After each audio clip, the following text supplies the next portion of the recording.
We were recessed over the weekend. I hope people got a little bit of sleep and had fun reading whatever budget memos they were reading. And let's get started by establishing a quorum, if you would call the roll. Councilmember Blumenfield. Present. Councilmember Harris-Dawson. Absent. Councilmember Yaroslavsky. Here. Councilmember McOsker. Here. Councilmember Rodriguez. Still here. 4 members and a quorum, Mr. Chair. All right. So last week, folks, we focused on the infrastructure and services.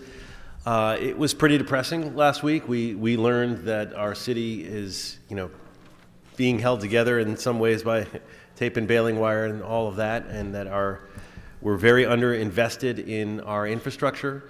Rec and Parks has devastating cuts to really a lot of, our ITA is telling us they don't have enough money to pay the bill. And the phone bill, and we're being told, by the various departments that, they don't have enough money to meet the basic things that we need to meet. Within that context, we're trying to make the changes that we can, but we don't have a giant source of money this year. It is a very difficult year. So we've been focusing on the infrastructure and the underinvestment. And as we said at the beginning, we understand the reasons for this. Part of it is we had to start in terms of building the foundation of the city by making sure that our labor force is strong and that they're paid a fair wage, and that we also had issues with the feds and the revenue's not coming in strong, basically being flat. A lot of factors have conspired to get us to where we are today, but we are where we are. And we have to figure out how to have a balanced budget and how to make do with what we have and make the best of what we have. So today we're going to focus, though, on a lot of departments on the human services side of the city. We do mostly, we talked a lot about the infrastructure, but we do human service issues. We're going to hear from departments that uplift families, promote equity, support youth. We'll also hear from departments that support the city's Inside Safe and our homeless initiatives. Part of what I hope to accomplish today is to develop the framework for the recovery phase of our housing and homelessness local emergency and bring the council really into that planning process. The other ongoing goal is to continue to spotlight the areas where we can reduce duplication, where we can create efficiencies, and really be judicious with where and how we invest our limited dollars toward a plan to end the city's housing and homelessness emergency. So, we're going to bring up, I should also say, everyone has in front of them, they should have the budget memo questions from last week. I'll give you a chance if you haven't looked at them. When we get to a lunch break, I'll ask everyone if they have any changes for that. So you have a little more time to look at it to see if there's any changes that you wish to make, and we can make any adjustments. So the general outline is to do communities investments for families, housing, LAHSA, and then take a lunch break. Unless we're moving really quickly, then maybe we could include city clerk or zoo, depending on the time. And then after lunch, continue with the remainder departments, whether it's city clerk, zoo, El Pueblo, Office of Public Accountability, Animal Services, Convention and Tourism Development, Neighborhood Empowerment, Civil and Human Rights and Equity, Cannabis, Youth Development, Emergency Management. And then, what could be an entire day in and of itself, we're going to do the CAO through GCP, the Reserve, the UB, MICLA, CTIEP, the TRAN, Exhibit H. So that's a lot, and needless to say, we're going to need to move expeditiously and try to focus on the budget issues. Yes, we're going to ask for report backs. Again, I will sort of admonish us all to try to be judicious with our report backs. This year, the other thing that's sort of conspired against us this year is the timing. Because we got the budget late, because it was on the weekend, so the mayor we didn't get it till the 22nd, and then we had the Passover break. We really have to, this whole thing has been highly condensed, and that's nobody's fault, but it is the reality that we have to deal with because we have a timeline on the other end that we can't adjust in terms of our mandates for getting this budget to the mayor. So again, try to be judicious with the report backs, and at the same time, try to focus on the budget issues. Although a lot of times we want to talk about everything under the sun. And then Katie, also, since you weren't here, I'm trying to have us move things around, so instead of having one person ask questions for, get all their questions out and then go to the next, each person, I'll call on you, you ask one, maybe two questions, but then if you just catch my eye, I will put you back on the list and we'll go through that round robin as many times as we need. If you have a quick follow-up question and you want to jump the line, just shoot me 2 fingers as a follow-up, or the requisite 1 finger if you just want to get me to put you on the list.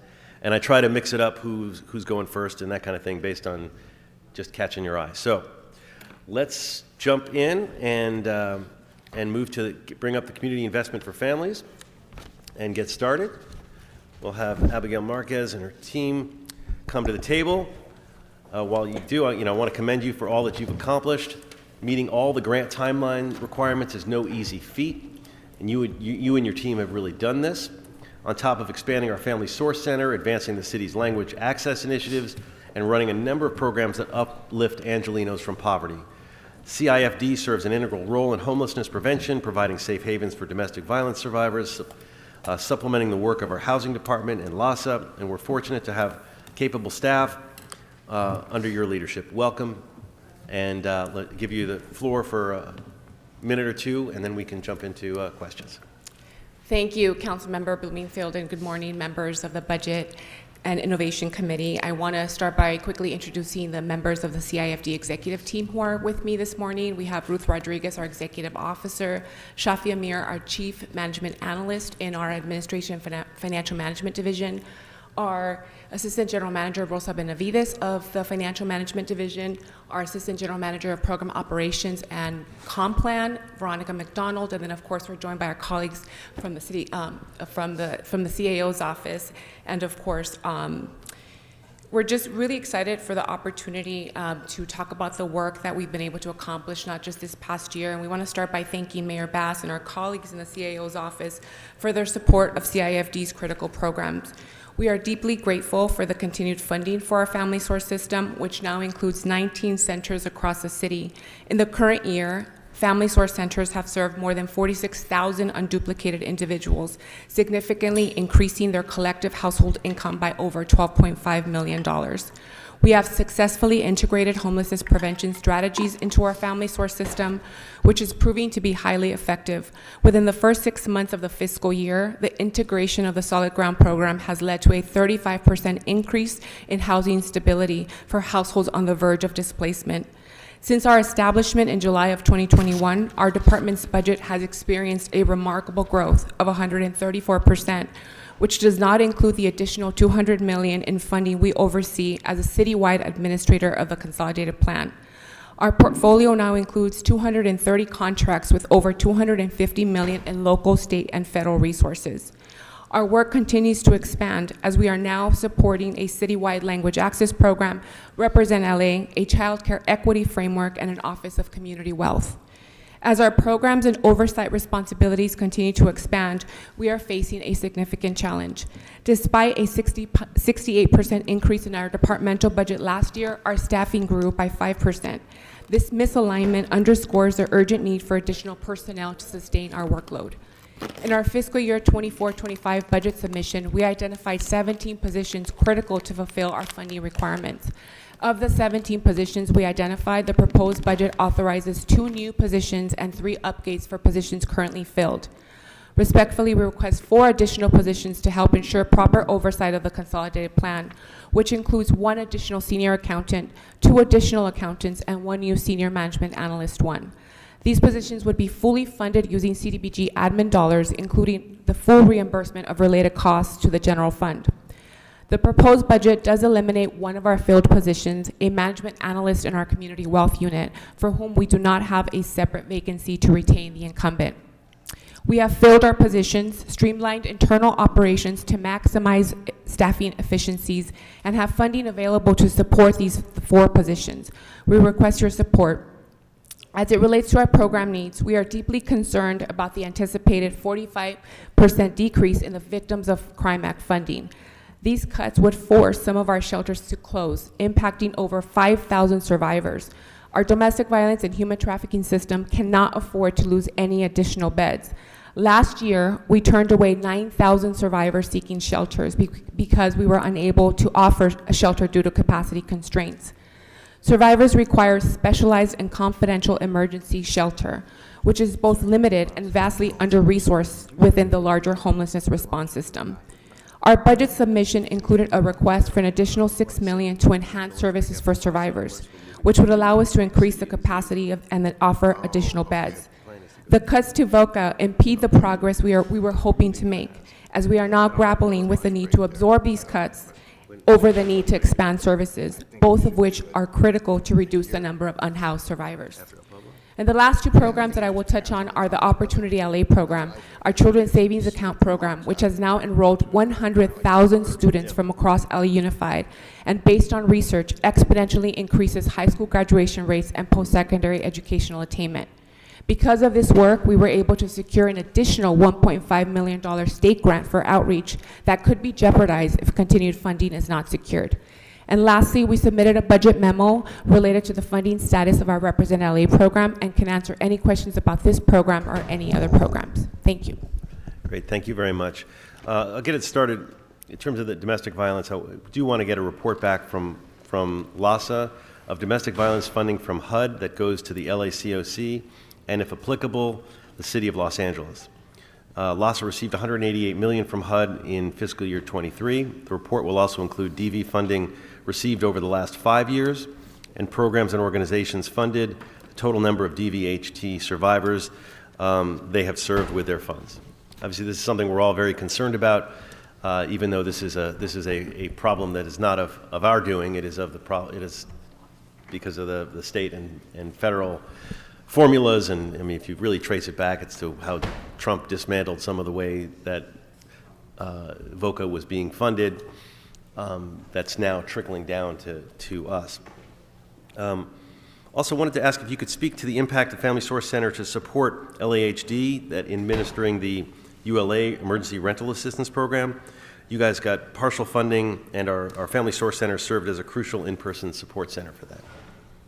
Yes, thank you for that question, and we do appreciate the partnership with our colleagues in the LA Housing Department in supporting the implementation of the rollout of the ULA program, specifically with the short-term rental assistance.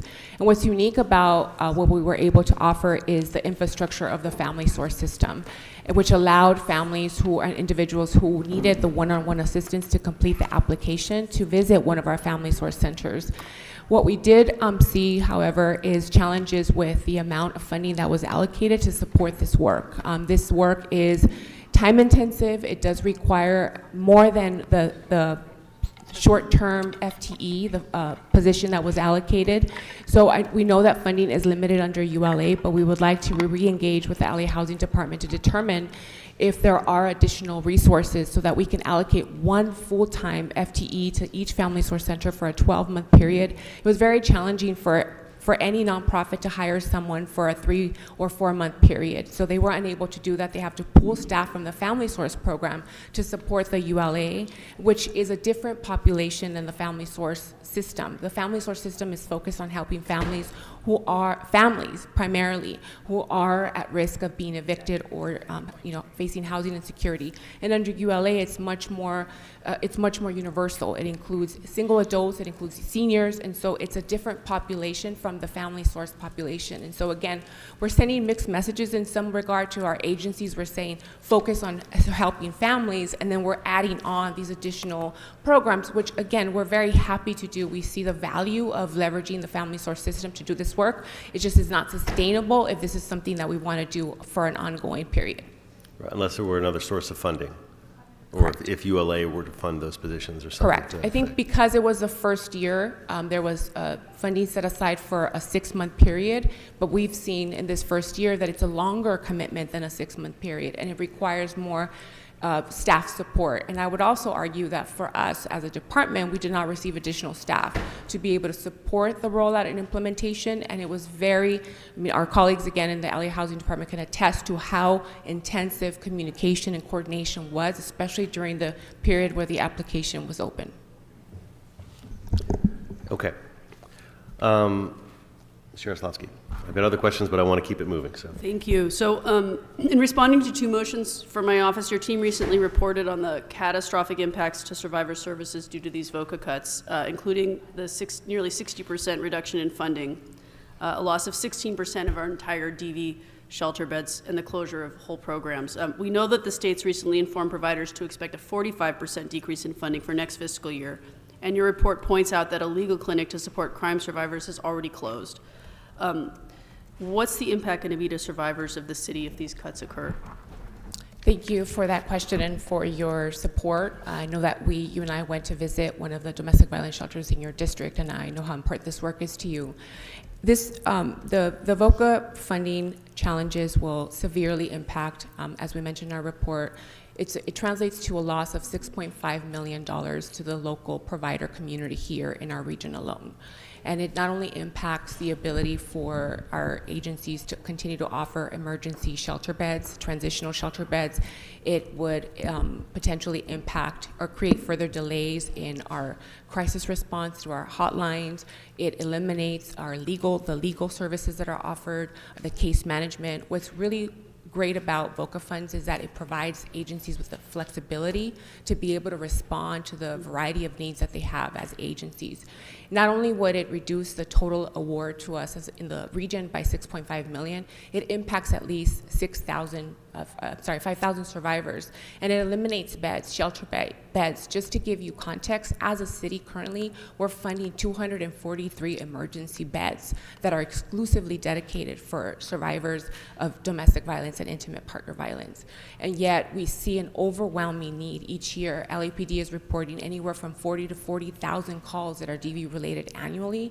And again, we see this as an opportunity to look at our ability as a city to respond to the #1 reason that women are becoming homeless, because they're fleeing domestic violence. It is by Category 4 under HUD. A person who is fleeing is considered homeless. And so for us, we're looking at the prevention of homelessness for survivors. Thank you for that. So as a follow-up, I want to request the following 2 budget memos. The first, to identify a funding source for a $6.5 million Victims of Crime Act Reserve Fund to be located in the unappropriated balance for CIFD to backfill the anticipated funds cuts faced by victims and survivor services due to the 44.7% budget reduction instituted by Cal OES, given congressional funding cuts to VOCA. Secondly, to report on what combination of local, regional, state, and/or federal funds are eligible to be utilized to increase CIFD shelter operations by $5 million for the purpose of opening 3 new DV shelters totaling 217 new beds, as outlined in CIFD's April 26, 2024 transmittal, included in response to Council Files 23-0804 and 23-1275. Thank you. Thank you. Ms. Rodriguez. Thank you very much. Thank you, Ms. Marquez, and it's good to see your team. So in alignment with these questions regarding the domestic violence, there's resources that have been allocated within ULA that were increased to the tune of an additional, there was an $11 million in unspent appropriations in the 23-24 and $37.2 million in the new appropriations. And my question is, have you investigated whether or not some of these beds that have to be paid for those victims, because this pot, for example, is for rent-burdened, at-risk seniors, persons with disabilities, and wouldn't the women who are exposed to these same circumstances through no fault of their own, through victims of domestic violence, which we know are the direct pipeline into homelessness, have you investigated an opportunity to see if perhaps some of these beds could be covered through the resources available through ULA? I think that's an excellent opportunity for us to look at that. To be really frank, we haven't considered ULA because we've been told that the regulations are very prescriptive, and I didn't see the specific call out of domestic violence, but we're happy to look into that. What we're doing, I would say women would be eligible absolutely. just as seniors, and those with disabilities would be eligible, and I would expect that there's an opportunity for people to really investigate the alignment between these two and what the intentions of ULA are, particularly when they're increasing the amounts. Look, we know what the vulnerabilities are for everybody experiencing this, so I'd actually like to see, whether it's CIFD in concert with you looking at that as a budget memo, I think that's an opportunity for us to investigate that and make sure that we can make that fit, because I think we have to really look at all of the opportunities that we have to bring into alignment the resources. We can't keep going to the general fund, as you know, and so we have to make sure that while they're seeing the extra resources appropriated here, how might we be able to leverage that to help accommodate the needs of this population as well. They're a population that is designated and needs to be addressed in that. So thank you for that. The Kids First program. Can you talk to me and explain for my colleagues the differences between how that works versus what LAHSA provides? Sure. The Kids First program was initially launched in partnership with LAHSA service providers, and it was in response to the high number of unhoused children and families in the San Fernando Valley. Mm-hmm. So it is it is different in that it leverages the Family Source system, and that is unique about Kids First. What's also different about Kids First is that it's focused both on housing stability and improved educational outcomes for youth, which is, I think, the major distinction between the work that the Family Solution System is doing versus the work that is focused within the Kids First program. It's very intentional about identifying families where children have been chronically absent and providing a direct response to re-engage that student population back into school. And so that is the major distinction of Kids First. And again, it's leveraging the Family Source infrastructure, which includes a very robust financial education and financial empowerment component as well. Correct. And I thank you for distinguishing the two, because I also suspect, and I don't have the numbers to back me, but I would suspect that demographically, if you looked at the populations that are served, whether it's by LAHSA on the individual basis versus the family, you're going to see disproportionately more families of color that are requiring this level of intense support versus the demographics of the individuals. And when we talk about, everyone likes to talk about equity. I actually like to make sure that we fulfill it. I would like to request a budget memo on the potential service impacts to the Family Source Center system if the Kids First program were to be absorbed into it. Thank Okay. you. Thank you. And just as a follow-up to the first issue that Ms. Rodriguez raised, I wanted to ask for a special study, not a budget study, but to deal with the issue. Special study for CAO and CLA with the assistance of LAHSA and CIFD on improving the coordination with LACOC on HUD funding for domestic violence programs for City of Los Angeles DV programs. That'll help us look at that down the line. Mr. McCosker. Thanks very much. I just want to go back to your prepared comments. You were talking about the 17 critical positions, and I think I understand you to say that you are boiling those down to 4 of the most critical positions. Can you describe that again, and also the potential for the funding source? Yes, thank you, Councilmember. We have a slightly different challenge from what other departments are experiencing. We have maintained a very low vacancy rate. Our first year, I think, is when we had the highest, which was about 40%. But in subsequent years, we've maintained a 10%, currently at approximately 5% vacancy rate. We're in a different position in that we actually have CDBG admin dollars available for us to fill positions. We don't have any additional position authority, so we're not able to fully maximize the CDBG admin dollars that require us to properly provide oversight of the consolidated plan. We're also in a unique position because we're both the administrators of the consolidated plan, but we also help to implement a number of programs that are funded through CDBG resources. And so for us, we have significant challenges in being able to track expenditures, which is a real concern. We are coordinating with 17 different departments across the city that have CDBG funding resources allocated. But I will ask our Assistant General Manager to talk a little more about the challenges that we're seeing and why those specific positions are most critical. Those specific 4? Yes, those specific. Thank you. So we have a gap in our services right now, and mainly it's in the accounting section. We're asking for 1 senior accountant and 2 accountants to help fill in the gap. One of our goals or strategic goals is to deliver first-class customer service, and what that means to us is to pay our agencies on time so they have the cash flow to then provide the services to the community. However, the gap is on the reporting end. As grant recipients, we have all these obligations, right? Monthly reports, drawdowns, working with other departments. And those 3 positions would help us reallocate, rebalance our responsibilities to meet those deadlines. Right now, we're missing some deadlines. We're asking for extensions. In addition, we're asking for 1 senior management analyst to help us with our procurement responsibilities. When we were established, there was no procurement unit. Right. Right, and right now we have 4 procurements that are active, and 1 management analyst was reassigned to help us with that effort. This SMA would help us with those responsibilities. Right. So this is, one of the great risks with CDBG, if we miss reporting deadlines or don't spend money, then it reduces our ability to pull down money in the following year. And this has been a perennial problem for the city. So are we saying that those dollars can be charged back to the CDBG funding? Correct. So I'd like a budget memo on those 4 positions and the plan for filling them, charging them back, with an emphasis on how it allows us not only to pay our vendors, but to report accurately and then to continue to pull a stream of money from CDBG. Can I ask one more question? Absolutely. So the con plan is a complicated thing, and it's sort of new in my view of the city world for you, since in my view of the city world, you guys are new. The con plan has become more complicated over the last couple of years, particularly. Making, like, for example, the investment in the Mayfair through the con plan and sort of the borrowing from here and paying back there made for a more complicated, in my view, from a distance, for a more complicated administrative process in the con plan. Do you have what you need to manage the con plan? So these positions would help us get closer to achieving that level of responsibility. We feel confident that these additional positions would provide great relief for us as a department that is administering the comp plan.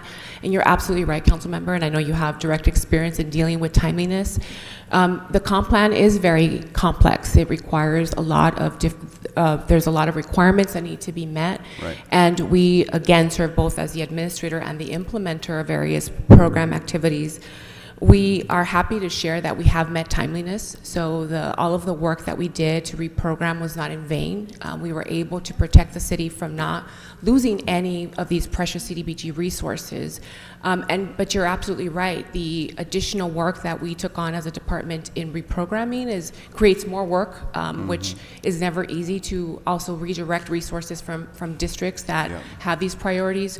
So, I've been involved with Comp Plan now probably for almost 10 years, so this is not new, but I think the complexities emerged with the pandemic. A lot of cities across the country, not just the city of LA, were facing challenges with respect to timeliness because many of the CDBG resources were allocated for projects where we weren't able to move due to COVID. And I didn't mean to imply that it was new to you. It's been punted around to different parts of the city over the last 30 years, and it's also subject to the vagaries of the politics of whoever's running the plan. So thank you, that's all. And then that memo with those 4 positions would be good enough for me for now.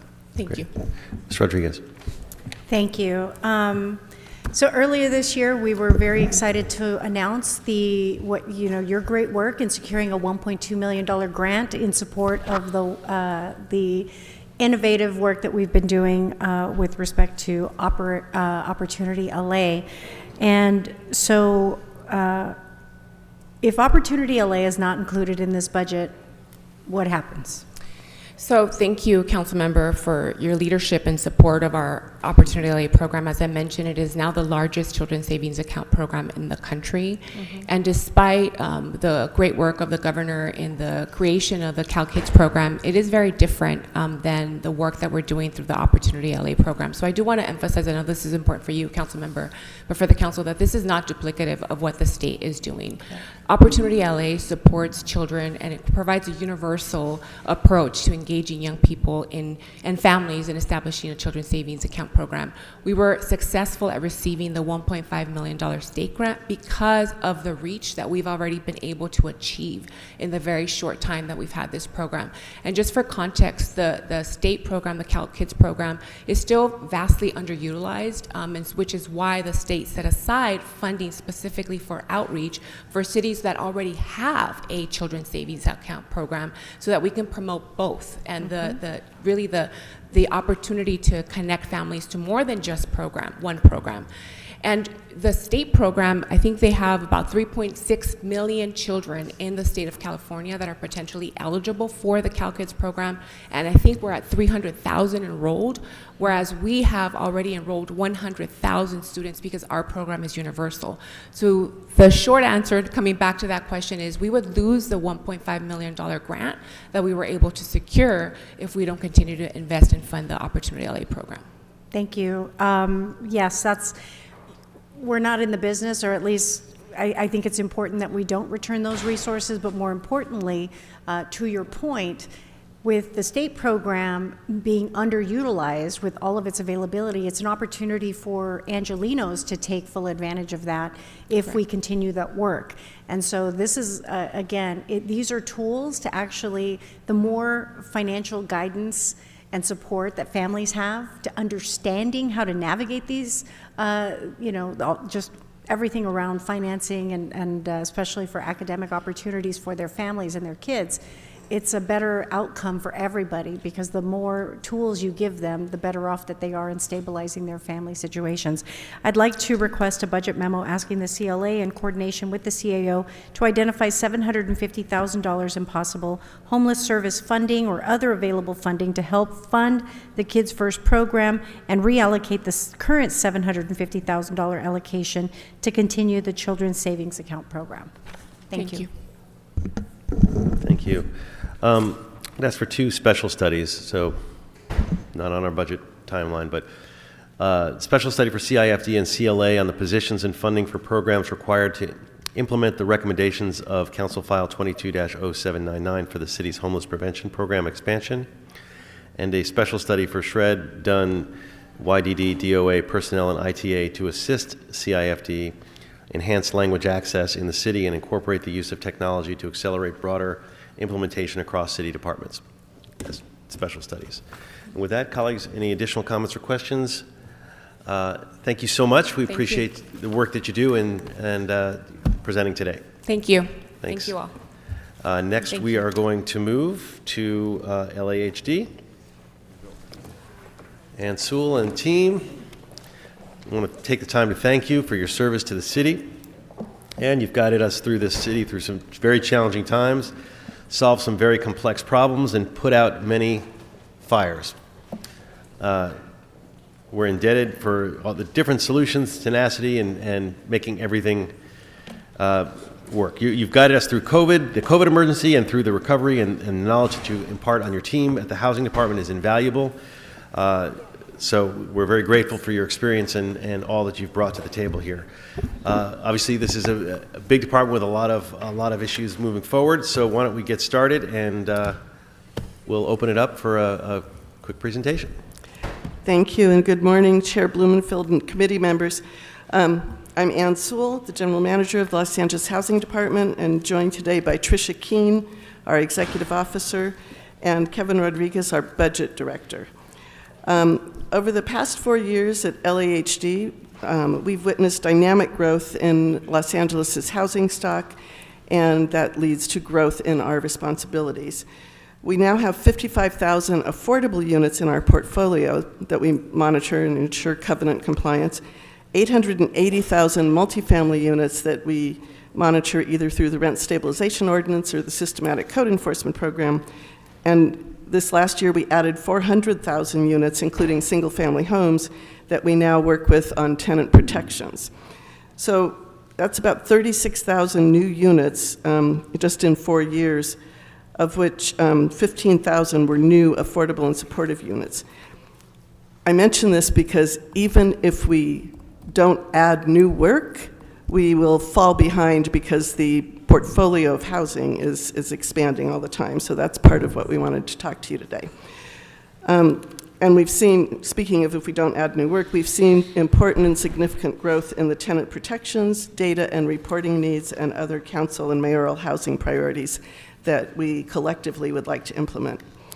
We're extremely appreciative of the new resources that were provided in the mayor's budget, but we'd be remiss not to identify the challenges created by an almost equal number of positions that we lost, slightly more positions that we lost. The vacancies proposed for deletion are not long-term vacancies and are not part of an obsolete structure. In fact, all but 8 of them occurred within the past 2 years and many within the last year or so. Most are the result of challenges in filling positions through our lengthy and complicated hiring system. We cannot afford to lose these positions because just maintaining the status quo of our staffing creates a challenge for us to keep up with the services that we're asked to deliver in a timely manner. This is just as true in the back of the house as on the front lines. An important part of what we do, reporting data, getting payments out the door, managing contracts for program delivery, managing all of our grants, takes behind-the-scenes positions in accounting and information technology, and we struggle to get those positions approved, and those make up the majority of our deletions. The loss of the positions, especially the special and fee-funded positions that don't generate any general fund savings, would be extremely challenging, even if our obligations stayed the same, but they will be crippling in light of the growth and expansion of our work. We realize the incredible fiscal challenge ahead for the city, and we're committed to being transparent about the impacts the proposed deletions cause. We're committed to working efficiently and asking for additional positions only where truly necessary. We also believe that there are opportunities to improve efficiency today by better consolidating the city's homelessness work and programs that rely on CDBG funding in fewer departments to minimize how thin we are spreading resources and how many extra steps we add to processes. We're happy to discuss these ideas and the need to ensure that we are spending United House LA, ULA revenues with necessary speed and necessary caution given the remaining uncertainties in the coming year regarding ULA. So to wrap up before questions, we just want to highlight the specific requests that we have in our budget. First, we'd ask to restore 41 of the 48 deleted positions, which include 5 of the 6 deleted accessible housing program positions. Only 7 positions, including those accessible housing program positions, are general funded to some degree. Restoring those would result in a net cost to the general fund of $129,000, and we can provide the necessary detail in a budget memo. For the accessible housing program, which is a settlement agreement that the city entered into in 2016, we request capital and additional funding for retrofits for the next fiscal year. Ideally, we would request that this year's budget match the fiscal year 24 budget so that there would be no change in resources. But if that's not possible, we would request to have another $6 million in new funding for retrofits. We had $6 million this year, and you will very soon see transmittals to spend all of it, and also to add 2 program analyst positions, four positions, from our original budget request that were not funded. There's a significant need for programs and system support, and those positions would make things happen like the Affordable Housing Registry, which not only serves our accessible housing program, but is a priority for this council in finding out what affordable housing resources are available for tenants in Los Angeles. We have one additional request that was in our original budget but not granted, which is 1 principal accountant 2 and 1 information systems manager. These would be fully paid for by special fees and funds and have no general fund impact and are needed to help ensure reporting and data transparency, as well as getting contractors and nonprofit partners paid on time. Thank you, and we're available to answer your questions. Great, thank you, and appreciate, as I say to you and to all departments, like if you can come up with ideas to do swaps, that's really a bigger part of what we're going to be doing this year because we don't have money to do a lot of add backs. So always appreciate that. I'm a little confused. The deleted positions and the new positions within your departments are a little confusing, and I'm hoping we asked for that universal memo at the beginning when we started here. Asked for 1 memo on sort of all of the PCH and deleted positions, but I hope that's going to help clear this up. But I still do want to get a report back from your department with an organizational chart of your department where the deleted positions were and where the new positions are proposed within the department, and to report back with updated staffing recommendations. Because we certainly want you to have the department that works the best for you and to be able to move those positions around, and it's particularly confusing with the way it is, the way it's set up at the moment. I also want to get a report back ensuring the accessible housing program staff is what it would take to restore them to the 23-24 levels, and a report back on the funding sources and number of street medicine teams deployed within the city to identify alternative funding sources such as HHIP and the county and other opioid settlement funds. I I have a number of questions, but I'll keep it moving. Mr. McCosker. Thank you very much. I'm going to count on the fact that the universal memo will identify for us the particular questions I have, like restoration on the 34 deleted positions that are entirely fee-funded. Not all of the 41 you've asked for are 100% fee-funded, but I'm going to look for that memo, but particularly that issue of those 34 that are fee-funded. But I want to really ask about sort of what might be a simpler, just sort of a management question. So you pay the bills, the LAHSA bills, about $800 to $900 million of bills that you're paying, which are negotiated by the contracts, and the payment and the issues are all negotiated by the CIO's office. And so the CIO negotiates that. The money passes through you for check writing and for corrections when there's needs for corrections. But you don't have any, my understanding is you don't have any direct contact to the negotiations or direct visibility on why those payments might be incorrect or why they need to be corrected up or down. Simple question, why wouldn't we just send that check payment responsibility or keep it at the CAO after negotiations? You have a response to that? I think that would be an excellent idea. As it is, the budget request comes in through the CAO, is massaged, negotiated, metrics decided, et cetera. There's 7 contracts, $880 million, sorry.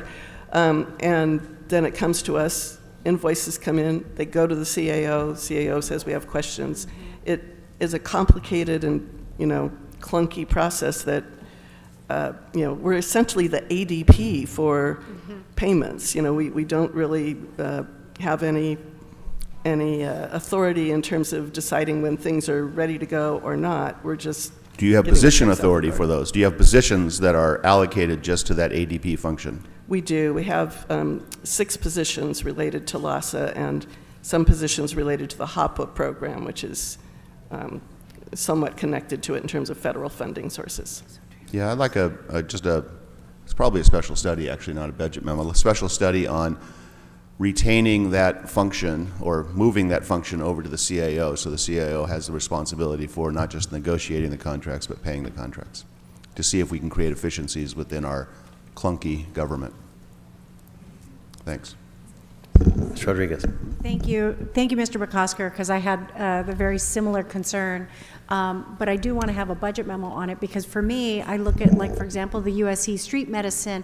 It just doesn't seem very aligned for that to be managed under your shop. It should be within the CAO's office, particularly when they need to be the ones obligated to report back to us on the progress and the metrics and the outcomes associated with that deployment and that work.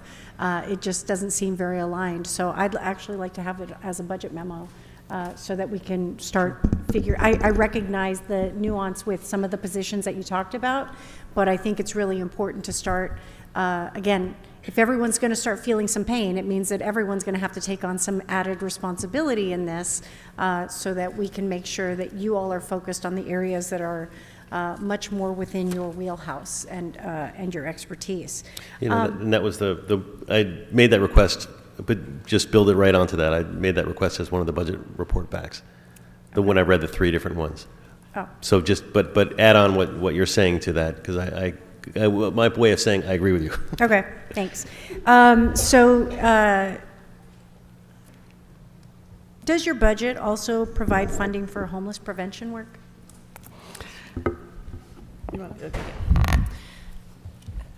Good morning.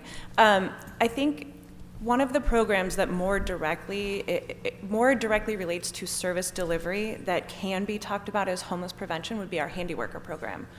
That program is really about providing services to seniors and persons with disabilities to ensure that their housing is safe, and that usually helps them retain housing when their budgets are tight and they don't have any other options. So that is something that is also funded through CDBG money. And while it is important because it keeps people housed, it's not necessarily as in alignment with a lot of the core work that the department does in financing and regulating housing production and affordability. Thank you. And I was going back to my field deputies days, that was like the MAOFs of the world, right? That would go out in the Handy Worker program. So I would like to request a budget memo instructing LAHD to report back with the necessary steps for council to take the transfer of the handiworker program to CIFD. When we were talking, just, you know, your preceding colleague we were talking about some of the preventative work that we go through and all the great lengths and investments that is guided under the work of CIFD. It would seem that that would be a more appropriate alignment. I also want to include identifying the positions funded by CDBG funding for that program that would transfer with that. Include the amount of CDBG funding that would be redirected to CIFD in connection with the handiworker program. Identify any other CDBG funded programs in LAHD that would focus on direct service delivery, if any, and report back on whether those programs could be consolidated or restructured for greater efficiencies. Thank you. Thank you. No, Ms. Yaroslavsky. Thank you. So I have a couple of questions about home sharing enforcement, particularly in light of the recent discussion in the Housing and Homelessness Committee. I continue to have concerns about planning overseeing the home sharing ordinance enforcement. Could your inspectors aid in reviewing short-term rental complaints? Is that a thing you guys could do? Yes, thank you for that question. I think the question and challenges around home sharing enforcement are something that I think many of us have discussed on a regular basis. Obviously, more housing inspectors and more staff dedicated to enforcement would be helpful, but there are also other opportunities for us to assist in enforcing or enhancing our enforcement under the existing structure with the way that the work is divided up among the housing department and the building and safety department. Got it. So what would that program entail in terms of staffing and structure, like broadly speaking? I think one of the things that we could do more immediately without the need for additional staff or changes in structure is to consider how we could provide inspection and enforcement services during the times when complaints typically come in. Normally, we are dealing with situations where you hear about noise complaints or parties that violate the terms of the home sharing ordinance after hours, evenings, weekends, and that's not when our staff is typically on duty to go actually investigate complaints. So what we've been thinking about in the department using existing staff is if we were able to have some amount of money available for an overtime budget, we could pilot after-hours enforcement using our existing inspectors to perform those services. Once we test that concept, we can see whether it makes sense to roll that out on a broader basis. Excellent, thank you. So I want to request a budget memo from LAHD to report back on the cost of standing up an after-hours enforcement team for HSO enforcement to be located within LAHD. And I additionally want to request a budget memo from CLA with assistance from LADBS on costs associated with enforcement of the home sharing ordinance transferring from planning to LADBS for the single-family properties DBS oversees. And I'll stop there, and I have more questions, but I'll Okay, we'll come back to you. I wanted to, sure, go ahead. Just follow up on, I think that's a great budget memo. So are you saying then that instead of those 5 positions that you would rather absorb the work and get overtime to be able to do nighttime and weekend inspection work? Is that what that budget memo might tell us? I think you're referring to the 5 residential hotels ordinance positions, Right. which are slightly different than the home sharing ordinance enforcement. But the bigger picture answer is yes. I think we can absorb the work that is contemplated by the RHO positions and be able to increase our enforcement of the HSO using something like existing staff with some overtime budget to allow for expanded capacity. That's great. Thank you, colleague. Okay. Wanted to build on something Ms. Rodriguez asked for, and in the report back to have a report back on the staff and funding related to the handiworker program and identify funding sources to potentially increase handiworker program to assist small housing providers to maintain and repair low-income eligible units. I also wanted to ask you about the ULA. You know, you mentioned obviously sort of the big question is we have all this money coming in. We're going to have an expenditure plan that needs to be approved. hopefully, we're still spending the current money before that lawsuit happens, and that timing might work out. But what are the protections for the general fund in terms of making sure that we don't put at risk a lot of general fund in case we lose the lawsuit? That's an excellent question, and I know we're tight on time, but maybe 3 sentences of your indulgence about ULA. So incredibly prescriptive in everything that it can be used for, including only an 8% admin, budget, and 11 different programs. Last year, the council decided to backstop $150 million in 6 of those programs, and we've gotten all that money out the door. Some of the results will be coming to you very shortly. And we are looking, the measure requires that the department prepare an expenditure plan to bring to the mayor and council. We make a courtesy stop through the Citizens Oversight Committee on the way to do that by the end of the fiscal year. And we will be bringing that to you. And that expenditure plan should match the program guidelines that the Oversight Committee is responsible, with our help, for bringing to you by the end of the fiscal year. So this coming year is going to be a little tricky because we have multiple things going on. We've collected by the end of this year, we'll have about $300 million, of which we've only spent 150. We're bringing in about $25 million a month at this point. We are in litigation that, if we were to lose it, would require that we pay back everything that we've collected so far. So that's why the $150 million last year was backstopped by FEMA money, general fund. And if we were to advance any more money, the department is thinking about, okay, what if we advance money, for instance, for our staff? We've already thought about what of our other sources, grant sources, could be used to pay for that. If we advance money for programs, there's very little that we have in our budget that could be used due to supplantation rules from the federal government and things like that to repay things. So we really would be talking about general fund. So we're going to, you haven't asked it for it, but what we would like to do is bring you a very detailed spending plan of, this is what's safe, in our opinion, to do, that will launch us ready to go as soon as the litigation is resolved. We're assuming that will happen by late September, October. Then the next thing that we face is in November on the ballot is a measure that would make ULA and everything from our Quimby fees and other things invalid, and we would have to look at trying to go back on the ballot with a 2/3 vote for that. So if that were to pass, we would not be able to collect any more fees, but we wouldn't have to pay back what we already had. So we're really looking at, for this year, and hopefully it'll all be resolved so future years will be easy, we're looking at a plan in sort of 3 stages. What can we launch safely now? What can we spend as soon as the litigation is resolved? What can we do, if all this goes away, what can we do in January 2025 without worrying about money being clawed back for various reasons?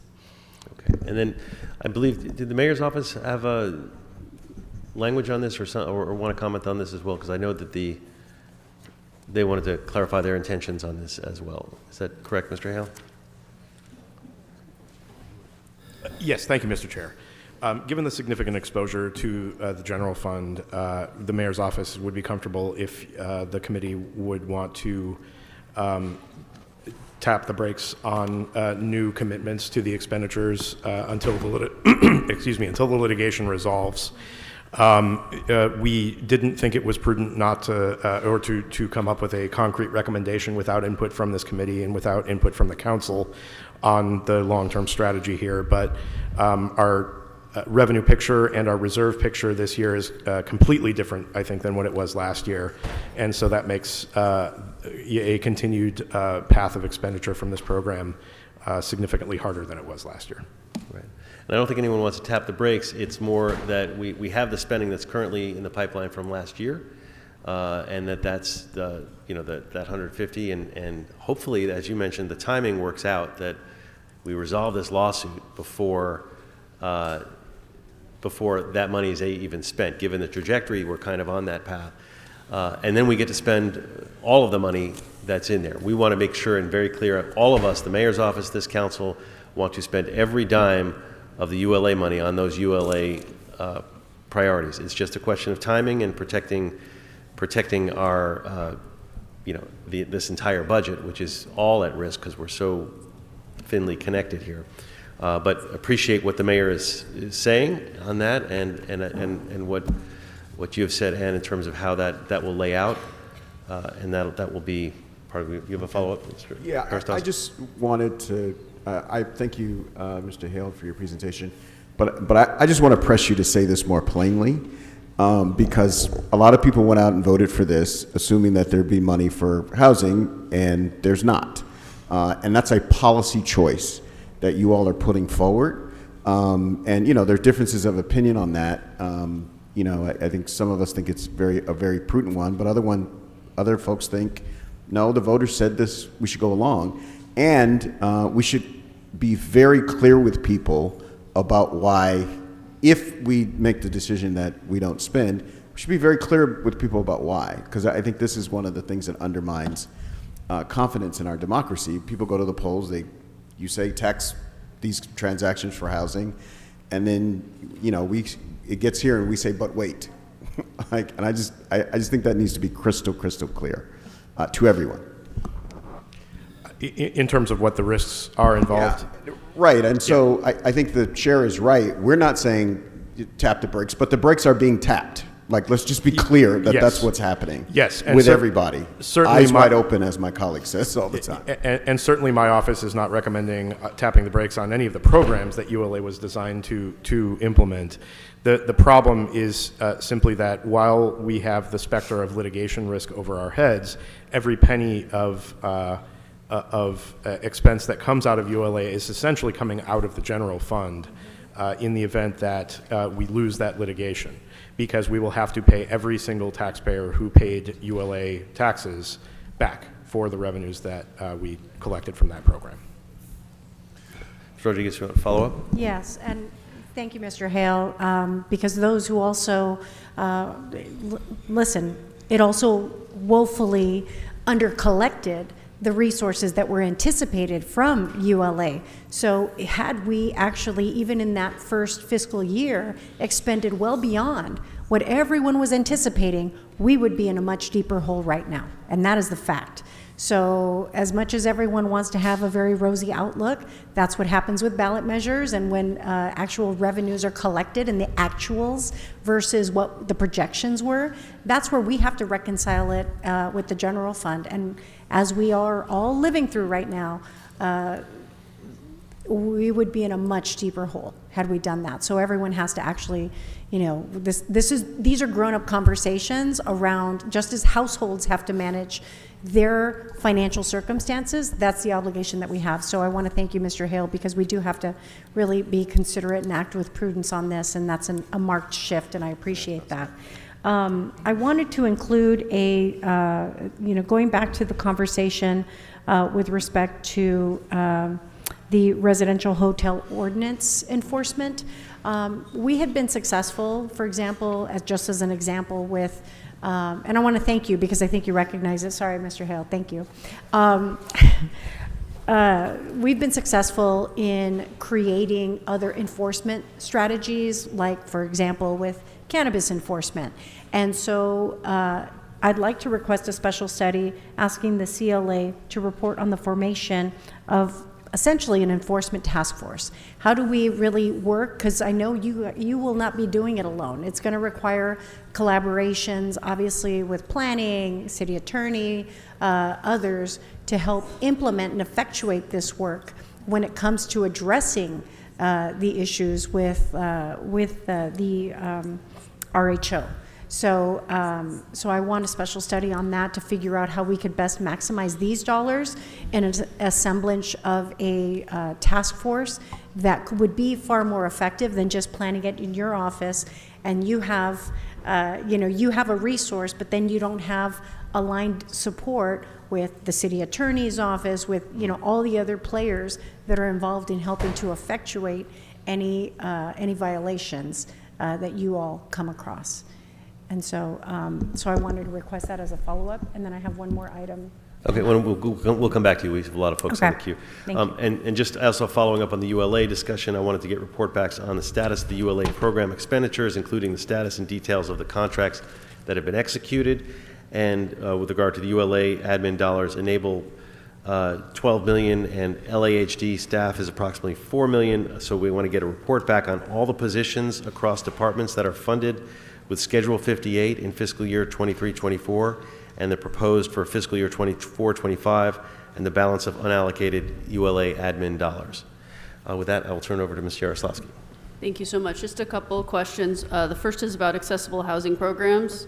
So some concerns have been raised about the proposed budget for the 2016 Independent Living Center of Southern California, the City of LA settlement. It has statutory obligations to produce or retrofit several thousand accessible housing units through the accessible housing program. In your view, does the current proposed budget materially help fulfill those obligations? Thank you for that question. As a quick reminder for everyone, these are agreements. It's the Independent Living Center settlement and the voluntary compliance agreement with HUD that were executed or approved by council and signed in 2016 and 2019. Under those agreements, we are required to produce 4,000 and 4,031 accessible units. There's a 10-year period on both of those agreements, but the key part of each of them is that we have to provide the units. It's not the time frame necessarily, whether if 10 years passes we haven't provided the units, we still have to provide the units. And what we've been able to do in the last couple of years is significantly ramp up production, but that's because your council and your committee has been very supportive of funding the accessible housing program, recognizing it's a huge commitment from the city. And we do understand it's a big general fund commitment in particular. Ideally, and as Ms. Sewell mentioned in her opening remarks, we would highly recommend that the budget match the budget from this current fiscal year, so there's no reduction in staffing or the contractual services or retrofit dollars. But I think the most critical piece of the budget request is really the money for retrofits for the next fiscal year. As our housing capital, as our HHH program winds down and capital dollars decrease, our need to ramp up our retrofit production becomes even more critical. And if our current budget allots $6 million for retrofits in our budget and $6 million in the UB, you will soon be seeing two transmittals that allocate about 11.5 of that, 11.5, a little bit more, of that $12 million to retrofit projects. Which means for next fiscal year, we actually need new money for more retrofits so we can keep things on track. We would also highly prefer to not have any of our staffing positions cut. We are at a very small vacancy rate. We have like 85 positions, we have 7 vacant positions, and 6 of them are proposed to be cut. We need all of the staff to perform the work. We've learned from the rough and rocky ramp up of this program that adequate resourcing and adequate staffing really makes a huge difference for successful compliance. So we'd ask that the staffing positions be restored and that we get $6 million of retrofit money for next year, so that we can continue producing units and getting them certified. And just as a good benchmark, we have now managed to certify 1,026 accessible units in the last 2.5 years. So we're on track, we're moving forward, but we do need to keep the momentum going to be able to fulfill our obligations. Great, thank you. So I'd like to ask for a budget memo on, from CLA with input from LAHD on potential funding options to increase the funding level of the accessible housing program. You should be CAO on that? CAO. Yeah, from CAO. With input from LAHD and CAO. Yeah, Okay? thank you. Can I have one more question? Yeah, let's go ahead. Great. So this is a ULA staffing question. So sort of related, of the 48 vacancies slated for deletion, in particular the 34 non-general fund positions, can you please discuss how their potential deletion might impact the staffing up of Measure ULA funded programs? I think you sort of broadly mentioned it, but. You go ahead. So of the positions that are proposed for deletion, most of them are eligible for ULA funding, and we can certainly provide detail on specifically which positions could be supported through ULA funding because of the nature of the work that those positions undertake. What we're also seeing is that ramping up ULA obviously is contingent on adoption of program guidelines and a spending plan and resolution of the uncertainties around funding, around the measure. But what we can do is with a number of the positions that we have, we can use them to help launch the programs that are funded by ULA initially. And that will allow us then to come back to council with an actual study when the program guidelines are adopted and we're more certain about the future of ULA funding to be able to come up with a long-term staffing plan.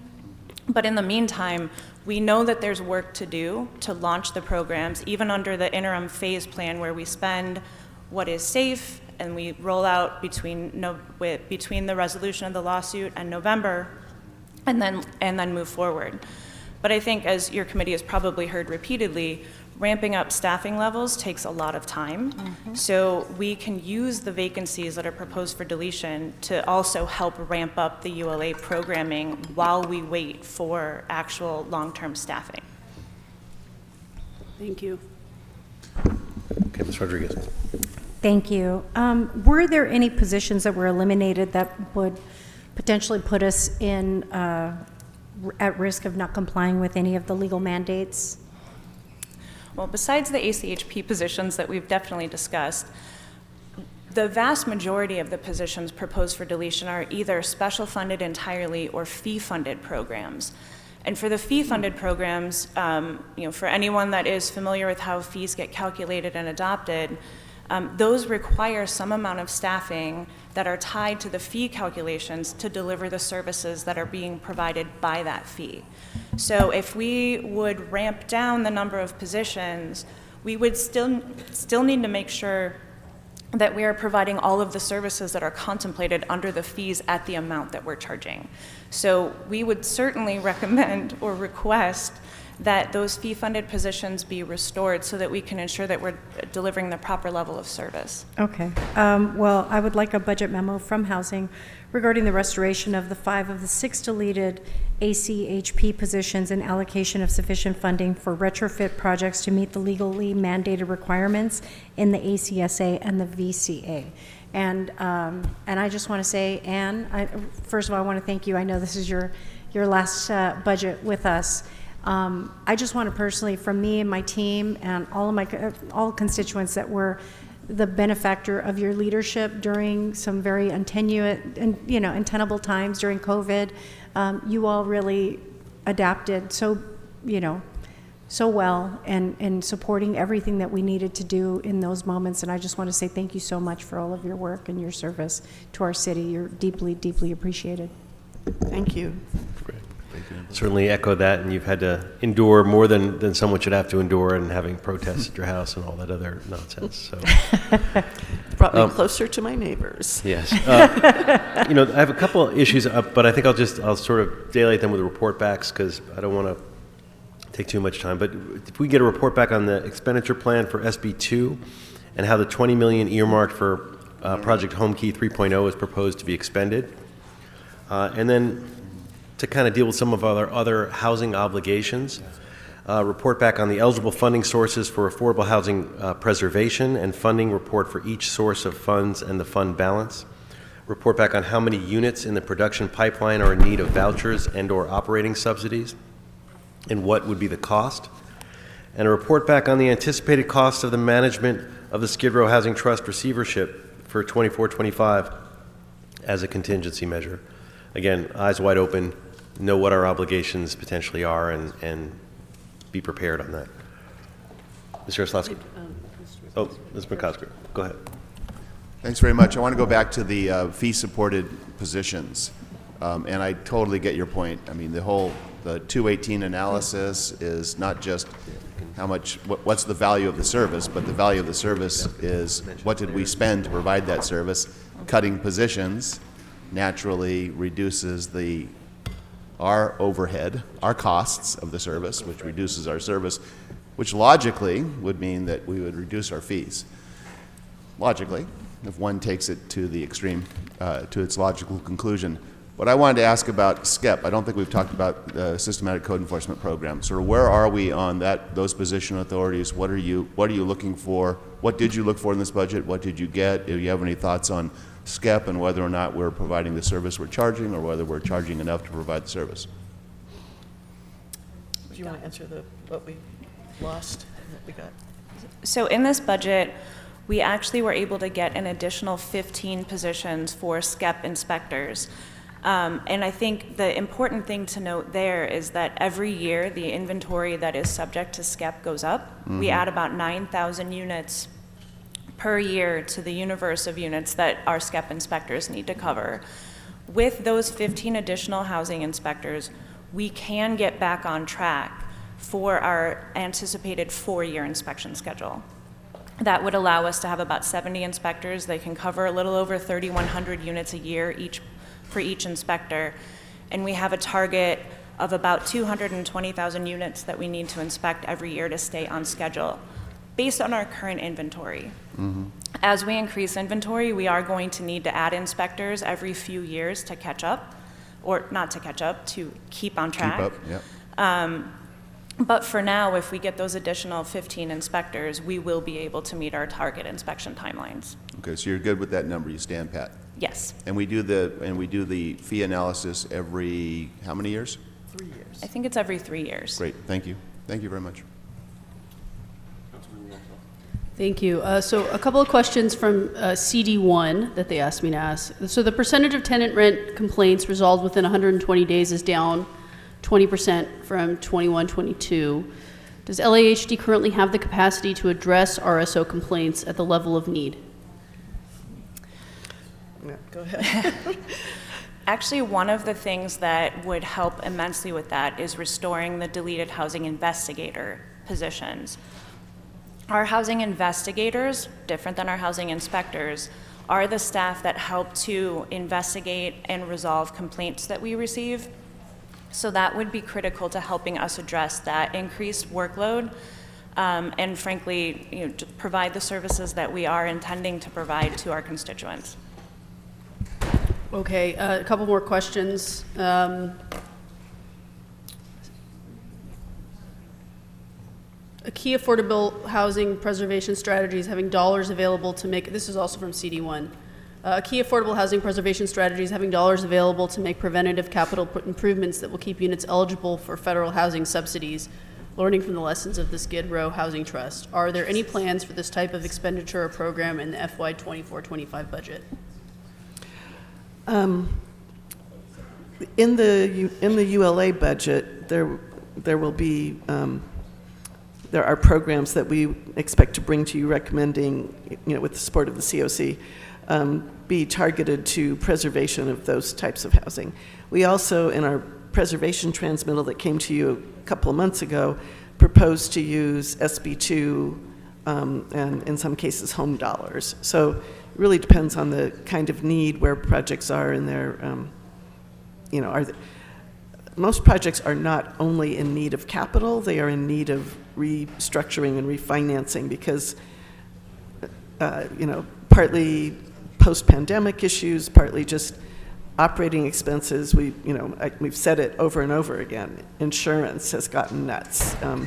Utilities have gone up. The city's trash collection fees have gone up. Everything, has bumped the operating costs of multifamily housing, including our own, subsidized housing portfolio, beyond what used to be a comfortable cushion for things. So it's capital, but it's also it's capital and refinancing. It's a mix of both capital and new funds. Preservation and new positioning. Thank you. And then just a couple questions from Council District 4. Does LAHD currently have enough permanent positions for the scale of tenant defense, code enforcement, and housing habitability work the City Council passed in the last few years, and new efforts Council has requested the department to explore in the last few months? Do you want to talk about Tahoe or just? So a couple of types of positions will address the tenant protection work. One is, again, mentioning the housing investigator positions. Those are directly related to responding to complaints and grievances. The other group of positions, which we included in our budget request but understood they were not going to be provided for this fiscal year because of the need for a fee study related to those positions, are the Tahoe enforcement positions, and not the Tahoe, the Just Cause ordinance enforcement positions. We requested, I think, 24 positions related to that program. However, that does require us, or we have agreed we will be bringing forward a study that shows the types of fees that could be charged for that, the amount of staffing that would be supported by those fees, and think that that's probably the best way to figure out what that size of program looks like. So we didn't expect to get them granted this year, but we do understand the need for them. Is some of this work eligible potentially to be covered by Measure ULA dollars? We think a lot of the work around tenant protections is something that will dovetail with ULA, but it doesn't need to be funded only by ULA, nor is the need for it only because of ULA. Thank you. That's all. Councilmember Rodriguez. Thank you. I have a question for CD14. I'd like to report back on using ULA funding or other relevant funds to complete the purchase of the 710 homes from Caltrans. Thank you. Excellent. We can do, yeah, just as a reminder, I've never been a biblical scholar, but reading the ULA measure is a lot like, parsing that of what's the verb, what's the noun, what's the permitted activity. So we've been working with the Oversight Committee and different stakeholder groups for each of the programs to try to figure out how things can fit. Right. It would be a little presumptuous of us to jump the gun. We can certainly predict what would be eligible, but it is their job to make those recommendations to you. And to be clear, it is the council's prerogative to say, that's lovely, but we feel like the most driving housing need in Los Angeles right now is new construction or preservation or whatever. And within the constraints of the measure, you have a lot of freedom as long as you make those findings tied to our housing needs. Correct. Right. So we'll give you an interim response, definitely. Thank you. Yeah. Okay, colleagues, any additional comments? Mr. Harris-Dawson. This isn't so much a budgeting questions, but on operations questions. So a lot of the facilitation of affordable housing is housed in your department, as well as inspections are housed in your department.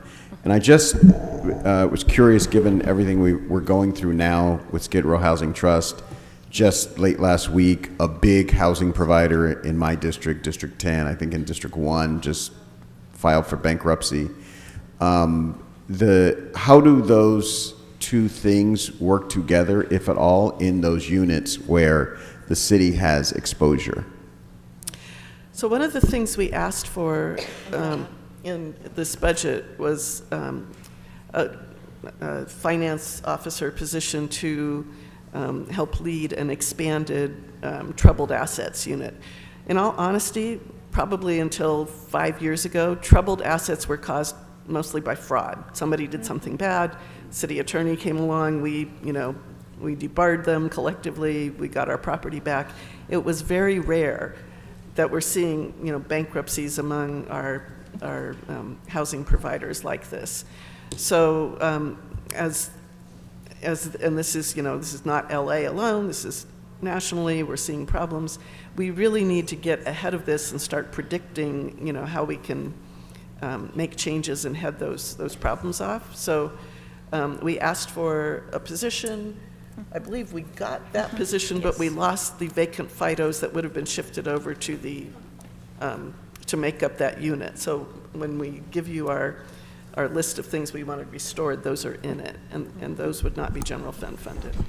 And I just, more specifically, and if it's not the case, that's fine, but more specifically, because when you look at the one in my district, I can't say that I examined Skid Row Housing Trust, but there were housing inspection problems, 6-7 years ago, that, again, you don't just jump to the conclusion this is going to become a troubled asset, but the writing was on the wall within one department. And so I just wonder operationally how you all think about it. Have you thought about it? I know this is a new phenomenon, so thank you for explaining that.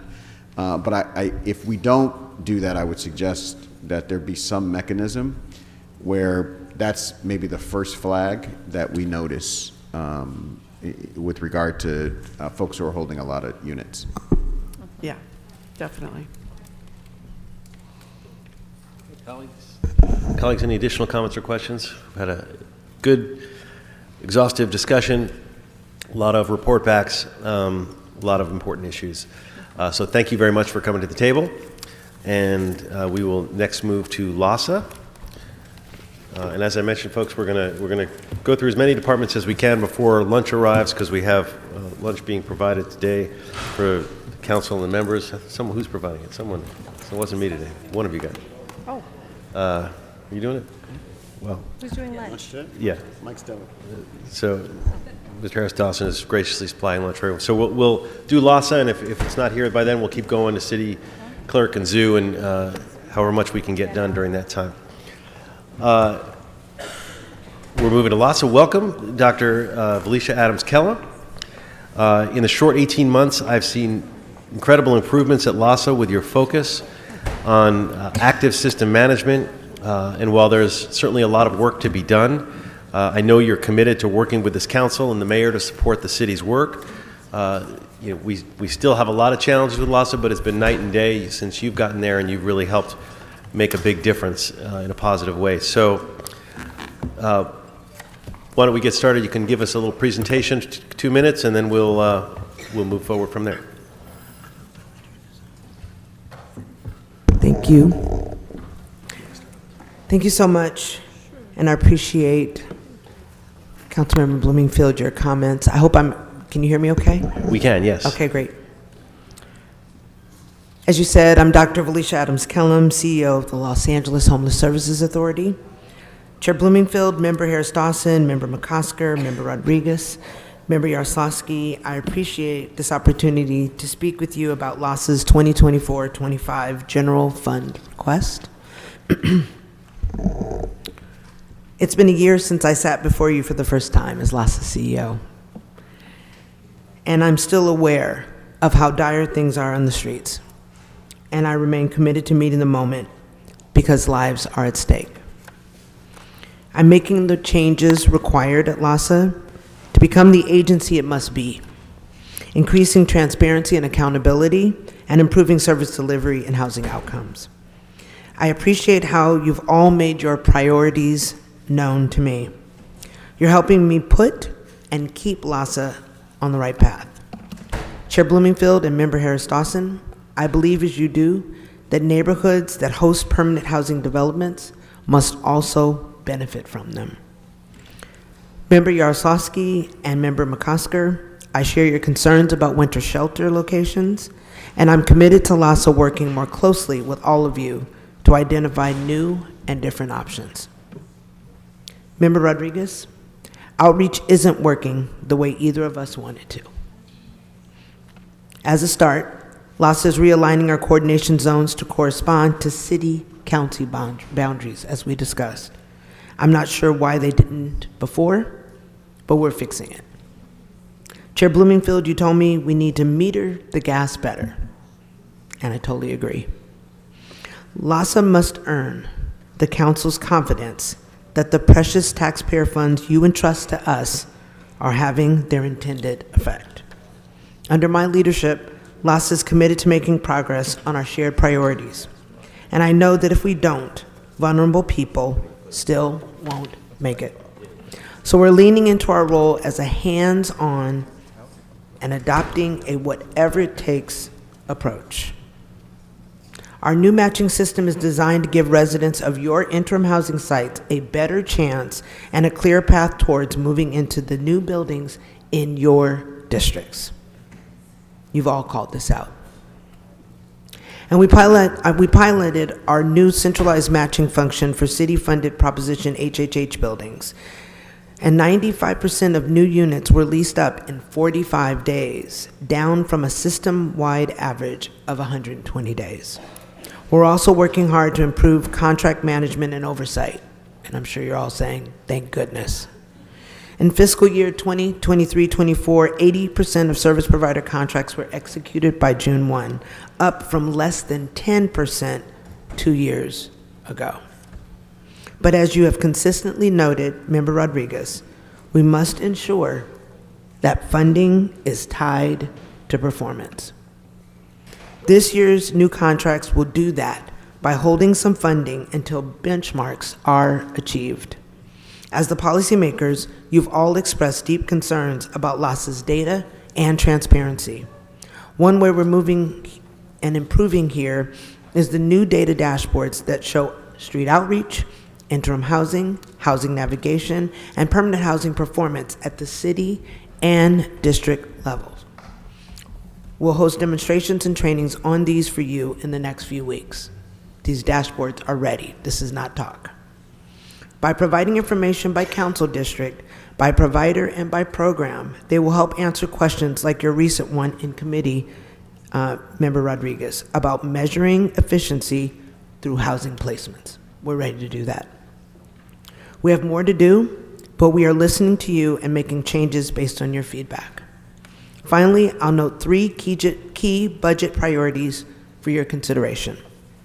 We're requesting an additional $1.1 million for winter shelter and augmented winter shelter to maintain existing services. This funding would help us maintain current beds at the increased rate the city has agreed to provide. Without this increase, beds and motel vouchers will be notably reduced. We also request an additional $200,000 for housing navigation. This will maintain current slots while increasing salaries for a position that is vital to throughput and getting people housed. Lastly, we ask for a $31,250 increase to our COC cash match. HUD has expanded LAHSA's LAHSA's COC funding, which is great, but that increase raises the required cash match. This cost, as we've said before, is split evenly with the county, and so they are budgeting their half. I understand that I must lead LAHSA in a way that earns back your trust. I'm adjusting staffing and I'm evaluating programs top to bottom to create a new LAHSA that is trustworthy, it's fair, transparent, and effective in the way that the community needs. And with that, I'm happy to take your questions. Okay, we're going to start with Mr. Yaroslavsky, but I just wanted to start before that with a follow-up. You said you're holding funds until the benchmarks are achieved. Could you be real specific about what that means and how we can follow along on that? Absolutely. There will be dashboards that are, I apologize. Janine Trejo, acting Hold the mic. CFO. Okay. Go ahead. There are changes that are being made, and there will be transparency with dashboards. The dashboards will allow you to see the performance for the providers as well as their spending. What we've done is we looked at the performance that the providers have had for fiscal year 23-24. We provided them with the funding based off of their actuals through March 31st, projections through the end of the year, and a 15% buffer. That is the funding that they're going to be receiving come 24-25. They will have the ability to see their up to amount, what they should be working towards as long as they're meeting their performance, and we'll be evaluating this with the providers on a monthly basis so that this way they understand where they are and if they are on target. They will have their budget increase based off of that performance to get their up to amount if they are meeting those goals. So as long as their performance is there with the number of units that they're to be serving for their metrics and their spending is there, their budget will be increased. But allowing us to hold it in a reserve allows us to pivot to where there are gaps in the system if providers are not meeting those goals. But we'll be able to follow along in terms of you're saying this provider has to meet this metric until this money is released. Correct. And that'll be on the dashboard so that we'll actually be able to see what that metric is and when that money gets released? You'll be able to see it and you'll understand the why, but in our meetings with you monthly, we can update what's going on in your districts, so it's really clear. Okay. Start with Ms. Yaroslavsky. Go ahead. It's good to see you, Dr. Adams-Kellman team. I want to thank you for your incredible partnership over the last year. It's been wonderful and refreshing. A question about homeless navigation. As we've worked to center the importance of throughput in our system, housing navigation has become a key component for getting people permanently housed. It's my understanding that only 30% of interim housing clients are actually connected to a housing navigator. And due to vacancies, that number is actually closer to 18 or 20%. Is service navigation expected to be impacted by the level of funding in the budget proposal? Well, we did request an increase, and with that increase, we are trying to attract navigators to the system. As you said, there are a lot of openings. The data we have today is there are about 1,500 people waiting to get onto a housing navigation slot, and we have about 1,600 slots today that need staffing. We believe the increase will help us to attract folks, but we also just need to be more hands-on across the board to make sure that there's throughput across the system, and when there's openings, some of the things you've heard me talk about, the creativity we want to, really the transparency in the work, and also some flexibility in the outreach work so that it can move from outreach to navigation when needed. So the increases will help us get people into those roles, and LAHSA will also be supplementing that by going to spaces where there's backlog and helping push through. Thank you. So I'd like to request a budget memo on identifying funding to increase housing navigation from $1 million to $1.2 million, including review of what regional, state, and federal funding sources are eligible to increase housing navigation slots within the regional rehousing system. Okay. Without objection? Thank you. Ms. Rodriguez. Thank you. Thank you, Dr. Adams-Kellum. We'll stick to having our policy conversations in homelessness and housing committee. I'll just stick to the budget right now. And I appreciate the focus. Frankly, for me, it's always been an intuitive act to think about you're not going to get paid until we see delivery of services. The idea that that has not been the case is probably why the state and all the other audits have reflected a squandering of millions of dollars in these areas. And so this is just a moment where we have to have really difficult conversations around the financial resources that are provided for homeless outreach services, for all the, from throughout the entire continuum of care. Because there's a reason why we're going even through a federally mandated audit now, federal court, as a result of the Alliance case. And so, with the city's investment in outreach, along with the recent agreement that we secured in the MOU with the Alliance, under the Alliance settlement agreement, you're familiar with all the Measure H funded outreach efforts as well. How are you working to get those all in alignment so that we can maximize our output? Because the city is on the hook for providing the actual housing.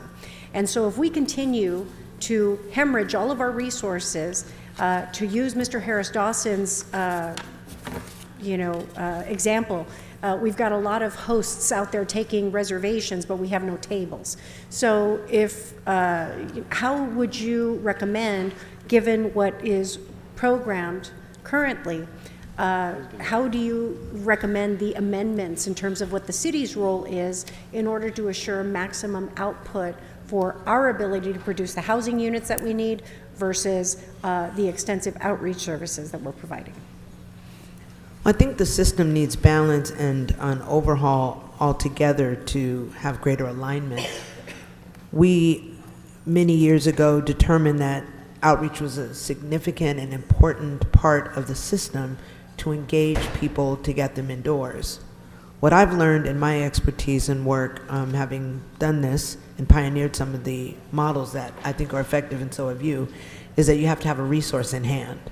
And so the idea that our outreach teams are out without a resource or access to a resource, I think is what has impacted the efficacy across the board. LAHSA is in a position to be able to look into what is happening on the ground more now than ever because of the data team that I brought on board. And it's been the fact that we haven't been able to always see into the resources. So that's going to change.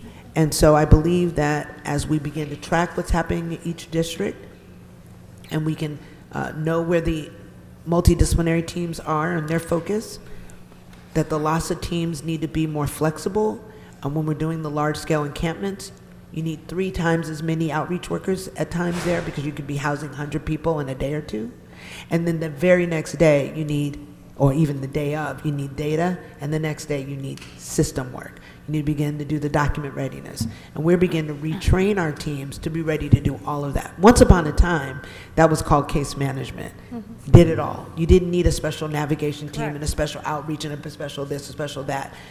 And I'm going to be looking at it because I agree with you that there's a lot of front-end work going, and it needs to be justifiable. I believe the dashboards are going to show us all some things that may be uncomfortable, but at least it will show us if there's redundancies, if there are why, and to your point, where the investment needs to be based on what is working. And in our system, that has not been so clear. I do want to tell you that LAHSA has always monitored the agencies and always looked at budgets and asked for backup, and you will see that as we go forward. But the performance management component is one that we have not paid as close attention, all of us, the entire system, of doing what works. We've been in emergency mode, throwing everything at it, just doing everything. And I believe we're now in a season where we can only afford to invest in what works. And we want to show you the data and the trends so the policymakers can make that determination. Well, I've said repeatedly, emergency and urgency doesn't mean that we throw away metrics, That's right. accountability. That's not how it works, because it actually betrays the public's trust in our ability to continue to secure the resources that we need to address this crisis. And so there has been a great deal of fractured trust in this. And so the fact that we're barely getting to that part of the conversation, and again, I recognize, it's been a bit of a merry-go-round in terms of the leadership at LAHSA, but, here we are now. It's a bit of a hot potato, so congratulations, you got the potato now. But I caught it. But, now we have to right-size it all. And so there's no question that there are redundancies in this, but to your point, there's been a hyper-specialization of what used to be one person being able to do all of the pieces. And when we're asking all of our city agencies, all of our city departments to do more with less, the same is going to be proposed to you all in terms of people can do more than one function and serve those roles, and there has to be some insight and guidance to helping to develop that, because everybody's being asked to do more. That's right. And just because we've got a lot of emergencies, with everything designated emergency these days, I don't know which one jumps before the other. So with that said, I'd like a budget memo from the CAO breaking down the outreach dollars that the city funds and the anticipated impacts of placing all of the funding in the UB. Okay. That's for a couple of report backs as well. Get a report back on a comprehensive breakdown of the total number of staff within LAHSA and differentiating between the administrative staff and the program staff categories. Report back on the, as well, B, salary savings, vacancies, retention rates for all positions within LAHSA, differentiating between administrative and program staff categories, as well as the breakdown of the number of positions, or FTE, for administering contracts and data systems reporting, and D, the overview of the policy or clarification on how funding from funders, the city, county, state, HUD, get allocated to LAHSA positions. So sort of to give us a clear picture of that. And related to that, a LAHSA report on the underspend of general funds supported programs for fiscal year 23 and 24, and underspend of all programs by the city through state and federal grants that LAHSA receives. The report to include anticipated program carryover costs for all funding sources provided by the city. So to daylight some of that stuff, which hopefully is more easily accessible. And then a question, and then I'll turn it to my colleagues. Could you share a little bit about how we're preparing for the Alliance audit. What do you anticipate LASA's role to be when it comes to implementing the Alliance agreement, and how will the audit impact our service providers? Very good. Well, as you know, LASA is not a party Yeah, I know. in the lawsuit, but we are the administrator and we administer the contracts. So our role will be to make sure there's access to invoicing, that there's access to the documentation that we require, also information that we get when we do in-person monitoring. And I will say that one of the things that was really clear when we were in court with the judge last week is that LASA is playing a profound role in the response to the emergency of individuals and families on the street. And while I respect that we are all in this crunch, those teams have brought a significant number of people off the streets than we've seen in previous years. And that's because I did bring some expertise to LASA to do better outreach and better work. So we will be a part of the on-the-ground response, but in terms of the audit, it's about documentation, it's about the backup that we require from the providers and the work we're doing with them to make sure they're preparing for the audit. Okay. Thank you. Mr. McCosker. Thank you very much. Appreciate the conversations we've had. I also appreciate you responding at the outset to the issues that you've heard. This question relates to you, but not so much to LASA entirely. You get funding for the support of 28 Care and Care Plus teams, and that support of sanitation. I just want to get a response now or in a budget memo from the CAO to be clear. Are we in a situation where we're reducing some of the resources to sanitation but increasing resources at LASA? Do the two match? I want to make sure that this funding that we put in for the support of Care and Care Plus teams actually exist on the sanitation side. So are they a match? Yeah, we can Councilman, we can report back on that, but there would be a match. We're aligning we're not recommending a reduction in those teams, and we believe that they will cover the work that Care and Care Plus Sanitation will have this year. Okay, just for clarity, I'd just like a budget memo back on that. Thank you. That's it. Okay. A couple of topics I'll just do the report backs to speed things up. Wanted to get a report back on the total dollar amount allocated to time-limited subsidies and flexible spending pool within the system, and a breakdown of the TLS and the FSP allocation by council district to include all funding from Inside Safe, City General Fund, city grant funding to LASA, County, State, HUD, TLS. In addition, I wanted to get a report back on how outreach teams are deployed in other cities within LA County and provide description of the types of teams deployed and the funding sources so we can do our comparison, and report back per Council File 230890 on the protocols for monitoring contractors and assessing program performance, how roles and responsibilities in managing and monitoring contracts with service providers are defined for LASA administrators, and the current contract requirements related to reporting and data.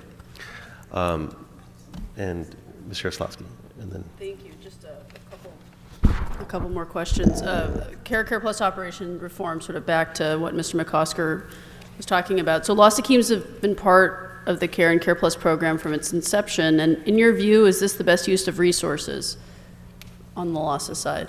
Well, it's a continued conversation about ensuring that the teams that are on the ground are doing the excellent work that needs to occur for people to be housed. The Care and Care Plus are supporting each council district when it comes to the sanitation efforts. Because of the way that my work influences this model, I'd say we need more resources in the hands of the Care and Care Plus teams to be as 100% effective in resolving homelessness out there prior to sanitation's visit. And as we've done in your district in particular, we've done that. We knew when a sanitation visit was coming, we work very closely with sanitation, and we go out, and rather than move the encampment, we house the encampment, or we house people out of those tents. And we believe that is the way that this work can go forward. The teams are there, but I'd like to create more flexibility for them to be resolving homelessness rather than just in the role they've been up to this point. But again, that is how I believe outreach can be more effective, and these teams can be utilized in your districts in a way that aligns with your goals. Okay, I'd like to add on to Mr. McCosker's memo, the report back from LAHSA and LA SAN on a cost-effective alternative notification process for Care and Care Plus operations that reduces or eliminates the use of LAHSA HETs, if that's possible. And then I have some other questions in other areas, but. Okay, Mr. Harris-Dawson, then Ms. Rodriguez, and we'll come back to you. Thank you, Mr. Chair, and thank you, Dr. Adams. Just, again, operational questions, not so much budget questions. You have the benefit of having been a service provider for LAHSA for some time, and, I will tell a tale out of school. A lot of what I learned about LAHSA, I learned from you when you were leading St. Joseph. You were like, well, we're doing it this way because LAHSA has us do it this way.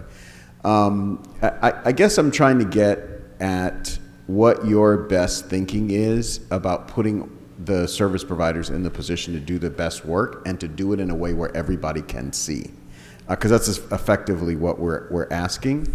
And I know there are different models for that, and I still feel like I don't hear a clear strategy to get to that. So, for example, there are lots of different models. There's models where everybody's using the same computer system and you enter data and you read the data. There's another model, which I'm probably the most familiar with.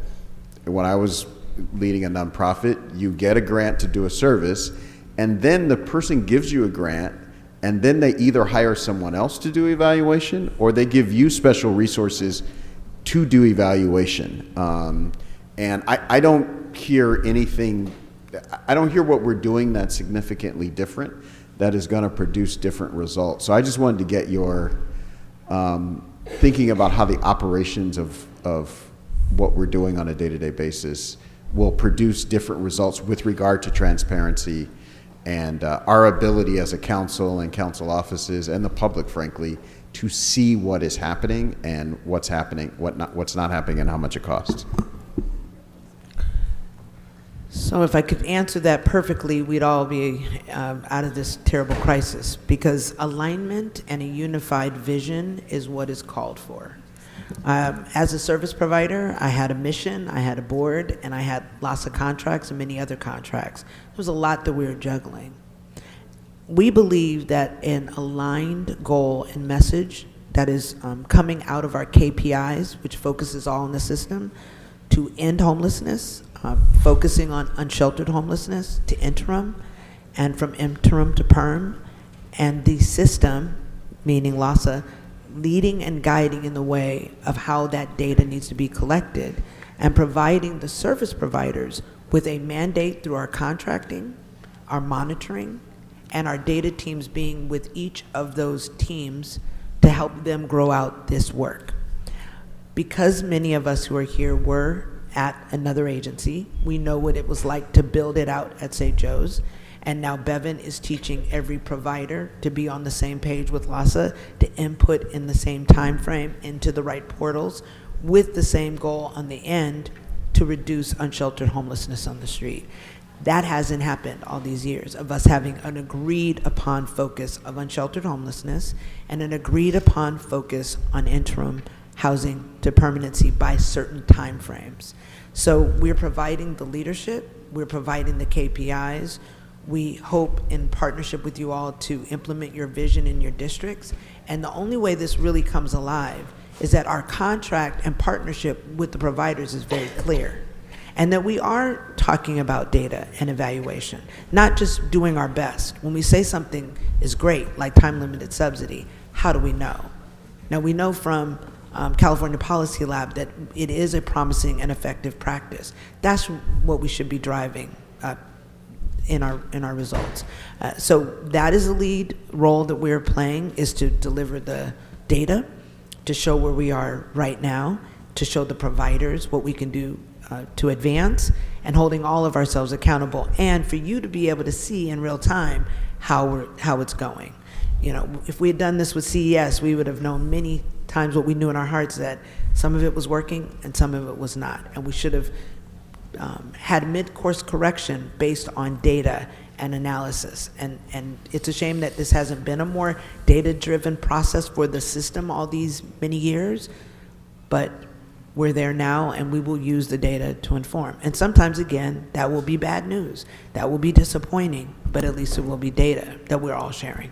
And who will play the qualitative function? Because again, I'm all for data. I don't want to discourage data at all in any stretch of the imagination. But I will tell you, again, 100 years ago, when I was my very first job was making sure stores that sold cigarettes had the sign up that says you can't sell to minors. We did that, I don't know, in the late 90s or something.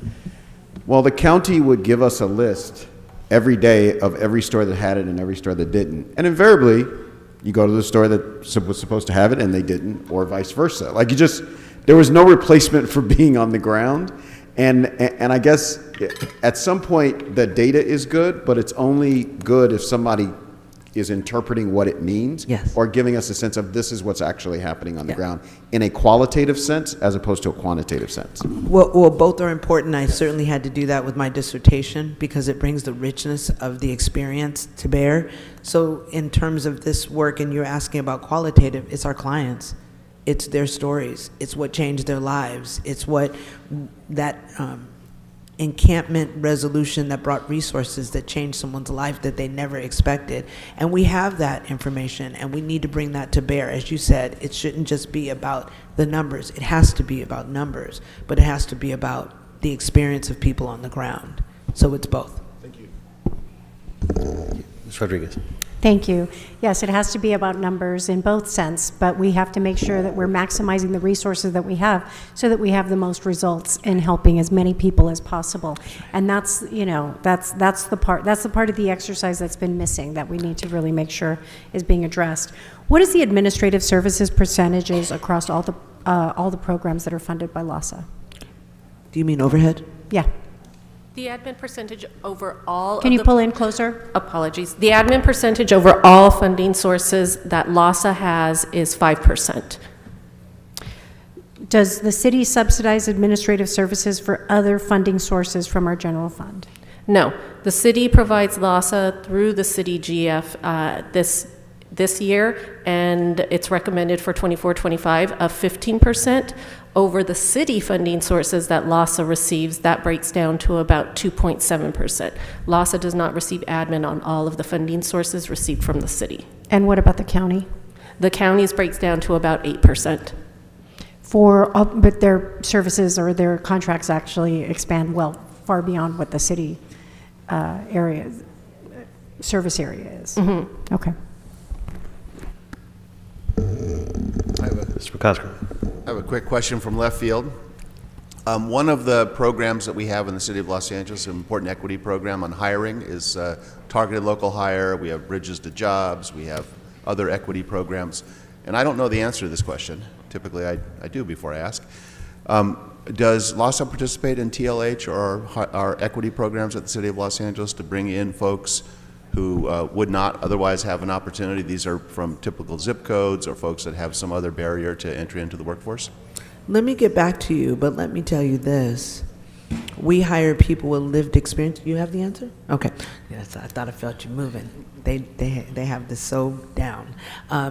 But we do hire individuals with lived experience at a high rate who have been involved in judicial situations, former foster youth, et cetera. Yes. So, but I can get back to you on that specific question because I don't know the And answer. what you do is wonderful, but we also have a specific outreach to zip codes and to folks whether they have lived experience or some other barrier to entry into the workforce. It would be great if we could work together city and LASA work together to see if we could get you into that program.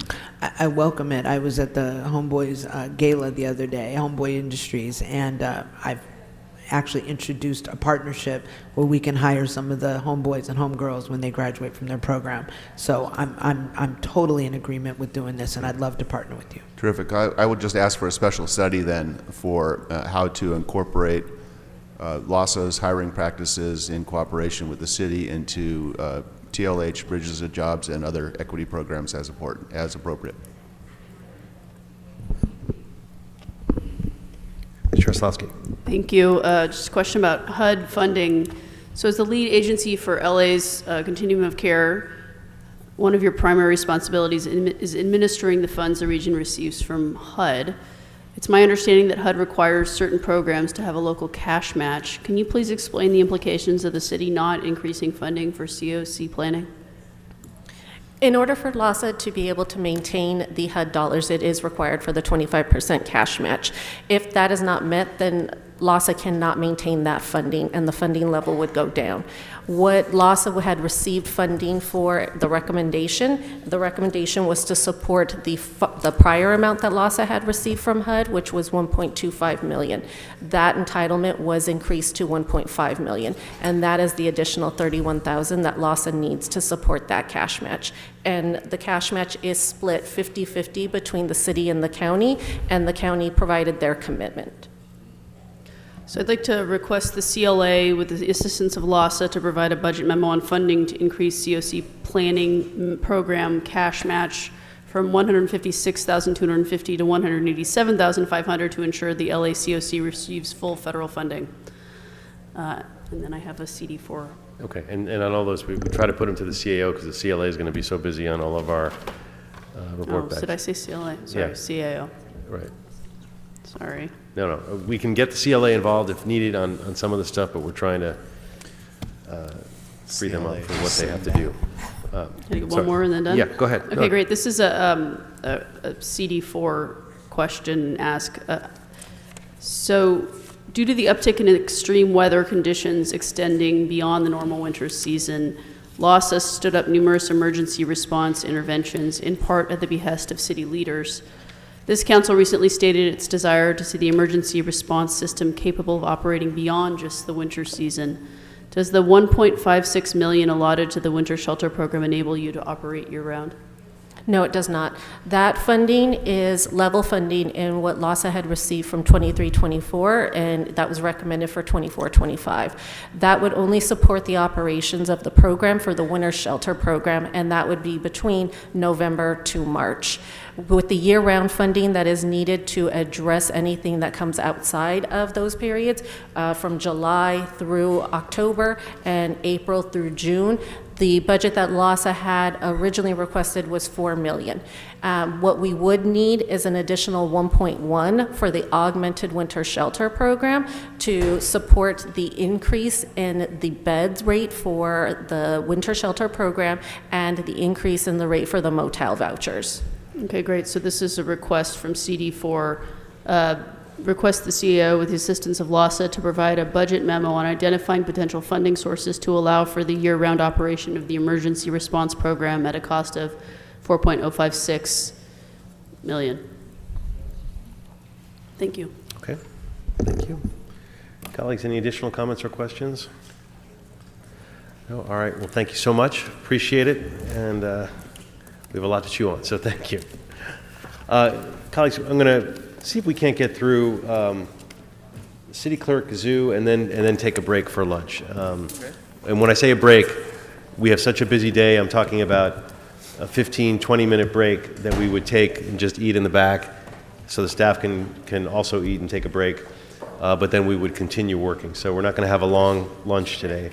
But I think if we can soldier through two more departments, that'll at least make our afternoon a little better. So let's bring up the clerk's office.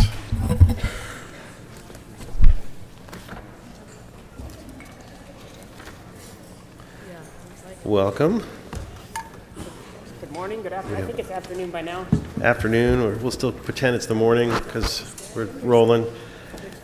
Holly, you've been here at this desk many times. We so appreciate the work that you do, holding the city together. We talked about the departments before that are sort of the unsung heroes behind the scenes, making the rest of the city work, and you're squarely in that category, making all the different functions of the city work. So why don't we get started and give you a minute or two to present, and then we'll jump into questions.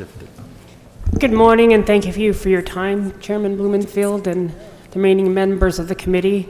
My name is Holly Walcott. I'm the city clerk. With me at the table is Executive Officer Petty Santos, Betty Spencer from our Fiscal Administrative Services Division, and Patrice Lattimore from Council and Public Services. The mayor's proposed budget does fund our basic services for next year. The big events are, of course, we will go into the November elections with 5 to 7 measures that we already expect. But we also have the neighborhood council elections upcoming this year that will be administered by mail only. That's the compromise we had in order to meet budget cuts. Since 70-some-odd% of voters in the neighborhood council, I think it was 76%, voted by mail, so we felt that that was the best path forward to still provide those elections and yet cut what our original ask was.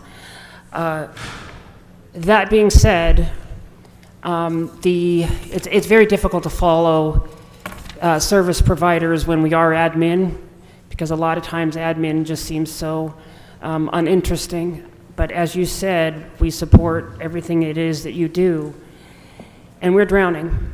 We are at a point where our staff has hit their max. We've got a lot of stress and a lot of anxiety.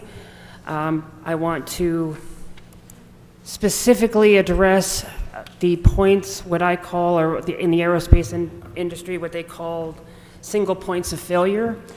And that is where you have the weak link, or where the house of cards is getting ready to fall. And the first is in our election division.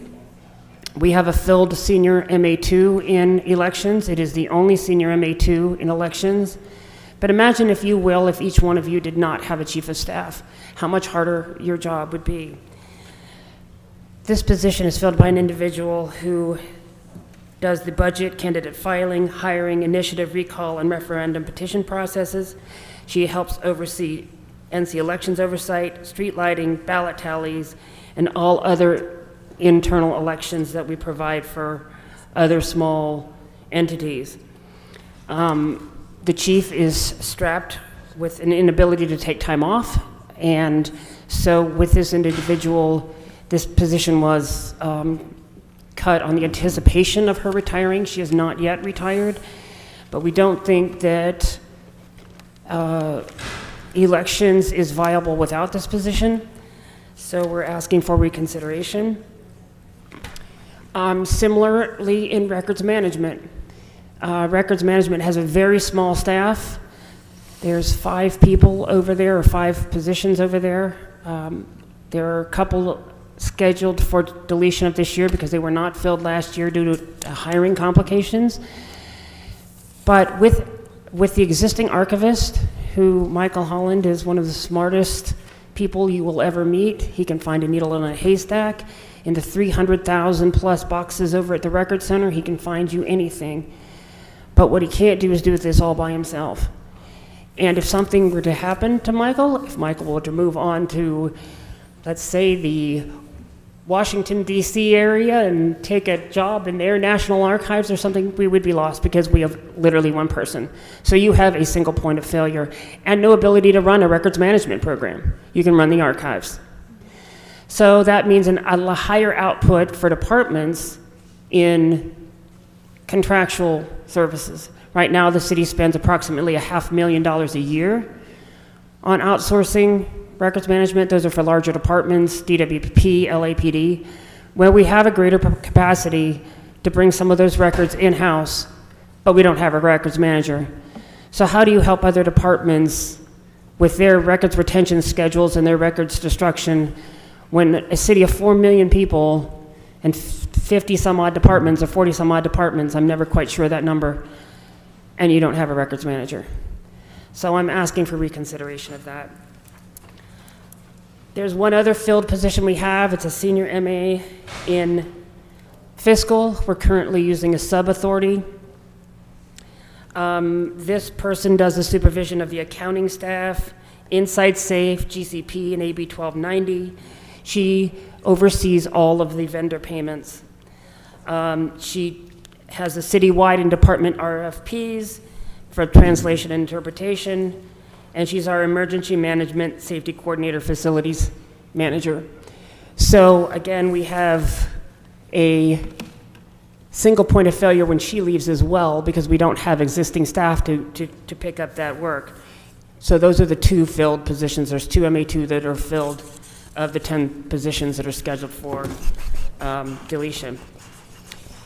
In the bids, we have a business improvement district program. We have asked for consideration for the principal clerk. This is a position that we believe the bid trust fund can cover 100% of the salary. We are working with the CLA and the CAO and trying to reconcile the bid trust fund. It has been difficult because we have one accountant in the department. He is currently in the Philippines on FMLA. So we've had difficulty reconciling this account. Again, what I am terming a single point of failure. The other things addressed in my letter are policy decisions of yours, and it has to do with the direction that you have made to the city clerk for subtitles in Spanish for committees and interpretation for committees.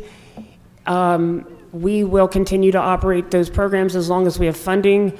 Once the funding has run out, clearly we can no longer provide those services. Our expense funds were cut in half this year, and that's going to make it difficult on a go forward to pay things such as software licenses.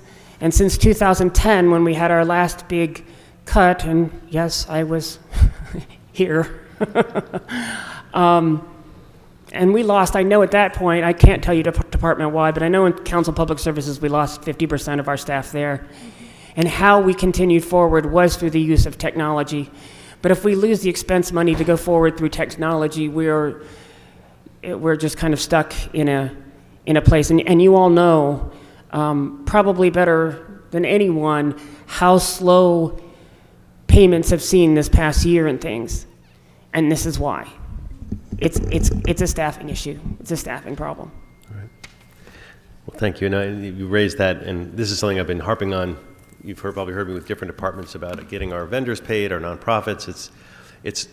We have a lot of craziness, but when I get emails from nonprofits saying that they're begging their members to get loans because they can't get paid by the city for work that they've already done, makes my head explode. And trying to figure out where that problem is, it's kind of all over, but it is in the clerk's office too, as you mentioned, and it's because the understaffing. And you painted a very bleak picture, realistic picture. So I definitely want to make sure we get a report back on funding to restore the positions listed in the city clerk's office letter and identify cost to add 2 management analysts and 1 senior management analyst to support ongoing Inside Safe and City Homelessness Initiative funding for the 2 MA, 1 senior MA to be explored from the fiscal year 23-24 increase of administrative funding that's provided to LAHSA, as well as any other source that's non-general fund to look into that. We'll start with Ms. Rodriguez. Thank you. Thank you, Holly. Thank you to all of our incredible staff at the clerk's office. I know you guys have done a lot with very little, and I know how strained you've all been. So I really appreciate the tenor with which you're actually presenting all of this. In your budget letter, you requested a senior management analyst that, among many other things, would provide support to Inside Safe. Can you tell me what work is being required related to Inside Safe? Okay, so basically what the city clerk does for Inside Safe is we pay the invoices. Oh. So what Sophia, the senior 2, does is she helps set up the program and she helps navigate things through the system and make sure, because those are the bills that go to the top of the list. We get the rushes every single day, And if something else doesn't get paid, those do. So all the hotels need to get paid. And right now, it's a very lengthy process on how many people touch the invoice. We're trying to help process map this with the other players that are involved. But right now, there was a talk of a contract for what is essentially a fiscal officer that would reconcile a lot of this, but it's a process that needs to go out to proposal. Yeah. So it's not anytime soon. Yeah, I have concerns about that because I think, to your point, there are a lot of hands on it, and with all the, that's what's actually created more of the I think opaque kind of outcomes associated with it, that we can't get clear outcomes and metrics associated with it because there are just way too many hands. Every department, everyone's touching it, and little report back to the council, unfortunately. So are there any other positions in your office that also are involved in supporting Accounting Inside clerks. Safe? Accounting clerks? Yeah. Okay. And I think mean, Petty has been involved once or twice. Petty.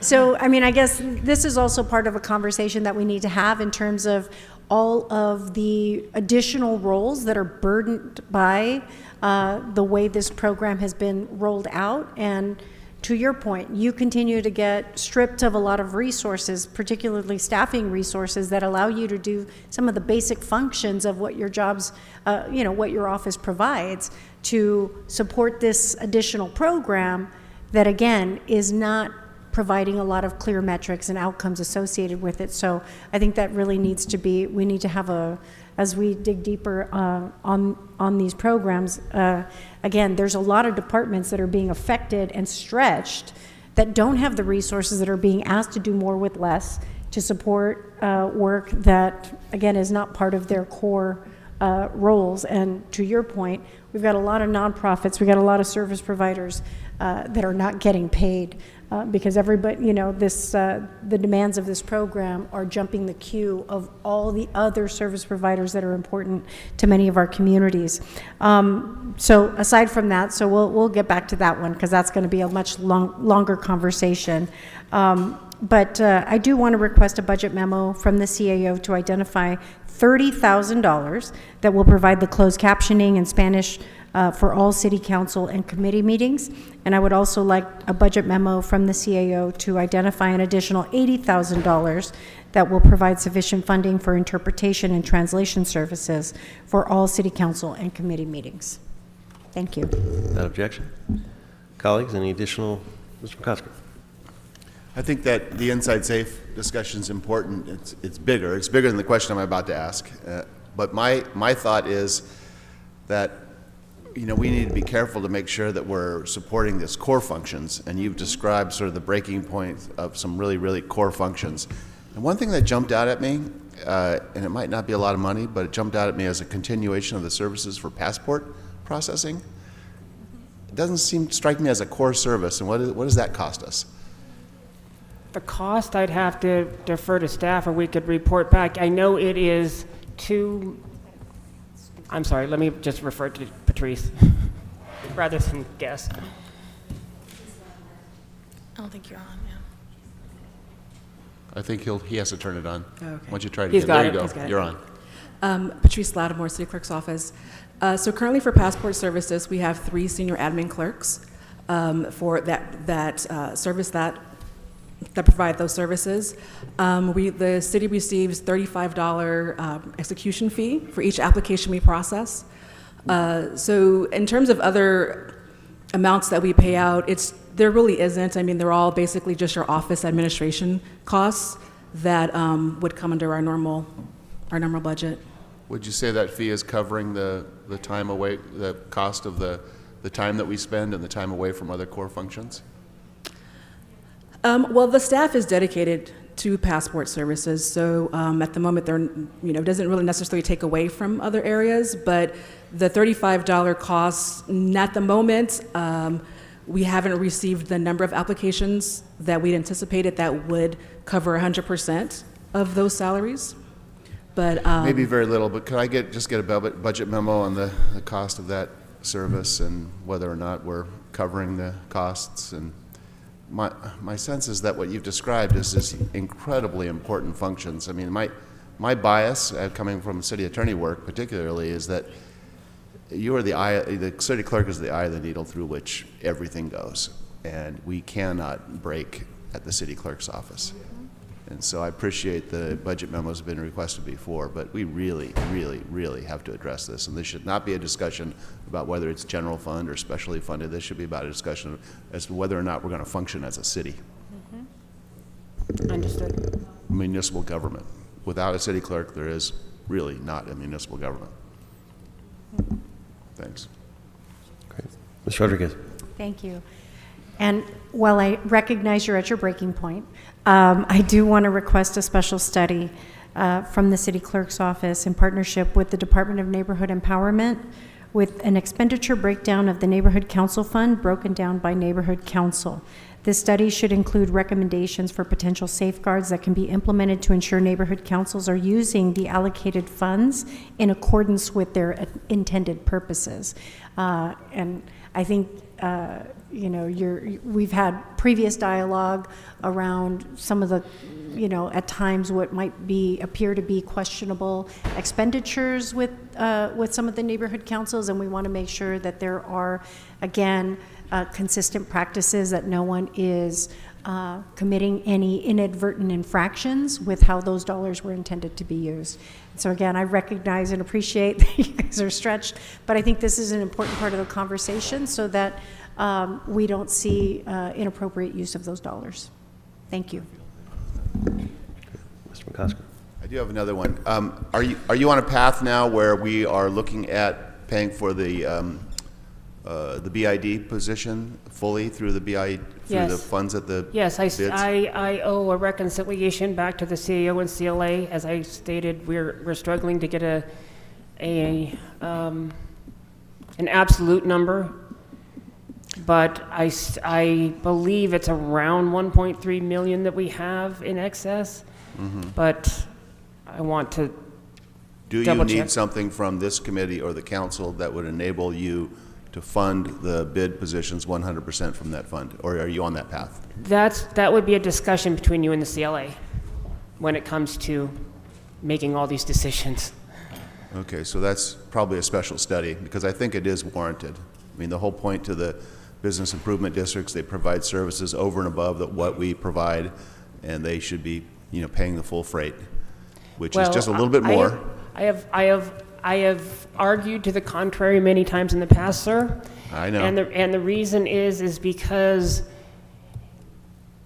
these, as you stated, these businesses and these property owners pay for services that they don't believe they're received from the city, and that's the whole reason why they're willing to pay extra. So do you charge them that much more on top of that just to administer the program? Right now, I think we are to the point where we're probably fully cost recovered, but if you lose one of your big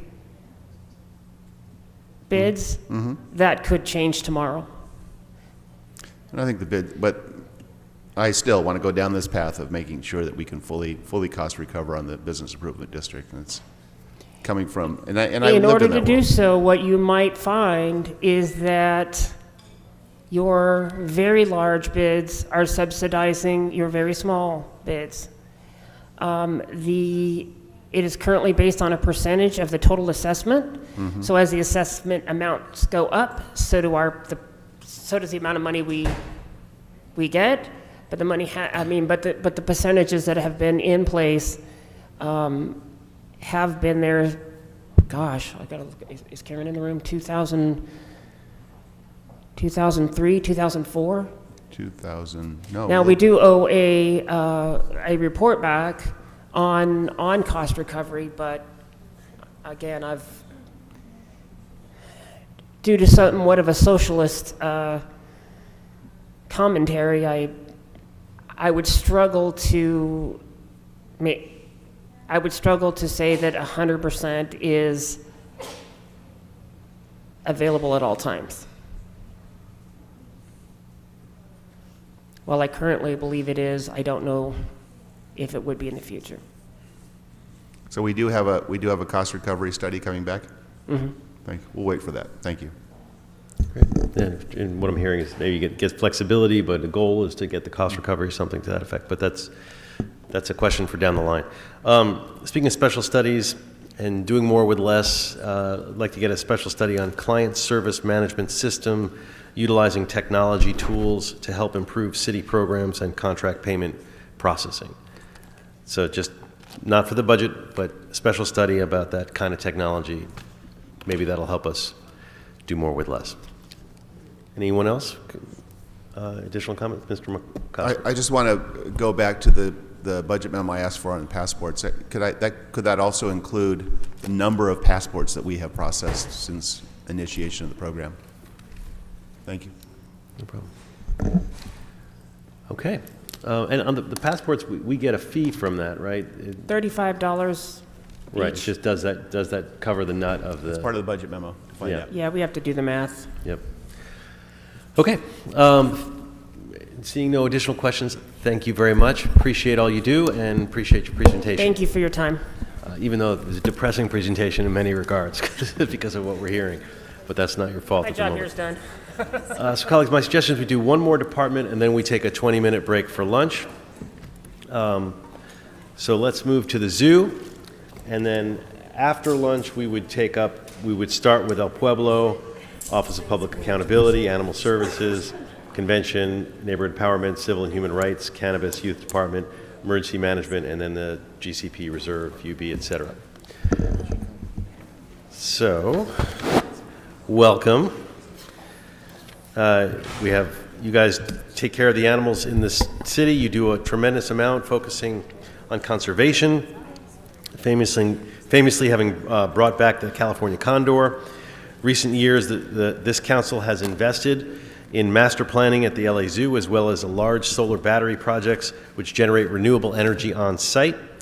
So let me open up the floor to you. Thank you for being here, and if you could give us a brief overview. Yes, good afternoon, Animal Council members. Thank you for the opportunity to talk about the zoo's proposed budget. I'm Denise Ferret, the General Manager at the Zoo Department, and with me is Elise Matson, the Budget and Business Operations Manager for the zoo. The zoo is poised to welcome over 1.5 million visitors this fiscal year that represent the broad and diverse communities of Los Angeles, and that includes 100,000 school children. The proposed budget reflects the zoo's shared responsibility to address the city's fiscal situation, and our budget letter makes one request to restore one of the 21 deleted positions.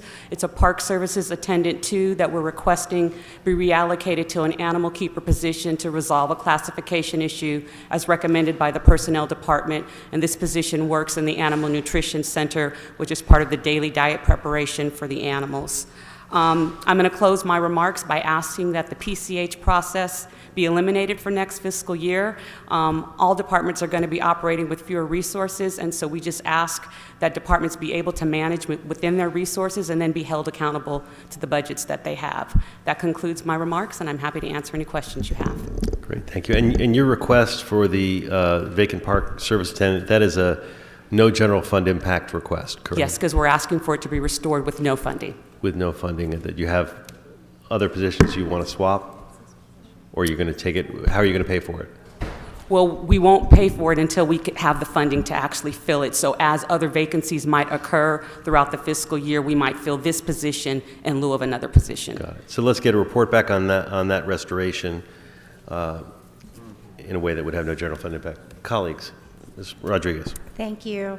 Good to see you. And quick question, have you collaborated at all? I mean, you have a number of wonderful youth-focused programs. Have you collaborated with the Youth Development Department in helping to promote and share a lot of those programs and make sure that there's a wider reach? Yes, we actually have, thank you for that question. We actually have an LA Zoo Youth Conservation Council that we actually mirrored after the council that the Youth Development Department established, and work very collaboratively. We participate in their programs, and so we work very well together and make sure that we're in sync and learning from each other and improving in all of our youth programs. Great. Do you have any programs that you're able to take into communities? In many of the community that I represent, for example, that doesn't have really good access to public transportation, for example. There's a number of areas in the city where families, shouldn't have to be exposed to life or death circumstances, having to ride the metro in order to get to enjoy the facilities at the park or at the zoo. Do you have programs that we can then take out to these neighborhoods that will make the zoo more accessible than forcing families that are of limited means to be able to go access it at the LA Zoo? Yes, we have an entire outreach team that they're out in the community literally every single weekend. We participate in Summer Night Lights. We have a whole summer program where we go to libraries and high park needs areas and deliver programs in conjunction with the library summer programs. We go to community festivals. So we are out in the community all the time. And if you'd like to know when we're going to be in your district, I'm happy to tell you in advance. Terrific. We'd love to make sure that you're coordinated with us. We've got a lot of really large-scale events that we're going to be promoting. Would love to have you all out there. Absolutely. And I'm just going to say on the record, we're part of the Library Department Discover and Go program. So anyone that's 18 and over that has a library card can check out 4 free passes to come to the zoo. So we promote that when we're out in the community as well. Thank you. Colleagues? Sheriff Slotski. Thank you. I'd like to request a budget study on the department's request to reclassify the Park Services attendant 2 position. Thank you. Thank you. Okay. Okay. Well, thank you very much. Appreciate you coming in. Thank you for having us before lunch. Absolutely. Before we go to lunch, I wanted to go through the budget memos list to see if anyone has changes to the budget. As I mentioned when we started to take a look at during the morning, any particular changes you have to the memos that have been put out there?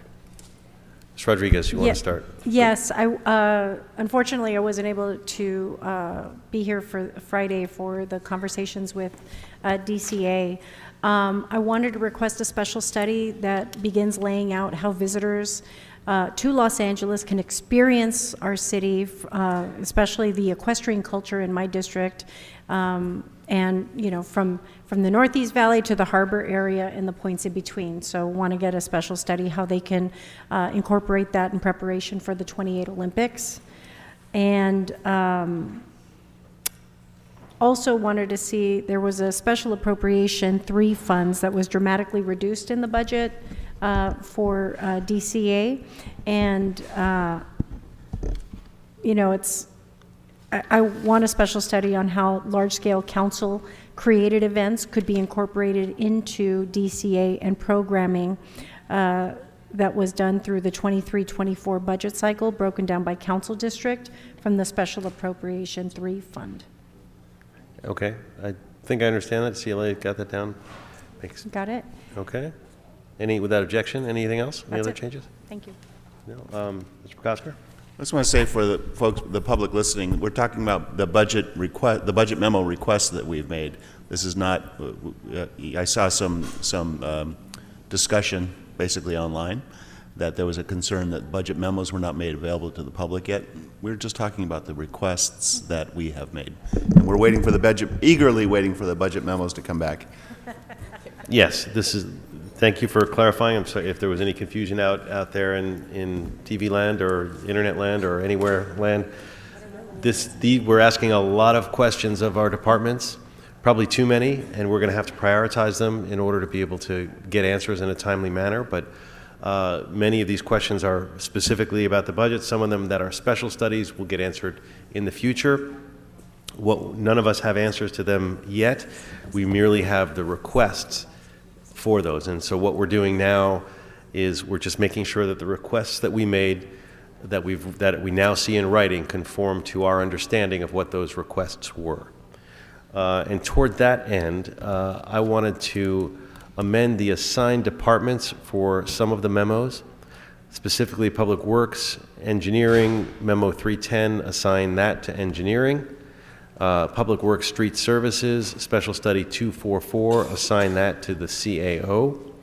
Public Works Street Services, Special Study 262, assign that to Street Services, Board of Public Works, Sanitation, Rec and Parks. The Transportation Memo 324, assign that to LADOT. Transportation Memo 373, assign that to LADOT. And then there was one other that didn't get captured I wanted to add, which was with BOE, and that is a budget impact report to provide additional $300,000 in contractual services for sheet design manual. So again, these are all, when we make these budget requests, it doesn't mean we're actually funding these things. We clearly don't have enough money to fund 90% of what we're requesting. So but we need to have our eyes wide open, know what we're requesting, and then we'll try to do that balancing act. So with that, we'll take a, what time is it now? It's 20 to 1, so we will break until 1 o'clock. There is lunch in the back provided by Mr. Harris Dawson for the staff and members here. So thank you, Mr. Harris Dawson. And thank you, Mr. Aroslavsky. I think you provided some breakfast treats for folks. And with that, let's recess for 20 minutes. See you all back here at 1 o'clock.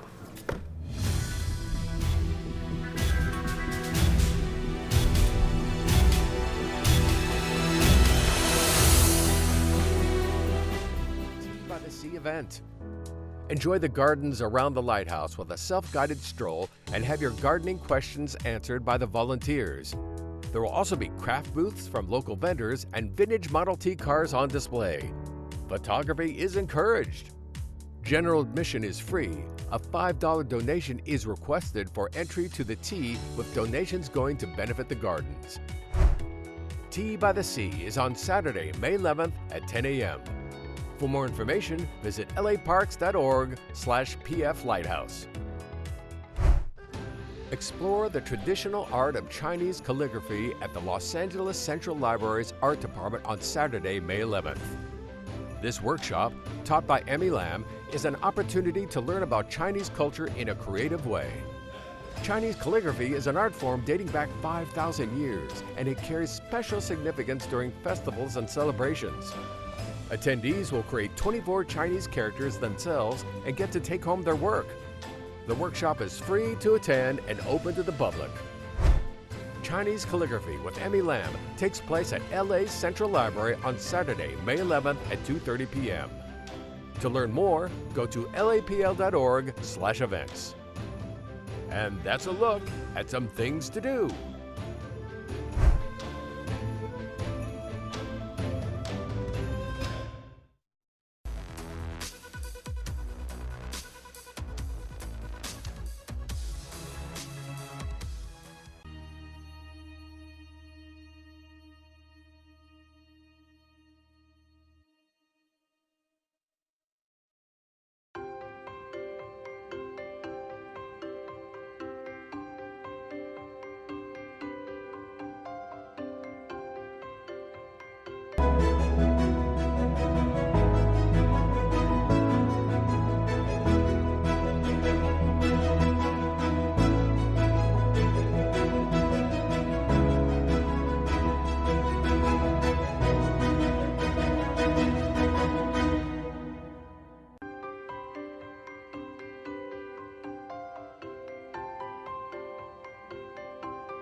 Every day, over 100 Americans die from secondhand smoke.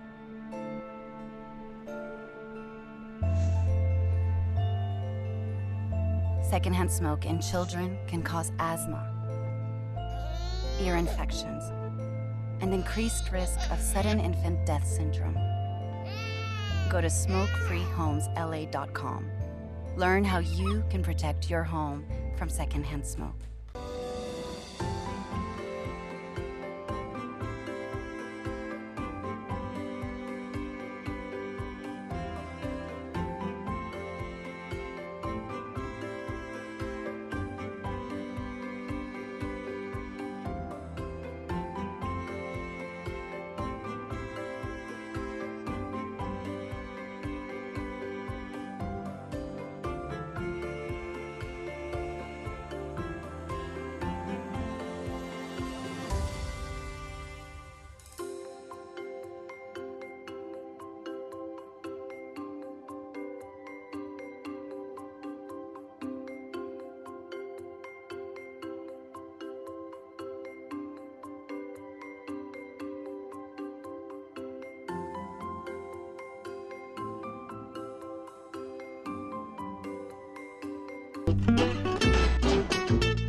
LA Mayor Karen Bass has released a proposed budget for the fiscal year 2024-25 in the amount of $12.8 billion.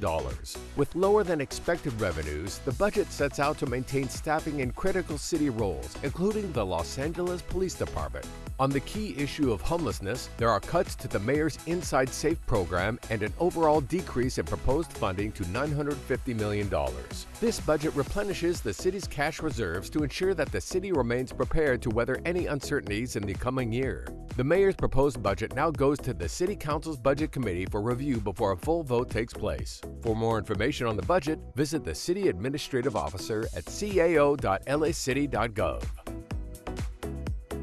In celebration of National Small Business Month, the public is invited to attend the free Los Angeles Region Small Business Summit presented by the County and City of LA. This event is a partnership with the LA Mayor's Office of Business and Economic Development, LA City Economic and Workforce Development Department, and LA County Department of Economic Opportunity. Officials understand opening a small business and locating resources for assistance can be challenging.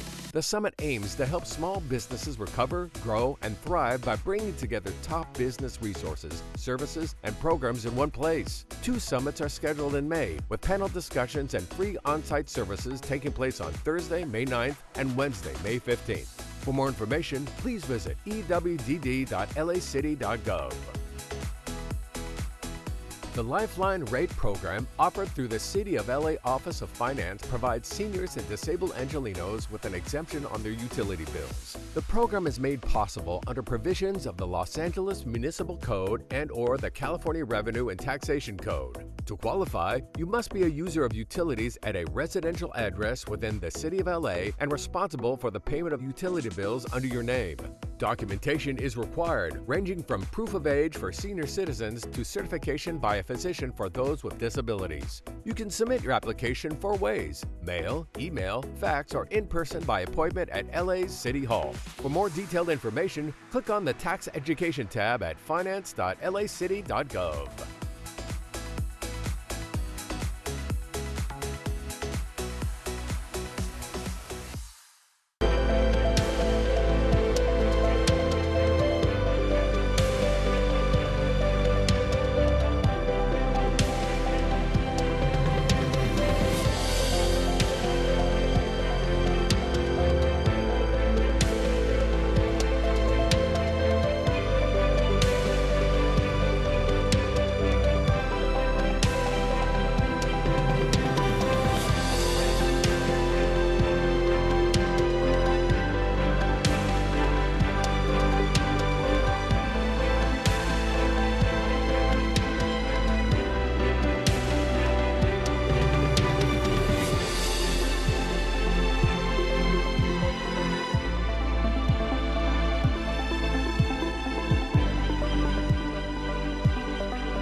The number one cause of preventable death after injury is bleeding.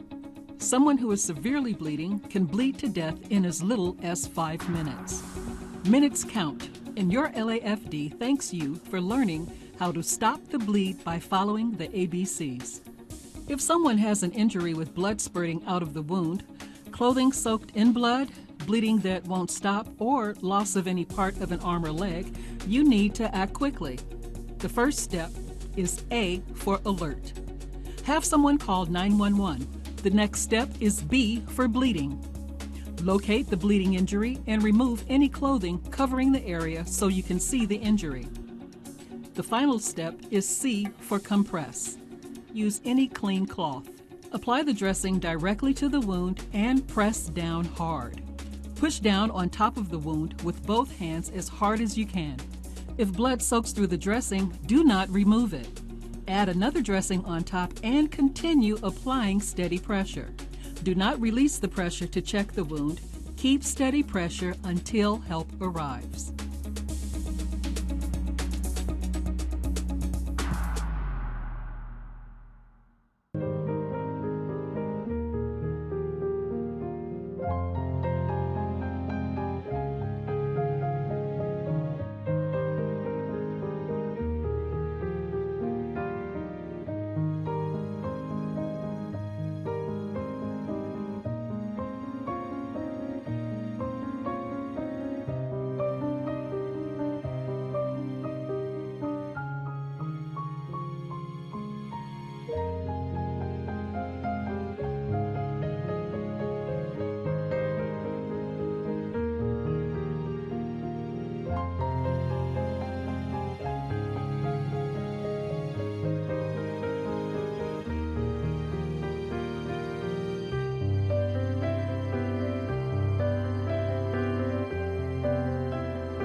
Los Angeles City Council. Here's what's happening in LA this week. This is LA Currents.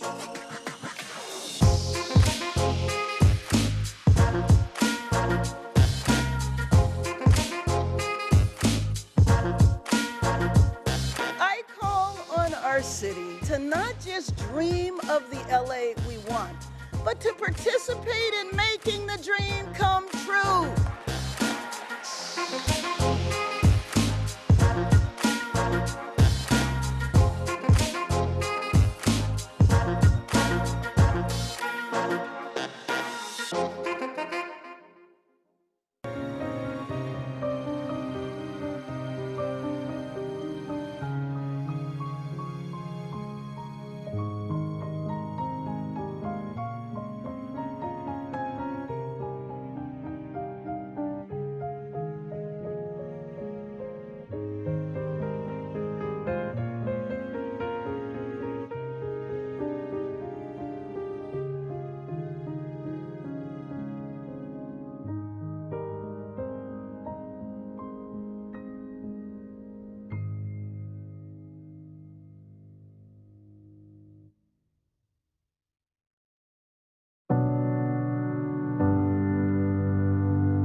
Now, in the coming years, we know that we will face challenging times. This budget continues our momentum toward change by prioritizing city services, core city services, but using this as an opportunity as a reset.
lunch. And if people are still eating during this meeting, there is no harm in that. We're fine with that. This is we're all family by now. So let's get started. Let's end the recess and move into the meeting. If you would please call the roll. Councilmember Blumenfield. Present. Councilmember Harris Dawson. Councilmember Yaroslavsky. Here. Councilmember McCosker. Here. Councilmember Rodriguez. 3 members and a quorum, Mr. Chair. Okay. We're going to jump right in. We'll move to El Pueblo to begin. Arturo, if you could make your way up here.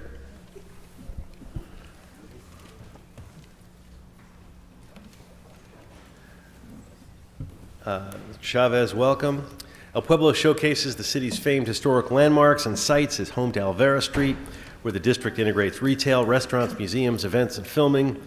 This department promotes safeguards, preserves the city's birthplace and culturally diverse heritage by effectively managing its commercial and historical resources and events.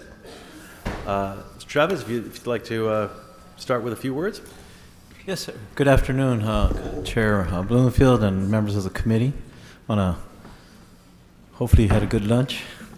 I want to thank the folks here today for a little bit of time. That introduction is great because, I might not have to talk too much about what we do, so thank you. I want to thank the Mayor's Office and CEO's Office for helping us out and trying to put this budget together. I also want to do a shout out to our Sergeant of Arms because they've been here for so long that they take care of stuff and make sure things get going. But my name is Arturo Chavez. I am the general manager for Pueblo de Los Angeles Historical Monument, and I'm joined here by Edgar Garcia, who's my assistant general manager. Pueblo, as you indicated, is the birthplace of Los Angeles. It's a living museum that continues to fulfill our unique role in the city of LA. We are an international attraction for visitors, and we're getting more tourism back as we speak. We also have 7 free museums. And we're also responsible for 7 free museums, which are inclusive of the famous Alvera Street that everybody's familiar with, as well as the Avila Adobe, the oldest house in the city of Los Angeles, the Italian-American Museum, which many people don't know is at Alvera Street, out at Pueblo, the Chinese-American Museum, as well as America Tropical, which is a mural that was done in 1932 by the famous Mexican muralist David Siqueiros, which is a few of the things and attractions that are here at Pueblo. Pueblo is responsible for the maintenance of 27 historical structures that are on the National Register of Historic Places. We are responsible for the maintenance and the upkeep of these structures. Some of them are occupied by museums and restaurants, some of them are not. Pueblo represents the early history of Los Angeles through Spanish, Mexican, and United States periods. Our city department consists of 10 full-time positions with about 20 to 22 part-time positions primarily employed in the museums as guides. We provide jobs for students, college students, as well as seniors for these museum guides. And as a result, there are some turnover because students move on and or get other opportunities. We are a special revenue department that generates funds from merchant rent, parking, filming, and special events. We have 4 active parking lots and non-parking, and on parking that serves as a bridge home, we have lost we lost lot 5 around almost going on 6 years now. And I bring this up because it's a bridge home, it's a very important part of the city and helping assist us, but that has created a $175,000 a year loss of revenue, which was never made up once we had that bridge home. So, since we've never been compensated for that, we're hoping that we would one day. We're really up after 6 years. Just do the math, $175,000 a year. That's the lost revenue. Our department is concerned with the proposed budget that is now, today, that we're discussed, because we are small cuts, but are significant cuts to us. We have, for the past 4 years, requested a curator for the department. We do not have one. We didn't receive that additional request. It's been denied year after year. we feel that the curator would allow for an increase in revenue by exhibits, and it could be used to kind of catalog a lot of our vast collection of artifacts that we have stored. We also cut an accounting clerk, which was a bridge to home position. And right now, we could probably, you know, we could probably live with these two cuts of these two positions. But the concern to have, our urgent concern that we have, is that we got cut in our budget for utilities $40K. We also got cut $24K. I'm sorry, backwards. $40K from our special events and $24K from our utilities. And as you know, utilities never go down, they usually go up. And right now, we're above, or we're at a point where we might not make our, if we were at this budget, we would not make it for our utilities, because we're already pretty high up on utilities. And for events, as a special revenue department, with the cut of 2/3 of our budget for events, that creates a little bit of a problem for us in terms of being able to have events. We sponsor events, we rent space out for events, but we also support the 5 cultural events that occur every year in Olvera Street.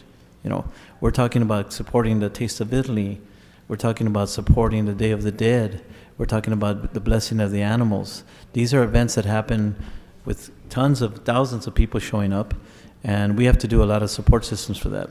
So $40K is a big cut for us to be able to do that. So we're asking that our events budget be increased by a minimum of $20K, which would be only a third cut, and that we get at least $30K for our utilities, because we're really behind the ball on that for next year, fiscal year.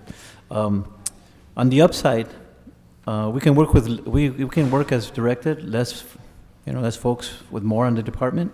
We're accustomed to that, being a small department. We can work with the loss of the accounting clerk as well as the curator. And we're happy that the master plan has finally gone moving, and we've asked for that for 4 years, and we finally have moved on that, and so we're extremely excited about this first phase of the master plan. So that's the good point. I don't want to go on a negative point. You've heard that all day. So that's what we're looking for. We're looking for just a little bit, total about $60,000 more, events and utilities. Other than that, we're willing to work for less, work for more, for less people. That's fine. I'll entertain any questions you may have. Okay, colleagues, anyone want to start on this one? Or Ms. Rodriguez? Thank you. Thank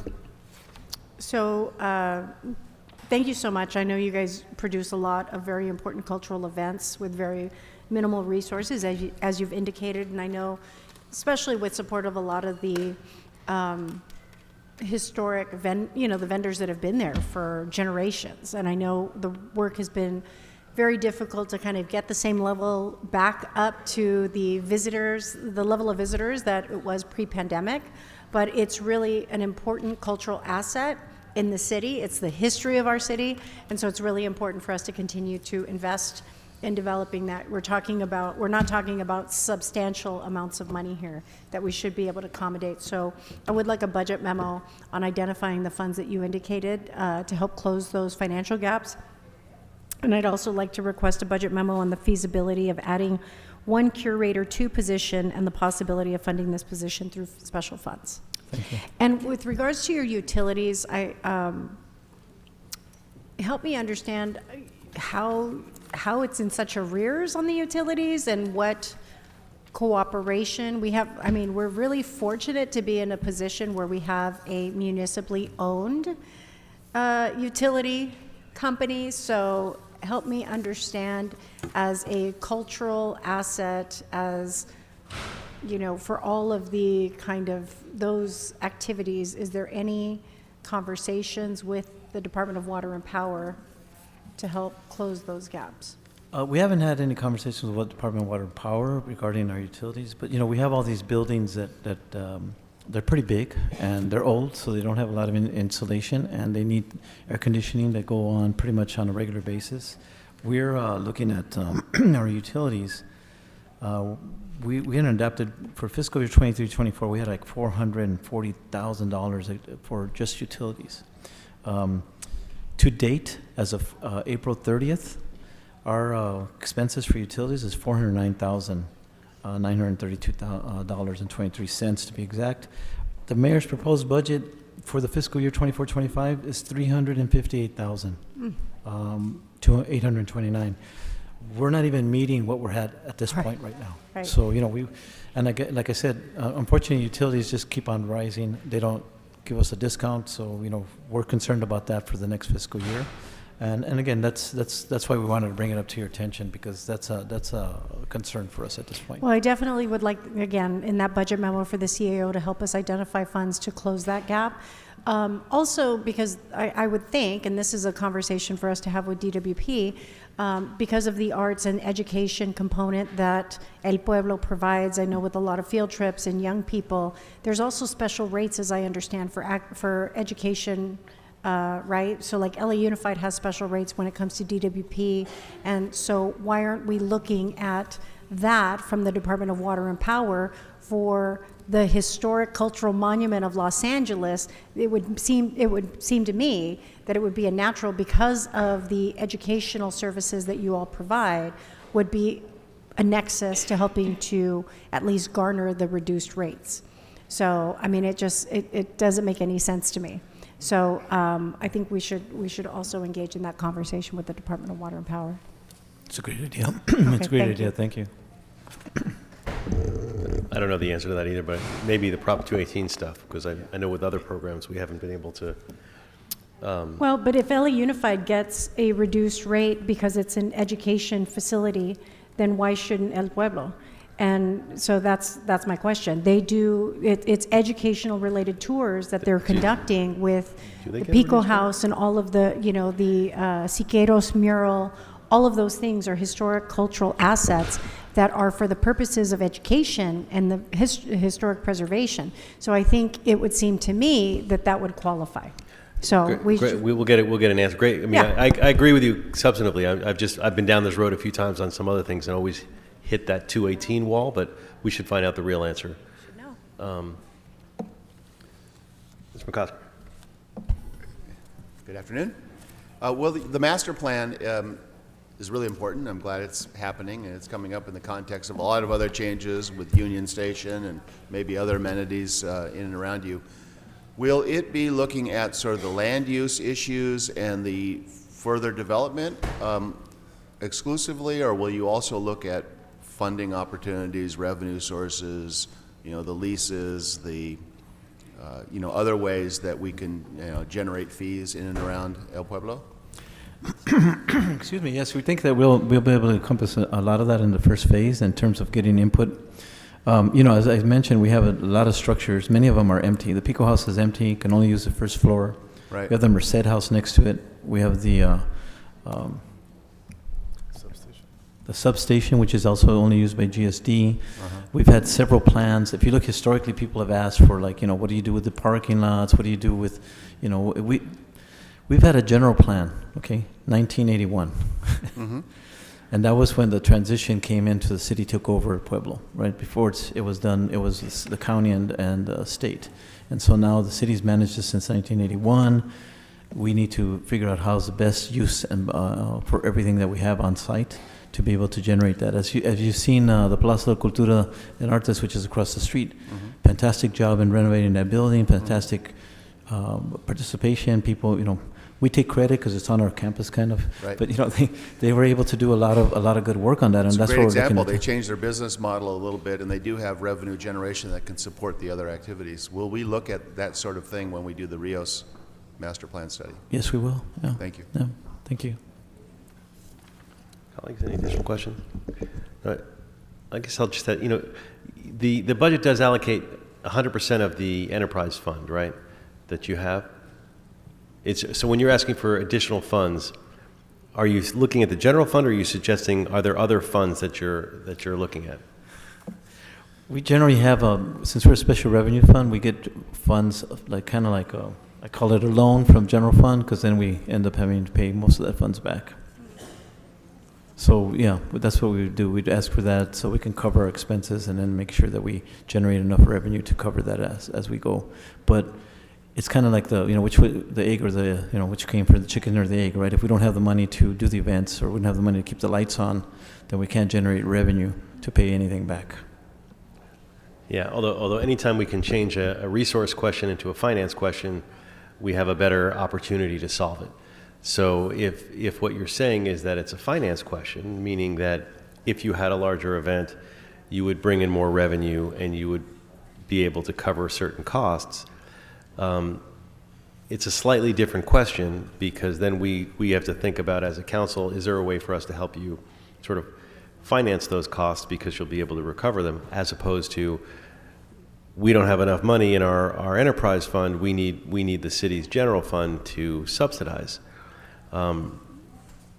Similar questions, but different. So, I mean, and that, I guess, will be teased out in the report backs if there are opportunities. But as you do those report backs, I would look to ways that we can change this into a finance question, because we'll have a much easier time saying yes to a financing question than we will to a resource question during this kind of a budget. I get it. Thank you. No problem. Colleagues, any additional comments, questions? Great. Thank you so much. Always good to see you. Thank you. Good seeing you. Thank you. All right. Next, we will bring up public accountability. We're just talking about DWP, so welcome, OPA, Dr. Pickle and your staff. Thank you for your letter describing the needs of the voter-approved Office of Public Accountability. Colleagues, since 2011, OPA has performed the extremely important task of oversight for and on behalf of the ratepayers themselves. With that, Dr. Pickle, you can walk us over your asks, specify any funding sources for position authorities you're requesting. If you have any insight into the questions we were just talking about with regard to DWP, feel free to answer those as well. Okay. By the way, I have with me Bill Koenig, former CAO chief, hired on a 120-day appointment to help me with budgeting issues. First, OPA was created in a difficult time where there were disagreements of both fact and policy in the 2008 through 2011 period on substantial financial issues and the city transfer, and we were created to help out on that. Our primary directive was to look at do an independent public analysis of things that affect rates, and to operationalize that a little bit. We first try to seek to improve the performance of DWP by analyzing and reporting on the reasonableness of water and power utility rates. The word reasonable was added, and making specific recommendations at the request of council. The OPA second shall provide information and make recommendations to the board, city council, mayor, neighborhood council, and the public to ensure DWP's transparency and accountability to its customers and the reasonableness of its policies and rates, and shall provide information and advice as opposed to direction to the DWP mayor and council.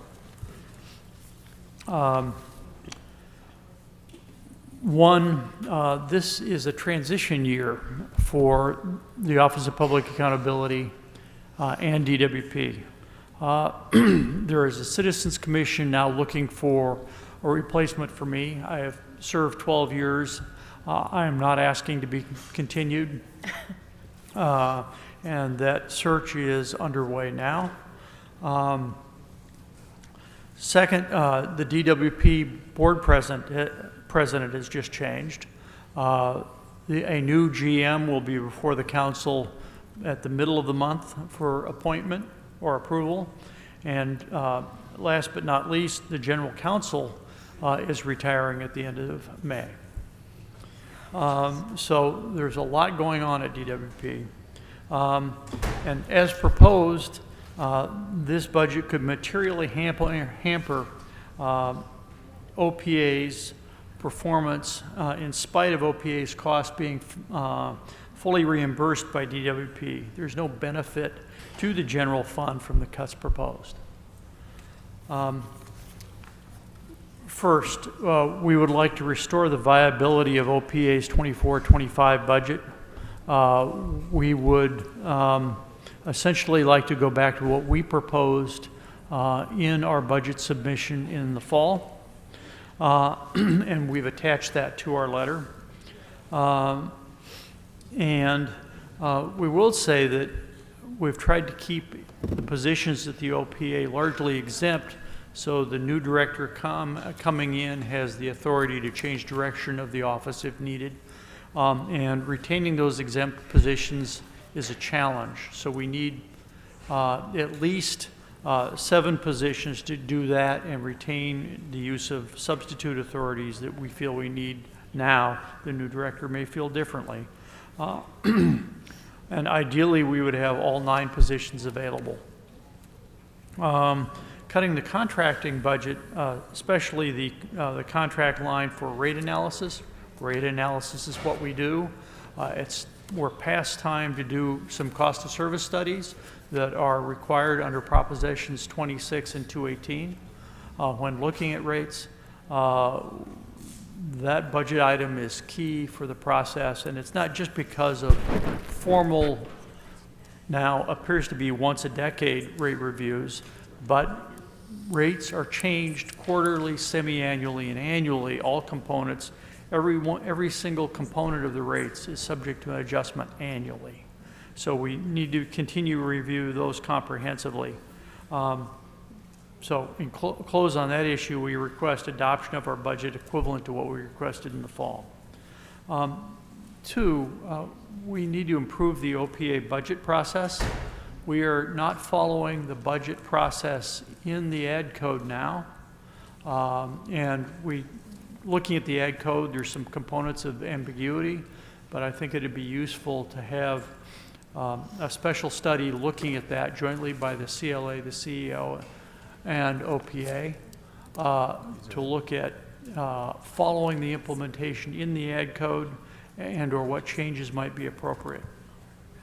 And then last but not least, beyond OPA's budget, there is an opportunity for the general fund inflation index, low income and lifeline utility credits. Those credits have not been adjusted for inflation since 2008. And they could be adjusted by making adjustments for about $1.5 million per year, so at least those credits would not lose value versus the 2008 value. So we ideally would recommend going back 16 years at $1.5 million per year, and then as time goes forward, $1.5 million a year going forward on top of that. That seems to have caught some people's attention because it looks like sanitation is thinking about asking for a similar component from their rates. One big problem why something has not been done is rates are tightly constrained by Propositions 218 and 26. There has to be a cost of service nexus. As far as I know, LAUSD doesn't have any special rates. Standard for utility services, similarly situated users get similar rates. There are contracts for pilot battery projects, just one, but actually there's room for more than one. The enabling, as I recall correctly, I'd need to check, but the resolution in the program has room for more than one participant in that program. I may be thinking of 2 different programs, but there's room for more than one intentionally. So it wasn't just LAUSD. And 2, there are special contracts for energy efficiency activities, and those are appropriate with other programs, especially on large-scale programs where there can be working jointly with staff to assist conservation activities. Talk to DWP. Any questions? Sure. Thank you, by the way. You were our first ratepayer advocate, and now you're saying that you're going to move on to greener pastures. Just want to note that you've really provided tremendous leadership and continue to do great work. So I just wanted to acknowledge, when you mentioned that, I thought that's going to be a big loss for us as the city moves forward. But the positions you're talking about, you obviously are trying to get them in place so that next person would have the support that they need. Is that, I guess I'll just ask for a report back on restoring those deleted positions that would be fully funded by DWP. Right. And I'll move on. I have some questions. They're funded, including a typical adder of about 40% for benefits and an additional 80% for general overhead. So it's intended to be fully compensatory. Okay. Mr. McCosker. Thank you very much. I wanted to ask you about Project Powerhouse. I mean, I think we even discussed this last year. So Project Powerhouse, an effective tool, in my estimation, in bringing down the cost of 100% affordable housing. Is the project still continuing within the department? And is there any concern, going back to the last thing you just told us about fees and charges to the ratepayers, that we're underwriting that cost? We've just looked at that issue in a memo that was posted on March 26th. That memo is attached to my letter as the second attachment, third attachment, and it discusses the costs of Project Powerhouse and the fact that DWP has received grants sufficient to compensate fully for any subsidies related to Project Powerhouse in the prior fiscal year. So based on the grant backstop, you found it to be a fully acceptable program? Correct. So first year.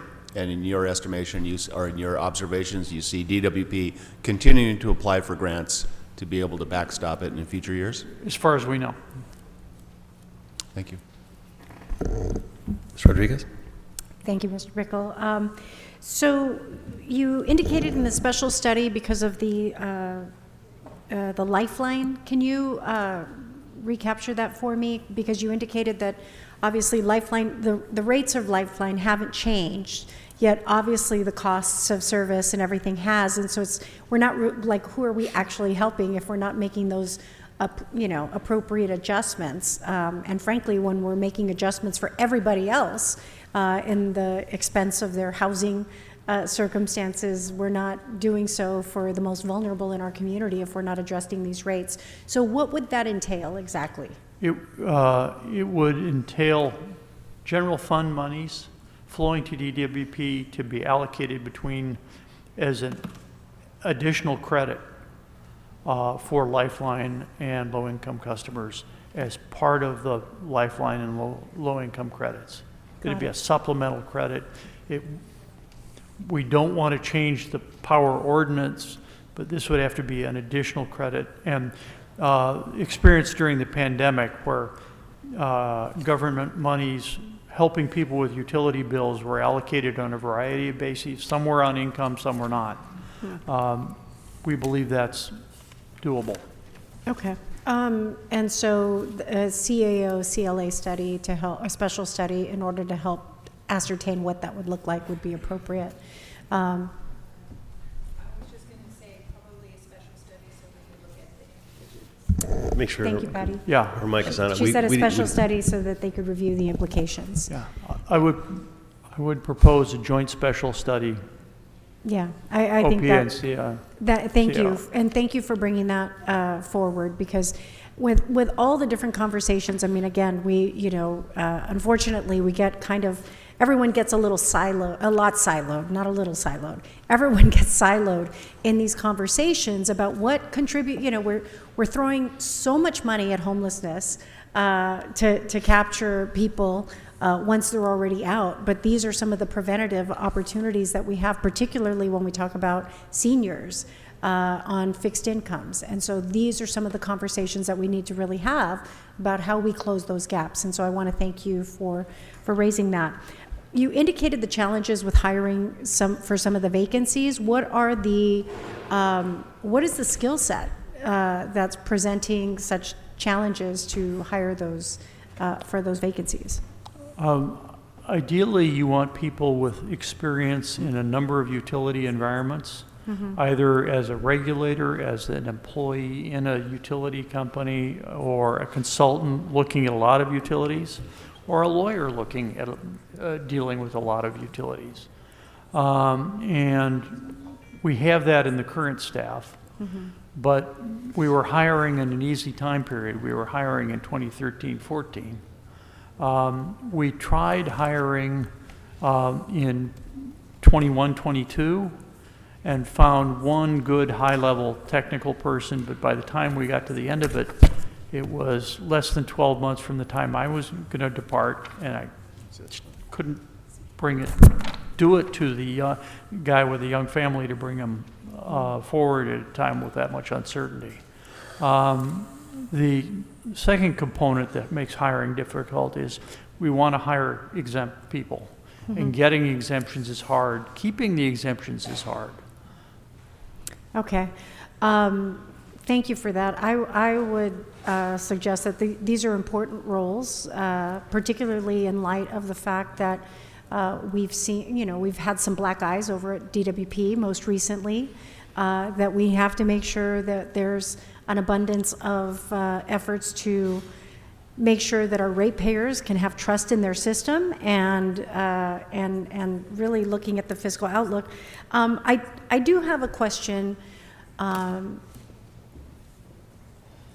terms of salaries for municipally operated utilities, what's the average salary for an executive leading an agency? The scale of the Department of Water and Power, but for other municipal, similarly structured, we'll just say municipal power agencies. There are not many similarly structured municipal utilities.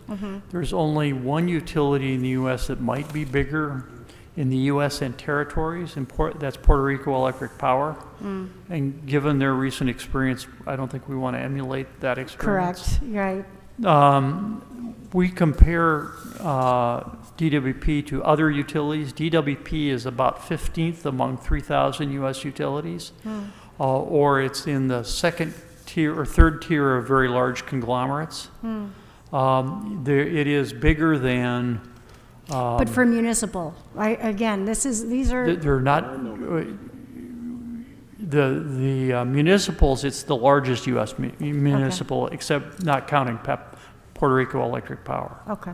And if you compare it to the investor-owned utilities, which tend to be larger, there are under 200 investor-owned utilities. Compared to them, it's about 15th largest. So DWP is a big utility. Yeah. Looking at compensation, DWP's compensation right now for the current GM is first quartile low for annual compensation. Yes, I'm sorry, can you repeat that? Pardon? I couldn't hear you. They're below 25th percentile. The new proposed one is about 50%, in the range of 50th percentile, looking at it a couple ways. There's no incentive compensation for DWP. And on total compensation, including annual cash incentive compensation, they are low. If you look at stock bonuses that the investor-owned utilities get, well, I mean, that... We're not in that ballpark. I mean, we could also say, I mean, by that, again, for me, I look at it as, municipal employees are capped at certain rates because this is what we sign up to do versus what it would command in the private sector. So there are differences. We've got a number of talented, well-educated people that help run the second largest city in the country. That also doesn't mean they all make more than the President of the United States. So I'm just asking the question in terms of municipal operations because I think it's important for the purposes of, again, I recognize the role that you've played in helping to advocate and protect the interests of the taxpayers. But I was just curious for municipal, looking at those things. I think those are important things to consider. About 10 to 20% of the public operations, municipals, co-ops, other special state entities. DWP doesn't have an incentive compensation. 10 to 20% of those do have incentive compensation, and their compensation is generally higher for that than DWP.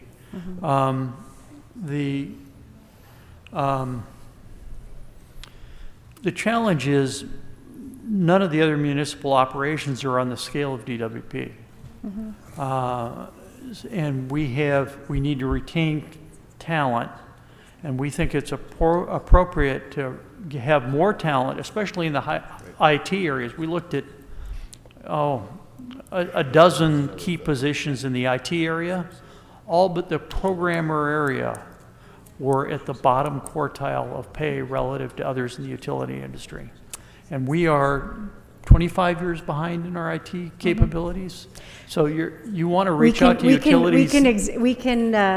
We can make the same comparison to our ITA, to a number of departments in the city. This is a 24/7 utility operation. 1,000%. It operates literally instant to instant. Yes, so is And there are LAPD, so is people out fire, there- so is, There are people out I there that recognize have that. hired or installed 3 or 4 sets of modern software that we haven't installed 1 set of. So we really want to be reaching out into the general utility sector to bring some of those people in. Yeah, thank you.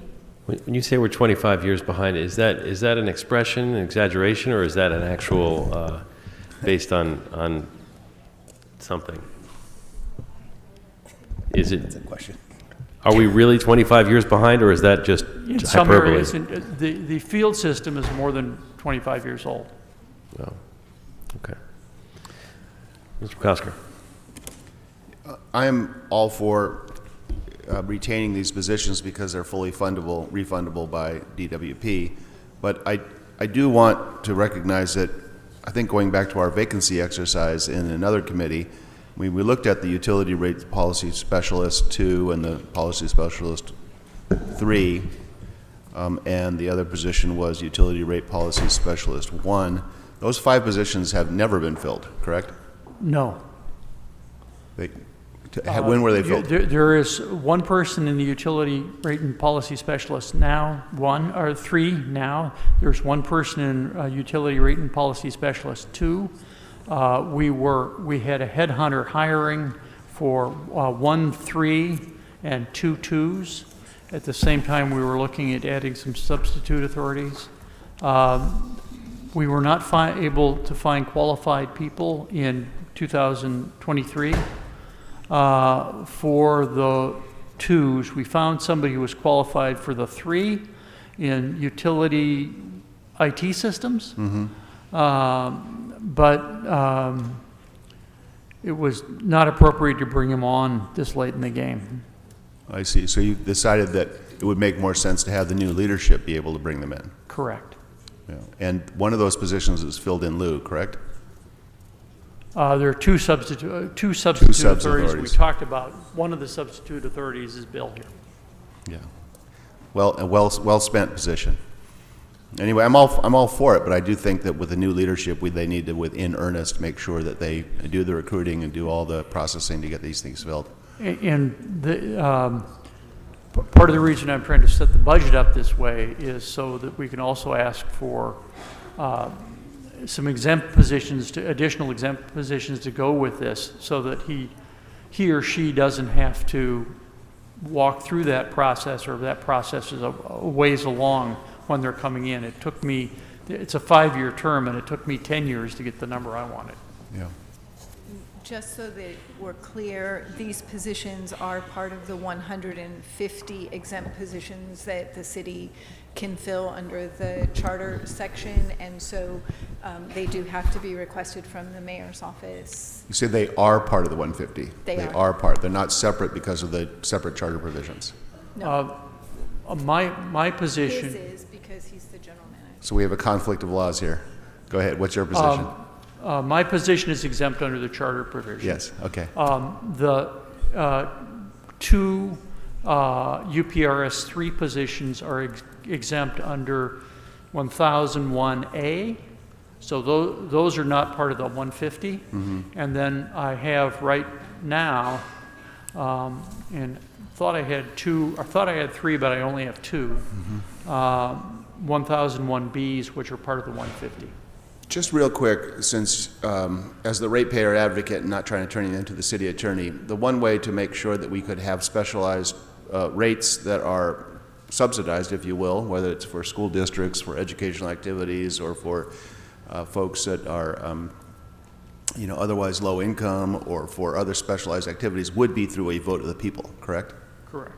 Well, there are a variety of ways. There are two attorneys on the city's staff that are very expert in this area, and I think a closed session discussion with them on that would be appropriate at an appropriate time. Okay, thank you. Colleagues, Mr. Hurst. Thank you so much. It's me right here. I want to follow up on Councilmember Rodriguez's questions because, you as the public-facing ratepayer advocate, hopefully this is part of what you do. I got cornered about 4 or 5 times this weekend over the proposed salary of this new DWP person. And I think I get why you all arrived at that number, but it's just very difficult to explain to everyday people who can't get the billing right or get someone on the phone when something happens at DWP. So help is what I'll question you on. It's not often you hear a ratepayer advocate say spend more. Don't be cheap on this. Louder? Don't be cheap. The total DWP capital and operating budget is now north of $9 billion per year. The revenue is about $7 billion per year. The human resources budget, benefits and salaries, and pension is a little bit less than $3 billion per year. An additional $250,000 out of that is spare change, and DWP needs to step up the leadership talent at both the exempt levels and at the MEA. Most of the Management Employee Association is substantially under market. To retain that technical and management talent, to guide them to doing a lot of the things they need to do, we need to pay. We need to pay properly for that executive talent. Thank you. Still a very big number to swallow for any sort of public servant, bigger than the President of the United States, bigger than multiple council members. You talk about $750,000. $795, is that what it's up to? It's more than you make? What's that? That's slightly more than everybody here combined makes. Yes. Colleagues, any additional questions? No. Thank you so much, Mr. Pickham. Dr. Pickham, sorry. Yes, and even with that, it's all right. So thank you. Next, we'll bring up Animal Services. Welcome, Stacy. Come on up, team. This is your first budget, and you're working diligently to achieve your goals to become, our goals as a city, to become a no-kill city. Although we know you don't have the tools to accomplish that for a variety of reasons. I'd argue you're on the short list of general managers under an extreme microscope, oftentimes unfairly under that extreme microscope, but it is what it is. And our goals for this department are common, and I think everyone here knows how important animal welfare is. Our city has progressed to being an animal welfare city. We are Los Angeles. I'm proud of the work that we've done to lift the injunction on the citywide cat program. Hopefully that has helped reduce kill rates and overcrowding at shelters, because whether you're an animal welfare advocate or not, saving animals is saving taxpayer dollars. And here we're talking about dollars and cents. So I now that you're all settled, I will use that as the opening. Welcome, Ms. Daines. We look forward to hearing your presentation and having some questions. So the floor is yours. Thank you so much. Good afternoon, Honorable Chair Blumenfield and committee members. I am Stacy Daines, your General Manager for Animal Services, and joining me today are Curtis Watts, he's our Assistant General Manager of Administration, Annette Ramirez, who is our Assistant General Manager of Life Saving, and Sharon Lee, our Senior Management Analyst. We would like to take a moment to thank you for your service to our city and to celebrate and honor your courage as a committee member and elected officials for this great city. To express our deep appreciation for the continued support of the mayor, our city council, members of the Budget, Finance, and Innovation Committee, and our CAO's office, who has painstakingly done all they can to preserve the spirit of the services provided by our city to our residents. We have brought a special visitor for you today. Here she comes. I'd like you to meet Monica. The old puppy dog trick. Yeah, She must be a biter. Woo us all with the puppy dog eyes, and then we'll open up. All right, well that's it. Let's just open. All up. right, whatever you want. Monica has been in the shelter since about mid-April. She's 2.5 years old, and she's available for adoption, and she represents approximately 1,500 of the dogs we currently have in our 6 animal shelters across the city. I'm here today to vociferously advocate for securing resources for the Department of Animal Services. Animal care and control in California and across the nation has evolved significantly in the last 3 decades, and this evolution has occurred because of the constant and growing understanding we continue to develop about the role animals have in society. Since the time of early domestication of animals, humans have inextricably altered the fabric of our existence by bringing animals out of the forests and into our families. It is because of this domestication of so many species that our own species owes much of our survival. From advancements in technology, medicine, and even the very structure of our families, animals have earned their place in our lives and have earned their rights to health, happiness, and safety, as demonstrated in local, federal, and state law, regardless of an owner's willingness or ability to provide such care.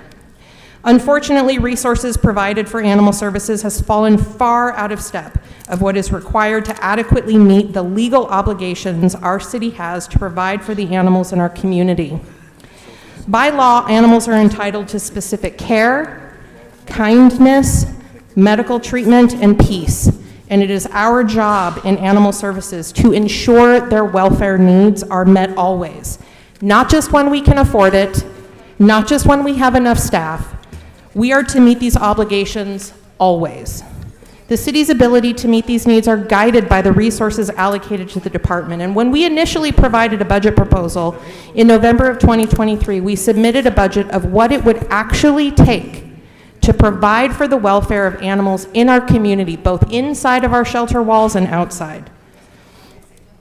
The request included hundreds of more staff to provide adequate care to animals in the shelter, as well as hundreds of more officers to enforce laws and deliver resources to our most vulnerable populations, both human and animal.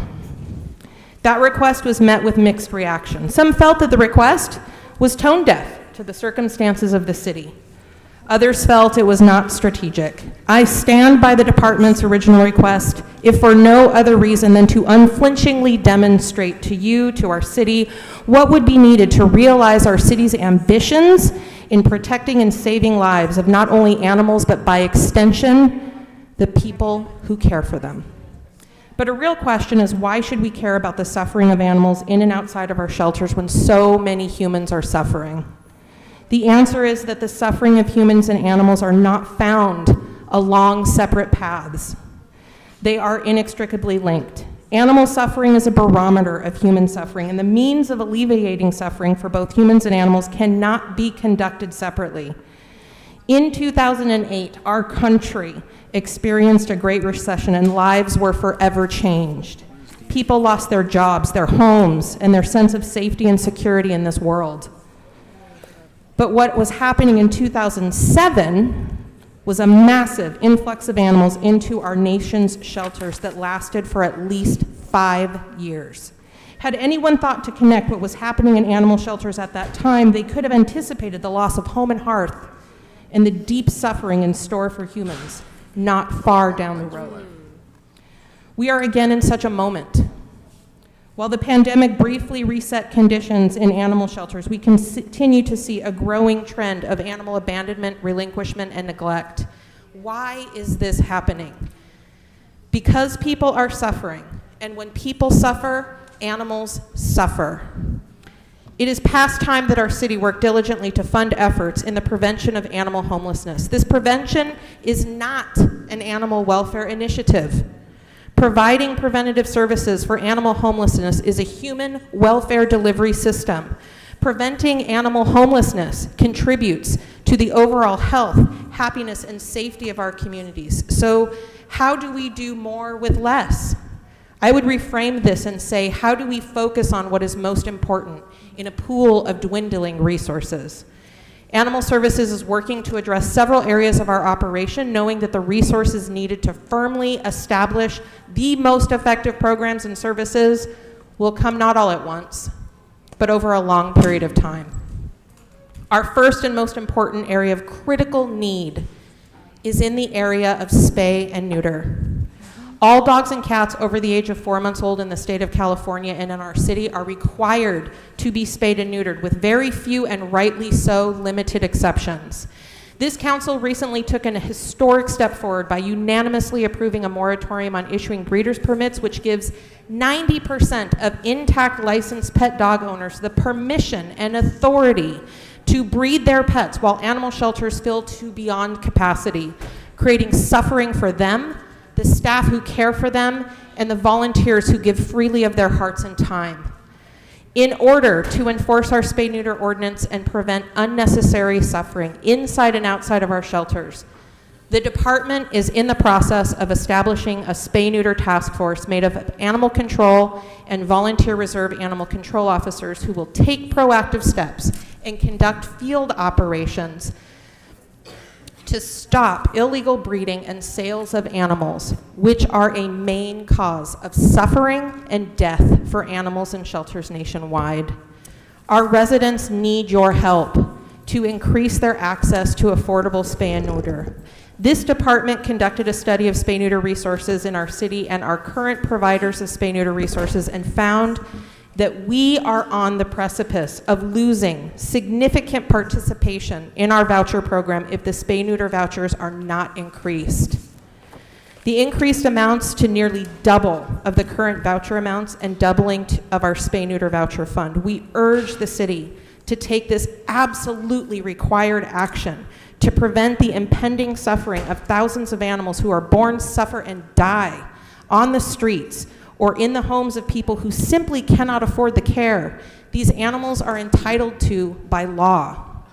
Other efforts we are exploring include reorganizing our work shifts to implement an on-call shift in place of the highly inefficient graveyard shift at each of our 6 shelters. This would move nearly 20 staff from an unsupervised, underperforming, and unsafe shift to shifts with more support and resources to do the important work of caring for animals. We're also working with our labor partners to explore changing our business hours to accommodate more people who at this time must choose to either work or reclaim their pets, rescue animals, or adopt them. This important equity measure would enable people to not only reunite with their beloved furry family member, it would also enable our supporters, such as our New Hope partners and volunteers, to engage more with the department during more convenient hours and save more lives. We thank you for understanding the importance animals have in our community and for your constant support for the Department of Animal Services. We're available for questions. Great, thank you. And we heard most of what you said, but you were certainly upstaged by Monica. Not this Monica, but the other one. Not this time. Yeah, I want to start with the spay and neuter issue. I mean, this has been such a big issue. I've talked about it every year. I mean, it's not just the right thing to do, but it's the penny wise, pound foolish thing. And it's something that we already, as you mentioned, we're spending $70 and it should be $140 per voucher. Mm-hmm. And we're already subsidized by private philanthropy on this. whereas a lot of cities aren't so lucky. Tell us a little bit about putting it just in dollars and cents terms. What is it going to, what does it cost us?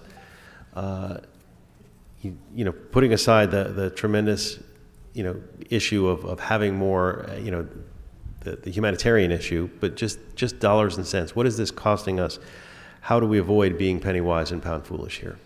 Thank you for your question, Chair Blumenfield. So the average cost for care for an animal in our city shelters is about $30 a day. If we continue to not provide the safety net that this city and our state has mandated for animals to be spayed and neutered, if we do not provide that care, we are going to continue to see more and more animals entering the shelter. And I'm here to tell you, our department is not going to kill those animals. We have proved that. Unfortunately, what will happen is those animals will continue to accumulate in our shelter, receive less and less service until they are in a state where they are suffering, and then we will make the decision to euthanize those animals. And that is not a smart or humane way to operate. And spending $135 now to prevent the birth of 420,000 cats over the course of 7 years is an incredibly prudent and smart investment. So I'm certainly going to want to get a report back on funding the spay and neuter voucher program to the appropriate level, as well as a report back on the citywide cat program and what that would take to get to the required level, as well as trying to put those costs into perspective. And if there's any other sources besides the general fund that we can use to do so. I've got other questions, but I want to keep it moving. So, Ms. Rodriguez. Thank you. So going back to the vouchers, I understand that even just the time lapse in terms of when they're eligible to be spent is also contributing to, I guess, some dollars not being fully expended? I don't think I understand the question. So there's apparently, as I understand it, when there's a voucher issued, that there's a time limit as to when they can use it. And so part of the challenge is because the subsidy doesn't fully capture the full cost of what available services are. So for example, given the limited number of those that can actually perform the procedures, that there are circumstances with which there are vouchers that are going unused. That is correct. Currently, our redemption rate is about 50%, but we can get you more information on that. And what happens is when a voucher is issued, the person then needs to request an appointment from a participating veterinary clinic. And unfortunately, those wait times are out until August or September. A cat can get pregnant 2 times during that time period. So what, I'd like to know what you propose changing in that process to actually make it, what do we need to do to change the structural deficiencies that enable people to actually utilize the voucher once they get it? Because again, we can allocate more money to it, but then if it lapses by the time they're able to actually secure the service, it fully defeats the purpose. So what needs to change administratively in the operations? Because we are really good. I know there has been a lot of private philanthropy that has helped to aid this. So, again, this goes back to how do you, every department has to look at their procedures and identify what do I need to change in order to make it work? Because everyone wants to ask for more money and there's just not more money everywhere. So how do we make better use of the dollars that we have? And again, going back to the primary concern being the welfare of the animals and trying to prevent, again, to your point, by the time, cats can have two sets of, 2 births if by the time they're actually able to get these services,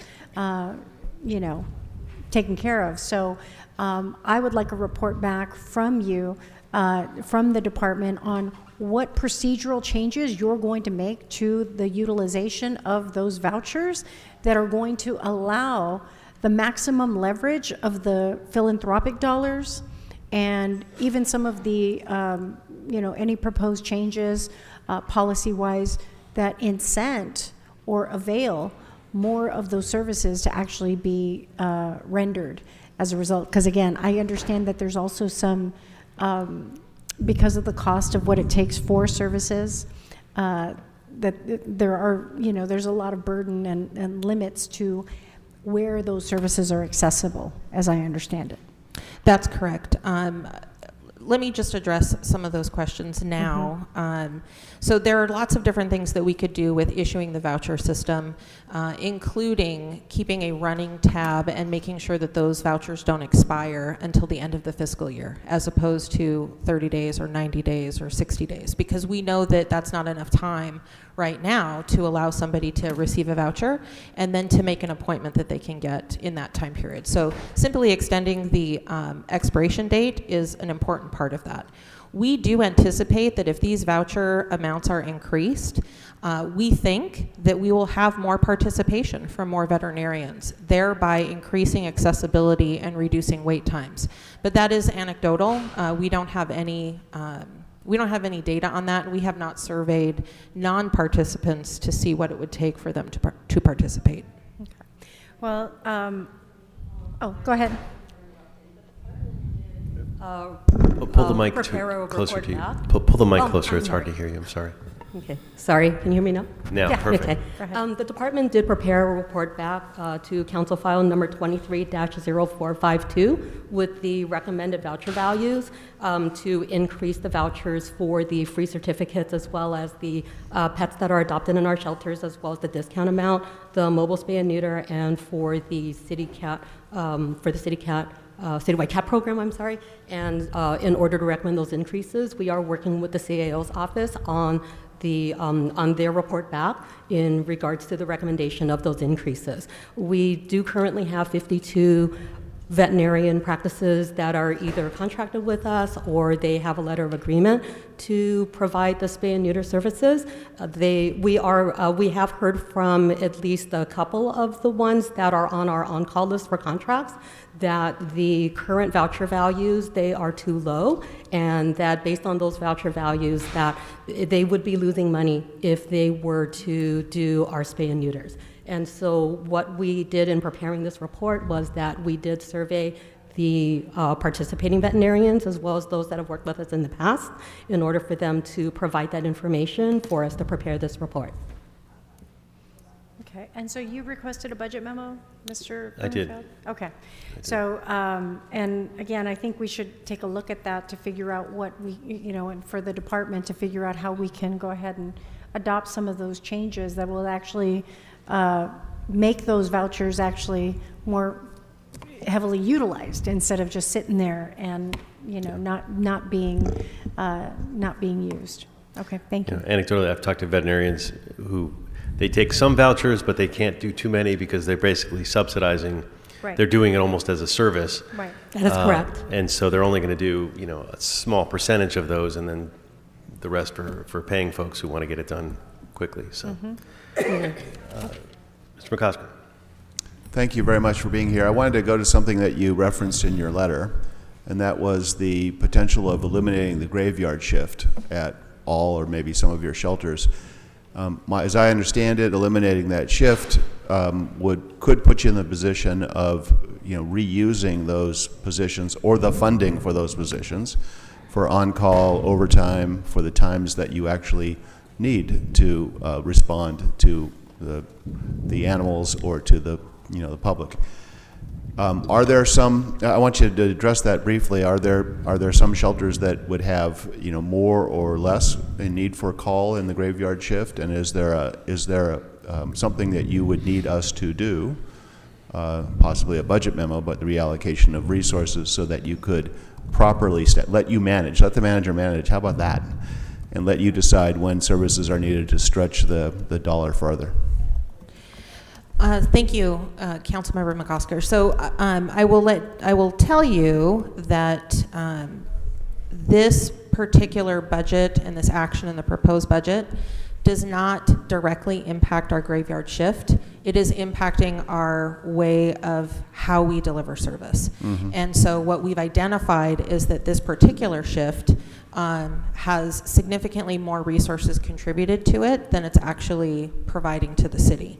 And a more cost-effective way to deliver the same service is to instead implement an on-call or standby shift for folks than to operate 24/7, which is very common in our industry. There's very few shelters that operate 24/7. So obviously emergencies happen at night, and we need to be able to be responsive to our police department when they call us for assistance, or when somebody arrives at the shelter at 2 or 3 o'clock in the morning with a sick or injured animal. We have a mandate by law to take those animals in. We are not permitted by law to turn them away.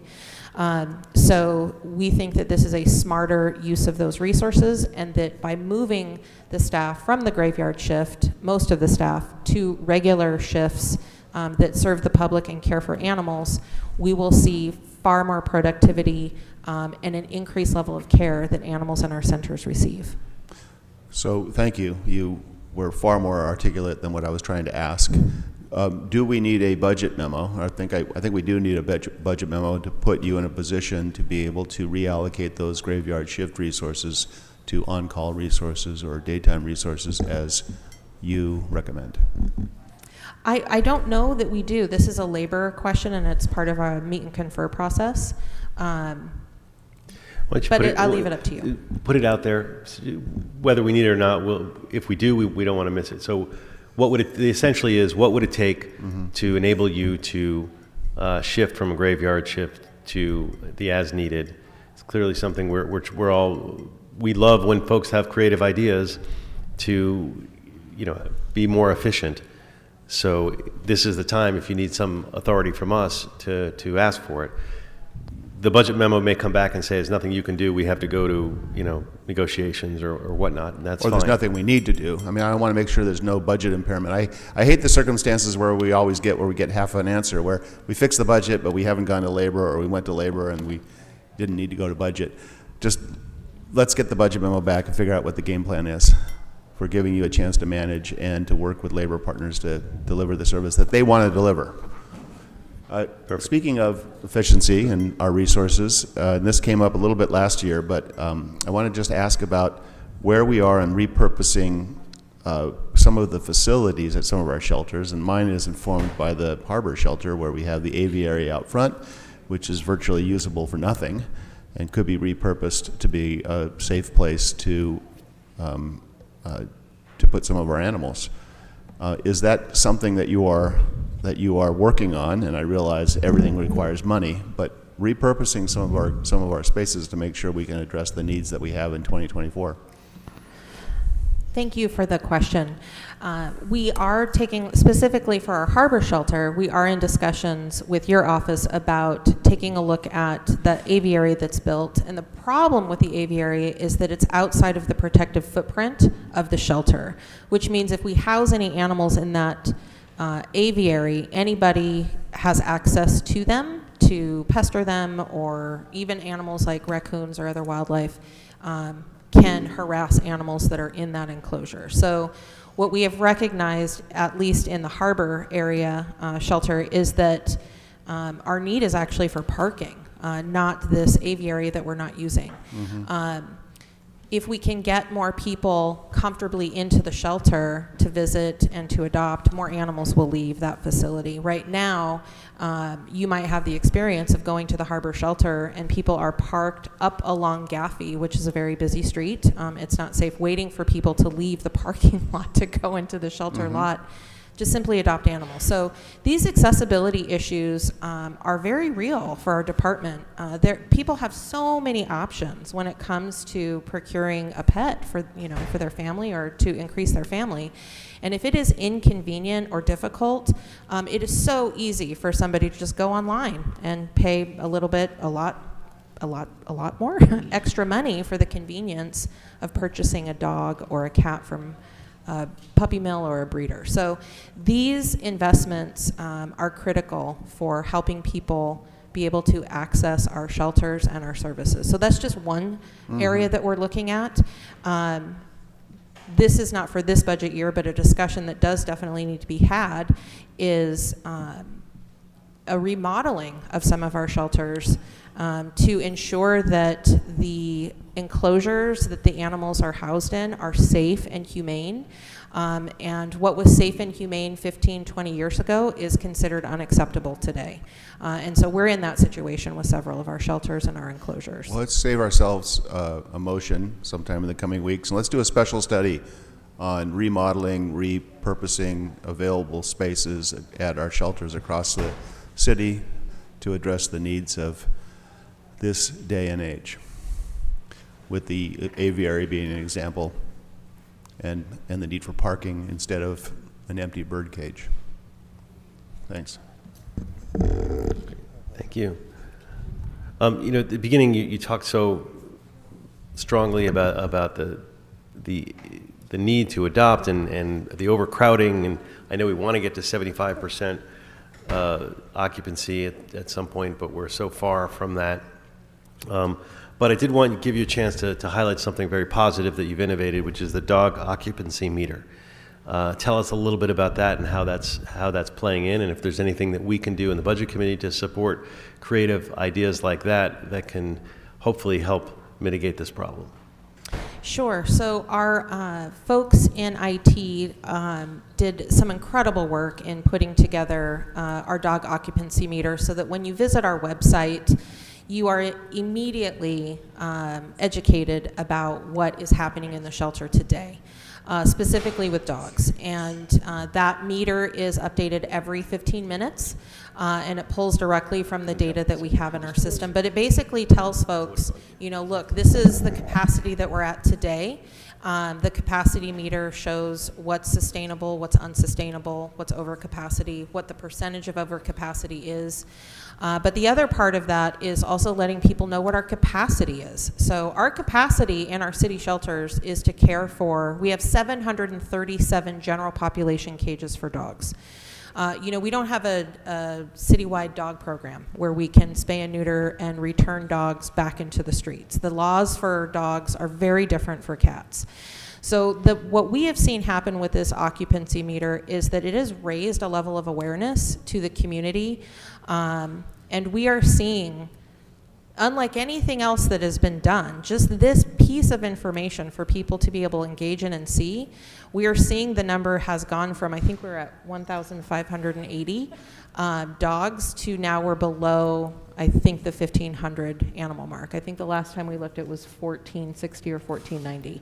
So just people knowing and understanding what the plight is in animal services and what the real crisis is, will bring people in to help.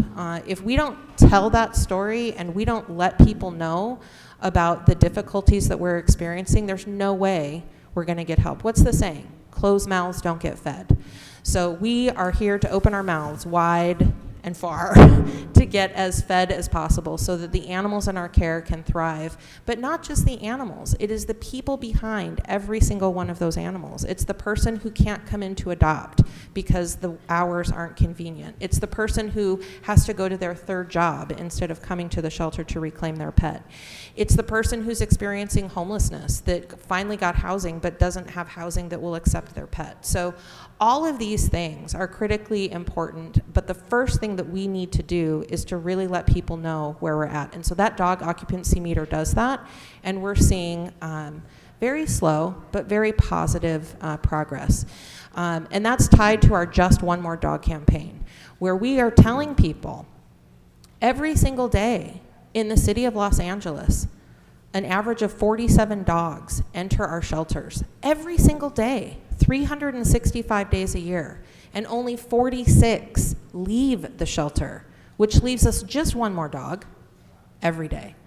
And over time, that has led to our overpopulation. And you can look at our numbers and see that that's exactly the case. Every year, there's 365 more dogs in our system. And here we are, you know, however many years later, with this incredible and unprecedented overpopulation. And the reason for this is because we reject killing animals just for space. We didn't necessarily reject that before the pandemic. Now that we are firmly past that emergency point in the pandemic, we our staff, our volunteers, our community, it's just not in us anymore to simply take lives because there isn't an empty space. So we need to figure out how to do this differently in a way that is not damaging to our animals, to our staff, and to our volunteers. Thank you. Councilwoman Yaroslavsky.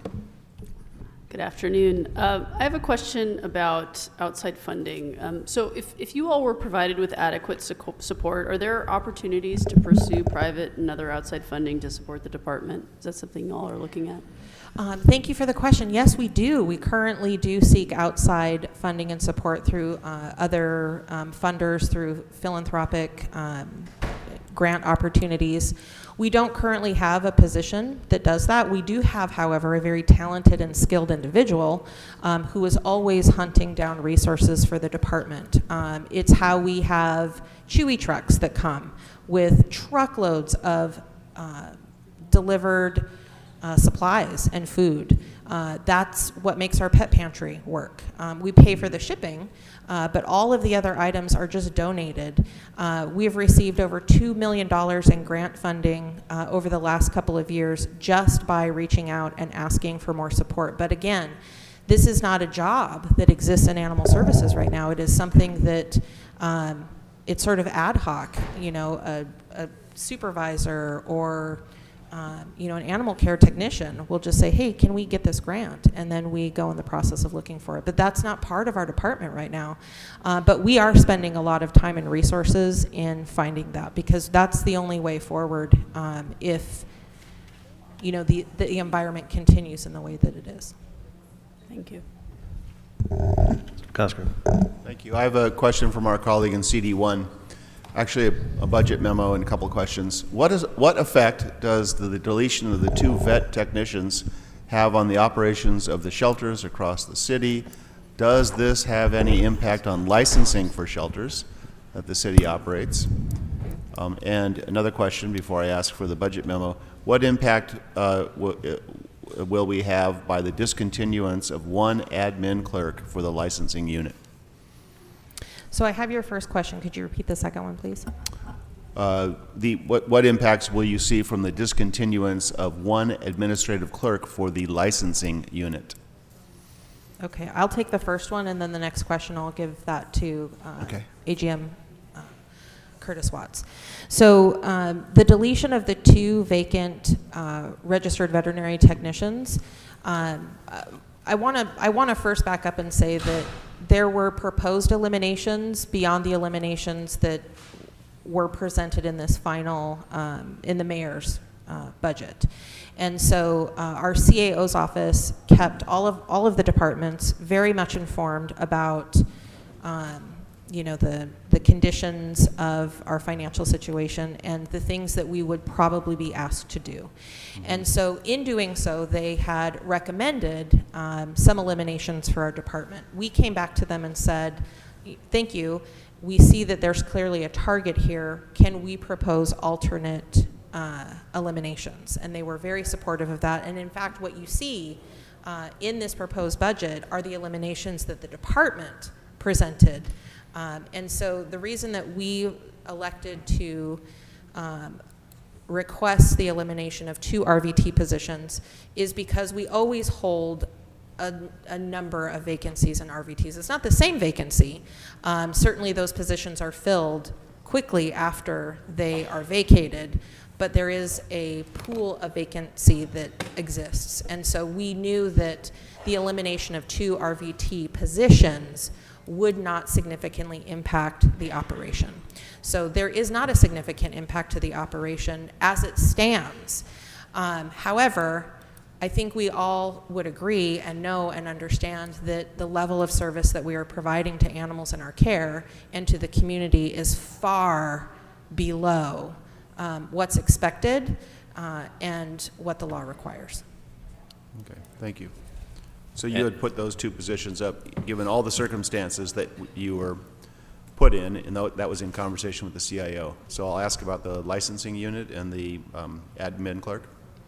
As far as the loss of an admin clerk for our licensing division or unit, our admin clerks and as well as our licensed canvassers are our revenue generating positions in the department. So the loss of the admin clerk in the licensing could possibly mean a reduction in our ability to process license applications and renewals, and a reduction in revenues for the department. Great, thank you. Given those two answers, which three different positions, different circumstances, I will ask for one budget memo on the impact, one budget memo on the restoration of the authority and the funding for the 2 veterinary technicians and for the restoration and funding of the admin clerk in the licensing unit, knowing that that's a 2-parter, one memo.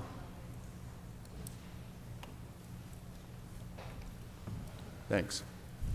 Okay, Councilwoman Yaroslavsky.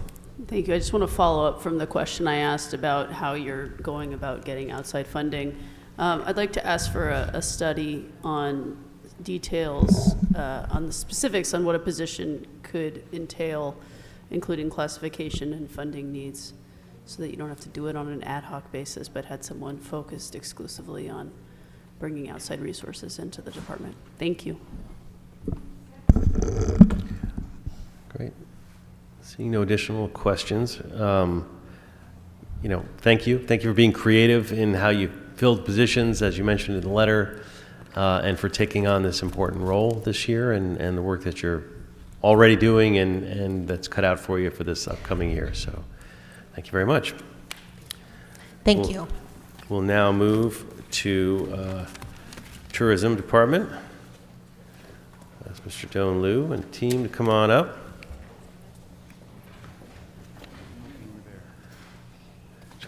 Tourism is a huge driver for our city. We have a tremendous amount of revenue comes from our TOT, and we've got these major sporting events coming up. It's an incredibly important department for our bottom line as a city and for who we are as Angelenos and what we project out there. So, welcome, Mr. Liu, and feel free to start out with a short presentation. Thank you very much.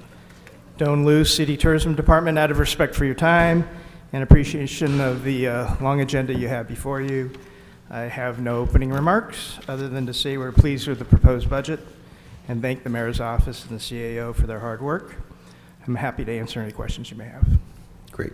And you're not requesting any changes to the budget? And obviously you're special funded, so there's not a lot of a give that we have here. Colleagues, any questions for Mr. Liu? I'll start with Mr. McCosker. So one of the things, thank you very much for being here. Thank you for being short and quick, just like you are.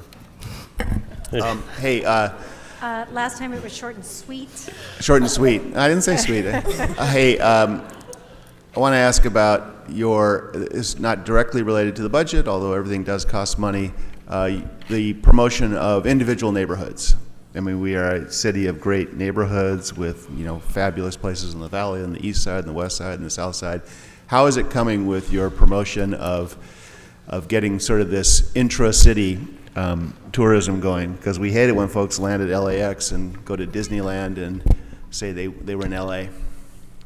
Yeah, it was a major component of our tourism master plan, which we plan on updating starting next year after 5 years. It was one of the 22 recommendations that came out of our planning process. We're working with an outside vendor to develop an app that would focus on city tourism assets, the ones that are actually owned by the city. So we've curated a list of 98 city-owned tourist attractions that we feel people should know about. And we're working with LA Tourism and ITA to figure out the best way to push that information out to visitors and, more importantly, residents. Yeah, I'm sure that other parts of the city would say the same thing, but down in my way, South LA kind of feels left out of that. We do drive people to the harbor, to the east side, the west side, but if we could remember South LA and all of the unique, wonderful assets and neighborhoods. Watts Towers is one of our greatest city assets. It's included in many of our promotional materials, and I'm pleased to say that LA Tourism includes it on their website and their promotional material as well. But that goes for all parts of the city, and we try our best to include as many of our city assets as we can. Great, thank you. Ms. Rodriguez. Thank you. And to Mr. McCosker's point, actually the area that I always see missing out the most is the San Fernando Valley. It went even just over the weekend looking at the promotions for all the various parts of the city. It went as far north as Ventura Boulevard. And so with all of the equestrian assets and, you know, a whole variety of opportunities to really celebrate the very unique neighborhoods of Los Angeles, would like, you know, obviously always encouraging more of that work to happen. 2028 lost Salesforce as one of their most one of their largest sponsorships. Have you been collaborating with them at all and looking at some of the vendors or those that have hosted events at the convention center as an opportunity for collaboration to help close the gap? Because obviously the city is going to be burdened with any shortfalls that come as a result of the lack of sponsorship. So has there been any kind of work with LA28? As far as like identifying the potential sponsors or those that might be interested, given that they might have a history of doing events in Los Angeles at the convention center? Not exactly to that level of detail. They haven't necessarily reached out about that kind of information, but of course, you know, one of their first major sponsors was Delta Airlines, and so that's a major participant in the tourism economy here in Los Angeles. So they have been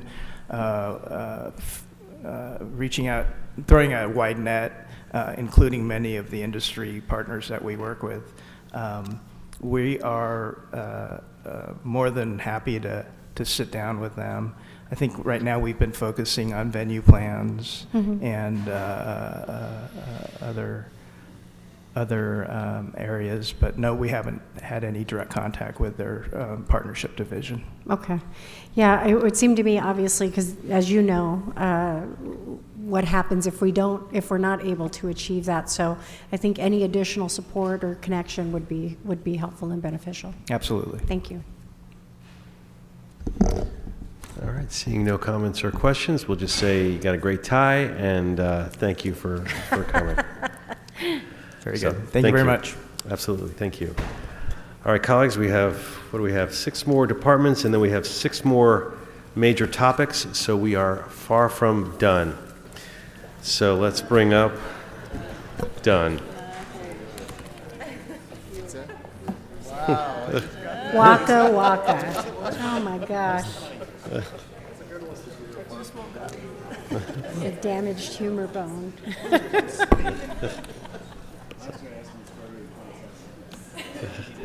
Well, welcome. Our new general manager, welcome. Thank you. You guys have a tough job, but an important job bringing our communities together. So please, the floor is yours. Go ahead and you can start with a short presentation. All right, thank you. Thank you so much. Good afternoon, Chair and members of the committee. Thank you for your time today. I'm Vanessa Serrano. I'm the Interim General Manager for the Department of Neighborhood Empowerment, and joining me here today are members of our leadership team, Armando Ruiz, who is our Director of Administrative Services, Thomas Sung, our Director of Policy and Government Relations, Marilu Guevara, our Director of Awareness and Engagement, Atsiri Camarena, our Director of Civic Leadership, and Gibson Niambura, our Director of Innovation. So I'm glad that they're able to join us here today. First, of course, I would like to thank the Mayor's Office and the CAO's Office for working on this year's budget. And I would also like to thank you, council members, for your time and dedication to making sure that our city is running effectively and efficiently. And we recognize that this is a challenging time and that some difficult decisions are going to have to be made. So I think for anyone that might be listening, I also take this as an opportunity to engage folks to join the neighborhood council system. The Department of Neighborhood Empowerment supports the city's neighborhood council system. The NC system is comprised of 99 neighborhood councils throughout the city, each working to serve and represent their neighborhood on the issues that matter most to them at City Hall. There are over 1,400 city volunteers which are either elected, selected, or appointed to contribute to the neighborhood council system. And from their first day in office to the conclusion of their term, our department provides steadfast support. And this commitment is upheld by our dedicated team of 42 staff members. It's comprised of both administrative and field teams, and together we ensure that the delivery of direct neighborhood council support is provided to each neighborhood council. And what direct neighborhood council support includes for us is attending between 18 to 35 evening board and committee meetings per week, both in-person and virtual meetings, now that neighborhood councils can also have the option to meet online.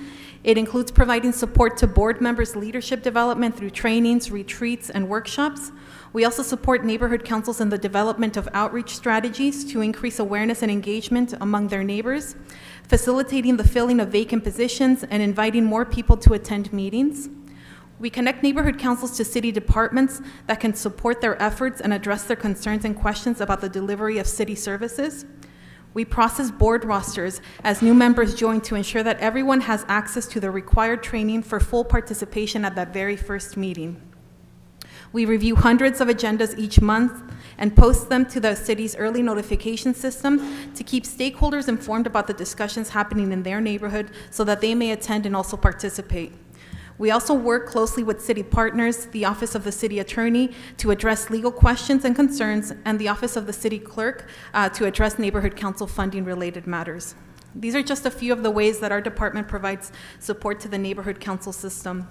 We're grateful for the recommendations made in our budget proposal and would like to take this opportunity to request for your consideration a few of the items in our proposed budget that did not move forward. We're requesting reconsideration for 2 of our vacant positions recommended for elimination. These are the systems analyst position, which is a position that enables us to meet the intricate technological demands of the neighborhood council system, including the development of applications and portals aimed to enhancing our website. This position would help us streamline access to mandatory board member trainings, making the process more intuitive and user-friendly. It would also help us explore the capabilities of making our website and training portals fully ADA compliant. We currently have an RFP out for these website and case management application enhancements. And the other position is the Executive Administrative Assistant 3, which is a position that was just vacated in December of 2023 due to promotion. This position offers vital executive support. They oversee our customer service team, training staff on phones, general email inquiries, helping facilitate and ensure that responses from everyone who contacts our department is completed within 48 hours. They handle facilities requests for both of our offices, one in the San Fernando Valley and one here in downtown LA. And also they serve as a custodial of records, processing any public records request act that our department receives and ensuring that our entire department responds within the required time by law. In addition to these positions, we're also respectfully requesting reconsideration for additional funding for neighborhood council elections. Earlier today, you heard about neighborhood council elections from the Office of the City Clerk. Well, in 2025, 96 neighborhood council boards are slated to hold elections. We collaborate closely with the Office of the City Clerk to facilitate the citywide endeavor. While the Office of the City Clerk oversees the administration and operational aspects of the elections, our department spearheads outreach efforts across the city. Neighborhood council election dates are scheduled between March and June of 2025. However, our neighborhood council outreach initiatives kick off much earlier, starting as early as fall of 2024 and continuing through June of 2025. Our department will need to conduct extensive outreach and awareness campaigns, covering 12 regions across the city with an average of 8 neighborhood councils per region. We will need to inform and educate each community about their neighborhood council elections, the seats that are available to run for office since every neighborhood council is different, and the registration process for running for a seat, and later in the election timeline, the voter recruitment and registration process, since I believe that elections are now going to be are vote by mail, proposed to be all vote by mail. Our election strategy requires a multifaceted approach with a primary focus on grassroots engagement. We Therefore, we respectfully request an increase in the Neighborhood Council election outreach funds so that we may expand our as-needed staff, who are crucial to optimizing in-person engagement in communities with limited broadband access and low levels of civic engagement. We want to secure additional funding for strategic digital broadcast advertising to broaden our reach across the city, specifically targeting demographics such as young adults with historically low participation in the NC system. We also want to sustain our partnership with the Bureau of Street Lighting through the Street Light Banner Program. This funding would support the placement of banners across the city and across various regions throughout the city, promoting our website 99ncs.com.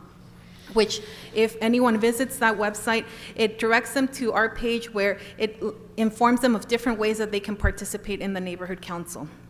And lastly, our request will also add to enhance language accessibility during neighborhood council elections by investing in translation services. These funds would enable us to translate election communications into multiple language, fostering engagement with a more diverse and inclusive audience. So with that, I would like to thank you once again for your time today, and my team and I are available for any questions. Great. Thank you very much. Let me just start by asking you, can you highlight how you work with other city departments to cross-promote programs and how you leverage these partnerships to expand your reach with the neighborhood elections? Yeah, I think, I'll have our Director of Awareness and Engagement show a little more details, but maybe I can start it off. We definitely try to partner with organizations who are already out in the communities, already have active program going on. We've had conversations with the Los Angeles Public Library, Civic Engagement, on how we can bring programming to local libraries during the summer or maybe throughout the entire year. There are other departments who our PIO officer works closely with to begin to distribute information, provide toolkits on events that might be happening, or where there are vacancies on certain neighborhood councils, being able to work with them so that they can also use their channels to reach a wider audience of the for the NC system. Ms. Rodriguez. Thank you. Thank you for that. My question is, have you worked specifically with the Civil, Human Rights, and Equity Department in even just evaluating the composition of many of these neighborhood councils to make sure that it's kind of similarly aligned to the demographics of the city? We haven't worked on that endeavor yet. We have partnered up with SHRED department before on the gender expression and gender identity training, which was just launched. That was an endeavor that I think it started about a year ago, 2 years ago, and we finally completed it. Mm-hmm. But we have talked about having conversations with that department and a few others on finding ways to increase engagement and really take a look at the makeup of neighborhood councils. A few years back, when we had kind of the staff who had kind of those skills, we were able to utilize some of the census data that was out there to provide neighborhood councils with demographic information, showing them the makeup of their neighborhood so that they themselves could have a conversation about how representative were they of the data that was in front of them. And maybe from there, begin to develop outreach strategies to reach out to people who are not at the table. For great reasons, those are staff members promoted. They are leading great efforts throughout the city now, which we're happy for them, but our department was left with that, that vacancy of that skill to be able to continue that work. But if we're able to work with SHRED and kind of talk to them a little bit more about what else we can do, we're open to that. Well, it would seem to me that would be a really important strategy and a measure for them as neighborhood council members. First of all, part of their core function is to be able to do community outreach and engagement. So if they're not doing that and it's not inclusive or representative of the demographics of the area, then it's kind of, what are they doing? So I think that's again, when you ask for additional resources for the outreach, isn't that kind of one of the core functions of what the neighborhood council should be doing in preparation for the elections, but even more importantly, doing some of that deeper work to ensure that it's actually representative of the areas. Mm-hmm. I know there's been some challenges and again, sometimes it's very challenging in many circumstances to make sure that it's availed for everyone equally to participate. The rules are inconsistent depending on which neighborhood and what the bylaws and everything are adopted. But it would seem to me that collaboration specifically with SHRED would be very important to ensure that these efforts are really integrated into and look like the composition of what this city is. Yeah, don't disagree with you. Yeah. Colleagues, any additional comments or questions? Mr. Heristaus. I think you have a budget memo request and a report back on what's needed to allow neighborhood councils to roll over their entire remaining budget balance from one current year to the next. That comes straight from our neighborhood councils in SLINK and others. Have no idea. We just need to know and to be able to say something. Excellent. Yeah, it's excellent. But the two sets of complaints, they're like it takes a long time to be able to do anything. Sometimes because of understaffing at the clerk's office, sometimes the city attorney's office. There's a variety of reasons, and then you get to the end of the year, and you have these things that you still want to do that you haven't been able to do because you've been going through the process, and then the resources get swept. So we're very, very curious about that. And then, of course, there's an additional request from our neighborhood councils to provide the information that would be necessary to restore neighborhood councils to the budget from last year, recognizing that we're in a down year financially. Also, just a question, kind of piggybacking on Councilmember Rodriguez's questions about neighborhood participation or diversity of participation. The neighborhood councils, as you all know better than me, they necessarily attract, one, the people who have time, which can skew demographically, and then the people who have language access. And then also, certainly this is the case in my part of town, I imagine it's the same way in others, it's also tilted towards people who have public sector work experience, right? Because they know how to operate inside, in a public setting. And I'm just wondering, one, have you all looked at that?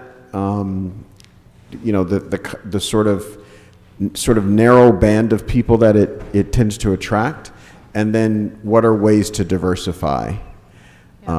Diversify the experience and the kinds of people that it would attract. All right, thank you, Councilmember. I'll invite our Director of Awareness and Engagement, Marilu Guevara.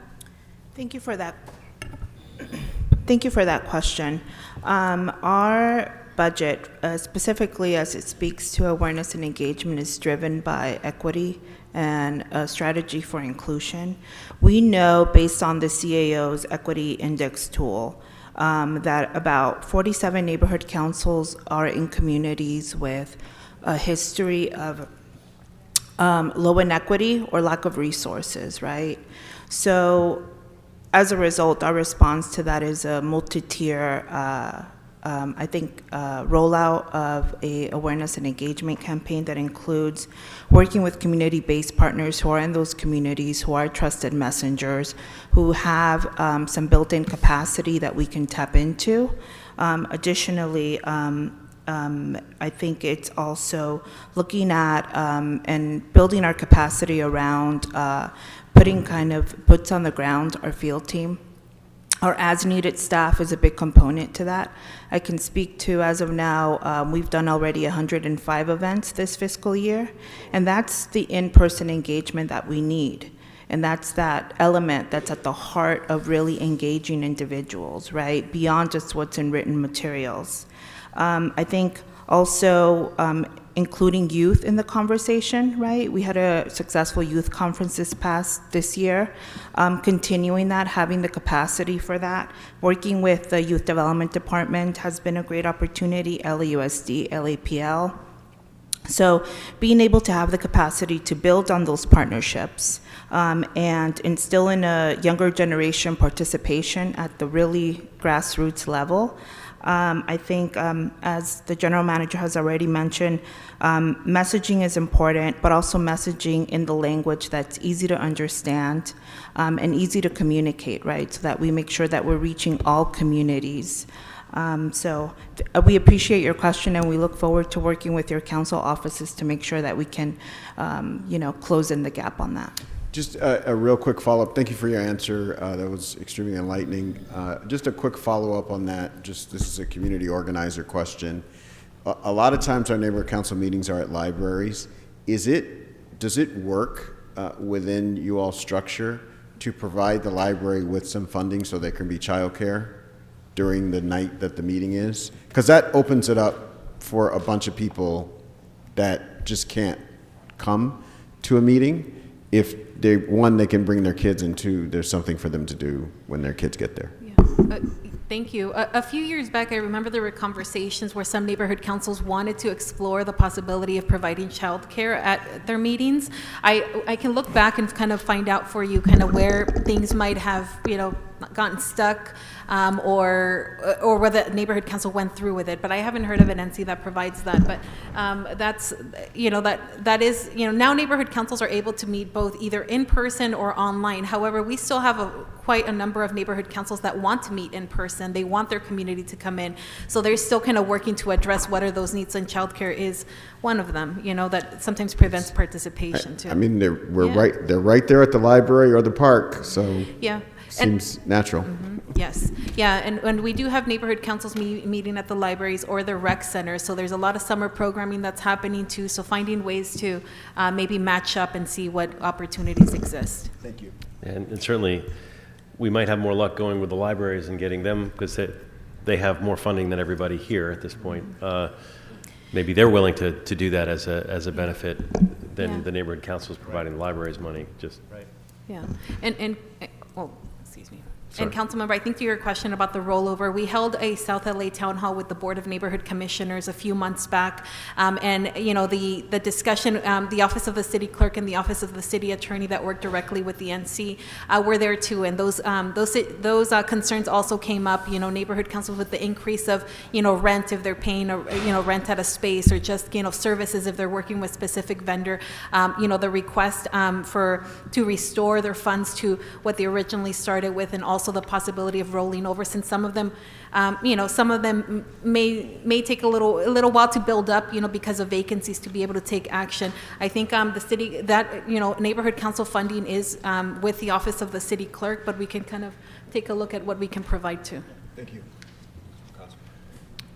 Thank you. Mr. McCosker, go ahead. Thanks for that. I really appreciate the comment about the rollover of money.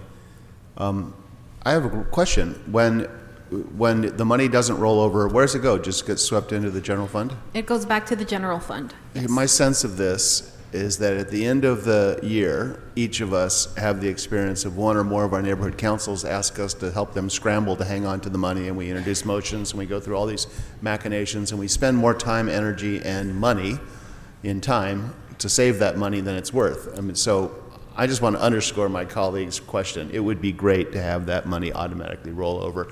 If the department feels like there's some abuse and that the money's not being spent properly, maybe there's some way for you to review it.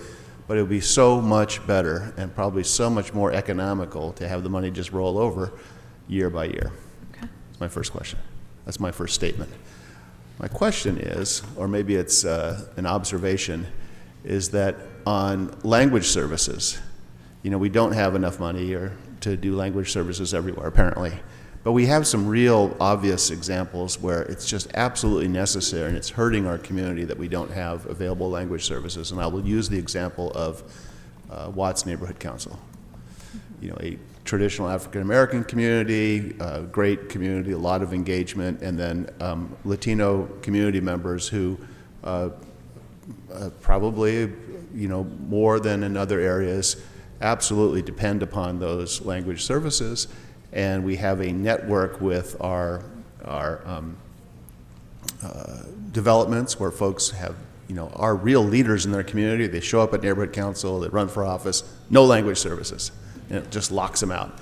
Is there a way to make sure that we're focusing our language services in a way where we're getting again, the most bang for our buck, the most equity for our buck, and looking at those neighborhoods that absolutely need it and go there first. Yeah. Our department, we understand the importance of language accessibility, and not just to engage someone, but to continue to, to continue to support their success while they're serving on the board. About a year ago, I think we conducted a study of all of our material to determine, what it would cost to translate everything we have, everything from policies, training materials, trainings, our website, everything that a neighborhood council would need. I think it was close to $500,000 for that. What we obviously, we don't have that funding for that, but what we've been focusing on is beginning to translate some of those things that we definitely know that they need at the start to succeed, and they are appointed or they are assigned a neighborhood empowerment advocate who's able to support in that language. We also have funding to provide translation services or interpretation services at our trainings and training sessions, and we schedule for that. However, I understand that it's not, it is not covering everything, but what we hope to continue doing is just continue almost chipping a little bit at a time every year and just continuing to interpret and translate some of the materials that we have. Coming elections, we know that, we have some of that stuff already done, but, and beginning to maybe take a new batch of things that we know that are going to be really important to advance our work. Okay. Yeah. Not only is it important to identify those councils, those geographies where it's necessary, but then focus on those activities, those times of the year, election times, onboarding, times when we have special consideration of appointment of folks from the stakeholders groups. Because we do see in real time, we're seeing folks get locked out. And Gibson knows exactly what I'm talking about. He did such a great job advising that very same group before he went on to bigger and better things in life. It's so important. I mean, folks feel unwelcomed if they can't hear the rules and advocate in their language. Yeah, and I think whenever we're approached by anyone who is thinking of approaching a neighborhood council, whether it's a presenter or someone just asking for guidance about how can they engage their neighborhood council, we always advocate to have interpretation services or translation of their material, because we think that's going to lead to more participation and success in whatever discussion their project or whatever it is that they're approaching the NC will have. Thank you. Colleagues, any additional comments or questions? All right. Well, then we're done. Thank you. Thank you. Thank you, everyone. We will move next to SHRED, the Civil Human Rights and Equity Department.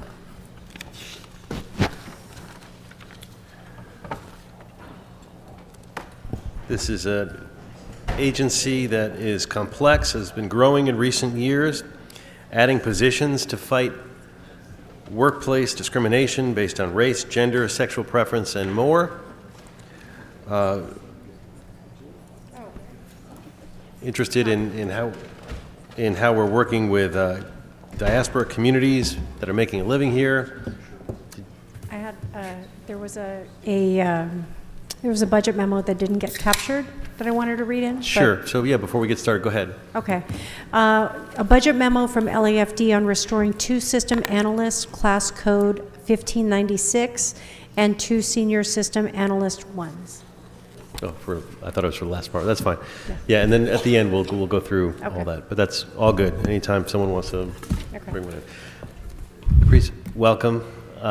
Good to see you. Thank you for the great work that you do. We'll go ahead and start. Give you a few minutes to introduce yourself and the issues that you want to bring up. All right. Well, thank you so much, Chair Blumenfield. It is an honor to be here with the other members of the Budget, Finance, and Innovation Committee.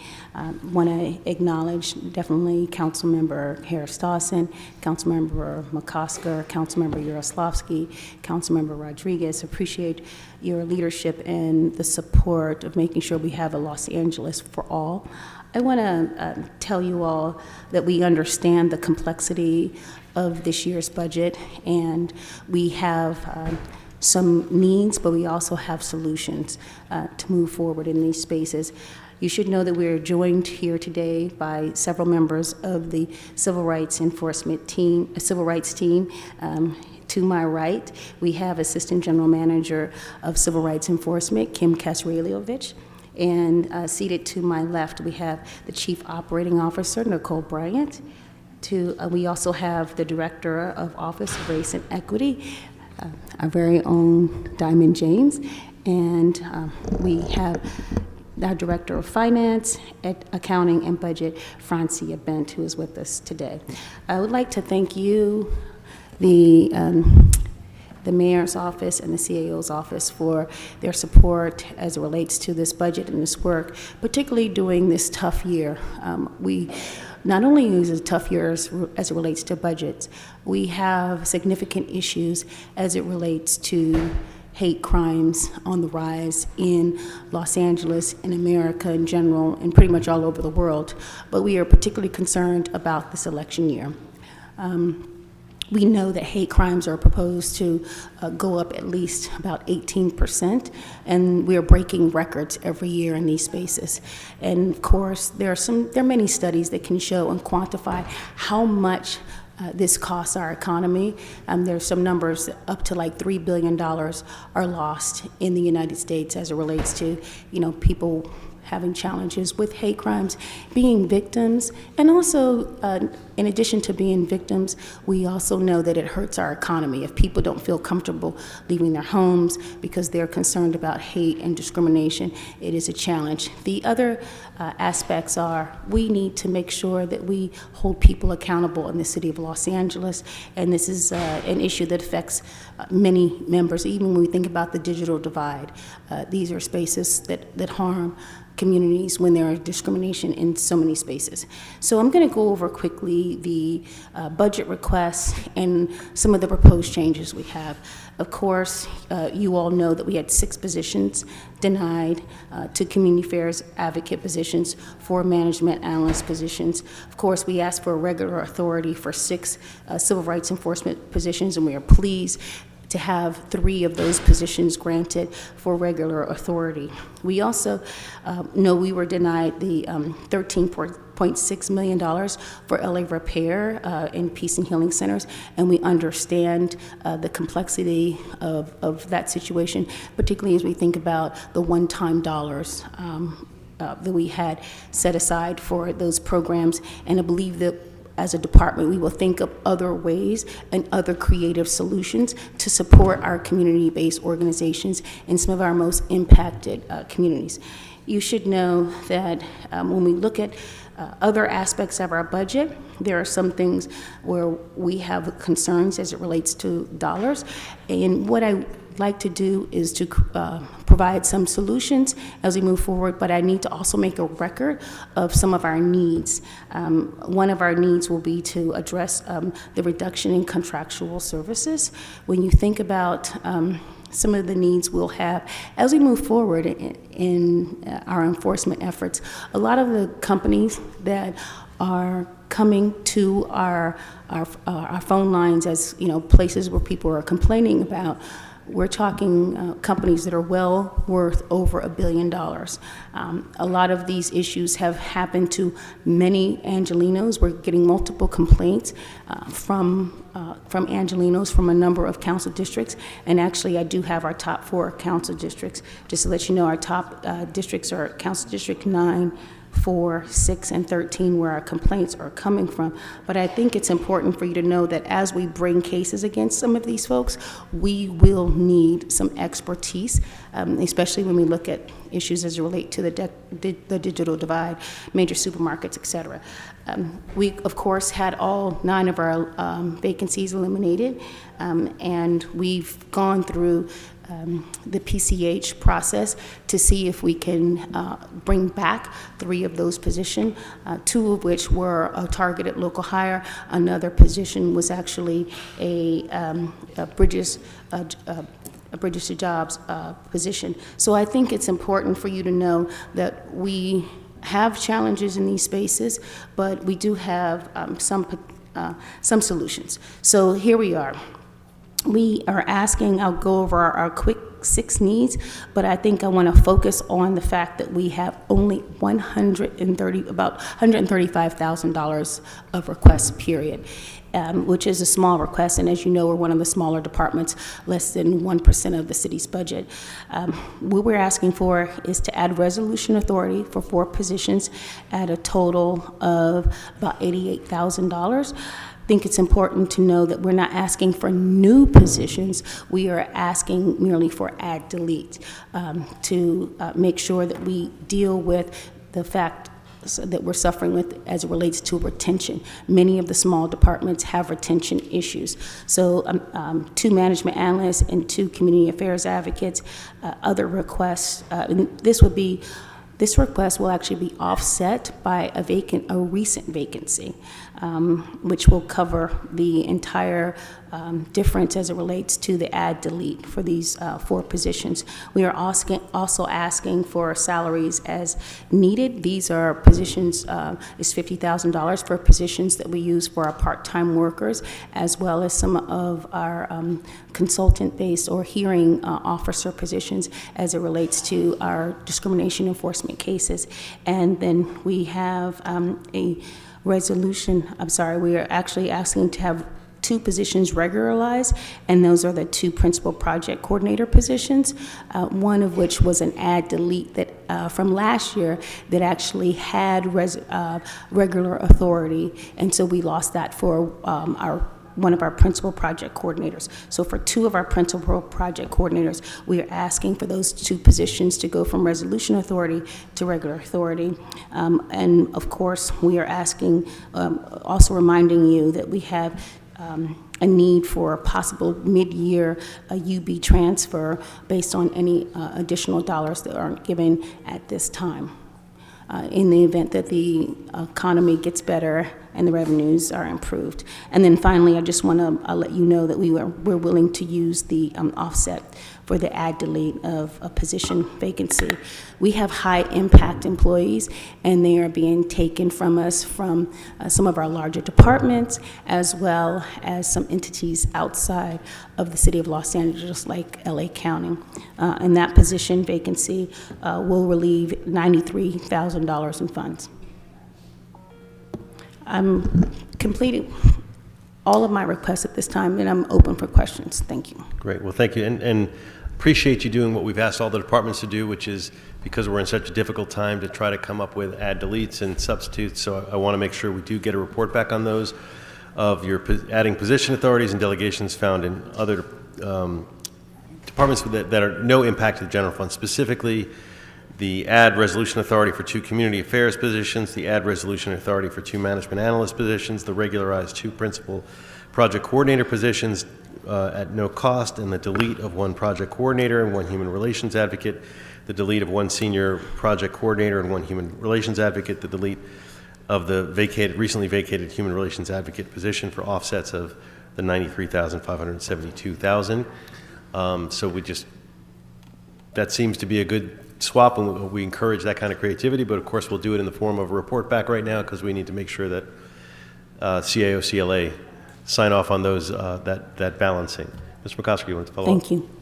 Did you just really include all 6 of the items that were just laid out for a total cost of $135,000? Or were you Yes. taking a subset of those? Those were the positions that were the straight swap. I'd like a memo on the 135. Okay. Thank you. Could Any I further ask you a questions? follow-up question, though? Yeah, please, go Just ahead. to know what I'm asking for.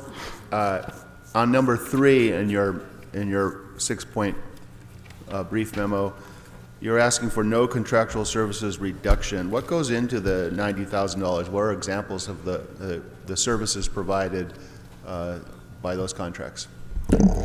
We have a number of, I'll start an answer, and then I will defer to Francia Bent, who handles our budget and finance for our department. I want to tell you all that as it relates to the dollars, a lot of those dollars are related to outreach When you think about people bringing complaints forward, as we have services and programs, we want to be intentional to make sure that we are alerting all of Los Angeles.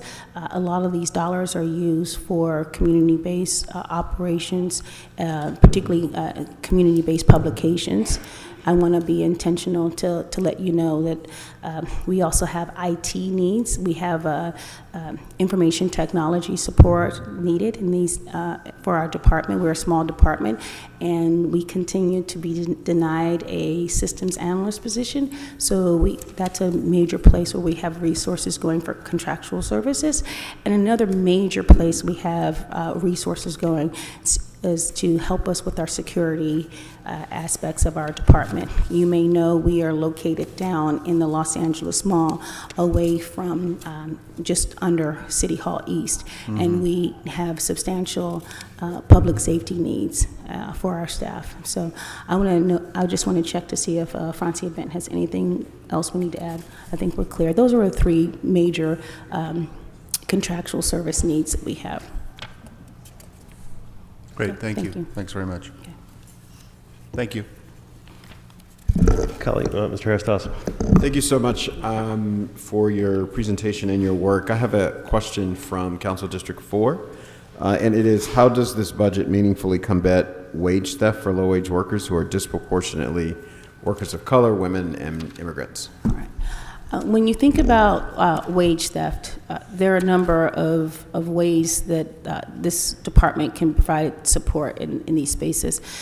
One, you should know that we work with a lot of worker centers. A lot of our community-based outreach is run through community-based organizations. We have contracts, like, for example, with the Black Worker Center. You should know that the Black Worker Center, ADEPSCA, CHIRLA, and other entities, along with the UCLA Labor Center, actually help create this department. And so we work with our partners on all fronts, and by alleviating some of the complaints as it relates to their workers through our civil rights enforcement, we are in a position to alleviate burdens for those small operations, those community-based organizations or nonprofits, which provide services as it relates to wage theft. But as a focus on wage theft, we don't work directly on wage theft issues.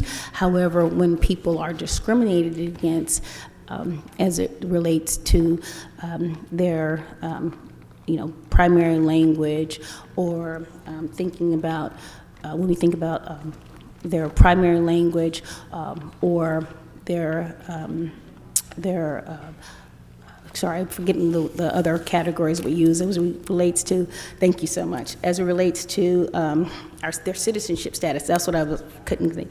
As it relates to their citizenship status, there are some places where folks are discriminated against primarily in those areas, and if we can tie citizenship status to a wage theft issue, we may be in a position to bring a case against folks for violating civil rights. Thank you. Thank you. Colleagues, any additional questions? Ms. Rodriguez. Thank you. Have you been working with LAPD and fire about the work around diversity, making sure, obviously some of the work I've secured resources for, particularly for the police department, to ensure that they have some of the promotional opportunities in their DEI efforts. Right, and I thank you so much for your leadership in that space. You should know that upward mobility programming is something that is really important to our department, that's helping people get into the middle class and beyond. And I couldn't be more grateful for the work of LAFD Chief Crowley, and also thinking about the work from LAPD and making sure that we have resources available to do outreach. We've been out with LAPD and working with them on the recruitment process, and of course the report backs came from Diamond James's shop, and I don't know if Diamond James would like to add any additional information about the work we're doing with LAPD and LAFD as it relates to those report backs. And one thing I really wanted to stress for our members, the Office of Race and Equity is handling about 10 or so report backs from City Council at this time. And I've worked in larger departments, and that doesn't seem like a big number, but when you only have 2 people who have the capacity, and that's you only have 2 people working on those report backs, we appreciate the great work they're doing in that space, and those folks work for the most part for Diamond James. Thank you so much. Thank you so much, General Manager Maddox, and thank you, Councilwoman Rodriguez. I just wanted to share the work that we are doing more directly, working with police department and fire. I'm actually meeting with them tomorrow, so very excited to learn more about their DEI work and help them further that effort throughout the department. And then I'm also excited that, we are able to work with our public safety partners, even on report backs such as the violence against or disproportionate violence against Black women and girls, and also exposing some disparities against Latino women. And so we were very grateful to work with our partners at LAPD and their data department to literally hand count some of that information that shows us some of those really big gaps in the way that they can collect data. So also acknowledging working with their DART program and to incorporate that. Very grateful to Commander Ruby Flores for helping us on that work. Yeah, the resources that I secured specifically was to aid in the promotional opportunities, particularly in LAPD, but obviously it's warranted in both areas to ensure that there's opportunities for women in particular to ascend the ranks, and so would encourage the collaboration with respect to some of the affinity groups to aid in that effort and to give them some guidance and some kind of professional insight. This is not work that they generally are more accustomed to doing, and I think helping to advise and guide that would be really important. Just some some recommendations. I think it's always important to when you're the subject matter expertise, their subject matter expertise is in public safety related issues. This is one where I think it's really important to provide proper guidance and support in those roles for these resources that will help identify some of the missing pieces about how they can actually develop those programmatic goals and achieve that. Thank you so much. The last piece on that is we're very excited, as General Manager Maddox mentioned, in our upward mobility programming to continue working with both fire and the police department on a September event for public safety jobs. So we can make sure that we can kind of have some tracks within the webinar or the event to make sure we talk about women's advancement and their progress within both of those departments. Thank you.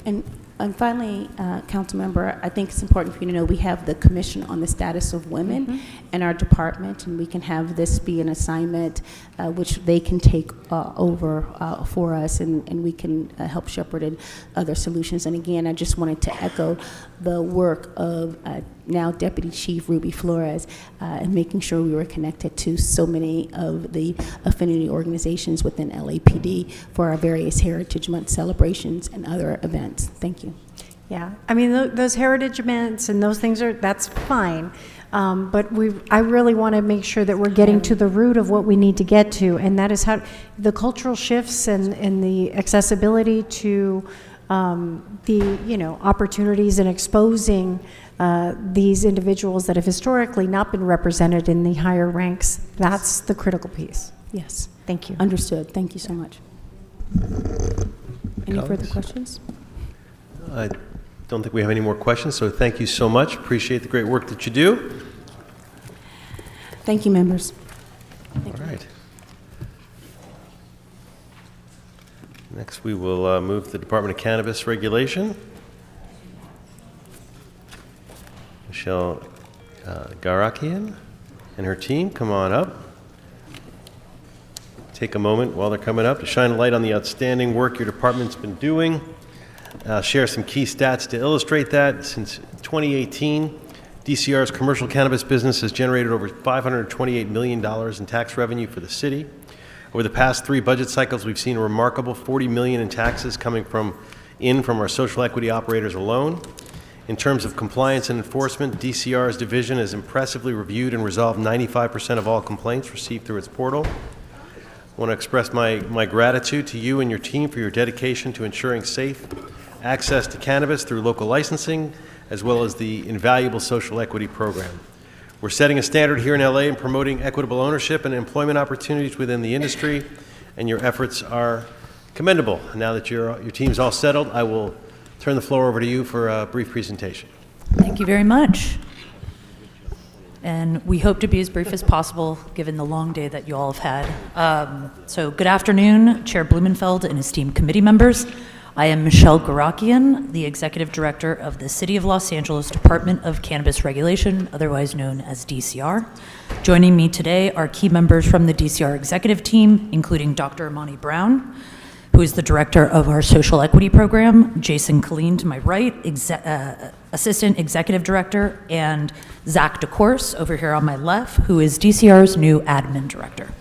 We are also joined by Captain Zarkani and Commander, so bad, Mastic. I have invited members of LAPD today to join us because we tend to get a lot of questions about illegal cannabis enforcement, and I wanted to have these wonderful folks present to answer any questions that y'all might have. All of us extend our gratitude for your dedicated service. This has already been a long day, and I assume it will be a very long week, and you continue to do the work and lead with love, so thank you very much. I also wanted to thank the mayor and her team and the CAO for the very hard work that was done to balance this budget and recognize the difficult decisions that were made in this budget cycle. In Mayor Bass's proposed budget, steps were taken to regularize positions and allocate additional special fund resources for DCR. These provisions are vital for supporting our department and upholding service levels, particularly for the current annual licensing process and expanding DCR's capacity for compliance and enforcement inspections. For these resources, we are extraordinarily grateful. While we acknowledge these vital allocated resources, it is crucial to address the absence of funding in this budget for the vital social equity program. This program, codified by this council in 2017, is integral to a shared mission to support those disproportionately impacted by the failed war on drugs and over-criminalization of historically marginalized community, particularly low-income individuals and people of color. As social equity cannabis businesses begin their entrepreneurial journey, they encounter very unique challenges and disadvantages compared to their well-funded, non-social equity counterparts.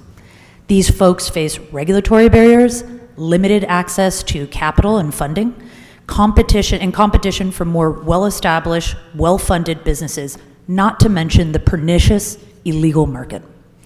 Essential social equity services like one-on-one business coaching and training, webinars and online cannabis business courses, learning materials, and other resources tailored to a cannabis business, as well as access to free and low-cost legal assistance, has been totally transformative for the equity entrepreneurs in this community, and more importantly, has leveled the playing field.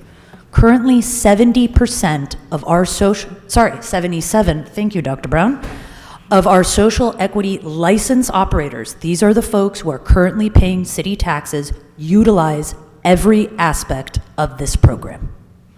Since 2019, the City Council has invested, and thank you for this, $9 million into our social equity program.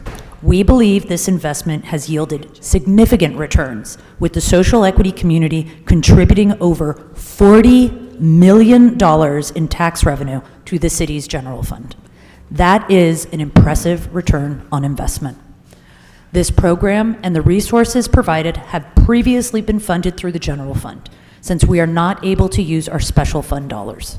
Without social equity funding, hundreds of equity applicants, those are folks in the queue waiting to get licenses, and current equity business owners, those guys that are paying our taxes, alike will lose access to these critical resources as of June 30th, 2024.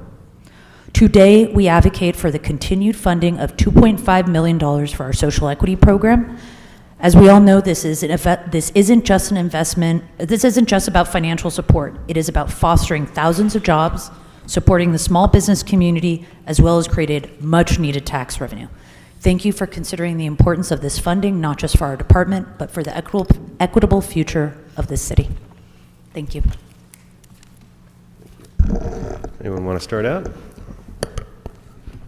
Go ahead, Ms. Sheriff-Slavsky. Thank you. Thank you for being here today. I have a question about the administrative clerk position. Is that position the only staff assigned to handling and directing illegal business complaints? Yes. And if that position isn't restored, is there an estimate as to how long it would take for a typical complaint to be addressed? At this moment, I want to be careful about answering that question because we don't ever want to let any stone go unturned, and we don't ever want to leave any task on the table that is absolutely critical to public safety.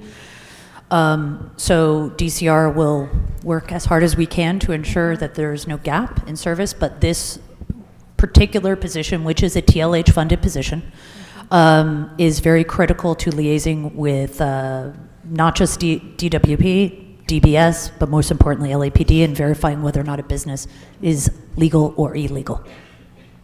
Okay, thank you. I have some social equity program questions, but I'll hold it for now. I'd actually like to ask for a budget memo on restoring that position. Excellent, thank you. Thank you. Ms. Rodriguez. Yes, thank you, Ms. Yaroslavsky, because I was going to ask for a budget memo on that. That has been, I'm very proud to have worked with you all in helping to establish that process. I know how successful it's been in actually shutting down a lot of illegal cannabis operations. We, I think, got to 0 in my district, so I'm really happy about that, so thank you. On the social equity business licensing compliance, talk to me about the importance of that. It's so vital. It is so absolutely 100% vital. We are all so very passionate about this program.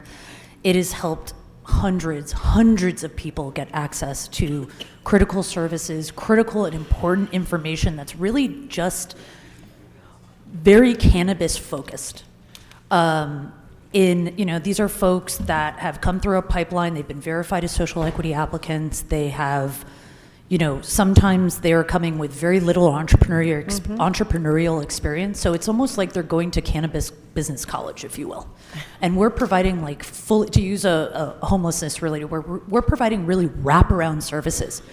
Because when the social equity program was developed, and this was one of the brilliant things that this council did when they decided to allow for commercial cannabis sales, they said, if we're going to do this, we also want to set the tone nationally that we are going to do the right thing in leveling the playing fields and creating opportunities for those people who have just been completely and utterly devastated by this racist war on drugs.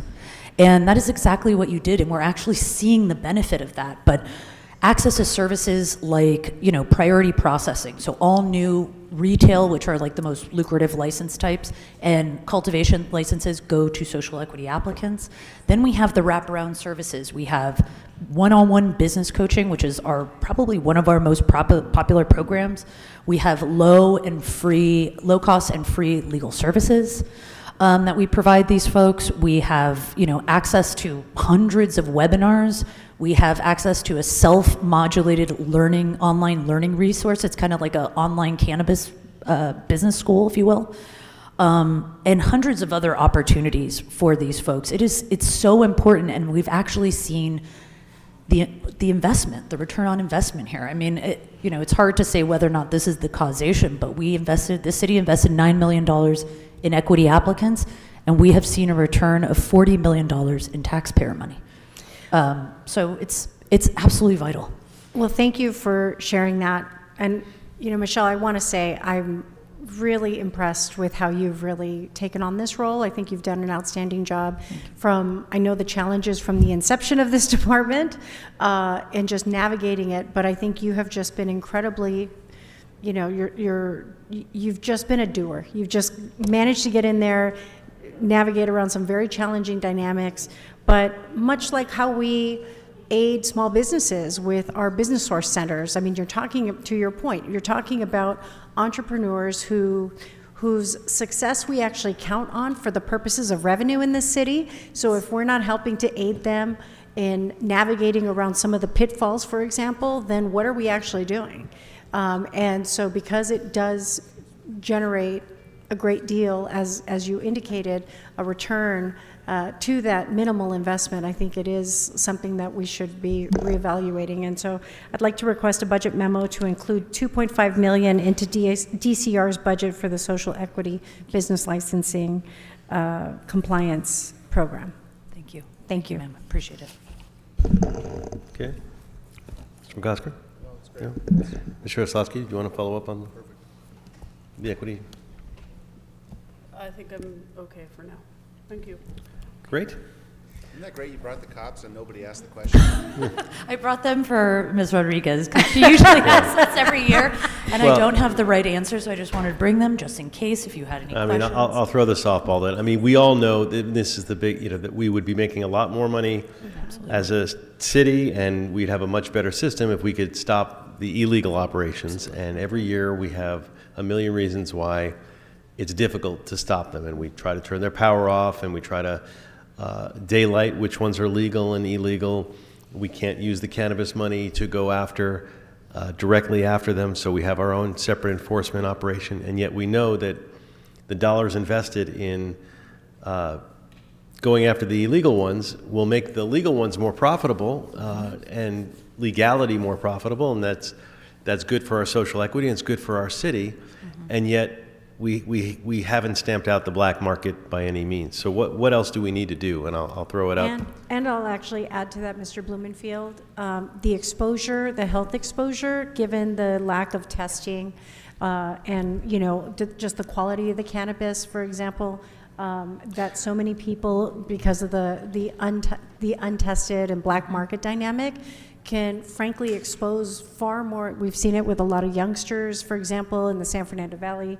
The concentrations have made people really dysfunctional, like permanently dysfunctional. And die. I mean, both the pesticides, which is one thing, which creates long-term health issues, and then fentanyl being in.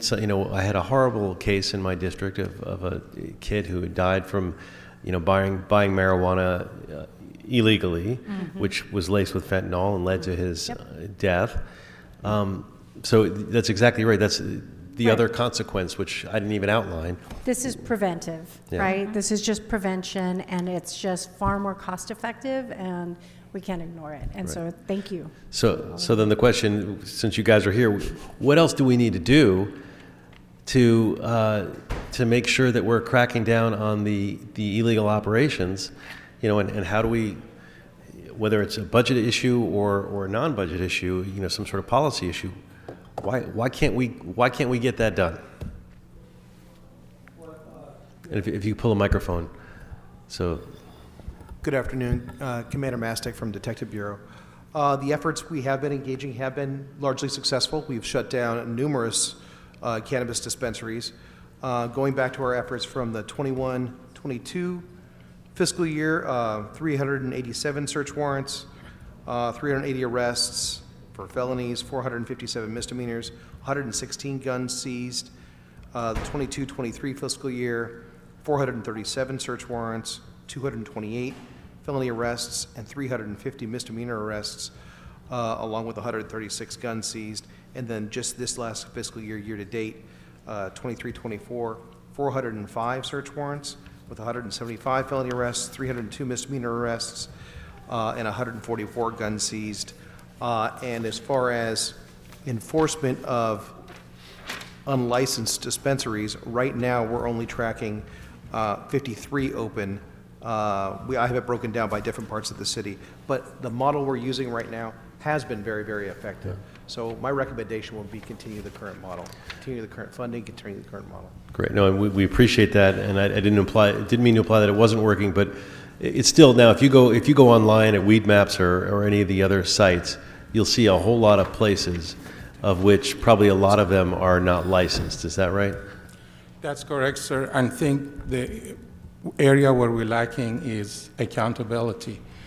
We just did a recap on our arrests. Vast majority were all knocked down to ACE citations. So they were arrested for a criminal act. It's knocked down to ACE citations, which is a $250 fine, which they're happy to pay because they make 10 times that in a day when they're operating their shop. Probably 100 times that in a day. But We actually recently, what we're seeing is the pop-up businesses, which is they put it on a map on internet, they go to a location with a vehicle or just set up a table and a sidewalk and start selling. So those are the issues we're facing. There is enforcement, however, there is no accountability after that enforcement. Ms. Rodriguez? So thank you for that, because I know we're considering a lot of policy decisions going forward, and we don't want to repeat certain mistakes that create this endless cycle of enforcement that doesn't garner any permanent shutdowns. And I think we have to have an adult conversation about accountability right now, because we're constantly seeing us kind of spiral the drain on these dynamics. And so I just want to, as we go, Mr. McCosker, as we have conversations on some of the enforcement actions, but again, what is the responsibility of individuals actually helping to investigate them partaking in legitimate or illegitimate business activities? There needs to be some level of consequence, frankly, more than an ACE citation, right? So I just want to caution us, because it's really easy to go down a rabbit hole on these things, and then we're living with the consequences of just there's no order. So I just thank you for raising those concerns, and I know as we engage in those conversations going forward, I just want us to be mindful of that. Thank you. Great. That's an important discussion. Maybe it's outside of the budget at the moment, but we certainly, a lot of us, I certainly want to be supportive of the kind of reforms that would help crack down on this, on the illegal market, for all the reasons that we've talked about. With that, colleagues, any other comments or questions? Other than that, thank you so much. Thank you very much. All right. Next, we're going to bring up youth development. Ms. Salazar and team, come on forward. You guys are leading, engaging with our youth in the city, showcasing our commitment. We look forward to the exciting programs and initiatives coming out of the Youth Development Department. This February, the council approved the first ever citywide youth development strategic plan, created the support of over 1,500 youth voices, parents, every city elected leader, city departments, 150 plus regional partner organizations. Your department is on track to engage over 10,000 young Angelenos through various community engagement activities. Through your work, you're hearing from the youth of our city, and we'd love to hear what you want to report to us that they're saying, and what you need from this budget. So now that you're settled, the floor is yours. Thank you.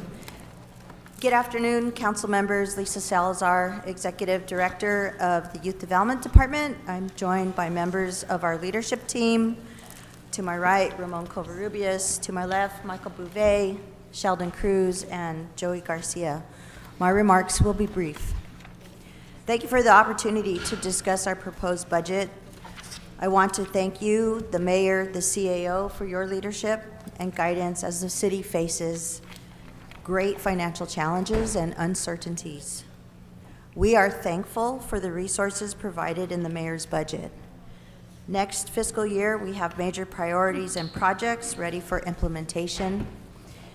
These projects include the implementation of the new citywide youth development strategic plan, data collection and training support for city departments to better assess the impact and outcomes of city youth programs and services, the third cohort of the Olivia E. Mitchell LA City Youth Council, the expansion of our Earn, Learn, Play initiative that provides a centralized place for the public to find city youth programming, the implementation of our new youth protection work, and the launch of new grant-funded programs. To date, we have secured over $2 million in special funds from state, federal, and philanthropic partners. We stand ready to work side by side with our sister departments and city leaders to focus on these priorities, align and maximize existing resources, measure return on investment, and the impact of citywide youth services. We understand the budget challenges facing our city-required departments to be creative and to reevaluate current structures and workflows. I'll tell you that as a new small department, creativity and continuous process improvement have been and will continue to be core to our success. The department has filled 18 of its 20 positions. The proposed budget eliminates our 2 vacancies, or 10% of the department's workforce. In the letter submitted to the committee on April 23rd, we outlined what we believe is necessary to the department's growth and success in the coming year. As a small department, we have no additional offsets. But if I were to elevate one of the requests in the letter, it would be for the restoration of the management analyst position. This position is critical to the coordination of the implementation of the citywide strategic plan that outlines 10 different priority areas with 136 tasks and projects within them. With that said, I'm here to answer any questions. And I see Ms. Rodriguez, you want to start us off, so welcome. Thank you. And so thank you, Lisa, for kind of framing it. Again, as a newer department, I know how challenging it is, and as you indicated, there are no offsets. But this is important work that the city committed itself to, with 800,000 young people in the city disconnected to a lot of services, and we need you to implement that strategic plan. We need you to start building out this infrastructure that really evaluates the work that, you know, again, the whole point of the Youth Development Department was we've got tons of departments that are funded to do youth-centered programming with no evaluation, no metrics. We've watched, you know, CSP stand up new programs at great expense, but there's no rhyme or reason, and there's no, frankly, there's no metrics associated with the work that they're doing. And it's not really connecting the more than 800,000 young people that desperately need to be connected to resources in the city. So I'd like to request a budget memo on finding available funding to add 1 management analyst position to YDD's budget. And I would also like to request a budget memo on identifying funding to add $40,000 in YDD's contractual services account to support the annual Youth Expo and Youth Civic Leadership Summit. Without objection. Thank you. Colleagues, any additional comments or questions? All right, well then, thank you so much for coming in. Thank you. Appreciate that. All right, next we're going to move to emergency management.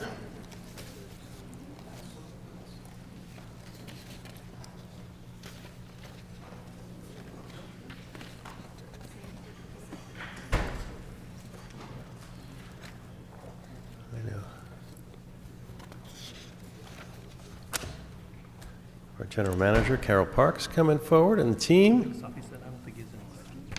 Okay. Appreciate the work that you do, keeping us at the ready for the inevitable. You know, emergencies in Los Angeles are not a wondering if it's going to happen. It's just how many and when and what they're going to be, because it's a constant.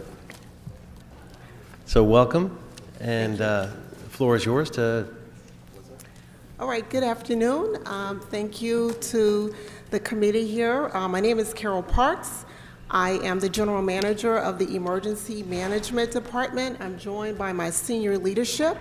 We are here today in strong numbers to ask you to reconsider the budget that is before us. Chairperson Blumenfield, on last week, I believe that you said that our challenge is to address homelessness, ensure public safety, and maintain infrastructure while we're protecting our environment.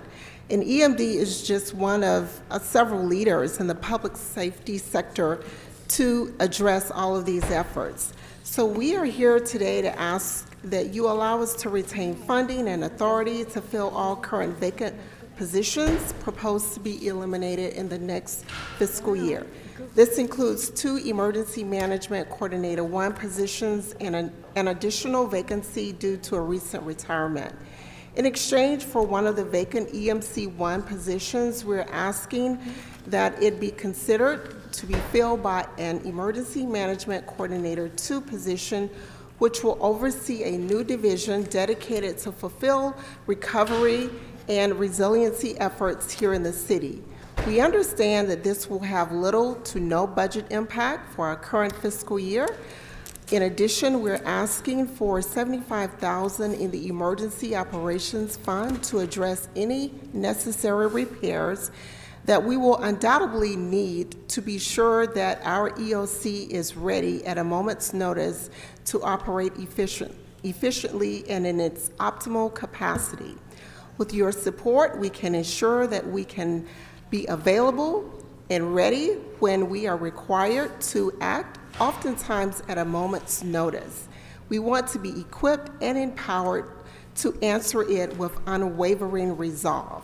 And with that, thank you so much for your consideration, and I'm happy to answer any questions that you may have. Sure, and I appreciate the swap offer, and we want to get a report back on that to make sure that it's general fund neutral and whatever the impacts would be, but to see if we can accommodate that. Thank you. Ms. Yaroslavsky. Thank you so much. Welcome. Quick question for you. With your current budget, are you able to staff your EMD response centers 24/7 during emergencies? I appreciate that question. The answer is no. During our last recent rain events, that was a multi-day EOC activation, and we were barely able to sustain that. It was a 24/7 operation. So the problem becomes that if there are multiple days that the EOC needs to be activated, we do not have enough staff to maintain the full level commitment that we need for the staffing required. So thank you for that. I'd like to request a special study on EMD needs, positions, and funding for Olympics and or other large events and disaster preparedness planning. So we have that information ready to go. Thank you. Thank you. Great. Thank you. Ms. Rodriguez. Thank you. Thank you, Ms. Parks. So homelessness is an ongoing issue, and we need to make sure, obviously, as you indicated, you're understaffed, I think, and I will say this publicly, is that I think among your 2 greatest advocates were Chief Moore and Chief Crowley, saying that you need more resources, and we know that because you're an important part of our public safety response in those crisis moments, and so we want to make sure that we better equip your department with the resources that you need.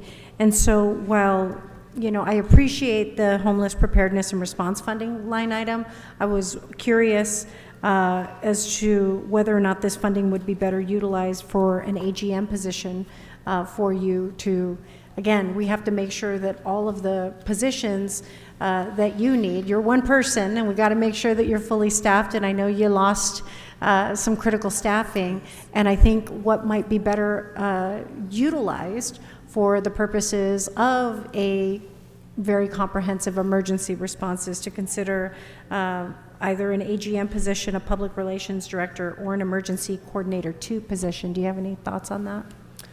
I need all of that and more, I know. to be honest with you, but I appreciate your observation.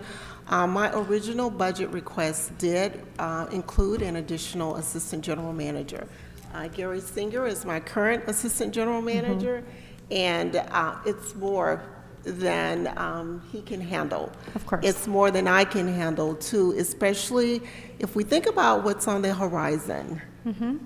2026 to 2028, and we all know, I've been at this table before. And every emergency in between. Yes, and every emergency in between, and also it's important that while we are preparing for these events, who knows what can happen during the events? Right. And it's this department that will be responsible for supporting those world stage events in addition to whatever else that can happen. So I would appreciate reconsideration for the additional AGM. I did not bring that up. However, the current 3 staff that I have in those positions are currently filled. they are doing a lot of work now to improve emergency management's integration into addressing homelessness, especially when emergencies occur, whether it's extreme heat or cold or any other eventuality. Homelessness needs to be ingrained in all of our emergency plans. Blue Sky Day, we need to be out assisting to ensure that the appropriate messaging is available to those who are most vulnerable. And then thirdly, we just need to make sure that operationally in the EOC, when it comes to any EOC activation, that we are including those topics related to that population. Right, and you know, again, we still have the chain of command in terms of what those roles are. We saw some pretty egregious errors in terms of the activations and the roles of rec and parks and those interfering with the directives of where we stand up emergency shelter versus evacuation centers. And so I think while homelessness is important, I think I would like to see a budget memo regarding the reallocation from a homeless preparedness funding to these positions that possibly transfer that type of position to the CAO's office, but using these dollars for some of the positions that you need that are going to be more adaptable to all of the emergency circumstances. So I think it just, you know, again, it's part of the conversation of what is your, you know, what is your, like, you need your utility, right? Right. That can cross all the different conversations in coordination with in an emergency response. And also, just so you're aware, and I'm hoping that you were informed of this, but even with the Department of Aging and Disability, I requested a memo around some of the positions that they needed, but that it go to under the umbrella of EMD, just because, again, to liaison in those particular circumstances, I think you could use the staffing that could really cover a whole multitude of the emergency circumstances, but also, again, liaison more so with some of these kind of special needs, if you will. Well, Council Member, I would also want to clarify that we really do need more emergency management coordinators across the board in city departments. Because of the level of planning required and for aging and Department on Disability, those two departments need specific EMCs embedded within their department just to handle the day-to-day coordination that's needed. So again, we need a lot more of everything. We need Yes. a lot more of everything, but we're trying to make the best with what we've got and trying to find how we can best allocate those resources. And so for that, you know, I'd like to we'll see those budget memos and help make, you know, again, we're going to have to make some very difficult decisions. Yes. Thank you. Thank you. Mr. Kosker? Ms. Susky, any additional questions? No? All right. Well, then, thank you very much. Thank you. All right. We have one more department, and then we're going to move to some of the issue-oriented. Okay. Sorry. No worries.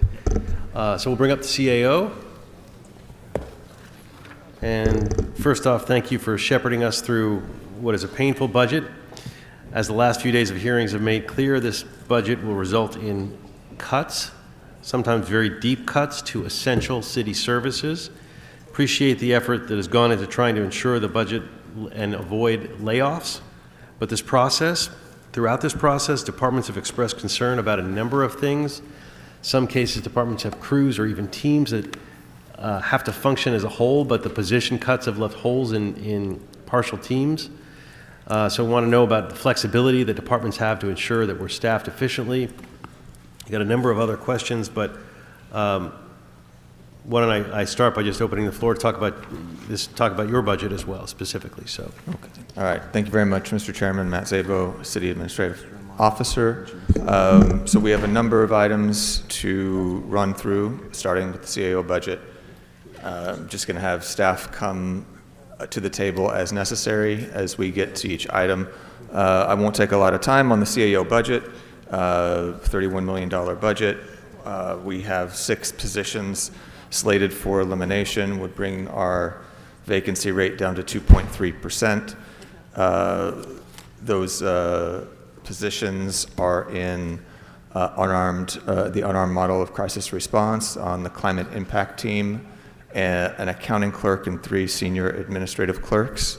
My office, as it always does, will meet and fulfill its charter mandated responsibilities on time with these reductions. Unless there's any questions, we are comfortable with the mayor's proposal. Okay.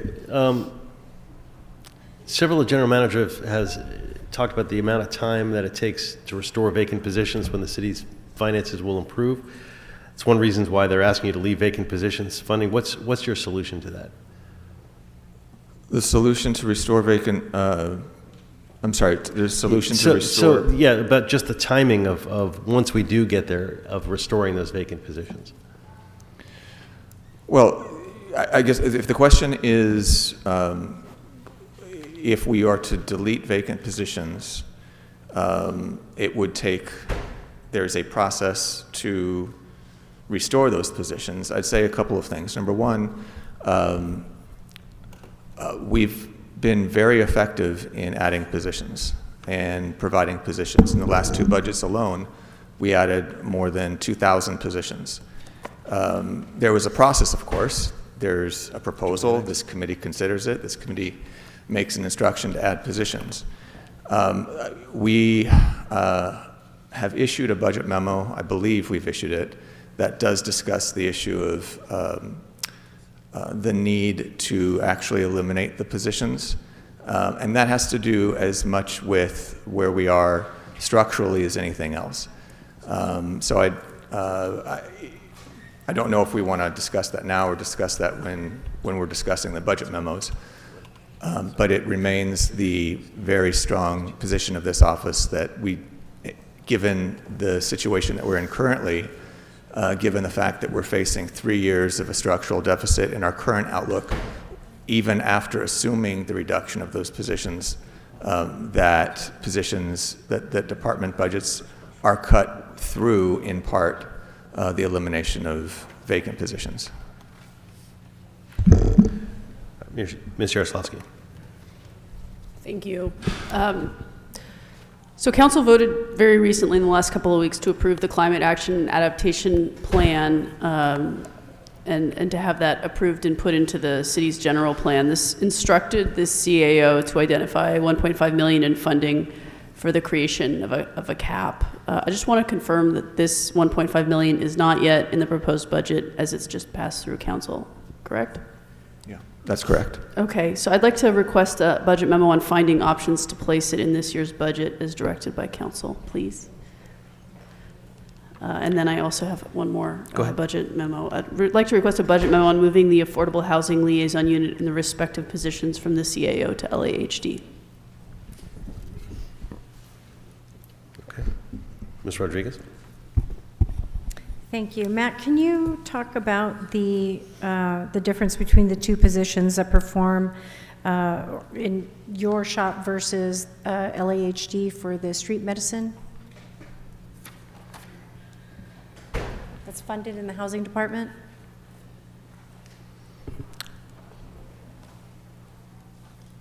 Yeah, just one moment.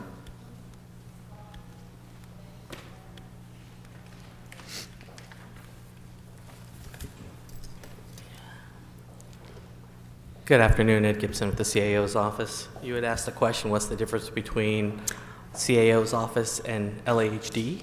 The positions that are funded for the street medicine, what are the functions that are different? Absolutely. So the 2 positions that we were funded also had street medicine to help provide additional support for the contract. So those 2 positions that we received were really more than street medicine. They were more of coordination of different things, including pursuing HIP dollars, following up on other healthcare contracts. There's a number of different contracts that we follow up that we have direct contracting with the county and monitoring those contracts and then increasing those contracts versus others who already had existing work. So we don't necessarily monitor every contract there is, so there's different workloads. You're talking about the ones we just received in the last budget year, correct? So, because there were two positions that were funded for the housing department to engage in, I don't know if you were here when Ann was talking and Tricia, but they were talking about the role in what the contractual management is, and that's why I requested a budget memo to say that should all stay in the CAO's office, but I'm just curious what the difference is in the functionality of these positions as they are. Yeah, they're slightly different, and we're prepared to do your budget memo. Actually, it's pretty much drafted already. But the two roles, ours that we received is really less about street medicine, and theirs is more about monitoring their contract.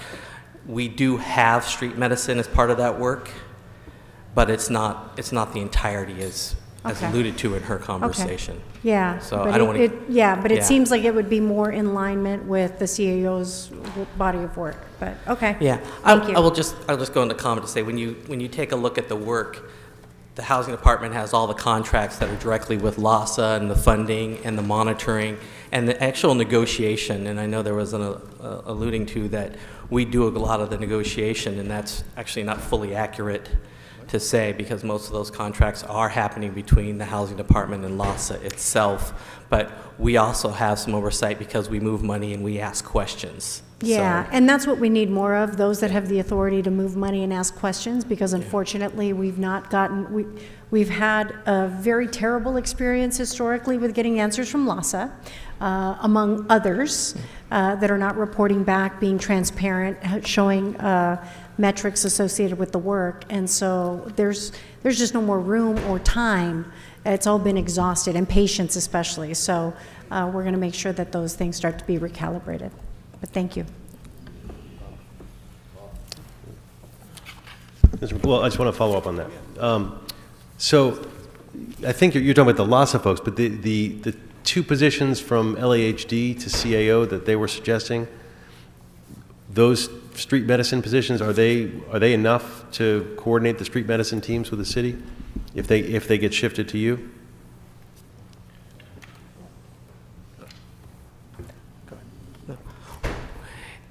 They were not to if they do shift to us. We do have some existing street medicine that are contracted from the department to the county currently that we monitor, and the housing department does as well.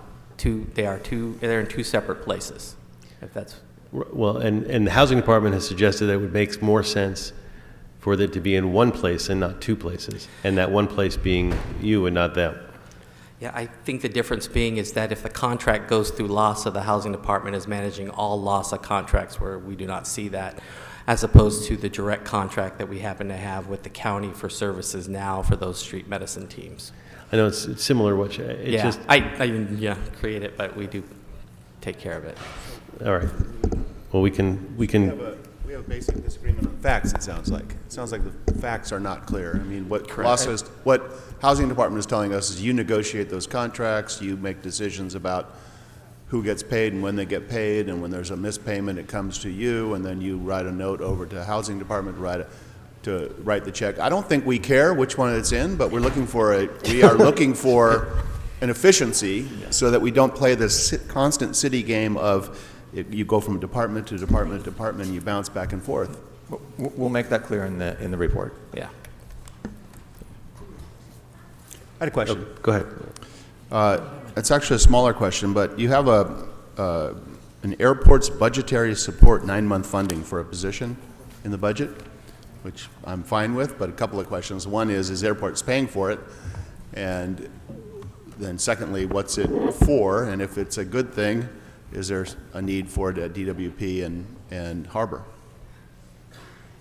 The Airport's position would be provide us a second position to work on airport-related items that come to our office that ultimately come to council for review and approval. Right. The workload has increased substantially, and our one person and our 120-day contract person are just not able to keep up. So Airports has agreed to pay for a second full-time position for us so that we can keep up and process their reports.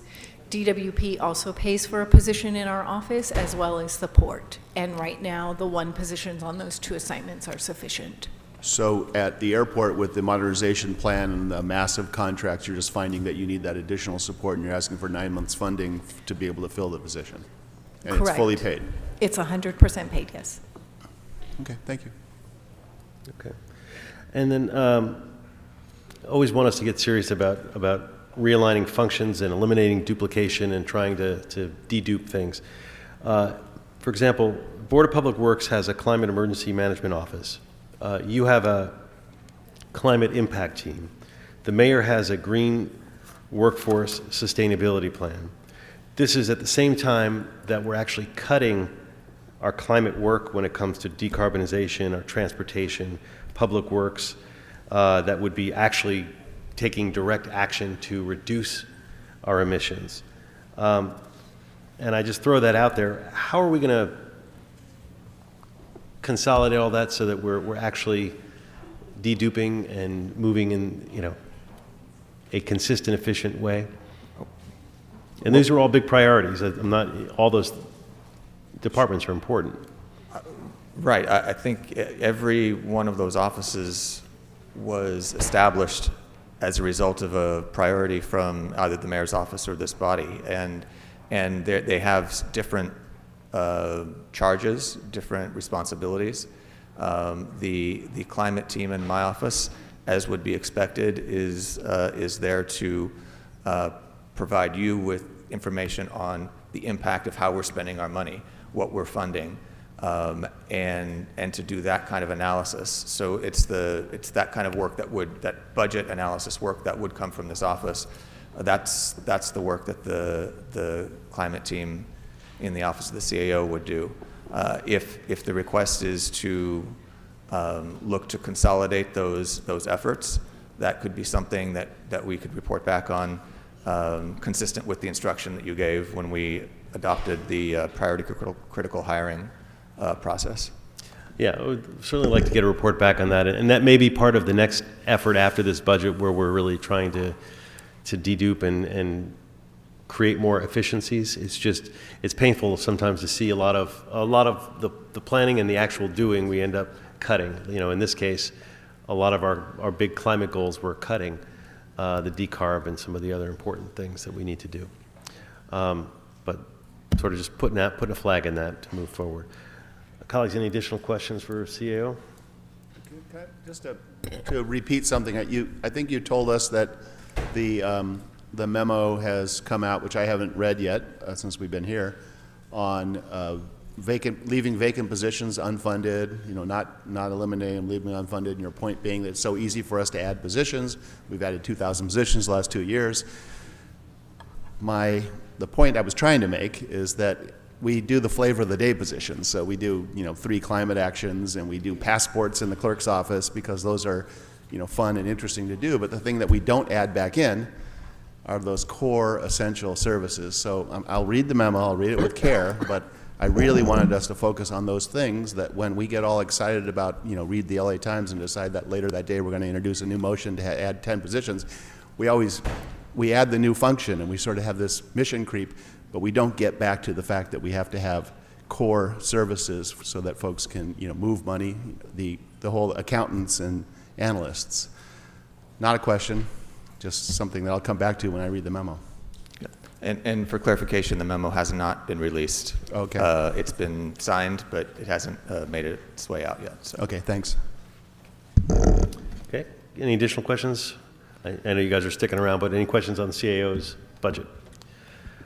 Okay, thank you for that. So next we've got a number of discussions to have.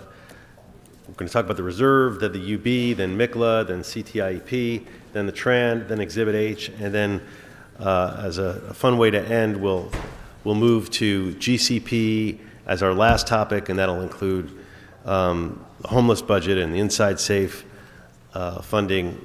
But we'll first go through some of those other topics, which may be easier to deal with. No less important, though. Starting with the reserve. We've discussed this previously, but if you could talk to us about whether the level of the reserve complies with our financial policy in terms of dollars, how far above the 5% are we, and are we confident that there will be over expenditures in some area, under expenditures? How do you feel about the reserve? And I'll let you start off. Sure. So I'll just present very briefly. So we are, the mayor's budget proposes a reserve fund right at that 5.00% level. The proposal is for a $399 million reserve fund. It reached that 5% level as a result of an appropriation of almost $25 million, which is in the mayor's proposed budget, to get it to that level, in large part because of, which I'll discuss briefly in a moment, all of the draws that were required on the reserve this year.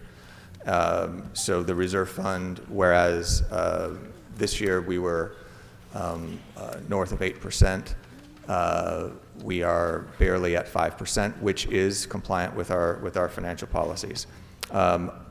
Adjacent to the reserve fund itself, though, a highlight of the budget is the budget stabilization fund, which is an additional $200 million, which the mayor's proposal did not elect to draw down on the budget stabilization fund for budget balancing purposes, because our revenue is projected to come in this year about 3% below our 20-year average for our economically sensitive general fund revenues. It would be within policy to draw down about $25 million from the budget stabilization fund. It is there only to provide a cushion against revenue shortfalls, not over expenditures. But the proposal does not take money out of the BSF. Our office strongly supports that proposal. I will say, though, as it relates to the reserve, we will need, just to close this current fiscal year, between now and the end of the fiscal year, we're going to probably take, or we are planning to take, $323 million just to close out the year from the reserve. That will be used to cover our revenue shortfall. As I stated in our opening, we're projecting ending the year down $180 million from the adopted budget, and $144 million in over expenditures that we have not yet addressed. So we will need to draw $323 million out of the reserve just to close the year, and to finish the year at 5%. We are also assuming about $140 million of reversions. So as it relates to the risk, any move to take unexpended dollars and to reappropriate those dollars for next year would affect our year-end reserve and would bring that down below 5%. And certainly any overspending over the course of the remainder of this fiscal year, that would require the reserve fund, that would require us to draw down even deeper into the reserve fund, would affect that as well. So it is certainly our office's recommendation, although it is certainly admirable that the mayor was able to get to a 5% reserve, given where we were. That is, again, that's a bare minimum, and to the extent that this committee can bolster that, that would be highly, highly recommended. And we know there's going to be overspending in the before the end of the fiscal year, right? I mean, departments, aren't there a number of departments that historically overspend that would realistically, you would expect an overexpenditure in this time? Yeah, well, we do anticipate, and we are projecting where that overspending will come from. We believe we have a pretty good number there, but if there is, so we're accounting for $144 million of overspending that we have not yet addressed. in our FSRs. That includes department overspending. That includes certainly the large amount of liability payouts over what was budgeted. But if there is additional overspending over that, then that's where we would be in danger of dropping below 5%. So this year, how much did we take out of the reserve just to get through the year total? Total? Yeah, we can get that just I mean, one second. and I ask that while you're getting that because to make the point, last year's budget had a strong foundation. We had funding, and this year's budget, frankly, is a very weak foundation. We have a lot of assumptions in here that are flimsy, and that a lot of under anticipating liabilities and other things. And so chances are we're gonna need reserve just to stay afloat. So, and yet we don't have the reserve. We're at 5%. So just to give a realistic sense of where we're at, I mean, knowing how much we spent last year just to get through that year, we're not even going to have 1/10 of that to get through this year. Is that right? No, that's absolutely right. And starting off at 5%, knowing that I mean, there's two things. Number one, the budget as proposed has significant reductions in the budget, significant structural reductions. Even with those structural reductions, we're projecting 3 years of deficits, 3 years of structural deficits. If this council adopts every single one of those position eliminations and every single one of those capital spending reductions and every one of those contractual services reductions, and we will still face 3 years of deficits going into that with just a 5% reserve. So to the extent that that we can, that there is additional funding found, knowing what we know and knowing the extraordinary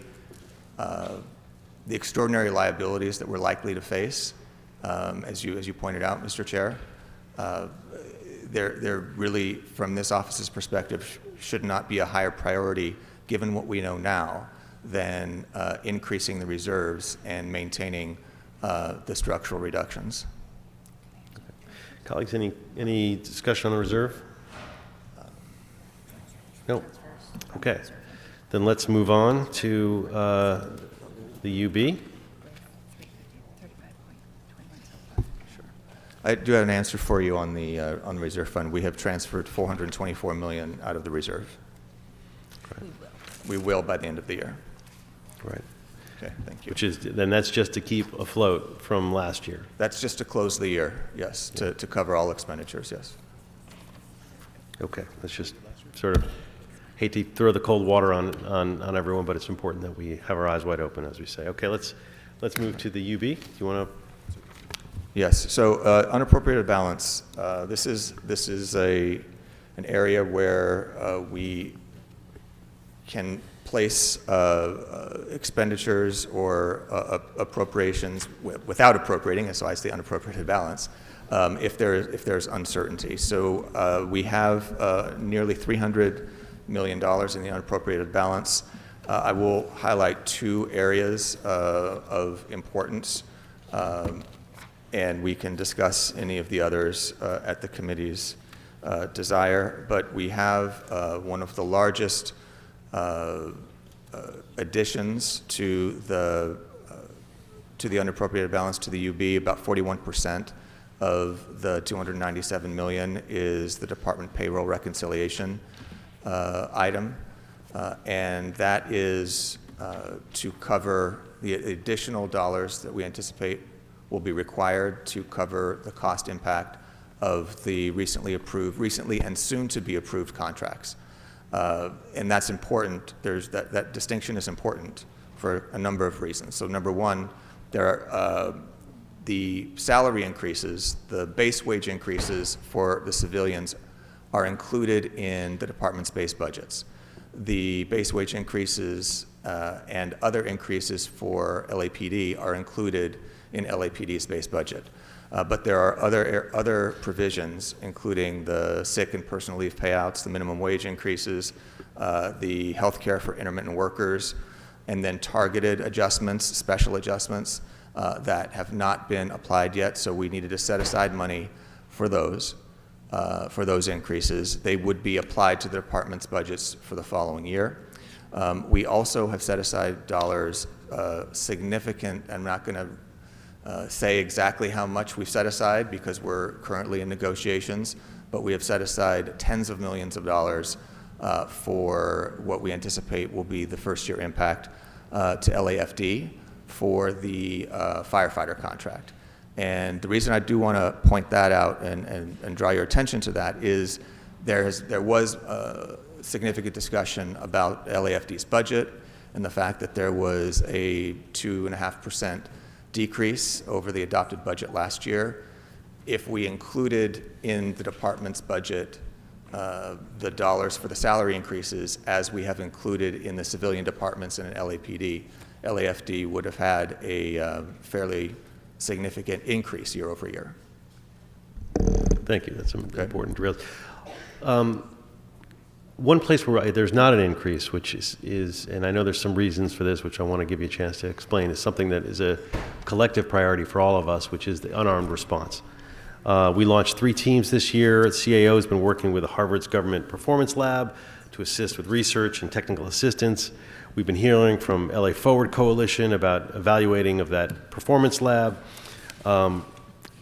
And I know that we want to invest, before we can invest in the physical infrastructure for the dispatch system, we need to address the issues of the PSRs. And last week, many of us on this committee spent a lot of time looking for incentives, vacancy, overtime needs of the existing dispatch system, because that's such a crucial piece to this.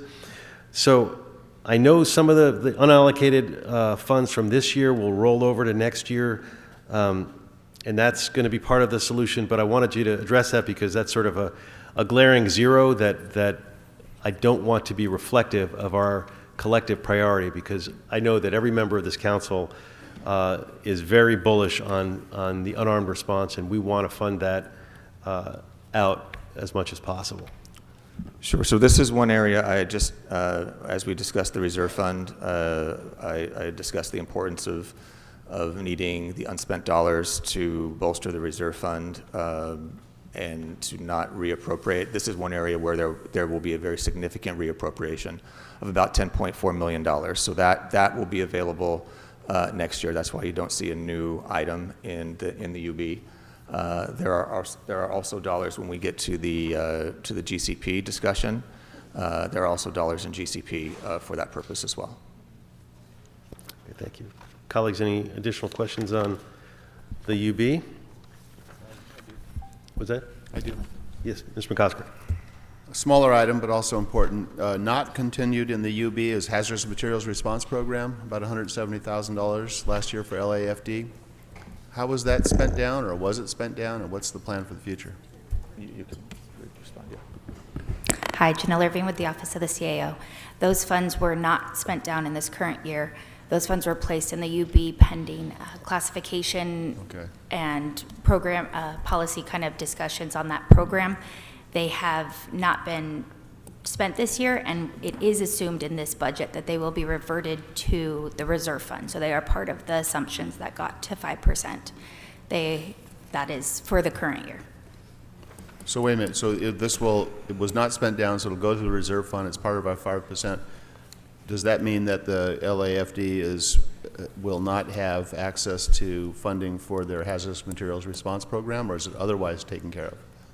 In the 23-24 budget, there is not funding that is assumed to be spent this year, as there is, I believe, funding set aside in 24-25 proposed budget for them to begin that process. Once, I believe they're still looking to have the salary set here by by full council, and then once that's set, then the funding has been provided, and then 24-25 proposed budget. But the current year 23-24 proposed funding is not assumed to be spent. Still waiting for all of the specifics for the classification, then the approval of the position. And just based on timing, the assumption was made that it would be reverted. Thank you. additional UB? Ms. Rodriguez. The $1.5 million that was previously adopted in the 23-24 budget, where in the UB, where did those dollars, it got zeroed out for 24-25, was that the dollars that rolled over to Public Works? I'm sorry, 1.5 for what purpose? The Clean LA? Clean LA. Oh, for Clean LA.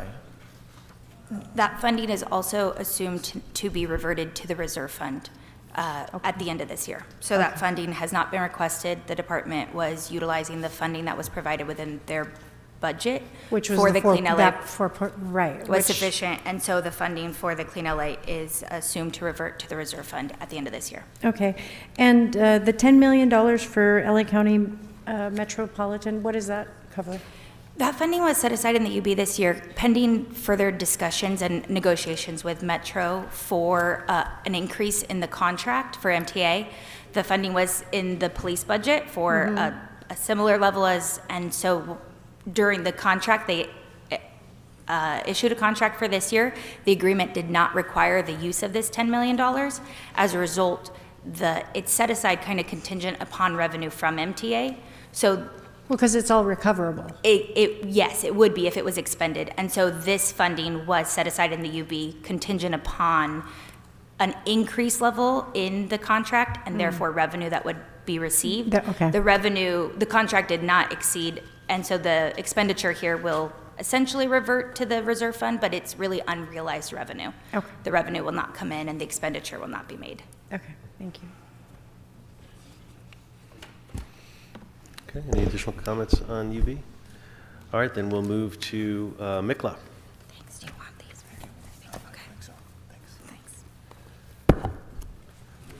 Okay. Okay,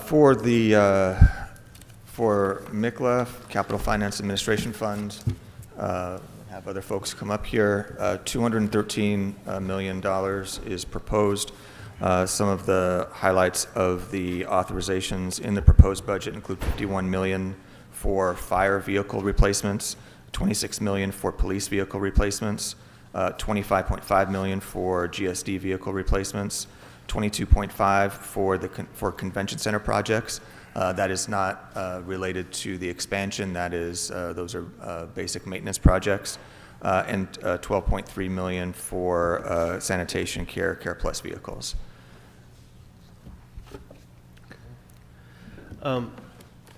On MICLA, I know we've enjoyed a low interest rates and cost of borrowing. That's made the decision to finance acquisitions through MICLA easier. The budget assumes an interest rate of 5.5%, but the last few years, the proposed budget have basically said the same thing, 5.5%. So has the interest rate we've paid on new MICLA financing changed over the last couple of years with higher interest rates overall? Has it affected our ability to refinance existing debt into lower interest rate obligations? What's the impact of that change? Hi, Mr. Chairman. Darian Shin with the Office of CAO. In terms of interest rates, as you know, the price of money is interest, and interest is the cost of borrowing. So in terms of the 5.5% interest rate, because we cannot predict the future in terms of interest rates, we use the 5.5% as a conservative estimate of what the cost of borrowing could be. But there's a couple of historical range references that we could reference. For example, this office presents to the council every year a MICLA annual status report. And the last status report was on April 3rd before the council. And that was the third FSR or mid-year FSR. So on page 109 and 110 of that FSR, we provide a range of interest rates beginning from January 1st, 2023 through February 2nd, 2024. And that reference range were rates that we were actually charged for our MICLA program. And that range is from 2.4% through 5.5% and even beyond 5.5% up to 5.7%. In terms of the second reference range, as you also know, that Federal Reserve met on May 1st and the FOMC reestablished their target range, and that target range was 5.25% through 5.5%. So because, again, we cannot predict the future interest rates, the 5.5% that we use does has its support in both our historical rates that we've been charged and what the Fed anticipates as a target range. Right. No, I understand how that we got it, but hasn't the actual cost of borrowing for us, hasn't that increased over the last couple of years? I mean, it's increased for everybody else, but hasn't not increased for us? Well, we did our last financing back in December of 2023, and there's a difference in short-term rates and longer-term rates. So we try to minimize the cost of borrowing for the city. So about every 18 months or so, we would take out our short-term debt, which is at a higher rate, and then we would defease it with longer-term bonds, which exhibits a lower interest rate. So to your point, interest rates, have affected the city, higher interest rates, but we we take every opportunity to try to lower our cost of borrowing with longer-term debt. Right. No, I know we're managing it well, and we've got we're a very sophisticated city in that regard, that we are able to manage that. But the reality is those costs do affect us. Correct. Yeah. Mr. McCosker. Thank you very much. I have actually a couple of very specific questions. One is one of the projects that is funded for some additional costs in MICLA, which is the Warner Grand Theater renovation. There was money put into it, set aside years ago, and then the bids were just recently opened. There's an additional allocation from MICLA to what was anticipated to cover the bids. It won't. Because of our retention rates, we're going to be about $2.5 million off on retention, and we're going to be about $1 million off on some changes that went into the final draft. I'm going to ask for a budget memo back to put another $3.5 million in MICLA to make sure that we can issue the contracts, not delay them on the Warner Grand.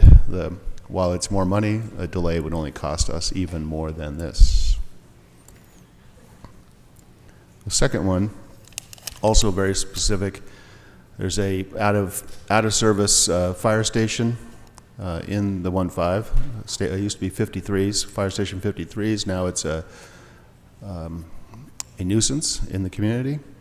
And we've sat with engineering and the pre-design, design, hazmat abatement in a residential neighborhood, and other repairs just to be able to make it barely functionable would be $2.2 million. And so I'm going to ask for a budget memo. I'm putting $2 million in for the pre-design, design, hazmat abatement, and minor repairs to Fire Station 53 from MICLA. Thank you.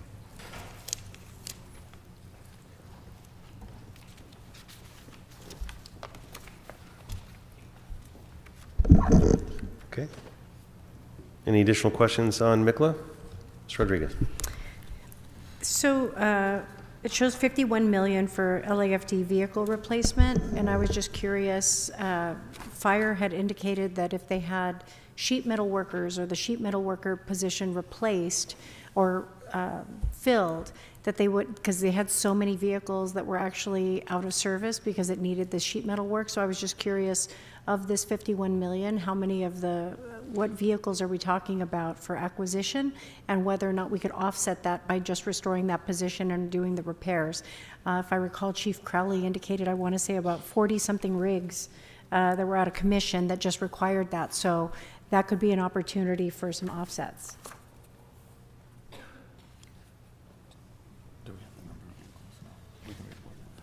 We can report back on that. Okay, so yeah, get a budget memo assessing the feasibility of restoring that sheet metal worker to address the maintenance issues, and we'll see if we can offset that. That'd be great. Thanks. Okay. Don't say I'm not trying to help save money. I appreciate every bit helps. We need to figure out creative ways. So thank you. I don't see any additional MICLA questions, so we can move to the CTIEP.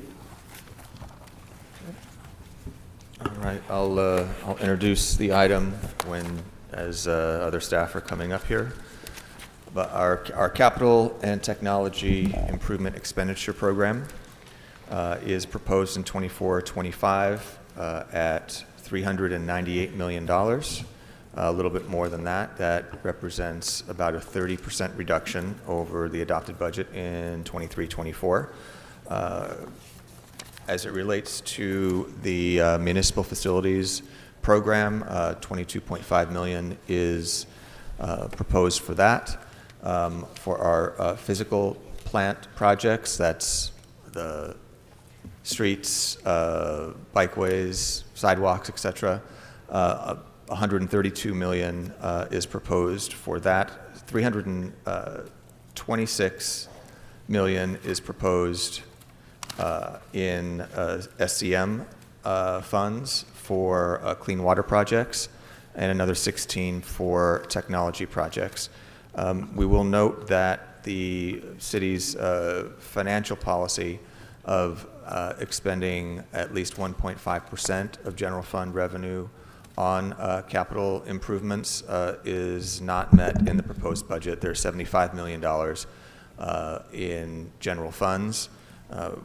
To reach our policy, we would need another $44.7 million to be allocated from the general fund to meet that 1.5% threshold. We'll open it for questions. Yeah, and I am concerned about that. I mean, this is an important policy that we have for the health of our city moving forward. I know we're in a budget crisis, but it's concerning, the drop in capital investment overall. A lot of, especially with our streets and sidewalks are in terrible shape. The costs of our projects and our public right-of-way are increasing due to legal obligations under ADA, a matter of basic legal requirements, settlements, litigation. Under HLA, legally, morally, we have to make our streets and sidewalks safe for all Angelenos. I'm concerned we're not increasing the funding to Streets LA for construction of curb ramps in connection with the resurfacing program.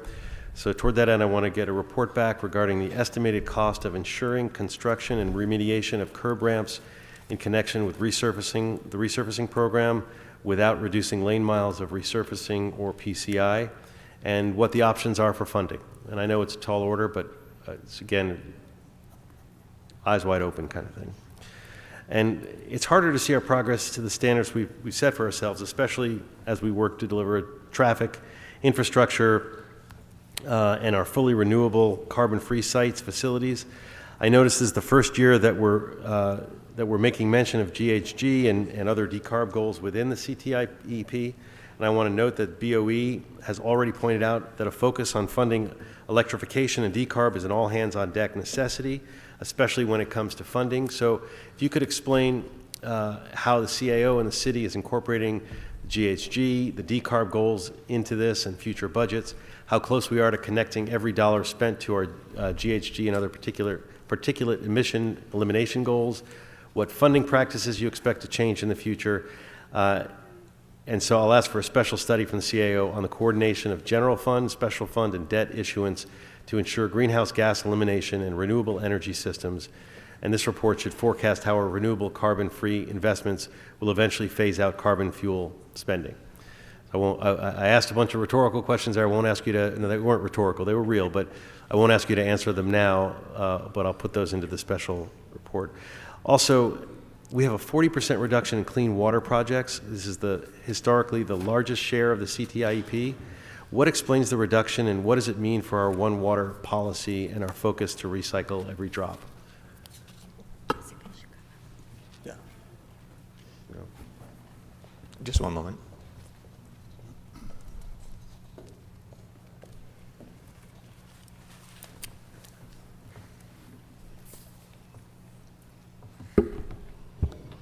Good afternoon, Council President, Councilmember Jessica Kwok, Office of the CAO. For clean water, the reduction is mostly because of two things. One is the rate increase, and the other one is recycled water projects, which are going through a different route. There are several MOAs that are coming through council, MOAs with DWP for the cost sharing of those projects. As to the impacts, our office can report back and do a budget memo with sanitation. Okay, that would be great.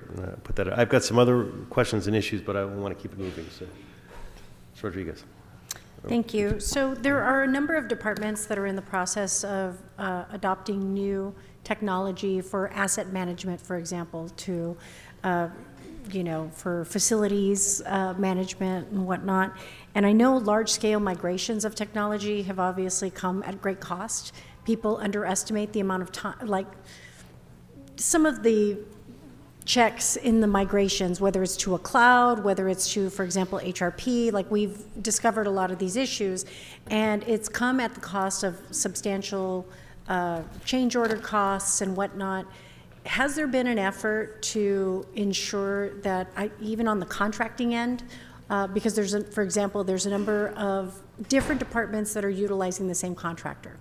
And so have we established a process that helps to ensure that the departments, before they enter into these agreements, have memorialized their workflow in terms of what their procedures look like? If there's any adaptation, if they're choosing not to take an off-the-shelf solution and they're engaging in these contracts, I'm trying to mitigate a lot of the increased costs that come as a result of all these change orders that inevitably, that we continue to see as part of these contracts. Are you familiar with, is every department engaging independently, or?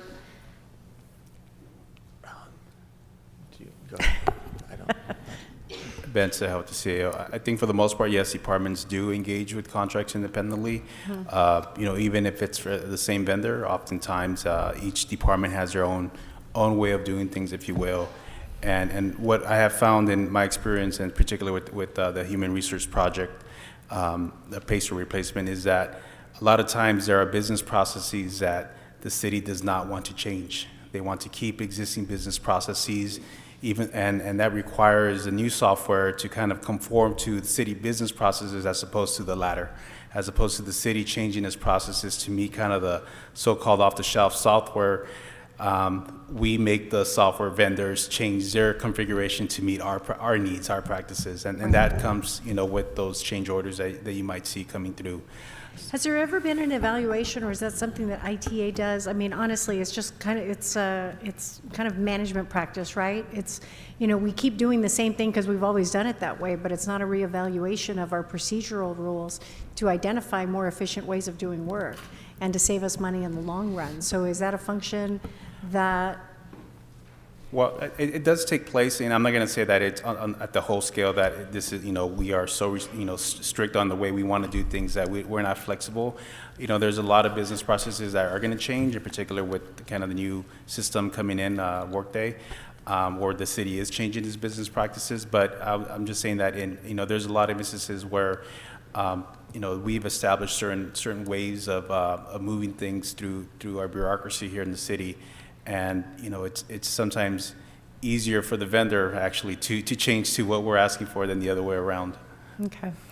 I would like to request a special study that outlines systems migrations, best practices, as well as the lessons learned from the departments who have gone through large-scale migrations to identify the client-borne errors that have incurred greater costs, so that we can avoid that moving forward.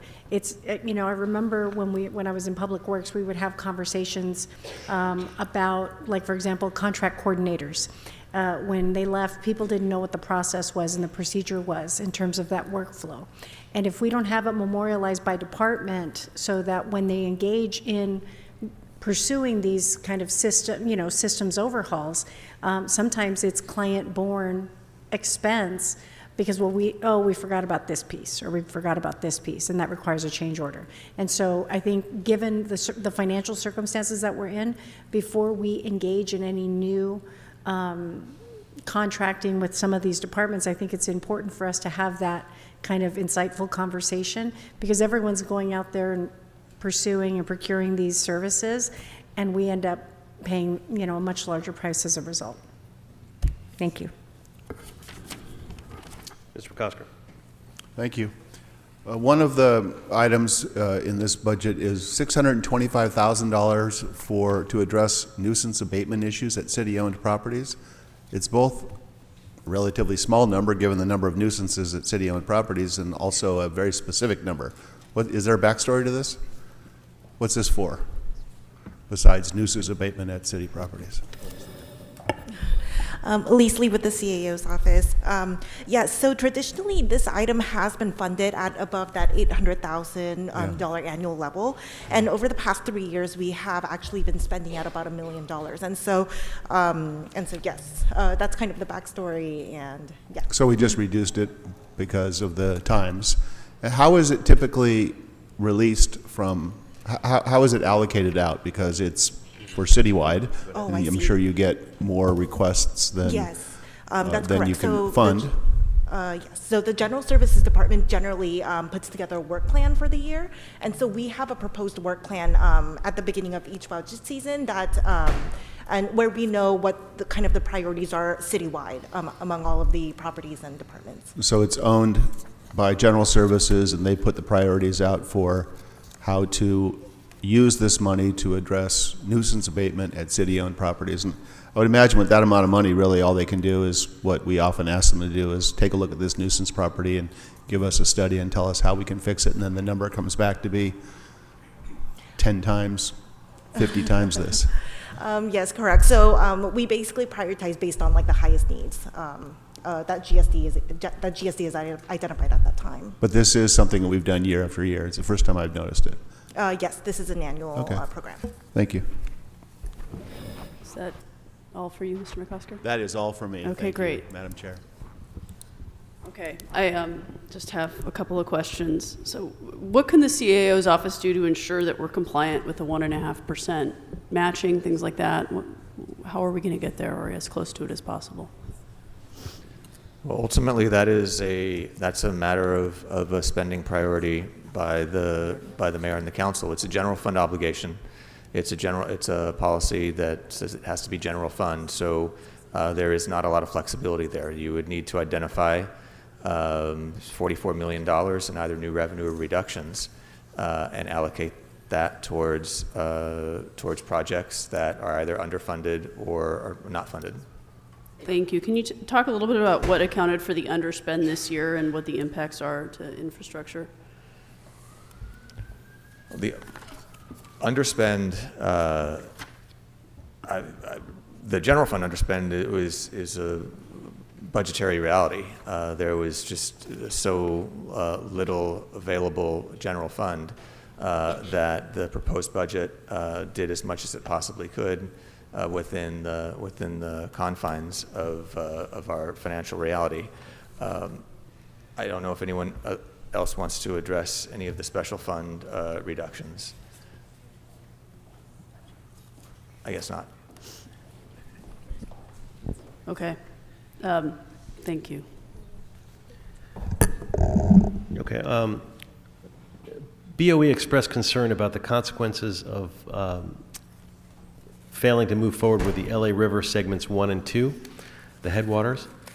As was discussed, this was a project that got partial ATP funding because it was tied with the Manchester Broadway project, which I believe is in Mr. Harris Dawson's district. That project has been made whole and is moving forward. And I say that not to begrudge that project. I'm thrilled it's moving forward, but to state that the city should also honor the promise it made to the West Valley project. And this is not only important because of that promise, but not doing so jeopardizes $20 million in federal and state grant funding. It's also a directive of Measure M, and it's an active transportation project that connects directly to a 2028 Olympics venue that needs to be delivered on time.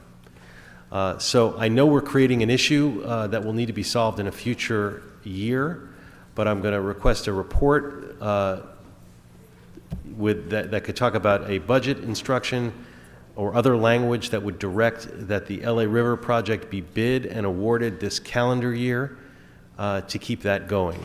And there may be a way to do that without having a financial consequence right away, but to make sure that we don't miss out, because as I said, there's a lot riding on it. So I'll put that out as a budget report. Colleagues, any other issues on the CTIEP? Okay, great. Then we will move to the TRAN. Okay, thank you. All right, as folks are coming up, I will very briefly introduce that item, tax and revenue anticipation notes. Proposed budget has $1.4 billion in its proposal. And before we go to the trend, I left out, I have a request from a colleague on two other CTIP things, so I'm sorry to interrupt. I just want to get them out. So from Mr. De Leon is asking for a report back, and I'm happy to support this. Report back on using currently allocated CD14 CTIP funding to cover the funding gap for the Bridgewell Armory Youth Arts Center and using the remainder of the reconstruction of Costello Pool in Boyle Heights, and a report back on funding needed to complete 7th Street streetscape from San Pedro to Alameda, the percent design completion and connection to AHSC projects and state deadlines. Sorry to interrupt you. Wanted to, before we close the book entirely on CTIP, put that out there. So, okay, very good. I'll have Augusto introduce the item. Good afternoon. Augusto Gutierrez with the CAO's office. This budget represents the principal and interest required to repay the tax and revenue anticipation notes, or the TRAN, as we call it. The TRAN financing is issued in July to make annual contribution payments to LACERS and LAFPP, and also to assist the Controller's Office with their cash flow management. By issuing the TRAN, the city is expected to achieve an early payment discount of $45.4 million. This is a discount provided by the pension systems for front funding the annual contribution payment in early July versus making biweekly payments throughout the entire fiscal year. The net savings to the city after accounting for the financing costs of the TRAN is approximately $9 million. The 24-25 TRAN debt service proposed budget totals $1.43 billion, and that's about a $59.8 million increase, or 4.4 from the current year budget. And the primary reason is due to increases in civilian and sworn budgeted payroll, and also an increase in the projected TRAN interest rate. And lastly, the budget also funds interest portion on $450 million in the controller's cash flow needs. We assume that the TRAN will finance $200 million of that, and then the other $250 million will be borrowed from the city special funds. That concludes the presentation. Great, thank you. Now, TRAN is an important fiscal tool that we have that by borrowing appropriately, we save a lot of money. So, not as much when the interest rate's higher, like what we're seeing, but still a great tool, and good to know that it's, even in this high interest rate climate, it's still making a difference. Colleagues, any questions on the TRAN? Okay, then let's move to, thank you very much. Let's move to Exhibit H.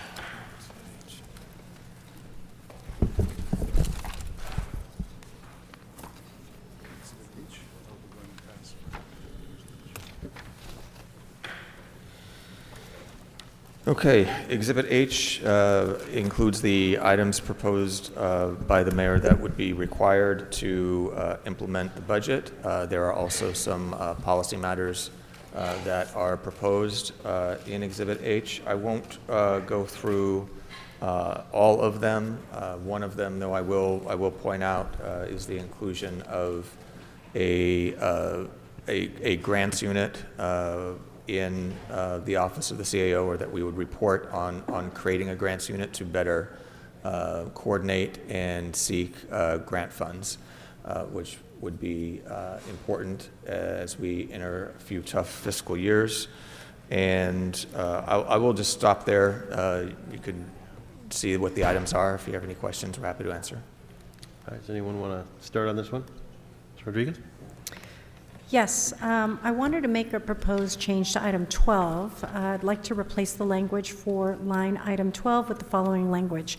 Instruct the CLA in collaboration with Bureau of Street Services, the Department of Transportation, Department of City Planning, Fire Department, and City Attorney's Office to develop an implementation plan for Measure HLA that will leverage existing funds and attract new grant funding, determine least cost, best fit street interventions that meet or exceed design requirements for the mandated elements of the mobility plan and report to the mayor and council within the first 90 days of the 24-25 fiscal year with the revised plan for street maintenance and investment.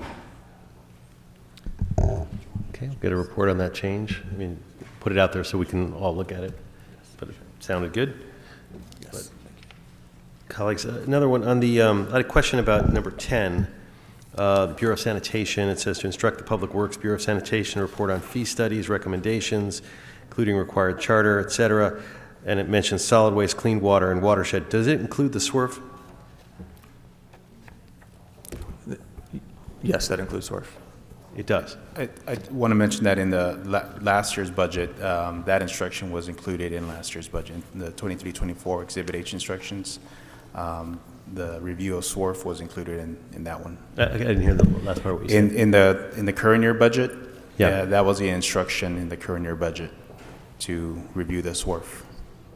Okay, great. Colleagues, any additional questions on Measure H? Mr. A question at 13. So 13 clearly is to get a report to the mayor and the council on moving childcare, existing childcare, to third-party, outside, non-city providers. Could it also include the potential for expansion? I realize that's tough in this world, but in as much as there's economic benefit to transitioning, could we also look at expanding child care services? Right now it reads the names of the facilities that the city will continue to operate and the cost for outsourcing as compared to the cost for services with the city. Could we also look at expanding? Thank you. Yeah, to the extent that it's a report back from the department. Oh. And could we include working with CIFD on the RFP? Thank you. Okay. Sure. I would also like to point out recommendation 3, which is important to implement the budget, and that is related to the conversation we've been having about position elimination and filled position elimination. It establishes that no layoffs are authorized in the budget, and it instructs my office to work with the departments to make whatever administrative changes or to take whatever administrative measures are necessary to ensure that if a eliminated position is filled, that there would be another position that would, through another funding source, that we would be able to move the incumbent into and make recommendations through the FSRs if necessary to move funding if funding is needed to be moved.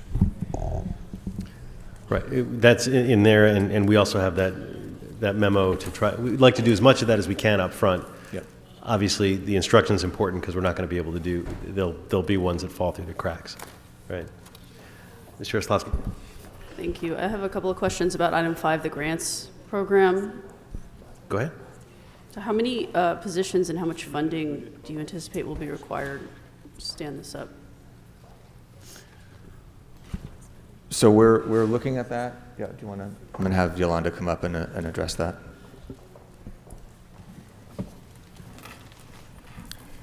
Hi, good afternoon. Excuse me. Yolanda Chavez with the CAO's office. Initially, I think you all discussed a recommendation earlier this year where we were requesting, I believe, 4 positions.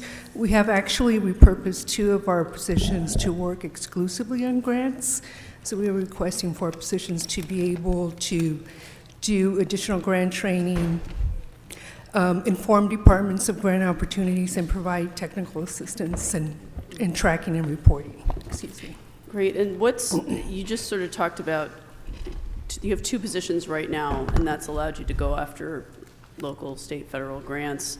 What are the current number of grants and amounts of funding applied for and received each year? And what do you expect these additional positions will do in terms of the ability to increase capacity?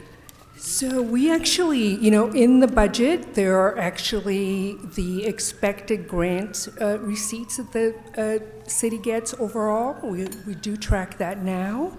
Excuse me, and I think we were hoping that with the grants unit, we would be able to, increase that in the first year by 20%. But of course, that's just an estimate. Sure. So you see this as an opportunity for us to bring in outside dollars in a more significant way, particularly at a time when our budget is suffering.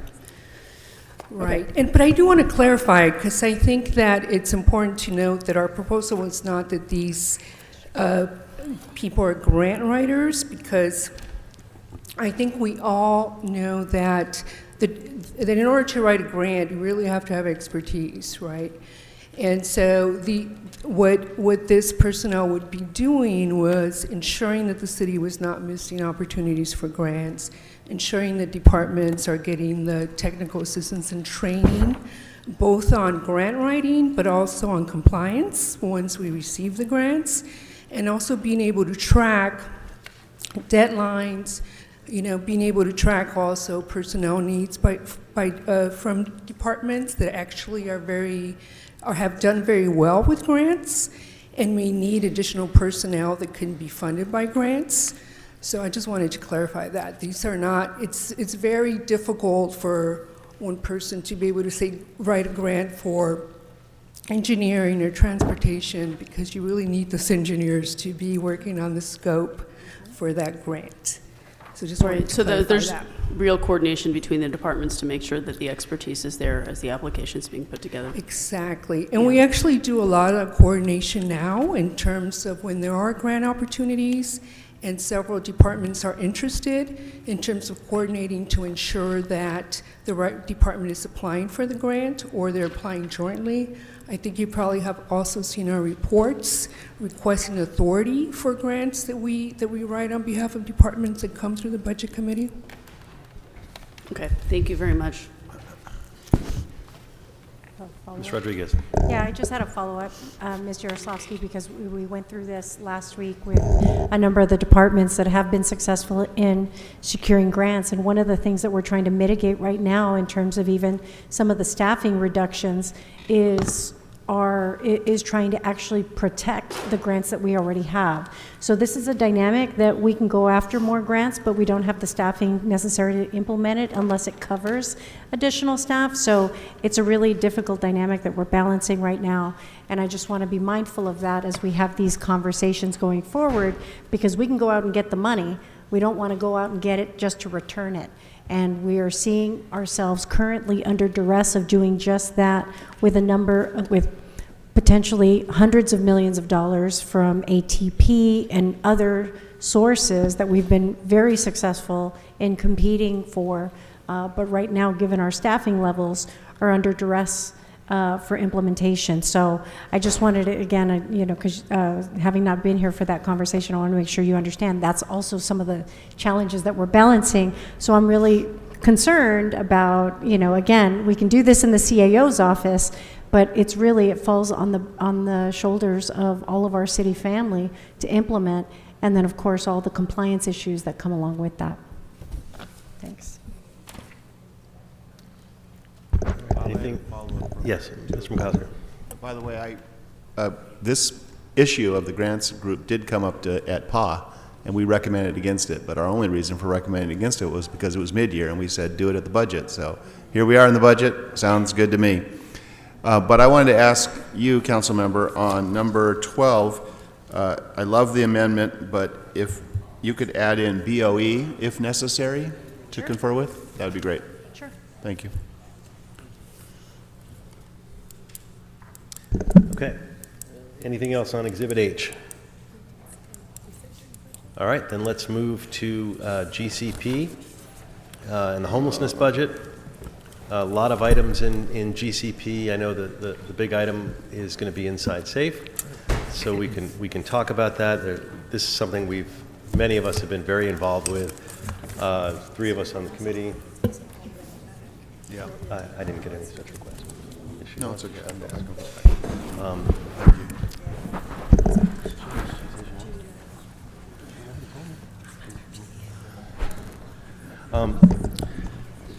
So anyway, a number of us on this committee are on the homelessness committee. I see that the chair of the homelessness committee is here in the audience as well. we want to have not just, we want to uplift all the voices on this committee and have a policy that is really a city policy, not just the mayor and the council, but really one policy as we move forward. So we have the mayor's staff here to present on the Inside Safe budget for this upcoming year. And so would you like me to introduce GCP and the homelessness budget and then have the presentation from the mayor's office on Inside Safe, or how? I'm sorry, say it again? I can present on GCP and then the outlines of the homelessness budget, and then turn it to the mayor's office for the Inside Safe presentation. Is that what you'd like? Before questions, or do you want to take questions on GCP first? We'll do the rest of GCP. Let's deal with Inside Safe, and we'll do the rest of GCP after that. Okay. I mean, sure. Some of it's interrelated, but there's a bunch of other GCP items. But let's. Okay. Very let's good. Take the biggest one first. So we'll just. So the overall homelessness budget, or Inside Safe straight up? Let's just do that. Okay. Let's go to Inside Safe. We have the mayor's office here as well. Great. Good afternoon, Mr. Chair and members. I have a very brief presentation. I know the hour is late, and I will go briskly through this and then make myself available for questions. But my office wanted to set the table a little bit for next year's implementation of the Inside Safe program, talk about some of the evolutions that we intend to implement in the program, and some of our evolving goals and what we'd like to achieve. So Inside Safe is a citywide, person-centric, proactive strategy that tries to get folks inside who are on the street with social health and behavioral health services, seeks to improve quality of life for both housed and unhoused communities. And by leading with housing and services, we hope to scale, and we hope to prove that encampment resolution is achievable. But our objective in this program is to restore the dignity, privacy, and security of our unhoused neighbors. In making offers of housing, fulfilling those offers, and getting people inside, we've developed trust with the program participants and brought thousands more inside than we have in the years before. And thanks to our partnership with all of you on the council, we have been successful so far. We are building on that partnership by aligning the program to meet the citywide and district-by-district bed and encampment reduction goals in LA Alliance. We have seen that committed and compassionate outreach and engagement is what it took to redevelop trust between the city and unhoused neighbors. The budget is designed to reinforce that trust rather than retreat from it. And the citywide approach allows us to scale, build upon, and complement all of the previous efforts that have been done for encampment resolution. Inside Safe's reach is broad. Every council district has had at least 2 encampment resolutions. I know there have been several questions about the methodology around encampment selection and the performance of the program. I'd like to elaborate on the criteria that we use to select encampments as we previously have in policy committee. We start with city council. Every council office shares priority encampments with the Inside Safe team. From that universe, we go to an encampment of the size that our service partners can manage and where we have enough beds to house an entire encampment community, so you resolve the entire encampment. It is fluid and often changes based on conditions on the streets and the availability of resources that match people to services that are needed for those people at an encampment. We know there's a lot more work to be done in every council district. We're continuing to work urgently to bring more people inside while we ensure that we don't overwhelm our capacity to help them effectively. And thanks to the capacity of the program's over 1,200 motel rooms, our partnerships with all of your offices, and the integration of Inside Safe operations with the network of service providers, over 2,700 people have come off the streets. Our work on partnership continues, and we need to do better. We need to get into even deeper partnership with your offices. Yeah, and toward that and toward that collaboration, what are the areas that you think the council and the mayor's team can do to strengthen that collaboration? I think clarity on both sides about what you would like to see us change in the development and implementation of the program, and clarity on our side about things like that methodology that I just outlined, and some of the other program design elements would benefit both of us in terms of making this program even more effective and a true citywide approach that factors everyone's connections together. I've got a number of questions, but I do want to keep it moving. Ms. Yaroslavsky? Yeah, I want to thank the mayor's office and the CAO and all the departments for all their work in putting together a homeless budget that even in the midst of this really challenging fiscal outlook seeks to bring more of our vulnerable neighbors inside into permanent housing. I have just a question about coordination. So to what extent does this proposed budget move us as a city toward a more unified, both internally and externally, transparent and coherent homeless response system that reduces duplications and clarifies decision-making authority? How are we doing that? So I'll get into, as I get deeper in the presentation, by aligning the Inside Safe program with the LA Alliance program, we are getting closer and closer to a more consistent, unified, citywide approach that unlocks revenues from the city-county MOU and other partnership approaches that will hopefully make this more effective and more compliant with all of the objectives that we all share. Great, thank you. Mr. McCosker? A couple of things to start. So your slide says 48 encampment operations. The CLA's memo says 80 operations. I'm just trying to figure out what the number is, and maybe we could have just more information on how many operations we've actually had. But in my experience, I just want to know what is the, hopefully it's evolving, but what's the strategy on repopulation? I mean, my sole experience has been that the encampment that Inside Safe addresses repopulates larger than before, and it becomes an issue, obviously, for those folks that are outside. It also becomes an issue of confidence in the public, and they wonder, well, what is the value of an Inside Safe operation if 4 months later we have a much larger population and no response, no follow-up? So I can't speak to the CLA's number. This is the data that we have from the Inside Safe team as to your first question. So we will have to confer, I think, offline and try to get some clarity on where that came from.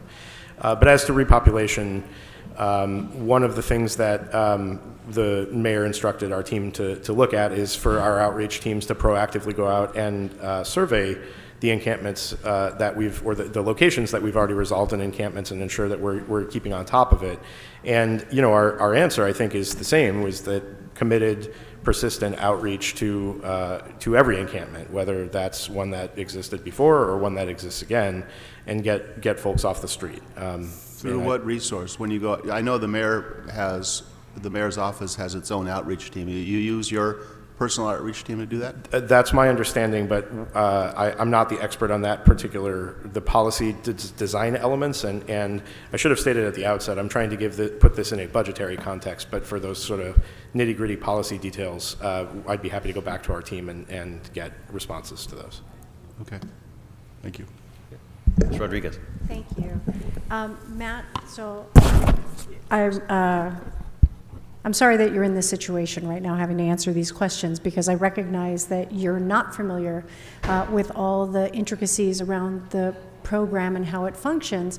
We've actually been, in homelessness and housing, have been asking multiple times for report backs to which we haven't gotten answers, and having people actually go through this. So in some cases, this is the first time we're actually seeing any kind of real form to this process. Do you have additional presentation to provide, or is this, I have a couple more slides. I can go quite briskly. We have a few objectives and goals that we are trying to. Sure. I want to I didn't realize finish. that you had that, so go ahead. Right. Sure. Go ahead.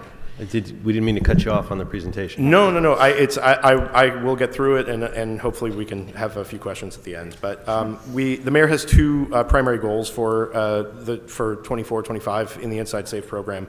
One is to lower the cost of housing. I think that the per bed rates that we're charging are need to be addressed, and I think we can potentially get more efficiency out of this program with things like master leasing of entire motel facilities where that's appropriate.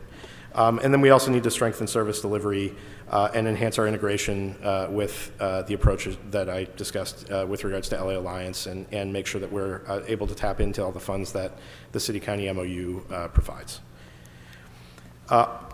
As I mentioned, on lowering the cost of housing, our objective is to increase our efficiency of the program, reduce the per-person cost, renegotiate the bed rate agreements, but then also enter into master leasing that's longer term, and have contracts with the motels that are longer term, so that not just the encampment resolution objectives of LA Alliance are served by this program, but the actual interim housing beds are compliant with the bed targets as well.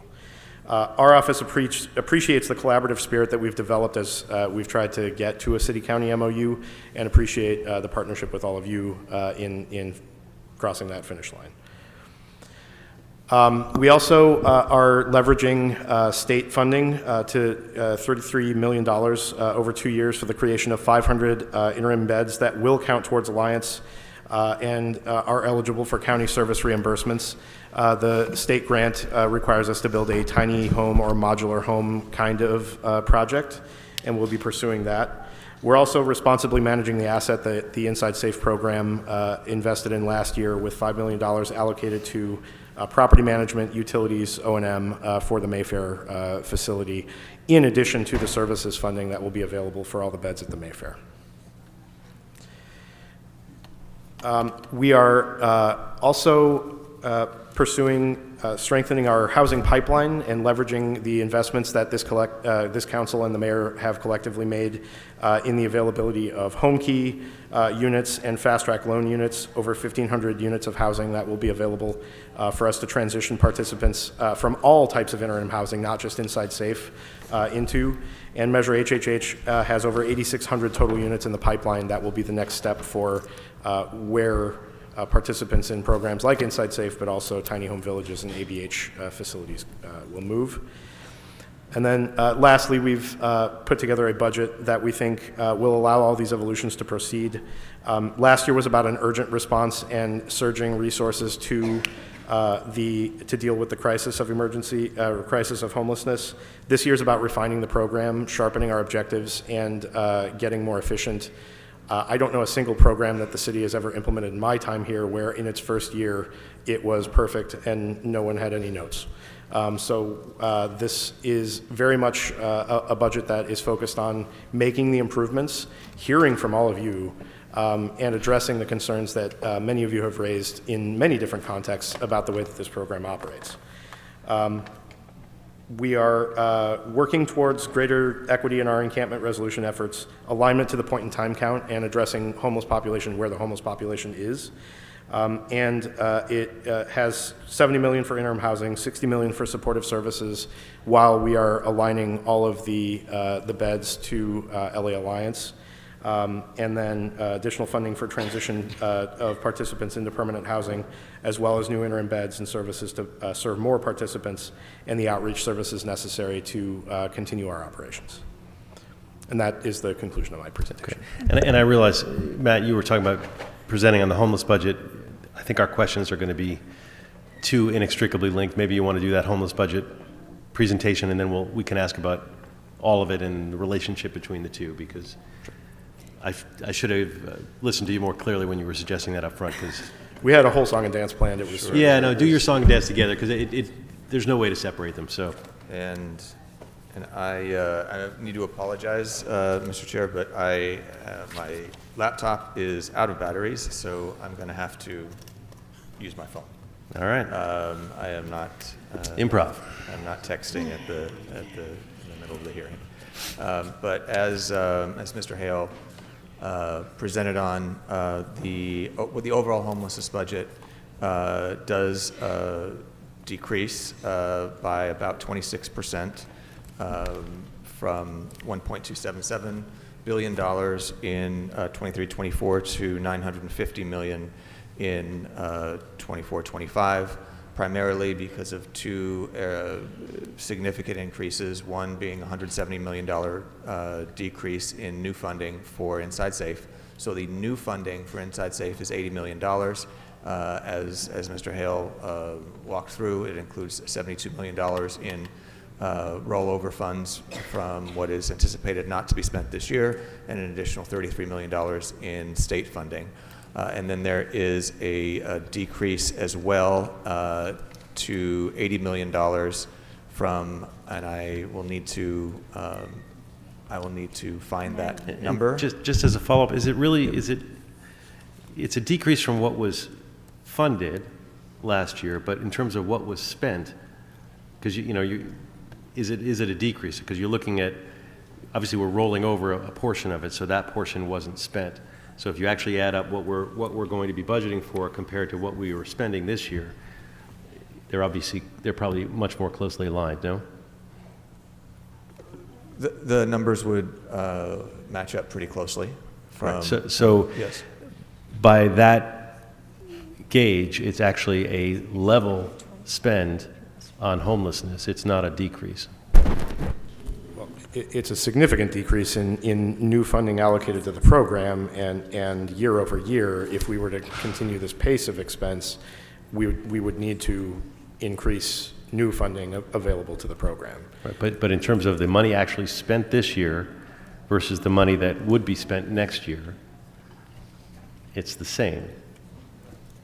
Only available because of a one-time state grant and the availability of the rollover funding that we are able to carry over from one year into the next. Understood.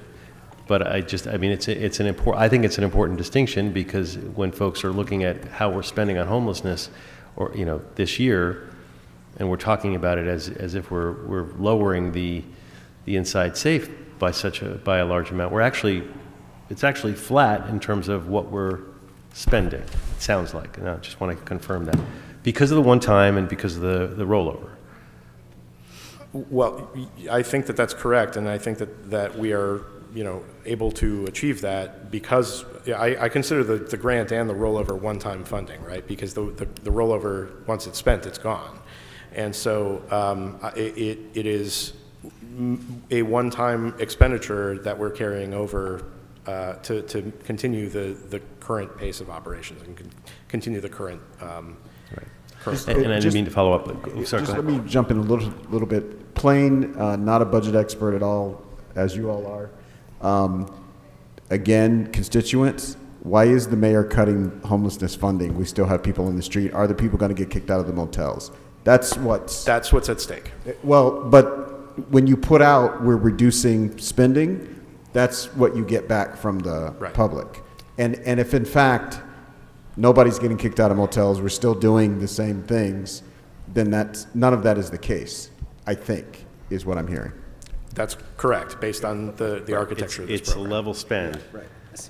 It's not it's a decrease in budget world, but in real life, it's not. In real life, correct. It's not. Correct. And Ms. Rodriguez, you had the floor, so you don't even need to have a chew. They were I guess for me, from my perspective, Mr. Harris Dawson, the way I would also frame it is that we're trying to save as many people as we possibly can, and $180 million for 2,000 people isn't maximizing efficiencies. We could save more people and save more lives if we were more prudent with the resources that we have available. So again, Mr. Hale, it's difficult to ask you questions because I know you're unfamiliar with some of the experiences that we've had in terms of what this process has been over the last year. But right now I'm looking still, the latest HEA report, it indicated that even, Matt, and maybe you can answer this question, it was $118 a room a night is the new average. And again, none of those rooms are compliant to the Alliance. So while you have a number of stated goals listed in this presentation, thank you for the presentation. This is the most I think we've had ever. I wanted to know what the actual plan is, because goals are great, but plans are better. And we can build off of a plan once we know what that is. So what is the plan to actually get these dollars to fulfill the obligations for the Alliance so that we can then actually get access to the county services that they are required to provide as a result of that Alliance case? And I think that the plan is to renegotiate all of those agreements. I don't think that we're, wedded to the approach that was taken in year one as to any of those particular contracts. So are we obligated in any of those contracts for any specific length of time? I believe that the city has language in every one of its agreements to terminate for convenience within 30 days. So Perfect. there's no So there's no obligation. long-term obligation, everything is still very short-term? I think some of the contracts have options to go longer term, but Okay. those are But they should be at our discretion. renegotiated. But they should be renegotiated. And so, again, I think, for us to make some really thoughtful decisions about how dollars are spent, it's really important to understand where we are with each of those circumstances and what the occupancies are. Because as Matt refreshed my memory, the latest in the HEA related to Inside Safe, over 700 exits back into homelessness. Is that correct? From the Inside Safe operations? I believe that is the case, yes. 705. 705. So 705 exits back into homelessness. Sorry. 705 exits, 613 returned to homelessness, and then the rest is... Repeat that? 705 total exits, but 613 returning to homelessness. Okay. So those are all the things that we really need to factor in terms of what the costs, the success rate, the evaluation, given some of the other programs and experiences that we've had, because we really have to, we didn't just start this work. This work has been, as you know, Matt, in your previous roles, and when we engaged in the conversations with the Alliance, it was to reach these agreements so that we could actually hold the county accountable to funding the services that they're required to do, based on the acuity levels of the individuals that we know we are absolutely ill-equipped to provide. And so we are expending substantial amount of resources that we don't have in exchange these are the trade-offs, and these are the hard conversations that we have to have. And, the fiscal circumstances that we're in provide zero ability for us to really kind of be kind about it. We have to really have an honest conversation about it. So thank you for at least providing that information about the length of time of these current contracts and where we are with the rooms. I think it's important for us to understand what the current occupancies are. We can never really get straight answers on that. So the current occupancy levels, there are still a whole host of questions around.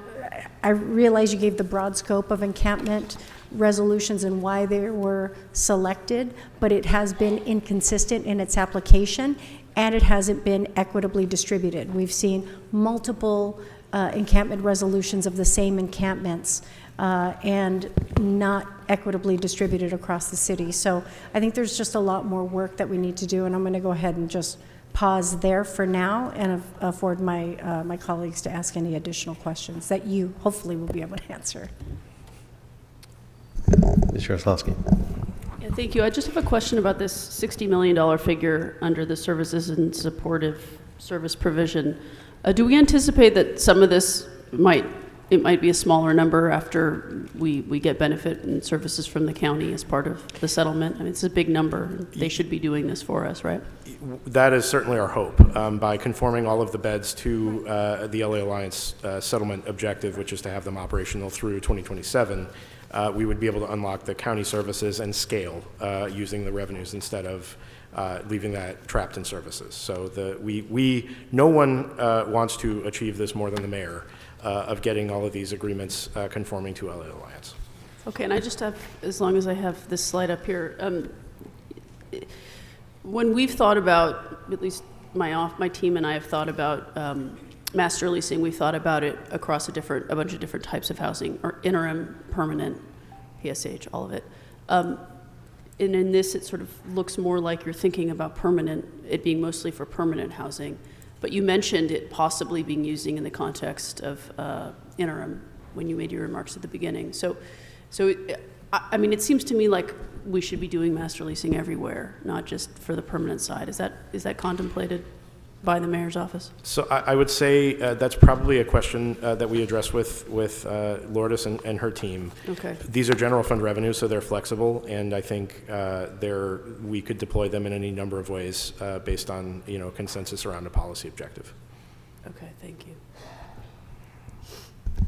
And toward that end, we should get a report back on the funding and the amount and eligible funding source to secure master lease agreements to implement the Council File 22-1577, which was your motion. I want to put that out there formally as a request.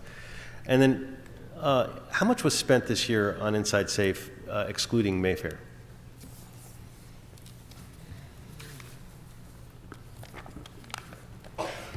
Just 1 second. And I guess, and related to that, I wonder how many buildings were purchased as part of that.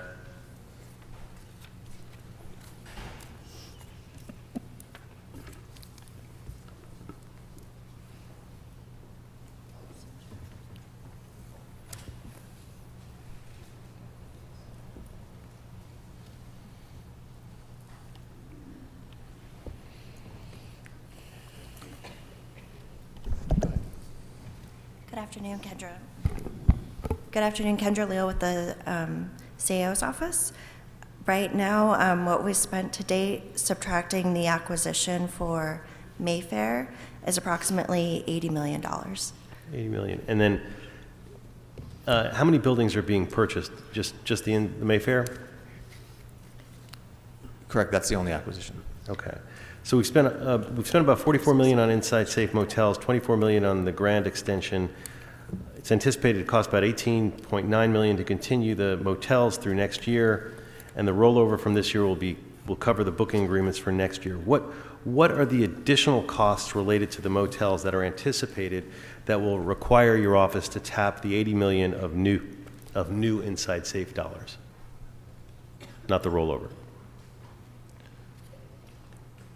Well, I think there's the complementary services that come with the acquisition, or sorry, come with the interim beds that are in the motel rooms, as well as things like site preparation and O&M and outreach and engagement, supportive, other supportive services. So, plus our transition pipeline for moving people from interim housing to permanent housing solutions. But is there a breakout of what those costs might be? We can get that back to the committee. Okay. And there's an $18 million allocation for operation costs, including damage mitigation, and $17.8 million is being rolled over. As booking agreements expire on a rolling basis next year, is $18 million enough to cover the damages, or will there be additional funding needed from the $80 million from next year to cover the damages? Ed Gibson, CAO's office. I can't answer the specific details for the mayor's office, but I will comment that the booking agreements are nightly agreements. So if long as somebody's in the motel, then we will be making those payments.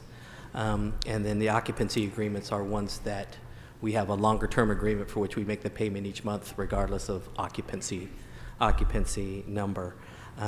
I don't have the detail. I'm sure we can get back to you about the 80 million and what's carried over in it.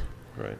But you can expect that as long as someone's in a room, we're going to be making a payment on that. Right, but I was also thinking the damages. I mean, we paid $11.5 million for damages at the Mayfair on top of the $60 million in purchase.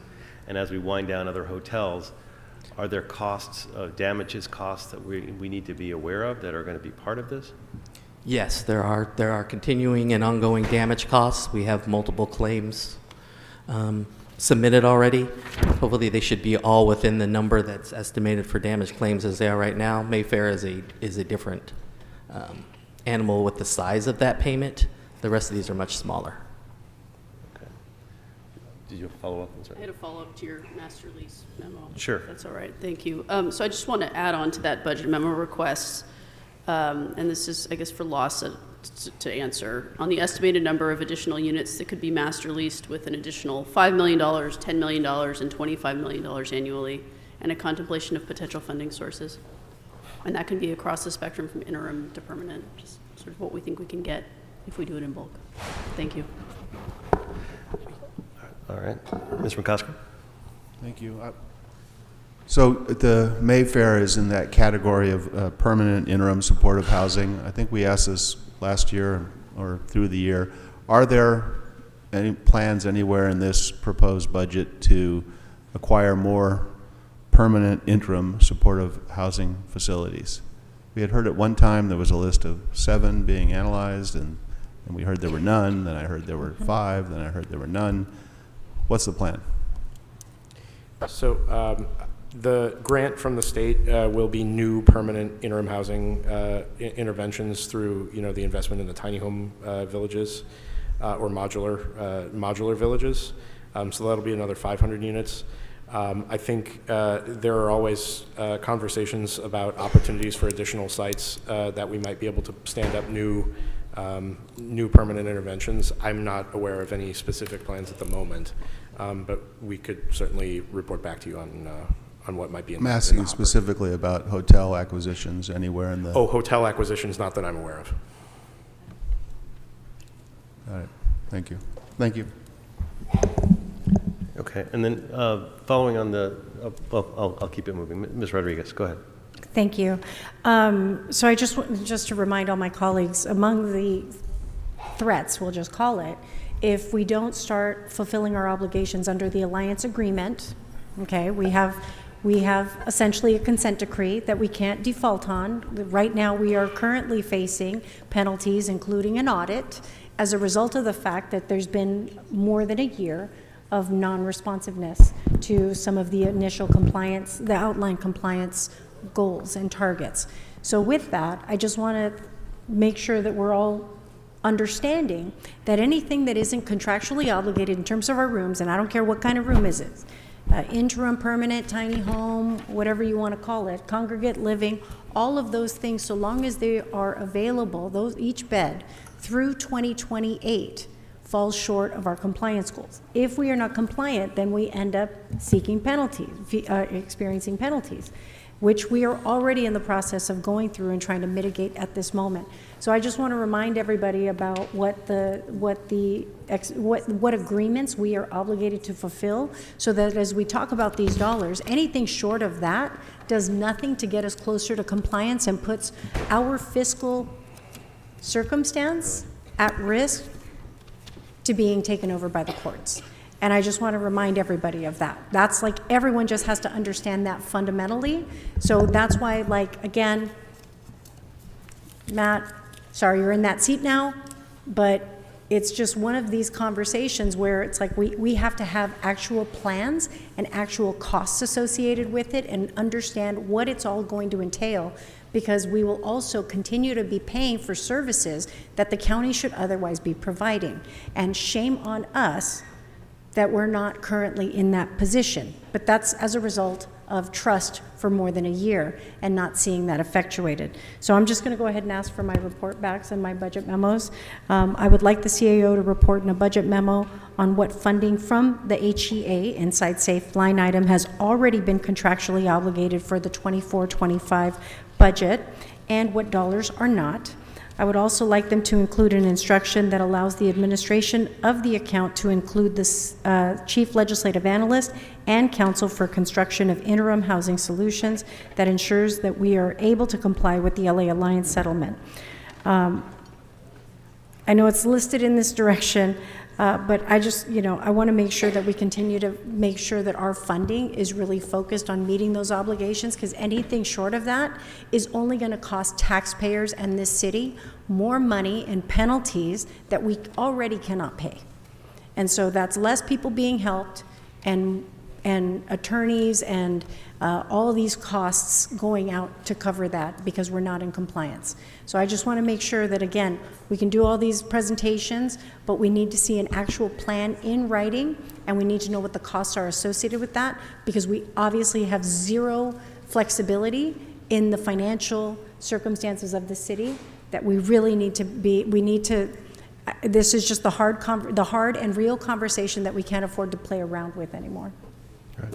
In fairness, there are some of the Inside Safe does count toward Alliance. The Mayfair counts, the HomeKey 3.0 counts, but you're absolutely right that we need to understand what that plan is and what is going to count and what's not We going have to count. 12,000 beds still to provide. So 12,000 beds, thank you, Councilmember Rodriguez, because I couldn't remember that number.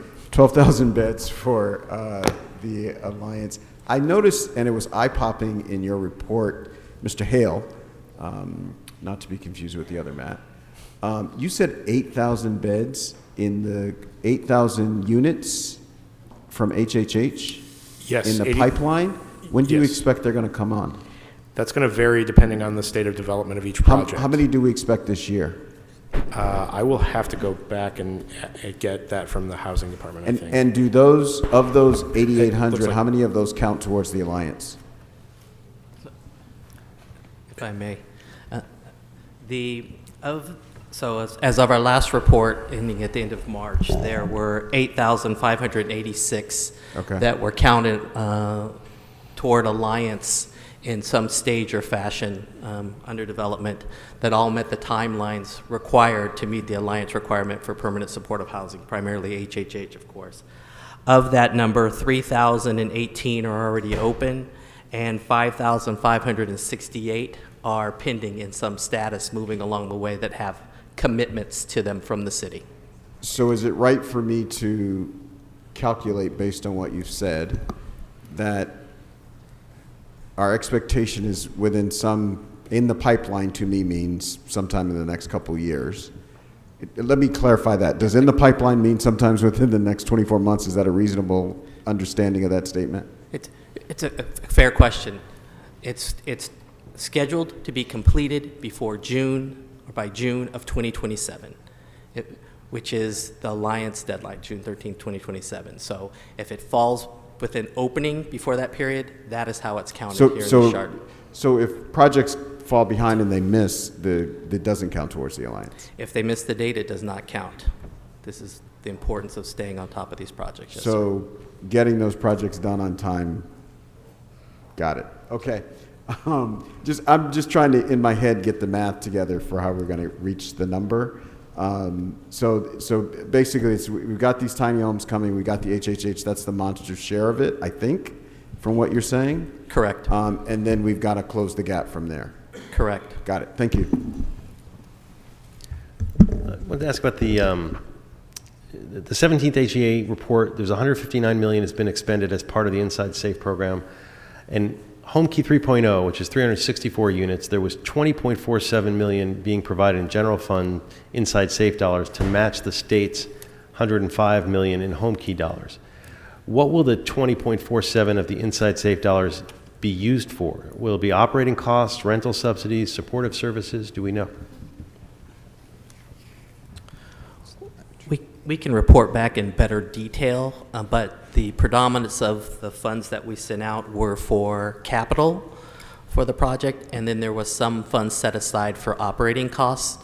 So I have a breakdown in my head somewhere between 20 in capital and another 10 or so for operating costs. Yeah, we'd love to those are great numbers for us to have. And similarly, yes, the $20 million of SB2 funding that was earmarked for Project HomeKey, what will that be used for?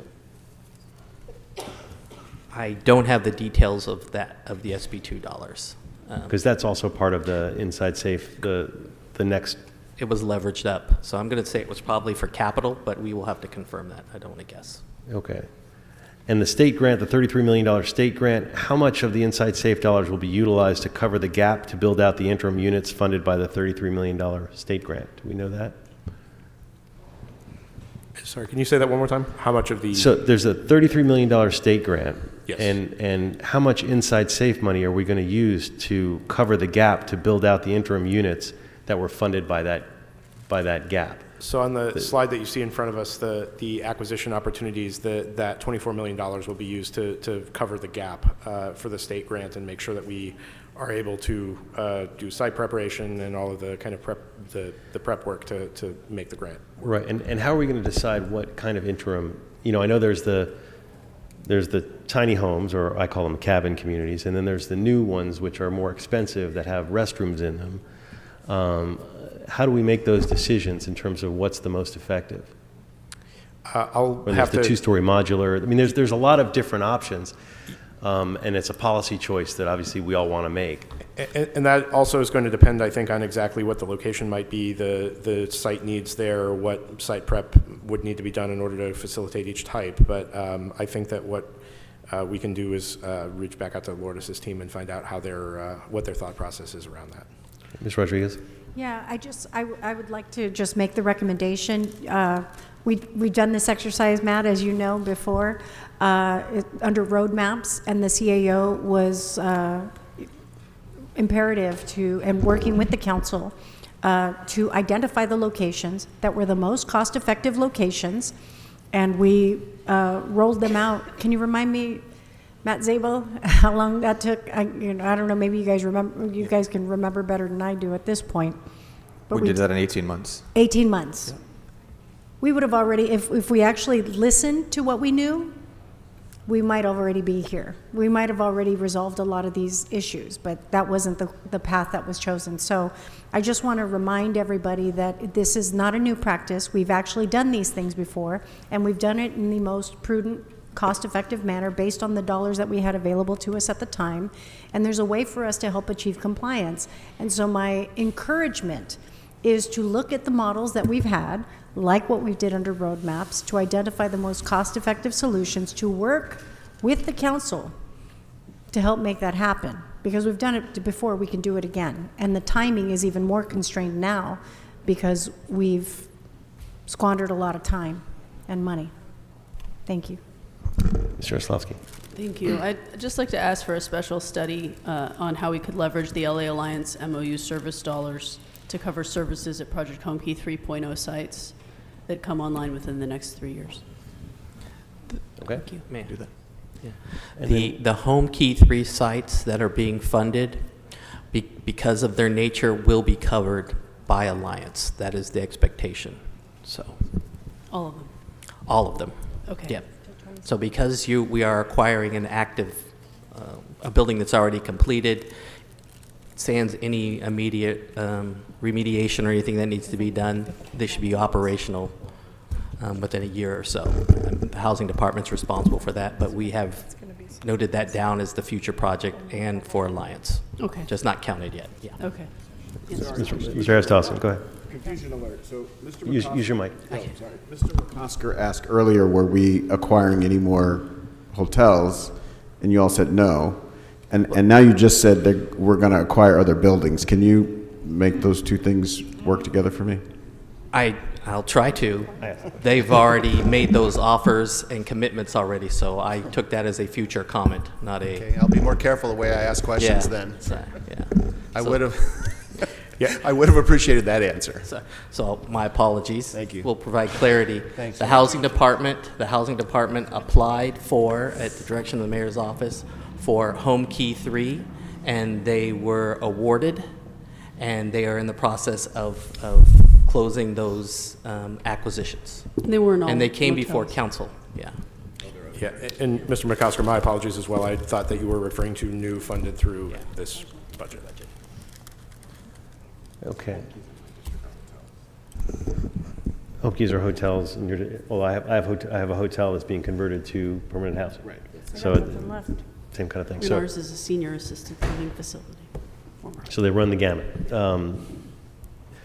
We've been very engaged with the roadmap and Alliance settlement, and we thrilled with the mayor's partnership and energy. I'd like to get a report back on the additional administrative staffing needs of the CAO to continue managing the implementation of the roadmap, the Alliance, and support Inside Safe programs, plus a report back on the homelessness positions, salaries, and programs within LAHD, and the cost associated with incorporating within the CAO's office.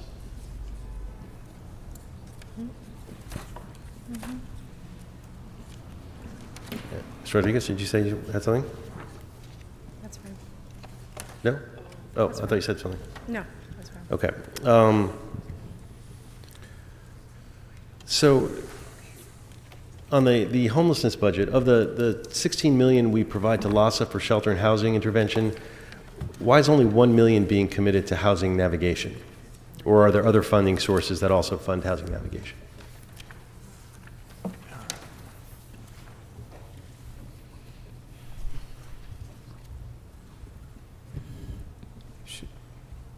think we should report back on that. Yeah. We can do a budget memo on that if you'd like. Okay. Yeah. Similarly, we have $16.8 million in general fund provided to LASA for shelter and housing intervention. 14.3 is provided towards CES interim housing, and I'd like to know what that entails. What are the other sources of funds provided to LASA by the city allocated to this category? And I guess I get a report back on that as well. How much the city provides LASA for rapid rehousing and time-limited subsidy, inclusive of the general fund and the non-general fund dollars. I'd like to get to know those answers as well. How much the city is committed towards storage of personal belongings. If we wanted to expand our storage for personal belongings within the interim housing, where would that funding come from? And these are all questions, if we don't have answers, I'd get report backs on. We talked about the Alliance bed. We had discussions about releasing an RFQ to attract privately owned sites for tiny homes, safe parking, RV storage, to set up bins for master leasing, safe parking per Safe Village per Council File 221578. In order to advance this and search for more sites, when can we anticipate this RFQ being released? And will the funding need be set aside for this? If we don't have an answer, I guess we can do a report back on that as well. We'll have a report back. Thank you. Okay. Mr. McCosker. Mr. Harris-Dawson. Thank you. I've got a couple questions from Council District 1 about homelessness funding. Please explain the decrease in funding for the HIV program within the homelessness budget and what our plan to do something about that is.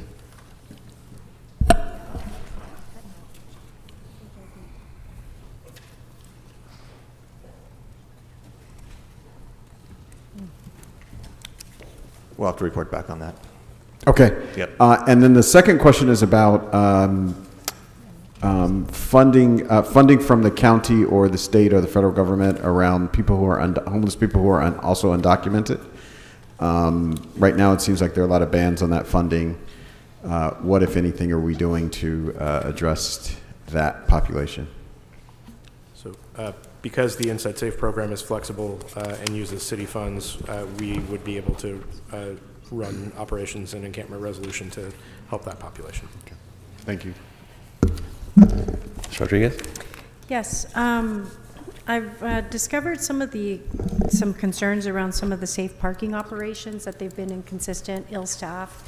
I'd like to get a report back on the locations of all of our funded safe parking locations, what the staffing is, and what the costs are per site, and what the occupancies are every night. But I have actual pictures and concerns that we need to have addressed for the amount of funding that's being provided.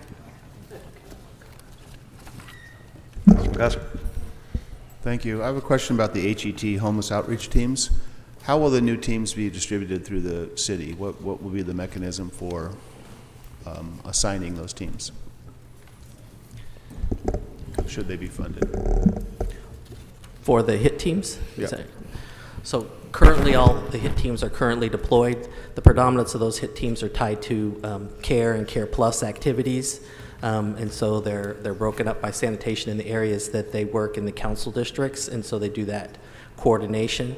Earlier this year, there was a motion to move a portion of those teams to system navigators, if you will, so that if a portion of those were not needed for some other emergency, that they would help facilitate people through the system, through interim housing to perm and other sources, and be deployed. So it was a reduction in the overall number of outreach on the street. But they were there in case there was a need, but primarily moving them to help get people through the system. So essentially, the allocation of Care and Care Plus will drive sort of the allocation of the HET teams. Of the particular HIT teams you're referring to, I believe, Right. yes, sir, they are. Okay, thank you. You're welcome. Okay. For the CAO, the interim bed rates that the council has undertaken are going to require new contracts to be drafted with service providers, especially as we align with the county and sort out the supportive health and behavioral health services. How much do we anticipate the new interim bed rates to be, and from where in the mayor's proposed budget will the increase be covered from? Is it inside SAFE, or the additional GCP, or another source? So we don't know the answer to that yet because the new rates haven't been established. There is, it is possible that there will be an interim increase at the middle of this fiscal year, and we'll have to do the analysis and report on the additional funding that would be needed.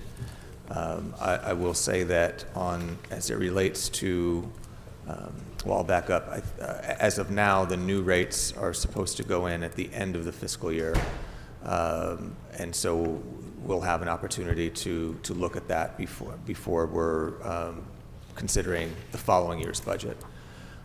As it relates to our Alliance MOU, however, we did account for that so that those beds that will be covered by the county will be covered at the rate that has been negotiated.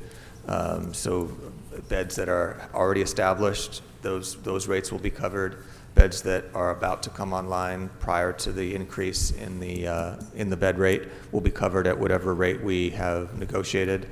And then when the interim, and then when the new bed rates come online, they will pay the full cost of whatever the basic bed rate is, and we just don't know what that is. That will have clear impacts on other sources of funds that we use, but to the extent that the beds are compliant with our alliance agreement, those costs would be fully covered by the county.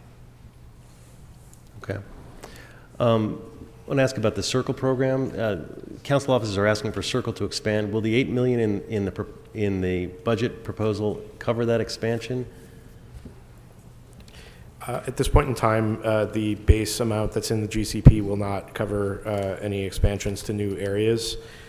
We would be happy to work with council on options to facilitate those expansions.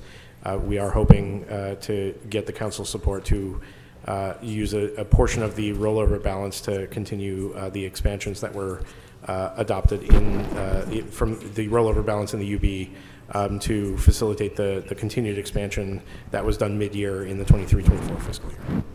Maybe we get a report back on the funding needed to expand Circle. Did you have a follow-up? No. Oh, then Ms. Jaroslawski, and then she had asked first. Okay. And we'll go. So this is about RV homelessness. I'd like to ask for a special study. Did you? Sorry. Go ahead. I'm sorry. Follow? Oh, okay. A special study on the current status of obtaining additional storage, impounding space, along with dedicated resources to help more people to feel okay about voluntarily giving up what to them is their home. I know in my district and across the city, RVs are there are more of them, and I know it's a concern of the mayor. I share that concern and would like to know what the plan's going to be and how we can start to find the resources to address the problem in a big way. Thank you. Ms. Rodriguez. Okay, thank you. So it threw me off when you were going into Circle, and because I thought we were just sticking to homelessness, but I feel like we're going back and forth on GCP stuff. So on this shelter and housing interventions line item, coordinated entry system, interim housing for families, singles, and youth, $14,303,000. What is that? It says this category includes funding for all interim housing solutions, but this is listed under coordinated entry. So what are those dollars? What are they used for? Page 1035.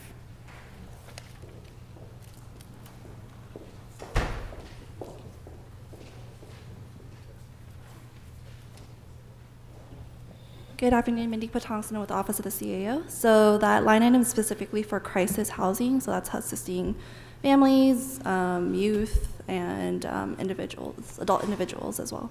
So it's actual beds. So, okay. And this goes back to, we've got all these different pots of money, and we need to know what's available, how much is available, what is the occupancy, what are the room rates. Is that managed under LASA then? Yes. Okay, so I'd like a report back with break out all of those details. I want to understand what the occupancy is, where the placements are coming from, and again, the room rates, all of those things. What is contractually obligated? We got to look at everything to make sure that we're fulfilling our obligations under the Alliance.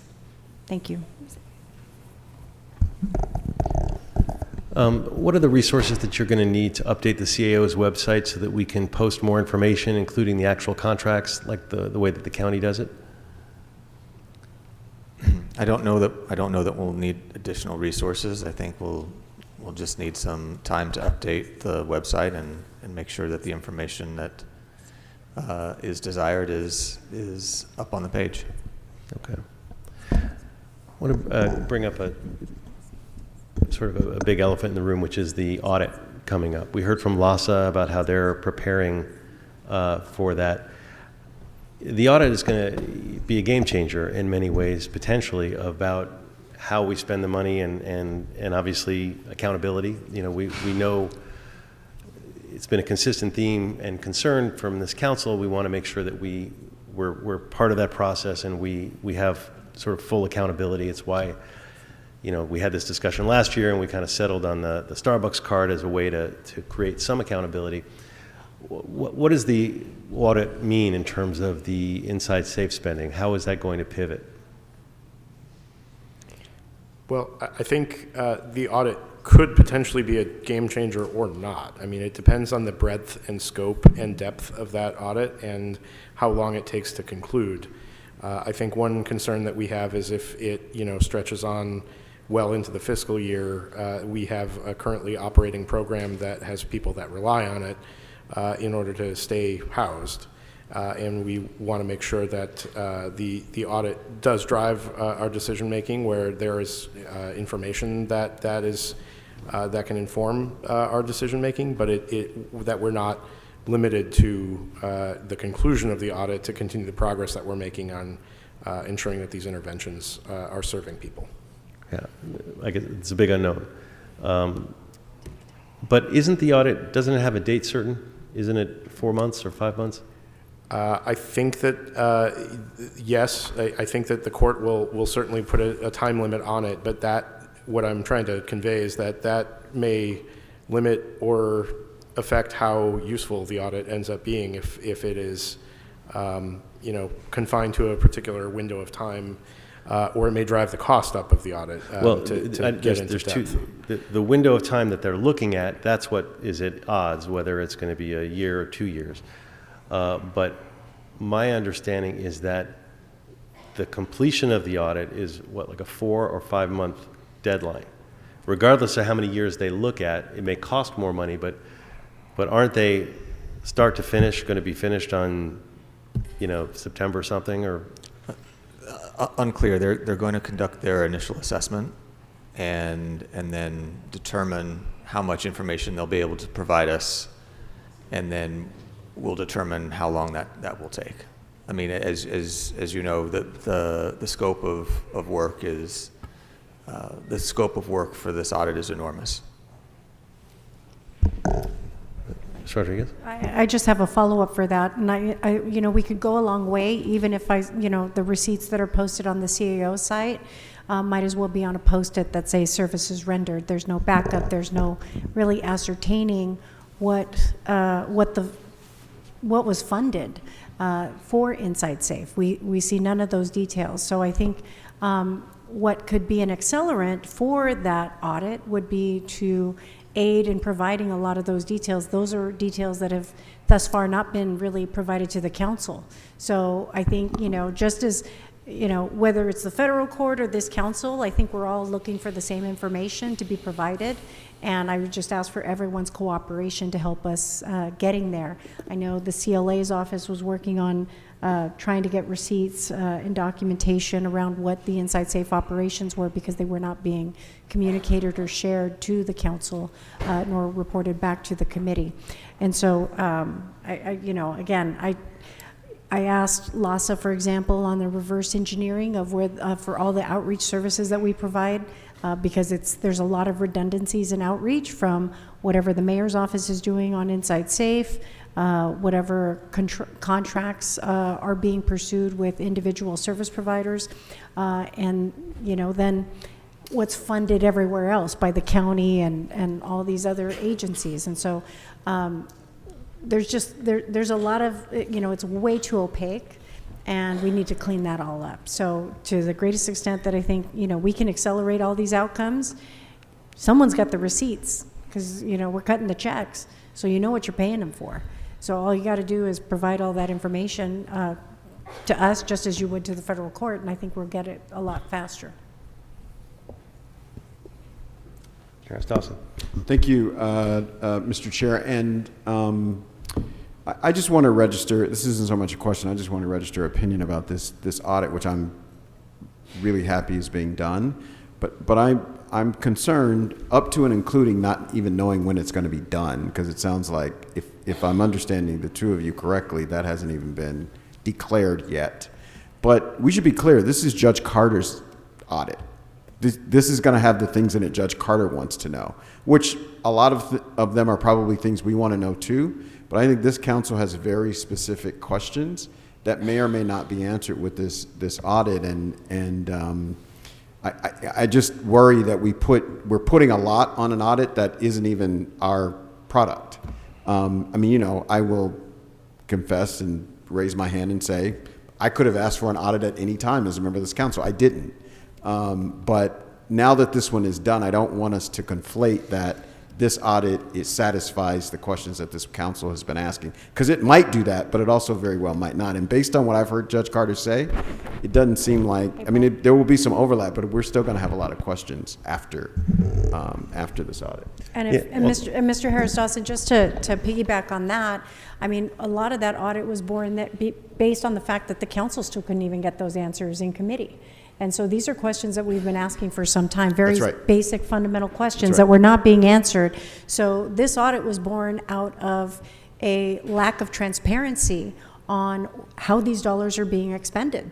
And we could never get answers. We can't even get the presentations to the council. There's an intermediary that's been put before us with the CAO, and so that's how we got here, folks. And our goal, everyone's goal, should be to unwind that as quickly as possible so that we can actually be more effective at addressing this issue. And that's the problem. So no more hiding. This is it. So unfortunately, now the federal court has intervened because we can't even get answers. And that's shameful.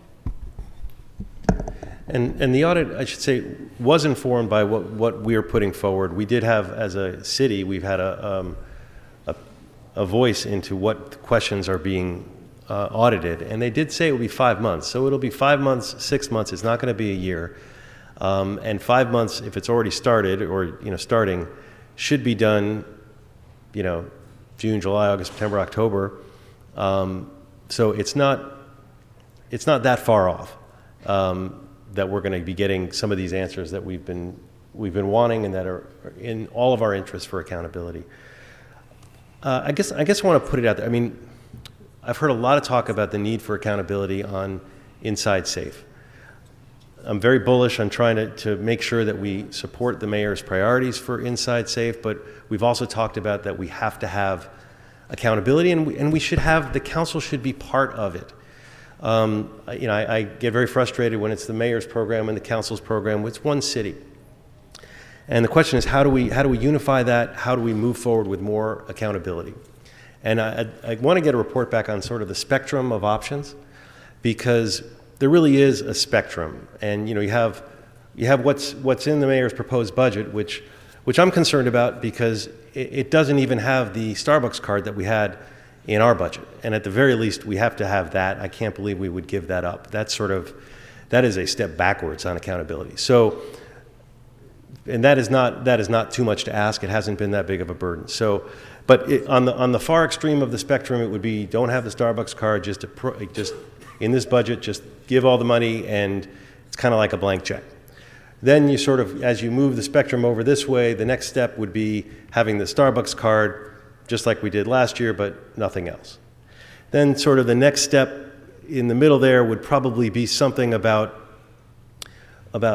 looking at the different as two tranches. We have the initial tranche of money, which is the rollover money, which is needed to continue operations and make sure that we don't tap the brakes in any way, but that we continue on. But that we look at that second tranche of money, which is the 70 million plus the 30 million, and see, is there some accountability mechanisms that we can put on that tranche, given that the audit is coming out and given that we as a council have expressed an interest in doing that. And so one way to do that kind of on the spectrum would be, and I think might make sense, is to have that money in our reserve with the Starbucks card, but say that money is not going to be spent until the audit is actually completed and until the council has approved an expenditure plan that's informed by that audit and developed by the mayor, CAO, the CLA, and that meets the goals of Inside Safe, as well as our legal obligations, including those arising from the Alliance and Independent Living Center litigation. I think that's reasonable, but that sets some more accountability. So that's kind of moving the spectrum. If you go a little further on the spectrum in terms of adding more, you would say do something like that, but put all that second tranche of money into the UB. If you go a little further, you would say put all the money into the UB starting right now. And if you go even further, then you would just reallocate the money to all these other priorities that we're starving. And I'm not suggesting we do that, but that's sort of the spectrum that I see of our choices on this. So I'm not prepared to put forward a solution at this point, but I'd like to get that spectrum of what I just described, but to put it in writing in a formal report back so we can all be looking at the same thing and understanding the implications of that. Because it is a big decision. I do think, again, that we need to find that balance where we are 100% putting our foot on the gas, but we are also metering that gas or measuring the gas. And I think there is somewhere in those options that I just described in that center area where there is something that we can do. So I'd put that out as a report. Welcome your thoughts on it now, but I don't want us to vote on this now. I want us to just think about it. Yes. For clarity then, right before the thought, just to make sure I understand what you just said. So there's an amount of money that gets carried over, and that money is from the current fiscal year into the next fiscal year. It was subject to the Starbucks card, whether we executed that properly or not or got enough information or not. It was subject to whatever it was subject to. You're saying carry that over to this based on the same conditions, the Starbucks card. Same conditions. And then the money over and above that essentially go into the UB until such time as we have an audit or have some plan? Well, that was, I described a spectrum, and Yep. that was sort of this version, number 3. I sort of first described something a little closer on the other side of the spectrum, which is don't put it in the UB, keep it in the reserve, so that it's very clear that we're not, straying from that.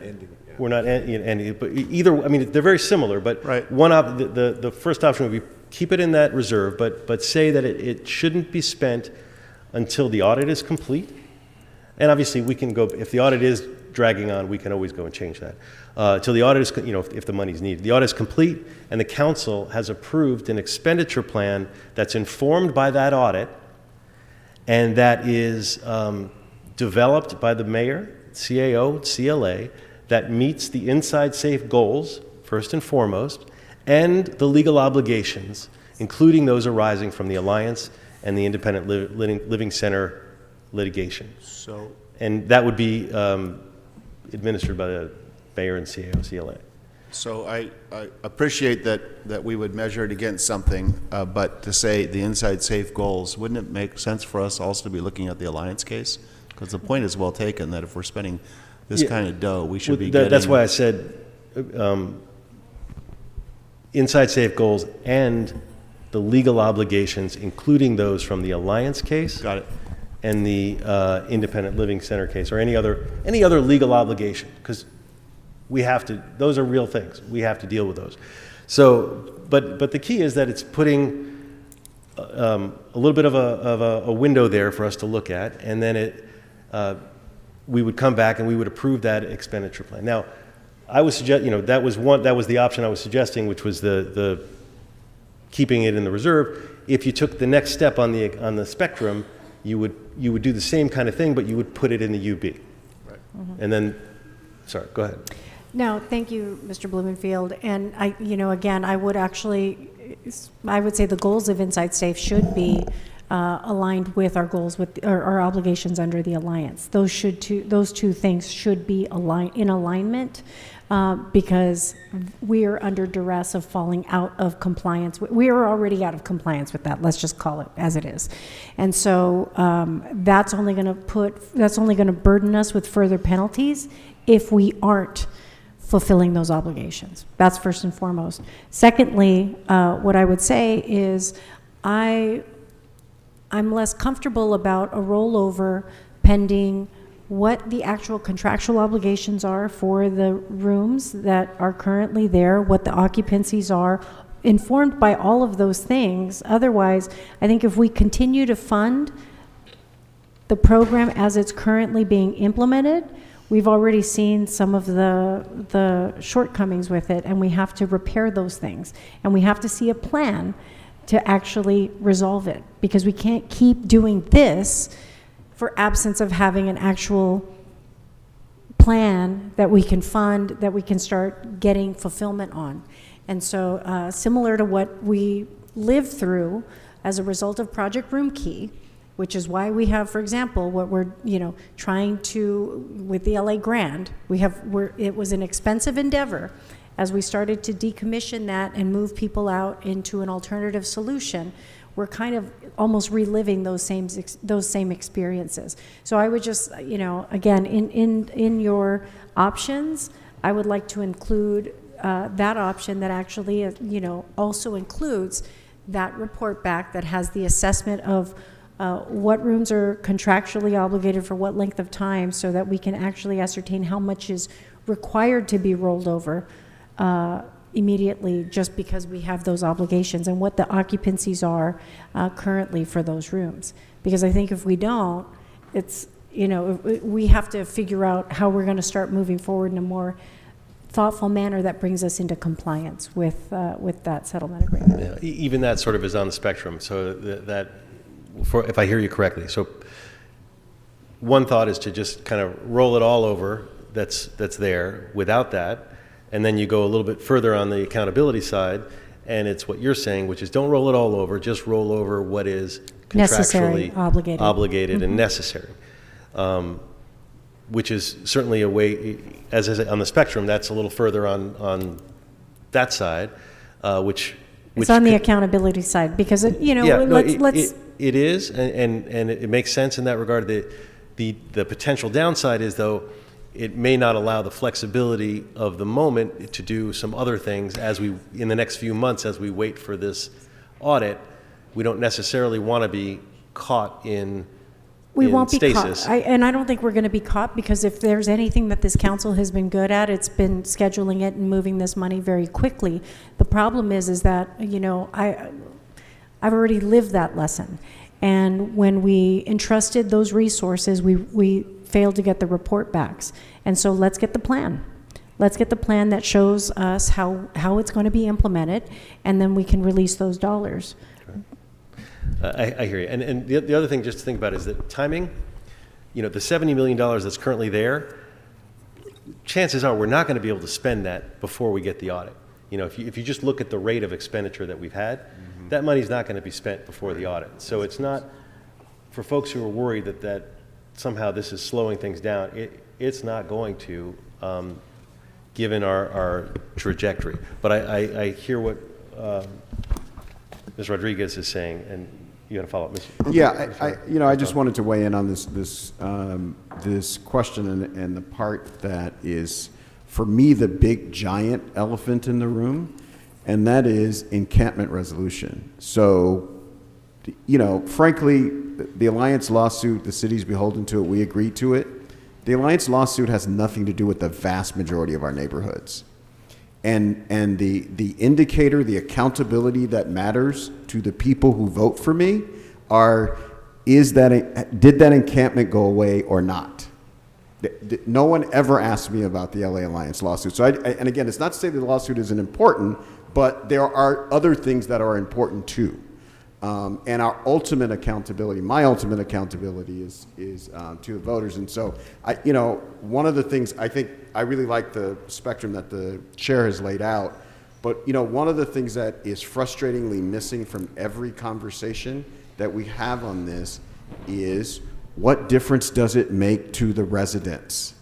And I frankly, if I were pressing for something from you all, I would help give us political cover. Tell us this map was the first time I saw where the encampments were removed.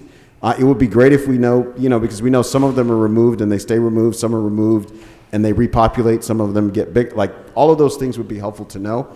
But in terms of the people that vote to send, at least me, I can speak for myself, here, they ask me about those people sleeping on the street, down the street from their house, or in the alley or behind the thing. And so, and any metrics that we can get, along with all these other metrics, where the money was spent, how long we have the motels, what it does with the lawsuit, those are great.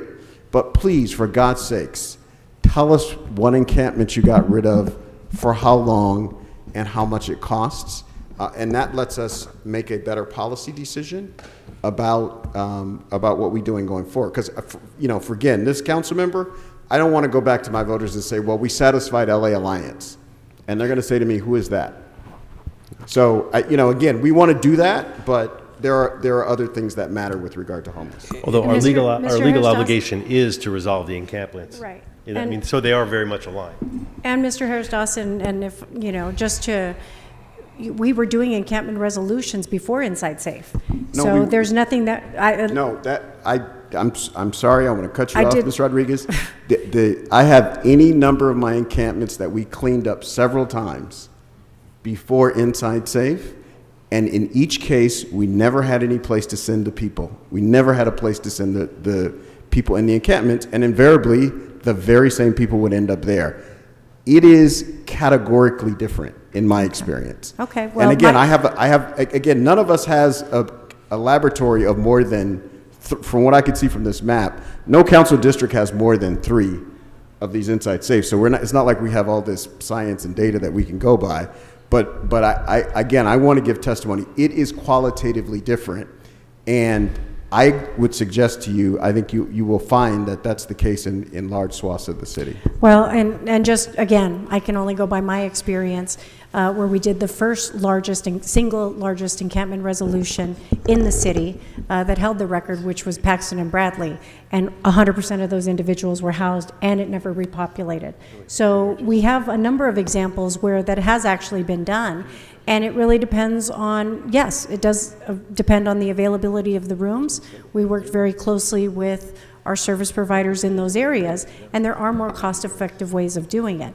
So, and again, I know in my case, I've only had 2 operations. There's a lot of disparities where Inside Safe has had multiple operations in council districts versus others.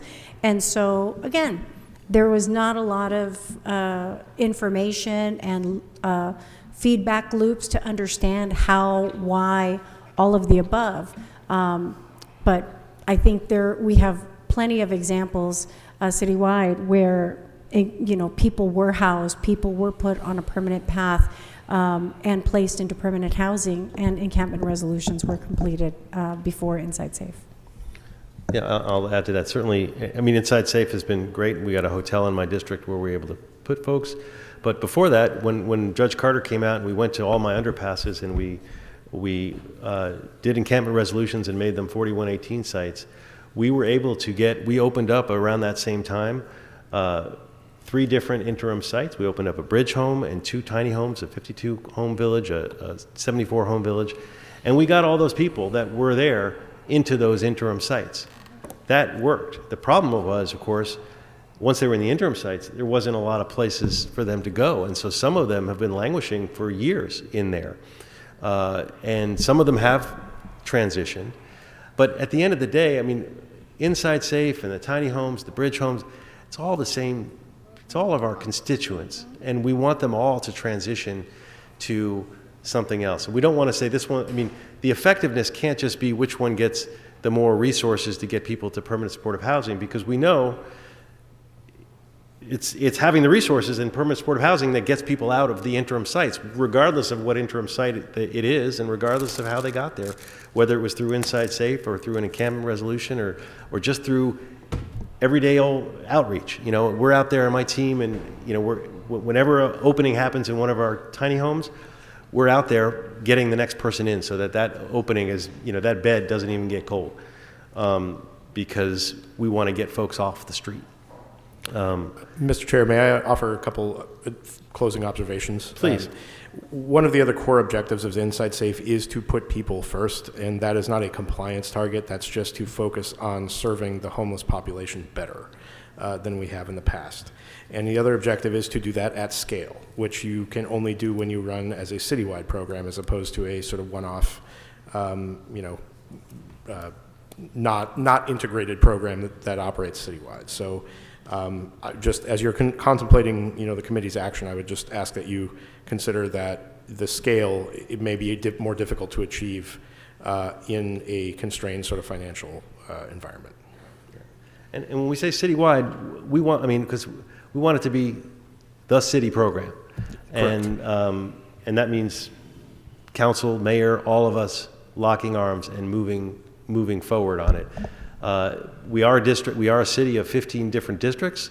They all, you know, each district bigger than most cities, and we do have, you know, variances in terms of what works and what doesn't and all the rest. But at the end of the day, all of us are concerned not just about our district. We're concerned about this city. We are all stewards of the city's finances, all stewards of the city. I care about the homeless folks in all of my colleagues' districts, making sure that they get off the streets and into that next step as well.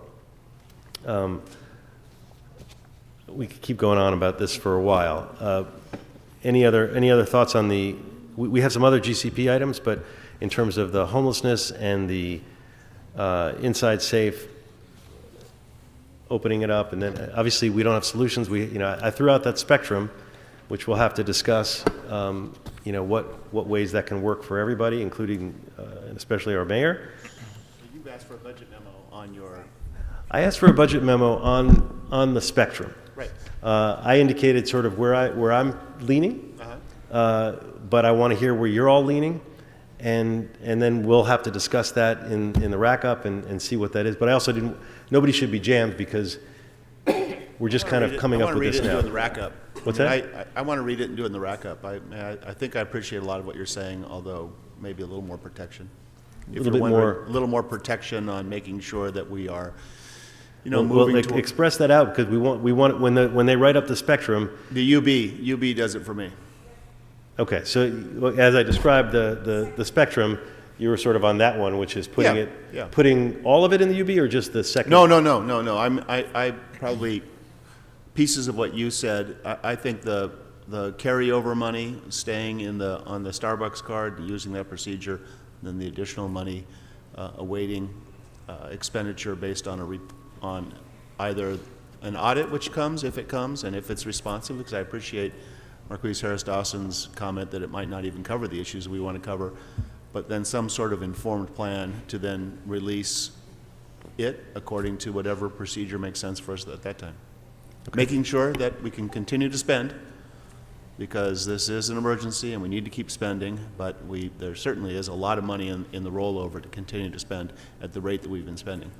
So that's when I requested, for example, what the current obligations are, is understanding what that is. Yep. So we can roll those pieces over, but unfortunately that Starbucks card has not received any formal plan from its inception.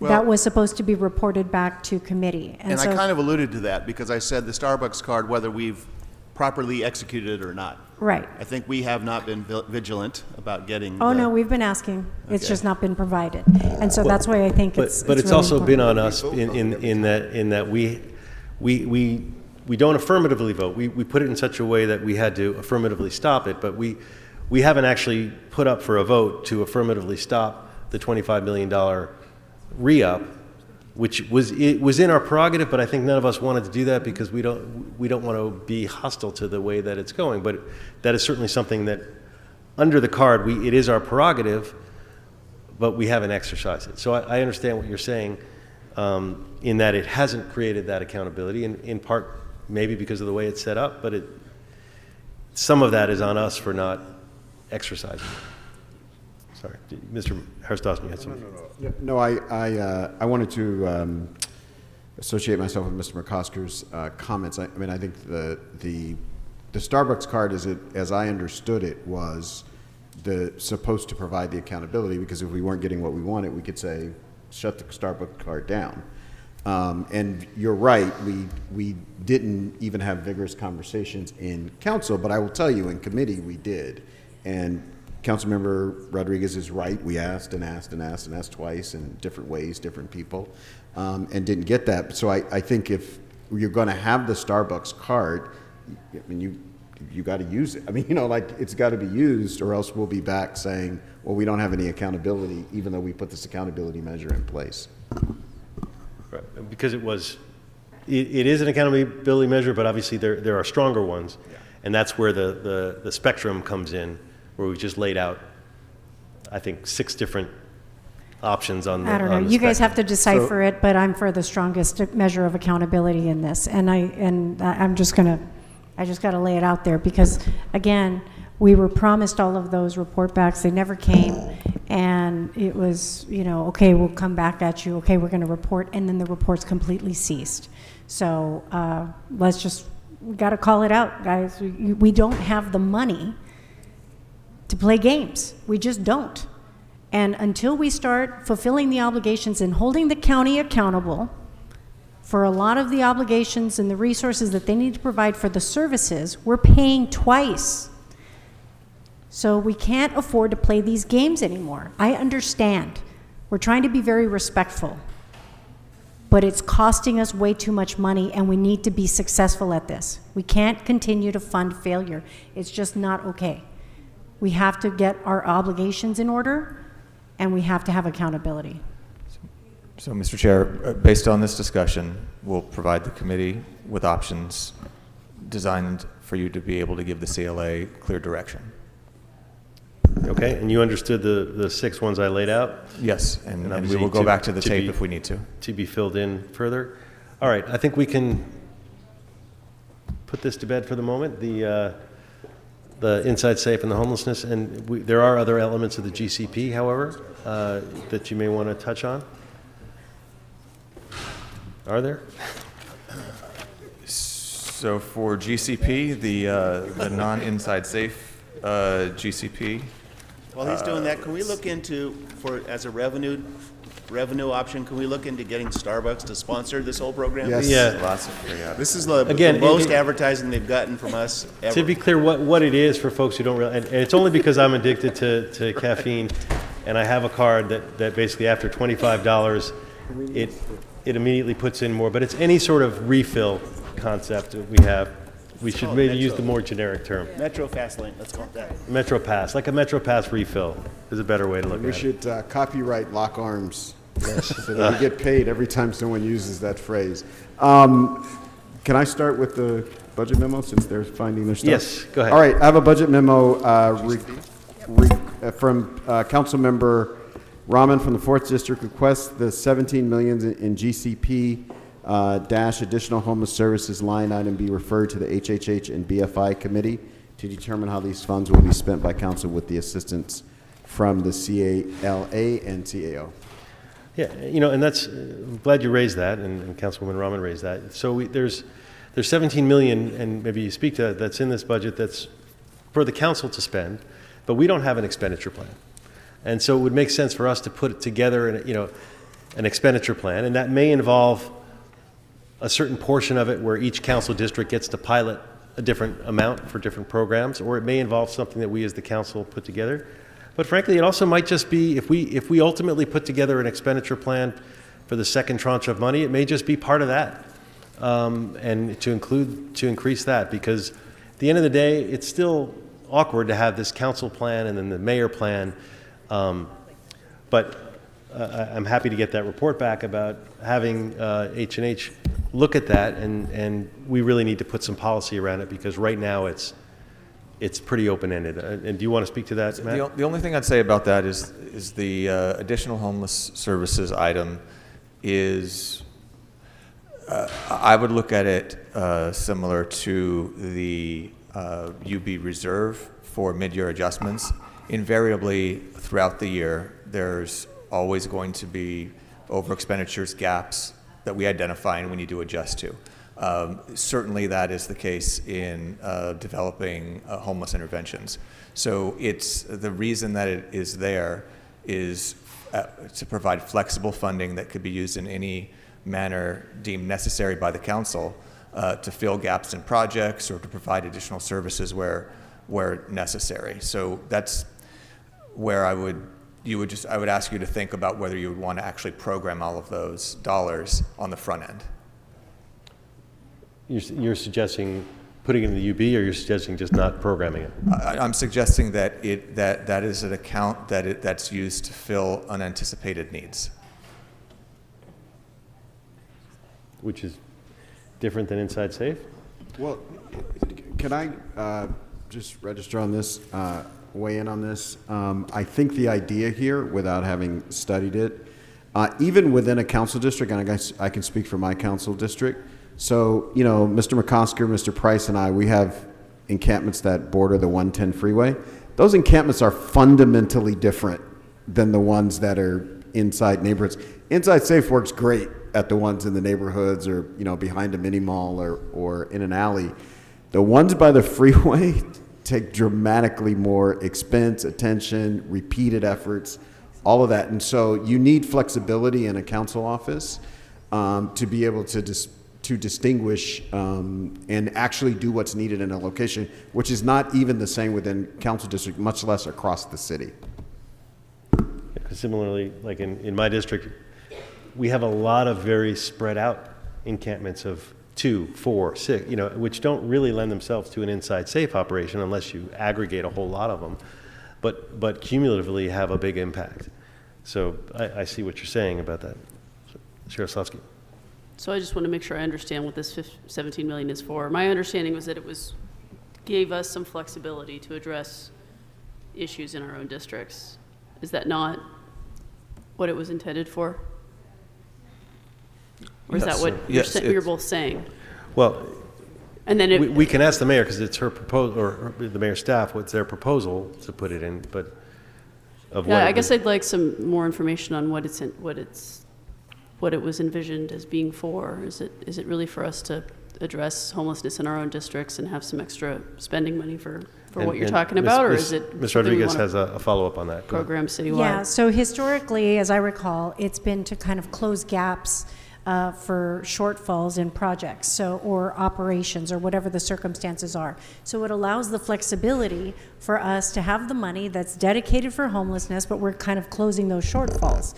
And so that's all it is. It should be one-time funding because we don't know what the circumstances of future budgets are going to look like. So if we commit ourselves to ongoing costs, we're basically hog-tying ourselves to something that we may not have next year. So this is only to provide flexibility, as I understand it. Matt, you can correct me, but as I recollect, that historically we've had this pot of funds here just for the sake of, okay, you know what, we're short $500,000 on this. Okay, we're going to pull from this fund. Accurate? That's correct. That's okay. correct. This fund certainly predated Inside Safe. Right. And was it just intended to be limited to homelessness work, or is it $1 million per district for whatever we need it for? Because there's no giving of line items to council offices. That's a different GCP item. That's different. There is a GCP item which we can get to next, right, which deals with council-specific projects. District. Right. That is $1 million each because we stripped out all of the mayor's proposal, strips out all these things that were in there before. All right. But this is a different pot. This is 17 million, and it's specific to homelessness. Yeah, my only question about this, and you all might have thought about this, but I mean, I just, 14, 9, and 1 are and 14 really, are so vastly different than the rest of our districts. I just wonder how you would come up with a formula that began to make sense. Are you referring to additional homeless services or the? Well, I mean, 14 has far more, I mean, vastly Right. more homelessness And they than. get 90% of all the other money. Right, well, that is a good point. So that's not, it's not like this is the big pot. The big pot, okay. This is the fix-it pot. Well, I'm always for equity, even if it doesn't work in my favor, so. But, so maybe we need some report back with some additional language to define these funds a little bit better so that we are all on the same page if we move forward on this funding.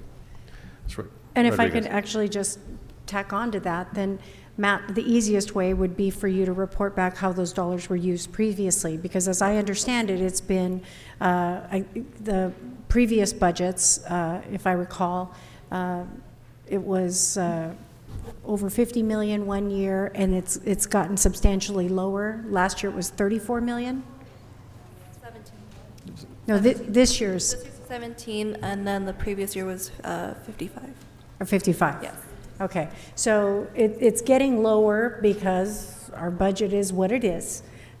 So again, this is just a gap fund where we have shortfalls, but I think if you perhaps give some examples of how those dollars were used, everyone can understand this is not oh, I've got this pet project in my district, let me go do that. That's historically not what it's been used for, correct? Correct. Yeah, and we're happy to provide that information. Thank you. Yeah.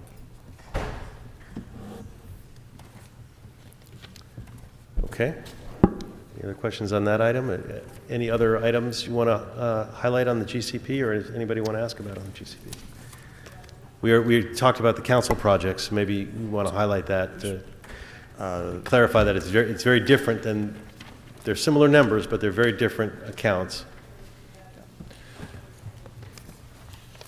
So let me just highlight a few items, and then Janelle can talk about the difference in the council community projects, the change there. But some of the other notable items in the General City Purposes Fund include a $6.5 million increase in the Lifeline, and that would be in anticipation of an increase to the SCM rates.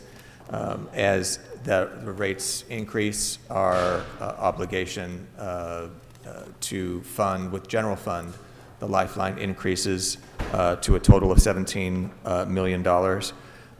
You will see a full funding for grid, and that is not an increase in the budget as much as it is not having the money in the UB. There was $12.9 million in the UB in the current year's budget, so the $41 million in the GCP does not have any money for grid in the unappropriated balance.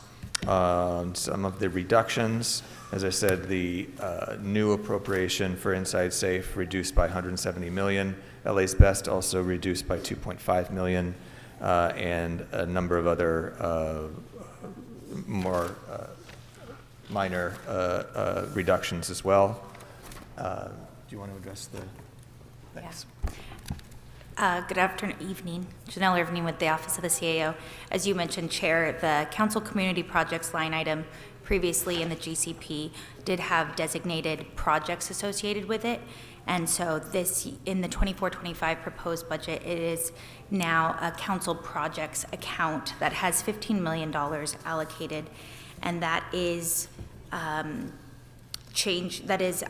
available for the council to determine and the allocation of those funds. So that is available to identify if you did want to allocate that per council district. It is right now a $15 million council projects account that can be spread or allocated. That would be at the discretion for each office, because last year there were particular items, like in my district there was money that's been in every year for years for the PALS program, but that money was stripped out, and instead it was saying, well, if you like that, you can continue some of it in this. For example, and I mean there are things that were in the base budget, like my River Rangers program that I got started a number of years ago on the LA River, that was folded into the base budget, but for whatever reason was pulled out of the base budget, and now the only way I could get it funded is by taking it out of that that pot that's for the third district, and things like that. So each district would have the flexibility, because the idea is there's not enough money, so you're gonna choose those particular projects that are in your district, even though that's a tough one. That's $650,000 that we have been spending each and every year on something that is for a citywide asset that is now going to fall on the responsibility of the council office. Obviously, you're not happy about that, but that is what it is, and that's, you know, the pots of money that we would each have to make those choices within our district. Questions about that? So presumably, the math kind of works out that everybody gets $1 million. What's the process for, what is the proposed process for allocating that money to a specific project? Is that a motion on the council? I mean, what are we talking about? And by the way, overall, this is also represents a cut, right? This type of community money was about 10% higher last year. Currently, the council community projects for 23-24 is 15.446 million, and this would be 15 million flat.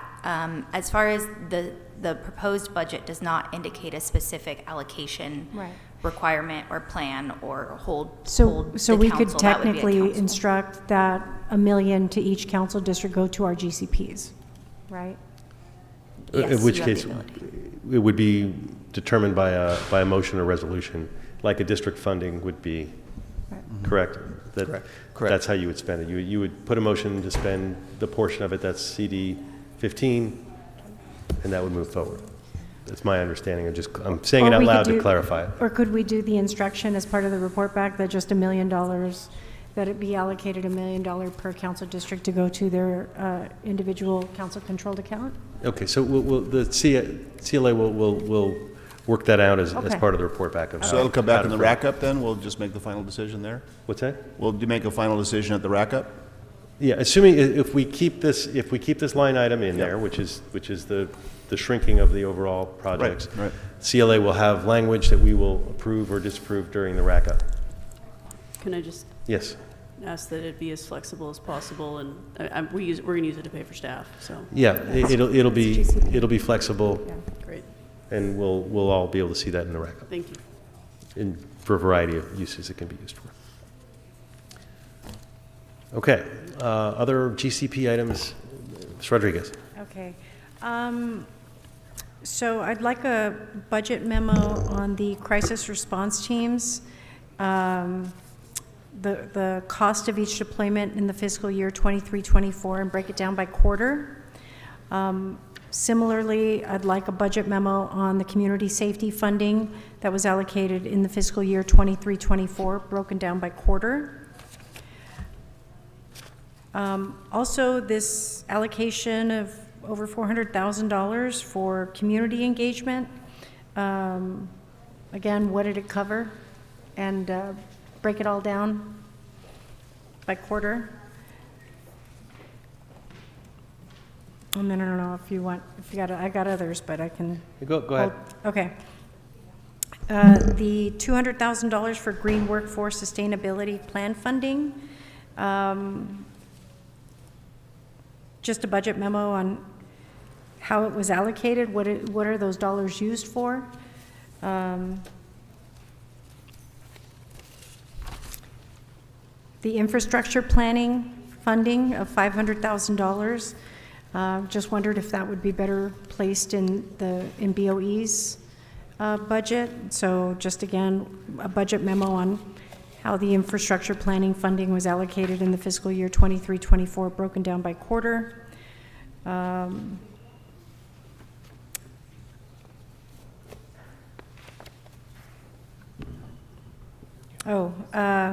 For the reduction of LA's Best funding, which has experienced a huge cut. I'd like a budget memo on how LA's Best funding was allocated in the fiscal year 23-24, break it down by neighborhood and quarter. And then the open data and digital services funding of $1.25 million. Just unsure about why it would be in, why it's in the mayor's budget and not with ITA. So I'd like the CAO to produce a budget memo on the open data and digital services funding for fiscal year 23-24 and determine whether or not that should be placed in ITA. And hold on, I think I had one more. While you're looking, just to follow up on items 39 through 48, there's a number of funding that we added in last year for a number of programs. To maybe get a report on what of those, for that funding, what positions are funded, what are vacant, and you know, for those pots of money, what positions are actually funded would be the question. I'm sorry? Oh, It's just, I was adding on to your. Oh, okay. But go ahead. Okay, thank you. For the opioid settlement funding of $4 million, I'd like the CAO to produce a budget memo on how much of the funding we released last year and how it was spent by quarter. Also, a special study from the CLA on other allocations this council can recommend for this limited funding source. For the Clean and Green Job Program with the Conservation Corps funding of $1.5 million, we had conversations previously about making sure that our efforts were not duplicative in terms of how they're out there doing work in the community. I'd like the CAO to produce a budget memo moving approximately $250,000 to the Tuyuvak Tribal Conservation Corps. For Summer Night Lights, I'd like the CAO to produce a budget memo regarding how the funding was allocated and to what community organization was funded in fiscal year 23-24, broken down by quarter.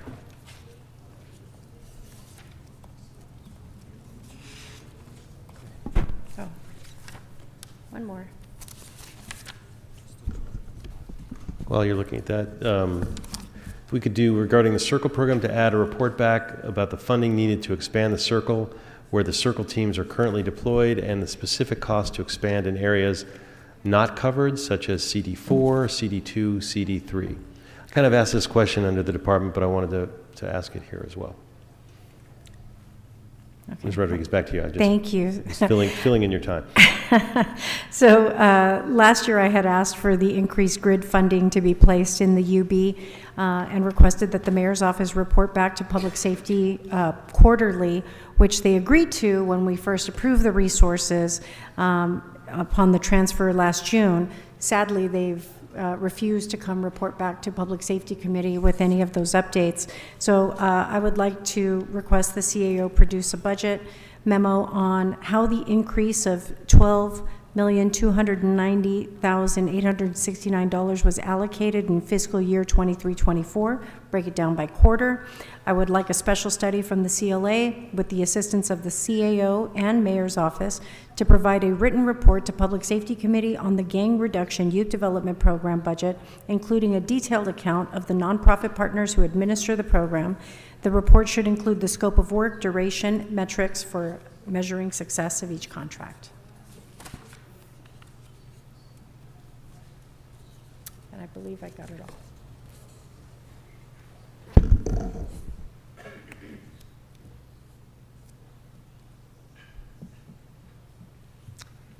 Did I get the international engagement funding? I didn't hear it, so if you want to do it again. Okay. So the international engagement funding of $620,000, which is a decrease of $80,000, I'd like a CAO budget memo on how the international engagement funding was allocated in fiscal year 23-24, break it down by quarter, particularly because you know, we're seeing some issues with respect to securing sponsorships for 2028, and want to find out how those resources are being used for the purposes of making sure that the city is not being, you know, left with additional obligations. These dollars, we need to all be on board with helping to make sure that these Olympic Games have all those resources that they need. So we got to make sure that those, they're in alignment. Thank you. Very technically, that's not really a reduction of 80,000. 80,000 is just pulled out and put into the sister cities account. So this is not a reduction this year. I mean, Oh, okay, so it's put in it's the same amount as last year with the 80,000 broken out and put on a different line item. So then, still, what is the international? Yeah, rate? still the same question. Yeah. I'm just Yeah. want to point out that it's Thank you. same funding. Thank you. Did you ask about infrastructure planning? I'm I just did. really not sure what that is, other Right. than replacing I a asked- department. And I asked, I think it would probably be better placed in BOE, depending on I don't know what it is, so it was asking for how it was used in the fiscal year and break it down by quarter. Did you ask about innovative technologies? Yes. You were going so fast there. Because this Oh. one, Innovative Technologies, 380 grand. This unit serves as a consultant to city departments for process improvement, evidence-driven analysis, and decision-making, and empowering management practices. I'd like to know what those were. Yep. Like, what happened? What happened with that 380? What important decisions did we make based on that money?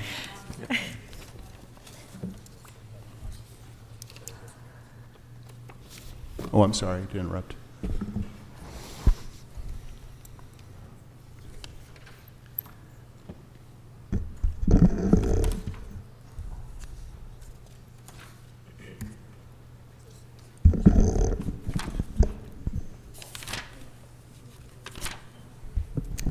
I jumped around.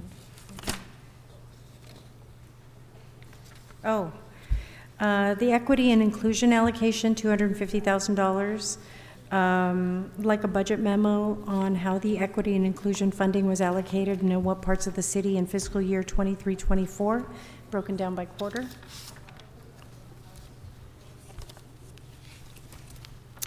And the community safety allocation, did I go request that one? Also a budget memo on how community safety funding was allocated in the fiscal year 23-24 fiscal year and broke it down by quarter.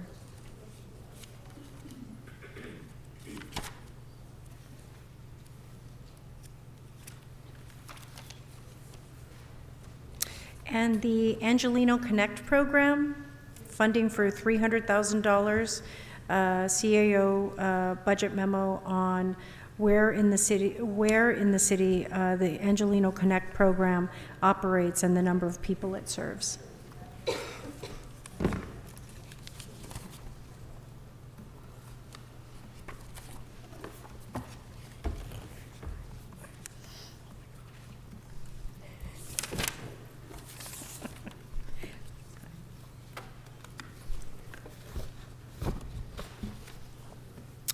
For the Office of Reintegration and Reentry funding of $500,000, how was the funding allocated? So I'd like the CAO to produce a budget memo on how the Office of Reintegration funding was allocated in the fiscal year 23-24 and broken down by quarter.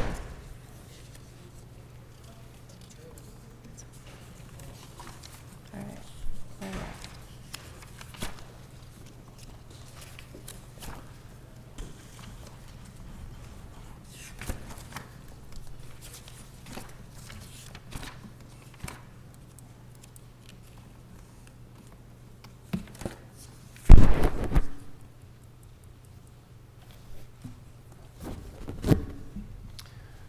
Anything else, colleagues?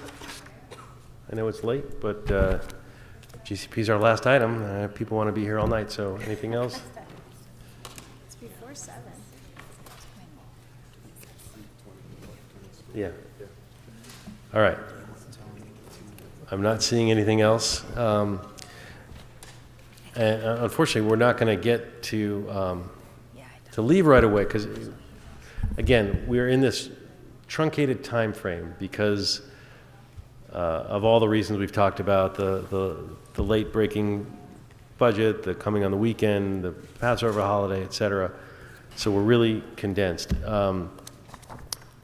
So we still need to take a look at all of the memos, which I know the CLA is now working on not the memos themselves, but literally what are those questions for the memos. So we're going to need to take like a 20-minute recess. Does that, Sharon, work to get the list? Who's CAO? Who's putting the memo list together? We're working on that list right now. There were a few additional ones right now that we will just couple. So I guess the question is, we're- how long, we need to recess for a short period of time until you can print up the memo. Yeah. And then we need a little bit of time to digest it. Yeah.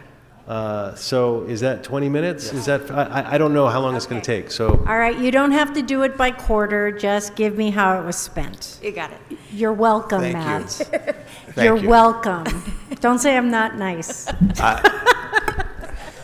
Thank you. I'll Okay. leave it at that.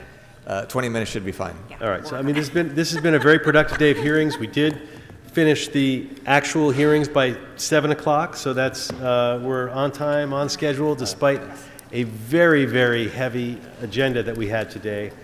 So we'll recess for 20 minutes till 7:20. Colleagues, don't go too far, because as soon as the memos are done, they're going to give it to you during the recess, so you and your staff can go through it and see if there are any changes to the questions that we've asked for a memo. But with that, we're going to recess for about 20 minutes. So those of you at home, get some dinner or snack or stretch your legs. We'll be back in 20 minutes to finish this meeting.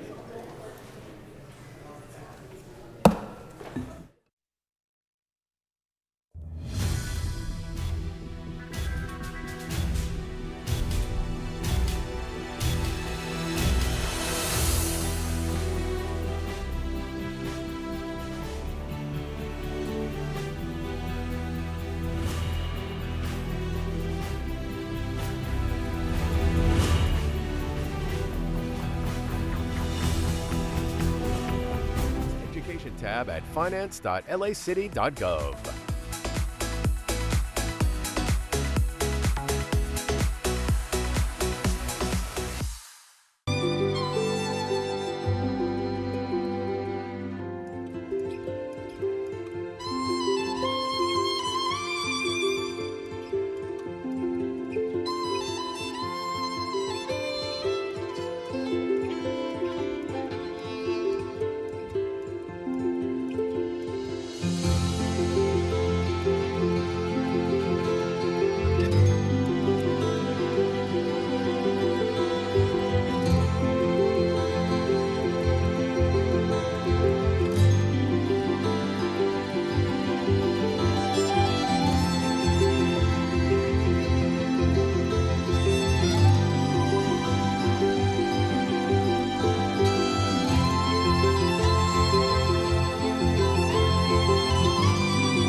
The number one cause of preventable death after injury is bleeding. Someone who is severely bleeding can bleed to death in as little as 5 minutes. Minutes count, and your LAFD thanks you for learning how to stop the bleed by following the ABCs. If someone has an injury with blood spurting out of the wound, clothing soaked in blood, bleeding that won't stop, or loss of any part of an arm or leg, you need to act quickly. The first step is A for alert. Have someone call 911. The next step is B for bleeding. Locate the bleeding injury and remove any clothing covering the area so you can see the injury. The final step is C for compress. Use any clean cloth. Apply the dressing directly to the wound and press down hard. Push down on top of the wound with both hands as hard as you can. If blood soaks through the dressing, do not remove it. Add another dressing on top and continue applying steady pressure. Do not release the pressure to check the wound. Keep steady pressure until help arrives.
Los Angeles City Council. Here's what's happening in LA this week. This is LA Currents.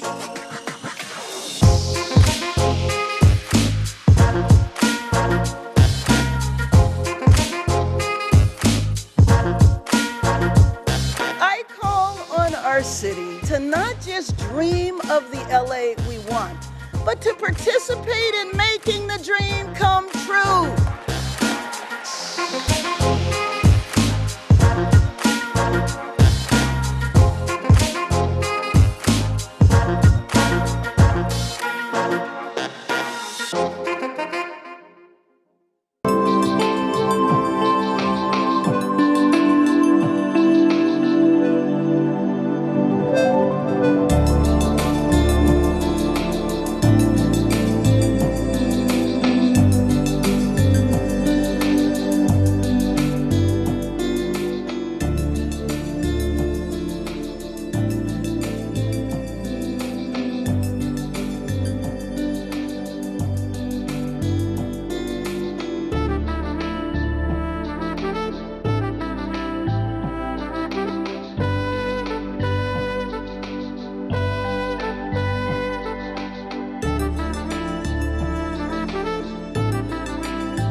Now, in the coming years, we know that we will face challenging times. This budget continues our momentum toward change by prioritizing city services, core city services, but using this as an opportunity as a reset.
Join LA's Public Library on Sunday, May 12th to celebrate Anne Frank Day during Jewish American Heritage Month.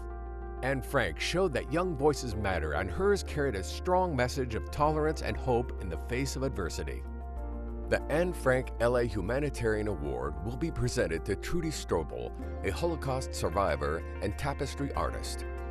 Awards will also be given to the young student winners of the Your Story Matters essay contest. This event is free and open to the public. However, reservations are required. Anne Frank Day takes place in the Central Library's Mark Tabor Auditorium on Sunday, May 12th at 2 p.m. To make a reservation and for more information, visit lapl.org/events. Time for tea, and this time it's Tea by the Sea on Saturday, May 11th. Every year, the Point Fermin Lighthouse in San Pedro celebrates its beautiful gardens with a Tea by the Sea event. Enjoy the gardens around the lighthouse with a self-guided stroll and have your gardening questions answered by the volunteers. There will also be craft booths from local vendors and vintage Model T cars on display. Photography is encouraged. General admission is free. A $5 donation is requested for entry to the tea, with donations going to benefit the gardens. Tea by the Sea is on Saturday, May 11th at 10 a.m. For more information, visit laparks.org/PF Lighthouse. Explore the traditional art of Chinese calligraphy at the Los Angeles Central Library's Art Department on Saturday, May 11th. This workshop, taught by Emmy Lam, is an opportunity to learn about Chinese culture in a creative way. Chinese calligraphy is an art form dating back 5,000 years, and it carries special significance during festivals and celebrations. Attendees will create 24 Chinese characters themselves and get to take home their work. The workshop is free to attend and open to the public. Chinese Calligraphy with Emmy Lam takes place at LA's Central Library on Saturday, May 11th at 2:30 p.m. To learn more, go to lapl.org/events. And that's a look at some things to do.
Let us adjourn. Not adjourn. Let us come back from the recess to what was supposed to be 20 minutes.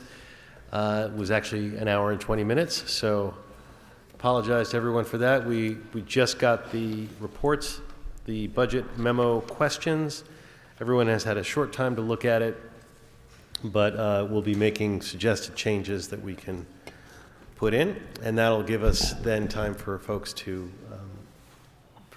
actually work on these memos. So why don't we go around the circle for changes that folks want. We can start with Ms. Rodriguez and work our way across. Unless you're not ready.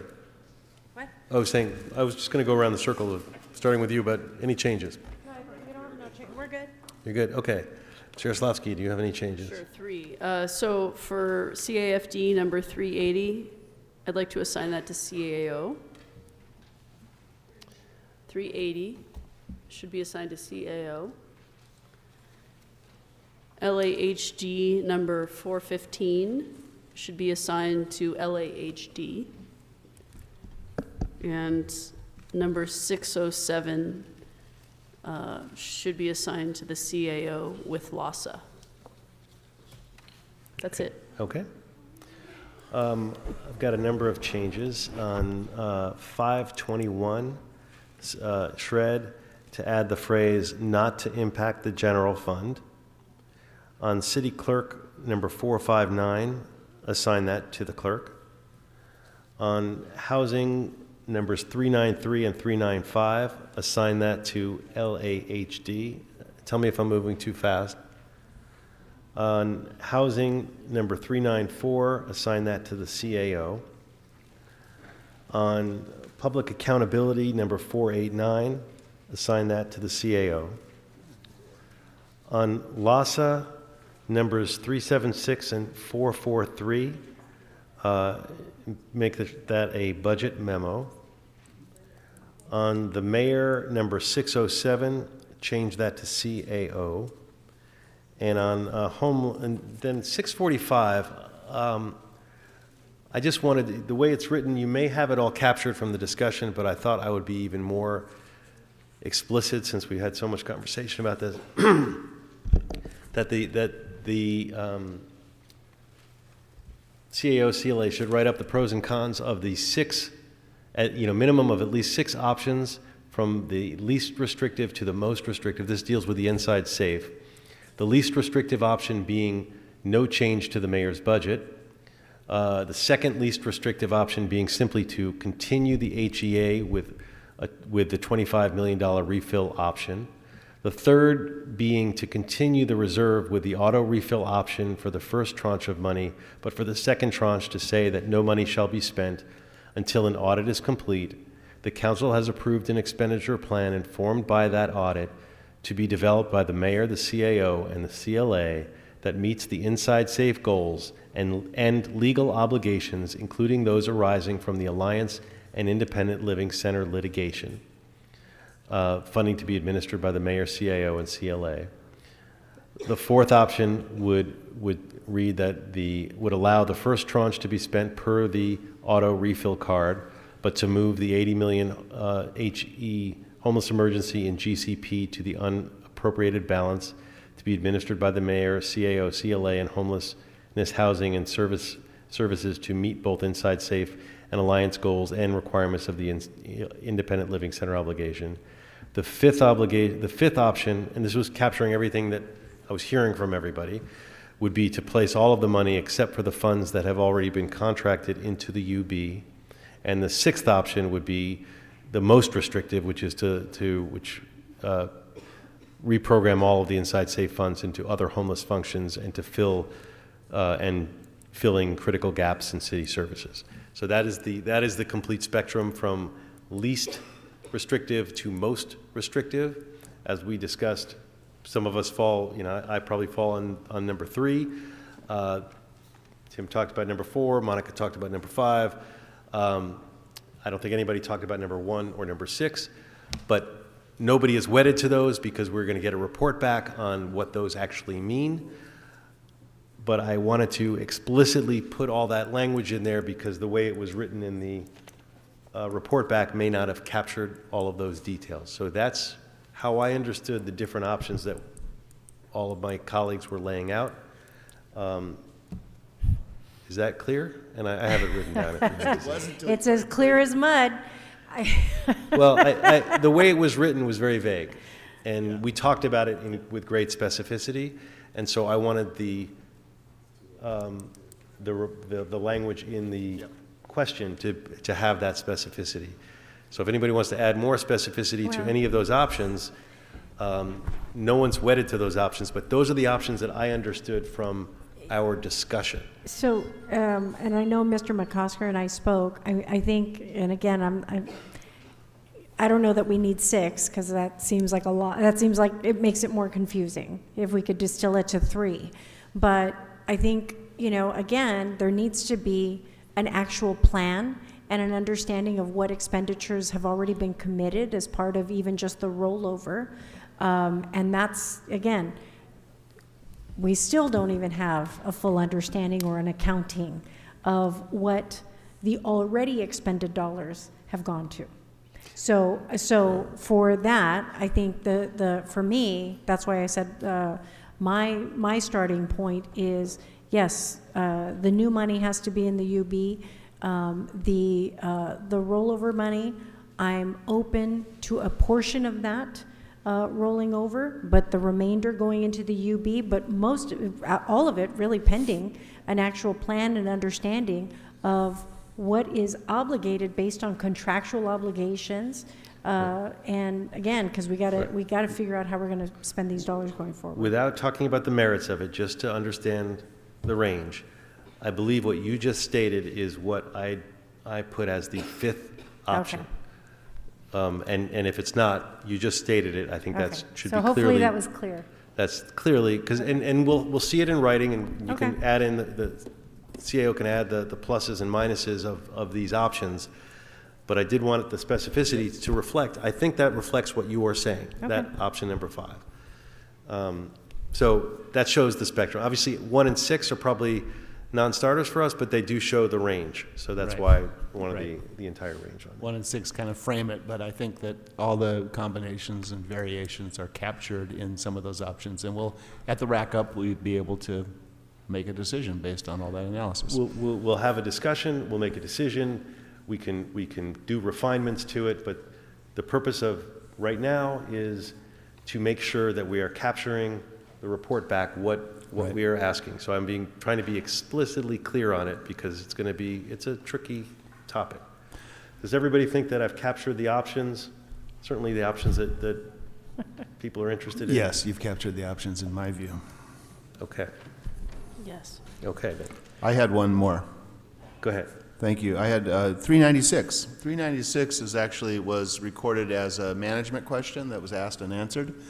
And I was asked, and it was answered, but I had asked for a special study, and I think Councilmember Rodriguez asked for a budget memo, and that was the $800 to $900 million paid in LASA bills negotiated by the CAO's office, Housing Department having the responsibility for paying those bills. I had asked for a study, but it could be a budget memo, on why we don't just send that responsibility over to the CAO's office, and I do think this has a budget impact because it goes to the efficiency of the service, streamlining the payments, which would come faster and would require fewer human resources to process each payment. So I would ask it to be. I'll defer and say ask it to be a budget memo. Okay. All right. Assigned to LAHD. Okay. Thank you. So, it's 8:30 at night almost. We're going to finish before 8:30. It's only 8:25. Better be quick. Yes. So, we're not going to have a lot to work with. I mean, we have a lot of memos, a lot of report backs. If we were to fund all these report backs, we'd need to double the budget. So, it's not going to happen. So our next meeting is going to be Wednesday at 1 p.m. And to help inform that that meeting, I would ask that after everybody looks at the budget memos that we're getting back, that they send to the CLA their top 7 priorities. Because the CLA is going to have to look at that, and that will help frame what our discussion is. You can't send it to me. There's a Brown Act issue, but you can send them to the CLA. So that you ask, after you've gotten the memos, you send your top. You're looking confused. Is that not going to work? Sharon? What? Okay. So maybe that's not the plan right now. So let's just say we're meeting at 1 p.m. She's gonna. Councilmember, I think what we can do is when the memos come back for discussion on Wednesday, that the members can indicate their relative priorities, their top priorities on that day. Okay. I just want to make sure that we do it in the meeting. And I got you. Publicly, yes. And right. It also, because the memos are going to be coming back in very short order, they're probably going to get stacked up. And so we wouldn't be able to see a list anyway until very late anyways, because the memos are going to be coming out all day tomorrow. So I would prefer to have it discussed in committee. So to come up with your top priorities. You don't have to share them with anybody, but come up with them, because when we are not going to have time to go through all of the memos, essentially. We're going to be able to go, there'll be some memos that are going to come back without a cost. We can talk, those don't need to be on your priority list, really. The priorities have to do with things that are going to cost. And we will discuss those. But we may not have time to discuss everything, so be prepared individually to know what are the top things you want to be able to discuss. And so if we each have that list, we will be able to go through that list. And you can work with the CLA on that if you need to get that together. But we're going to have some way to funnel down what we look at and what we discuss in that meeting. So I guess it is really to all of you to come up with that list for yourselves so that we can help tailor that discussion to what are the top priorities. So with that, anything else I have missed or anyone wants to say or needs to say before we recess? No? You guys don't want to be here all night? Okay. So with that, we're going to thank you all very much for a very long but productive day. We did a lot today. We covered a lot of ground, got a lot of good questions out. And things are starting to shape up a little bit, as difficult as this is. We will stand in recess until Wednesday, May 8th at 1 p.m.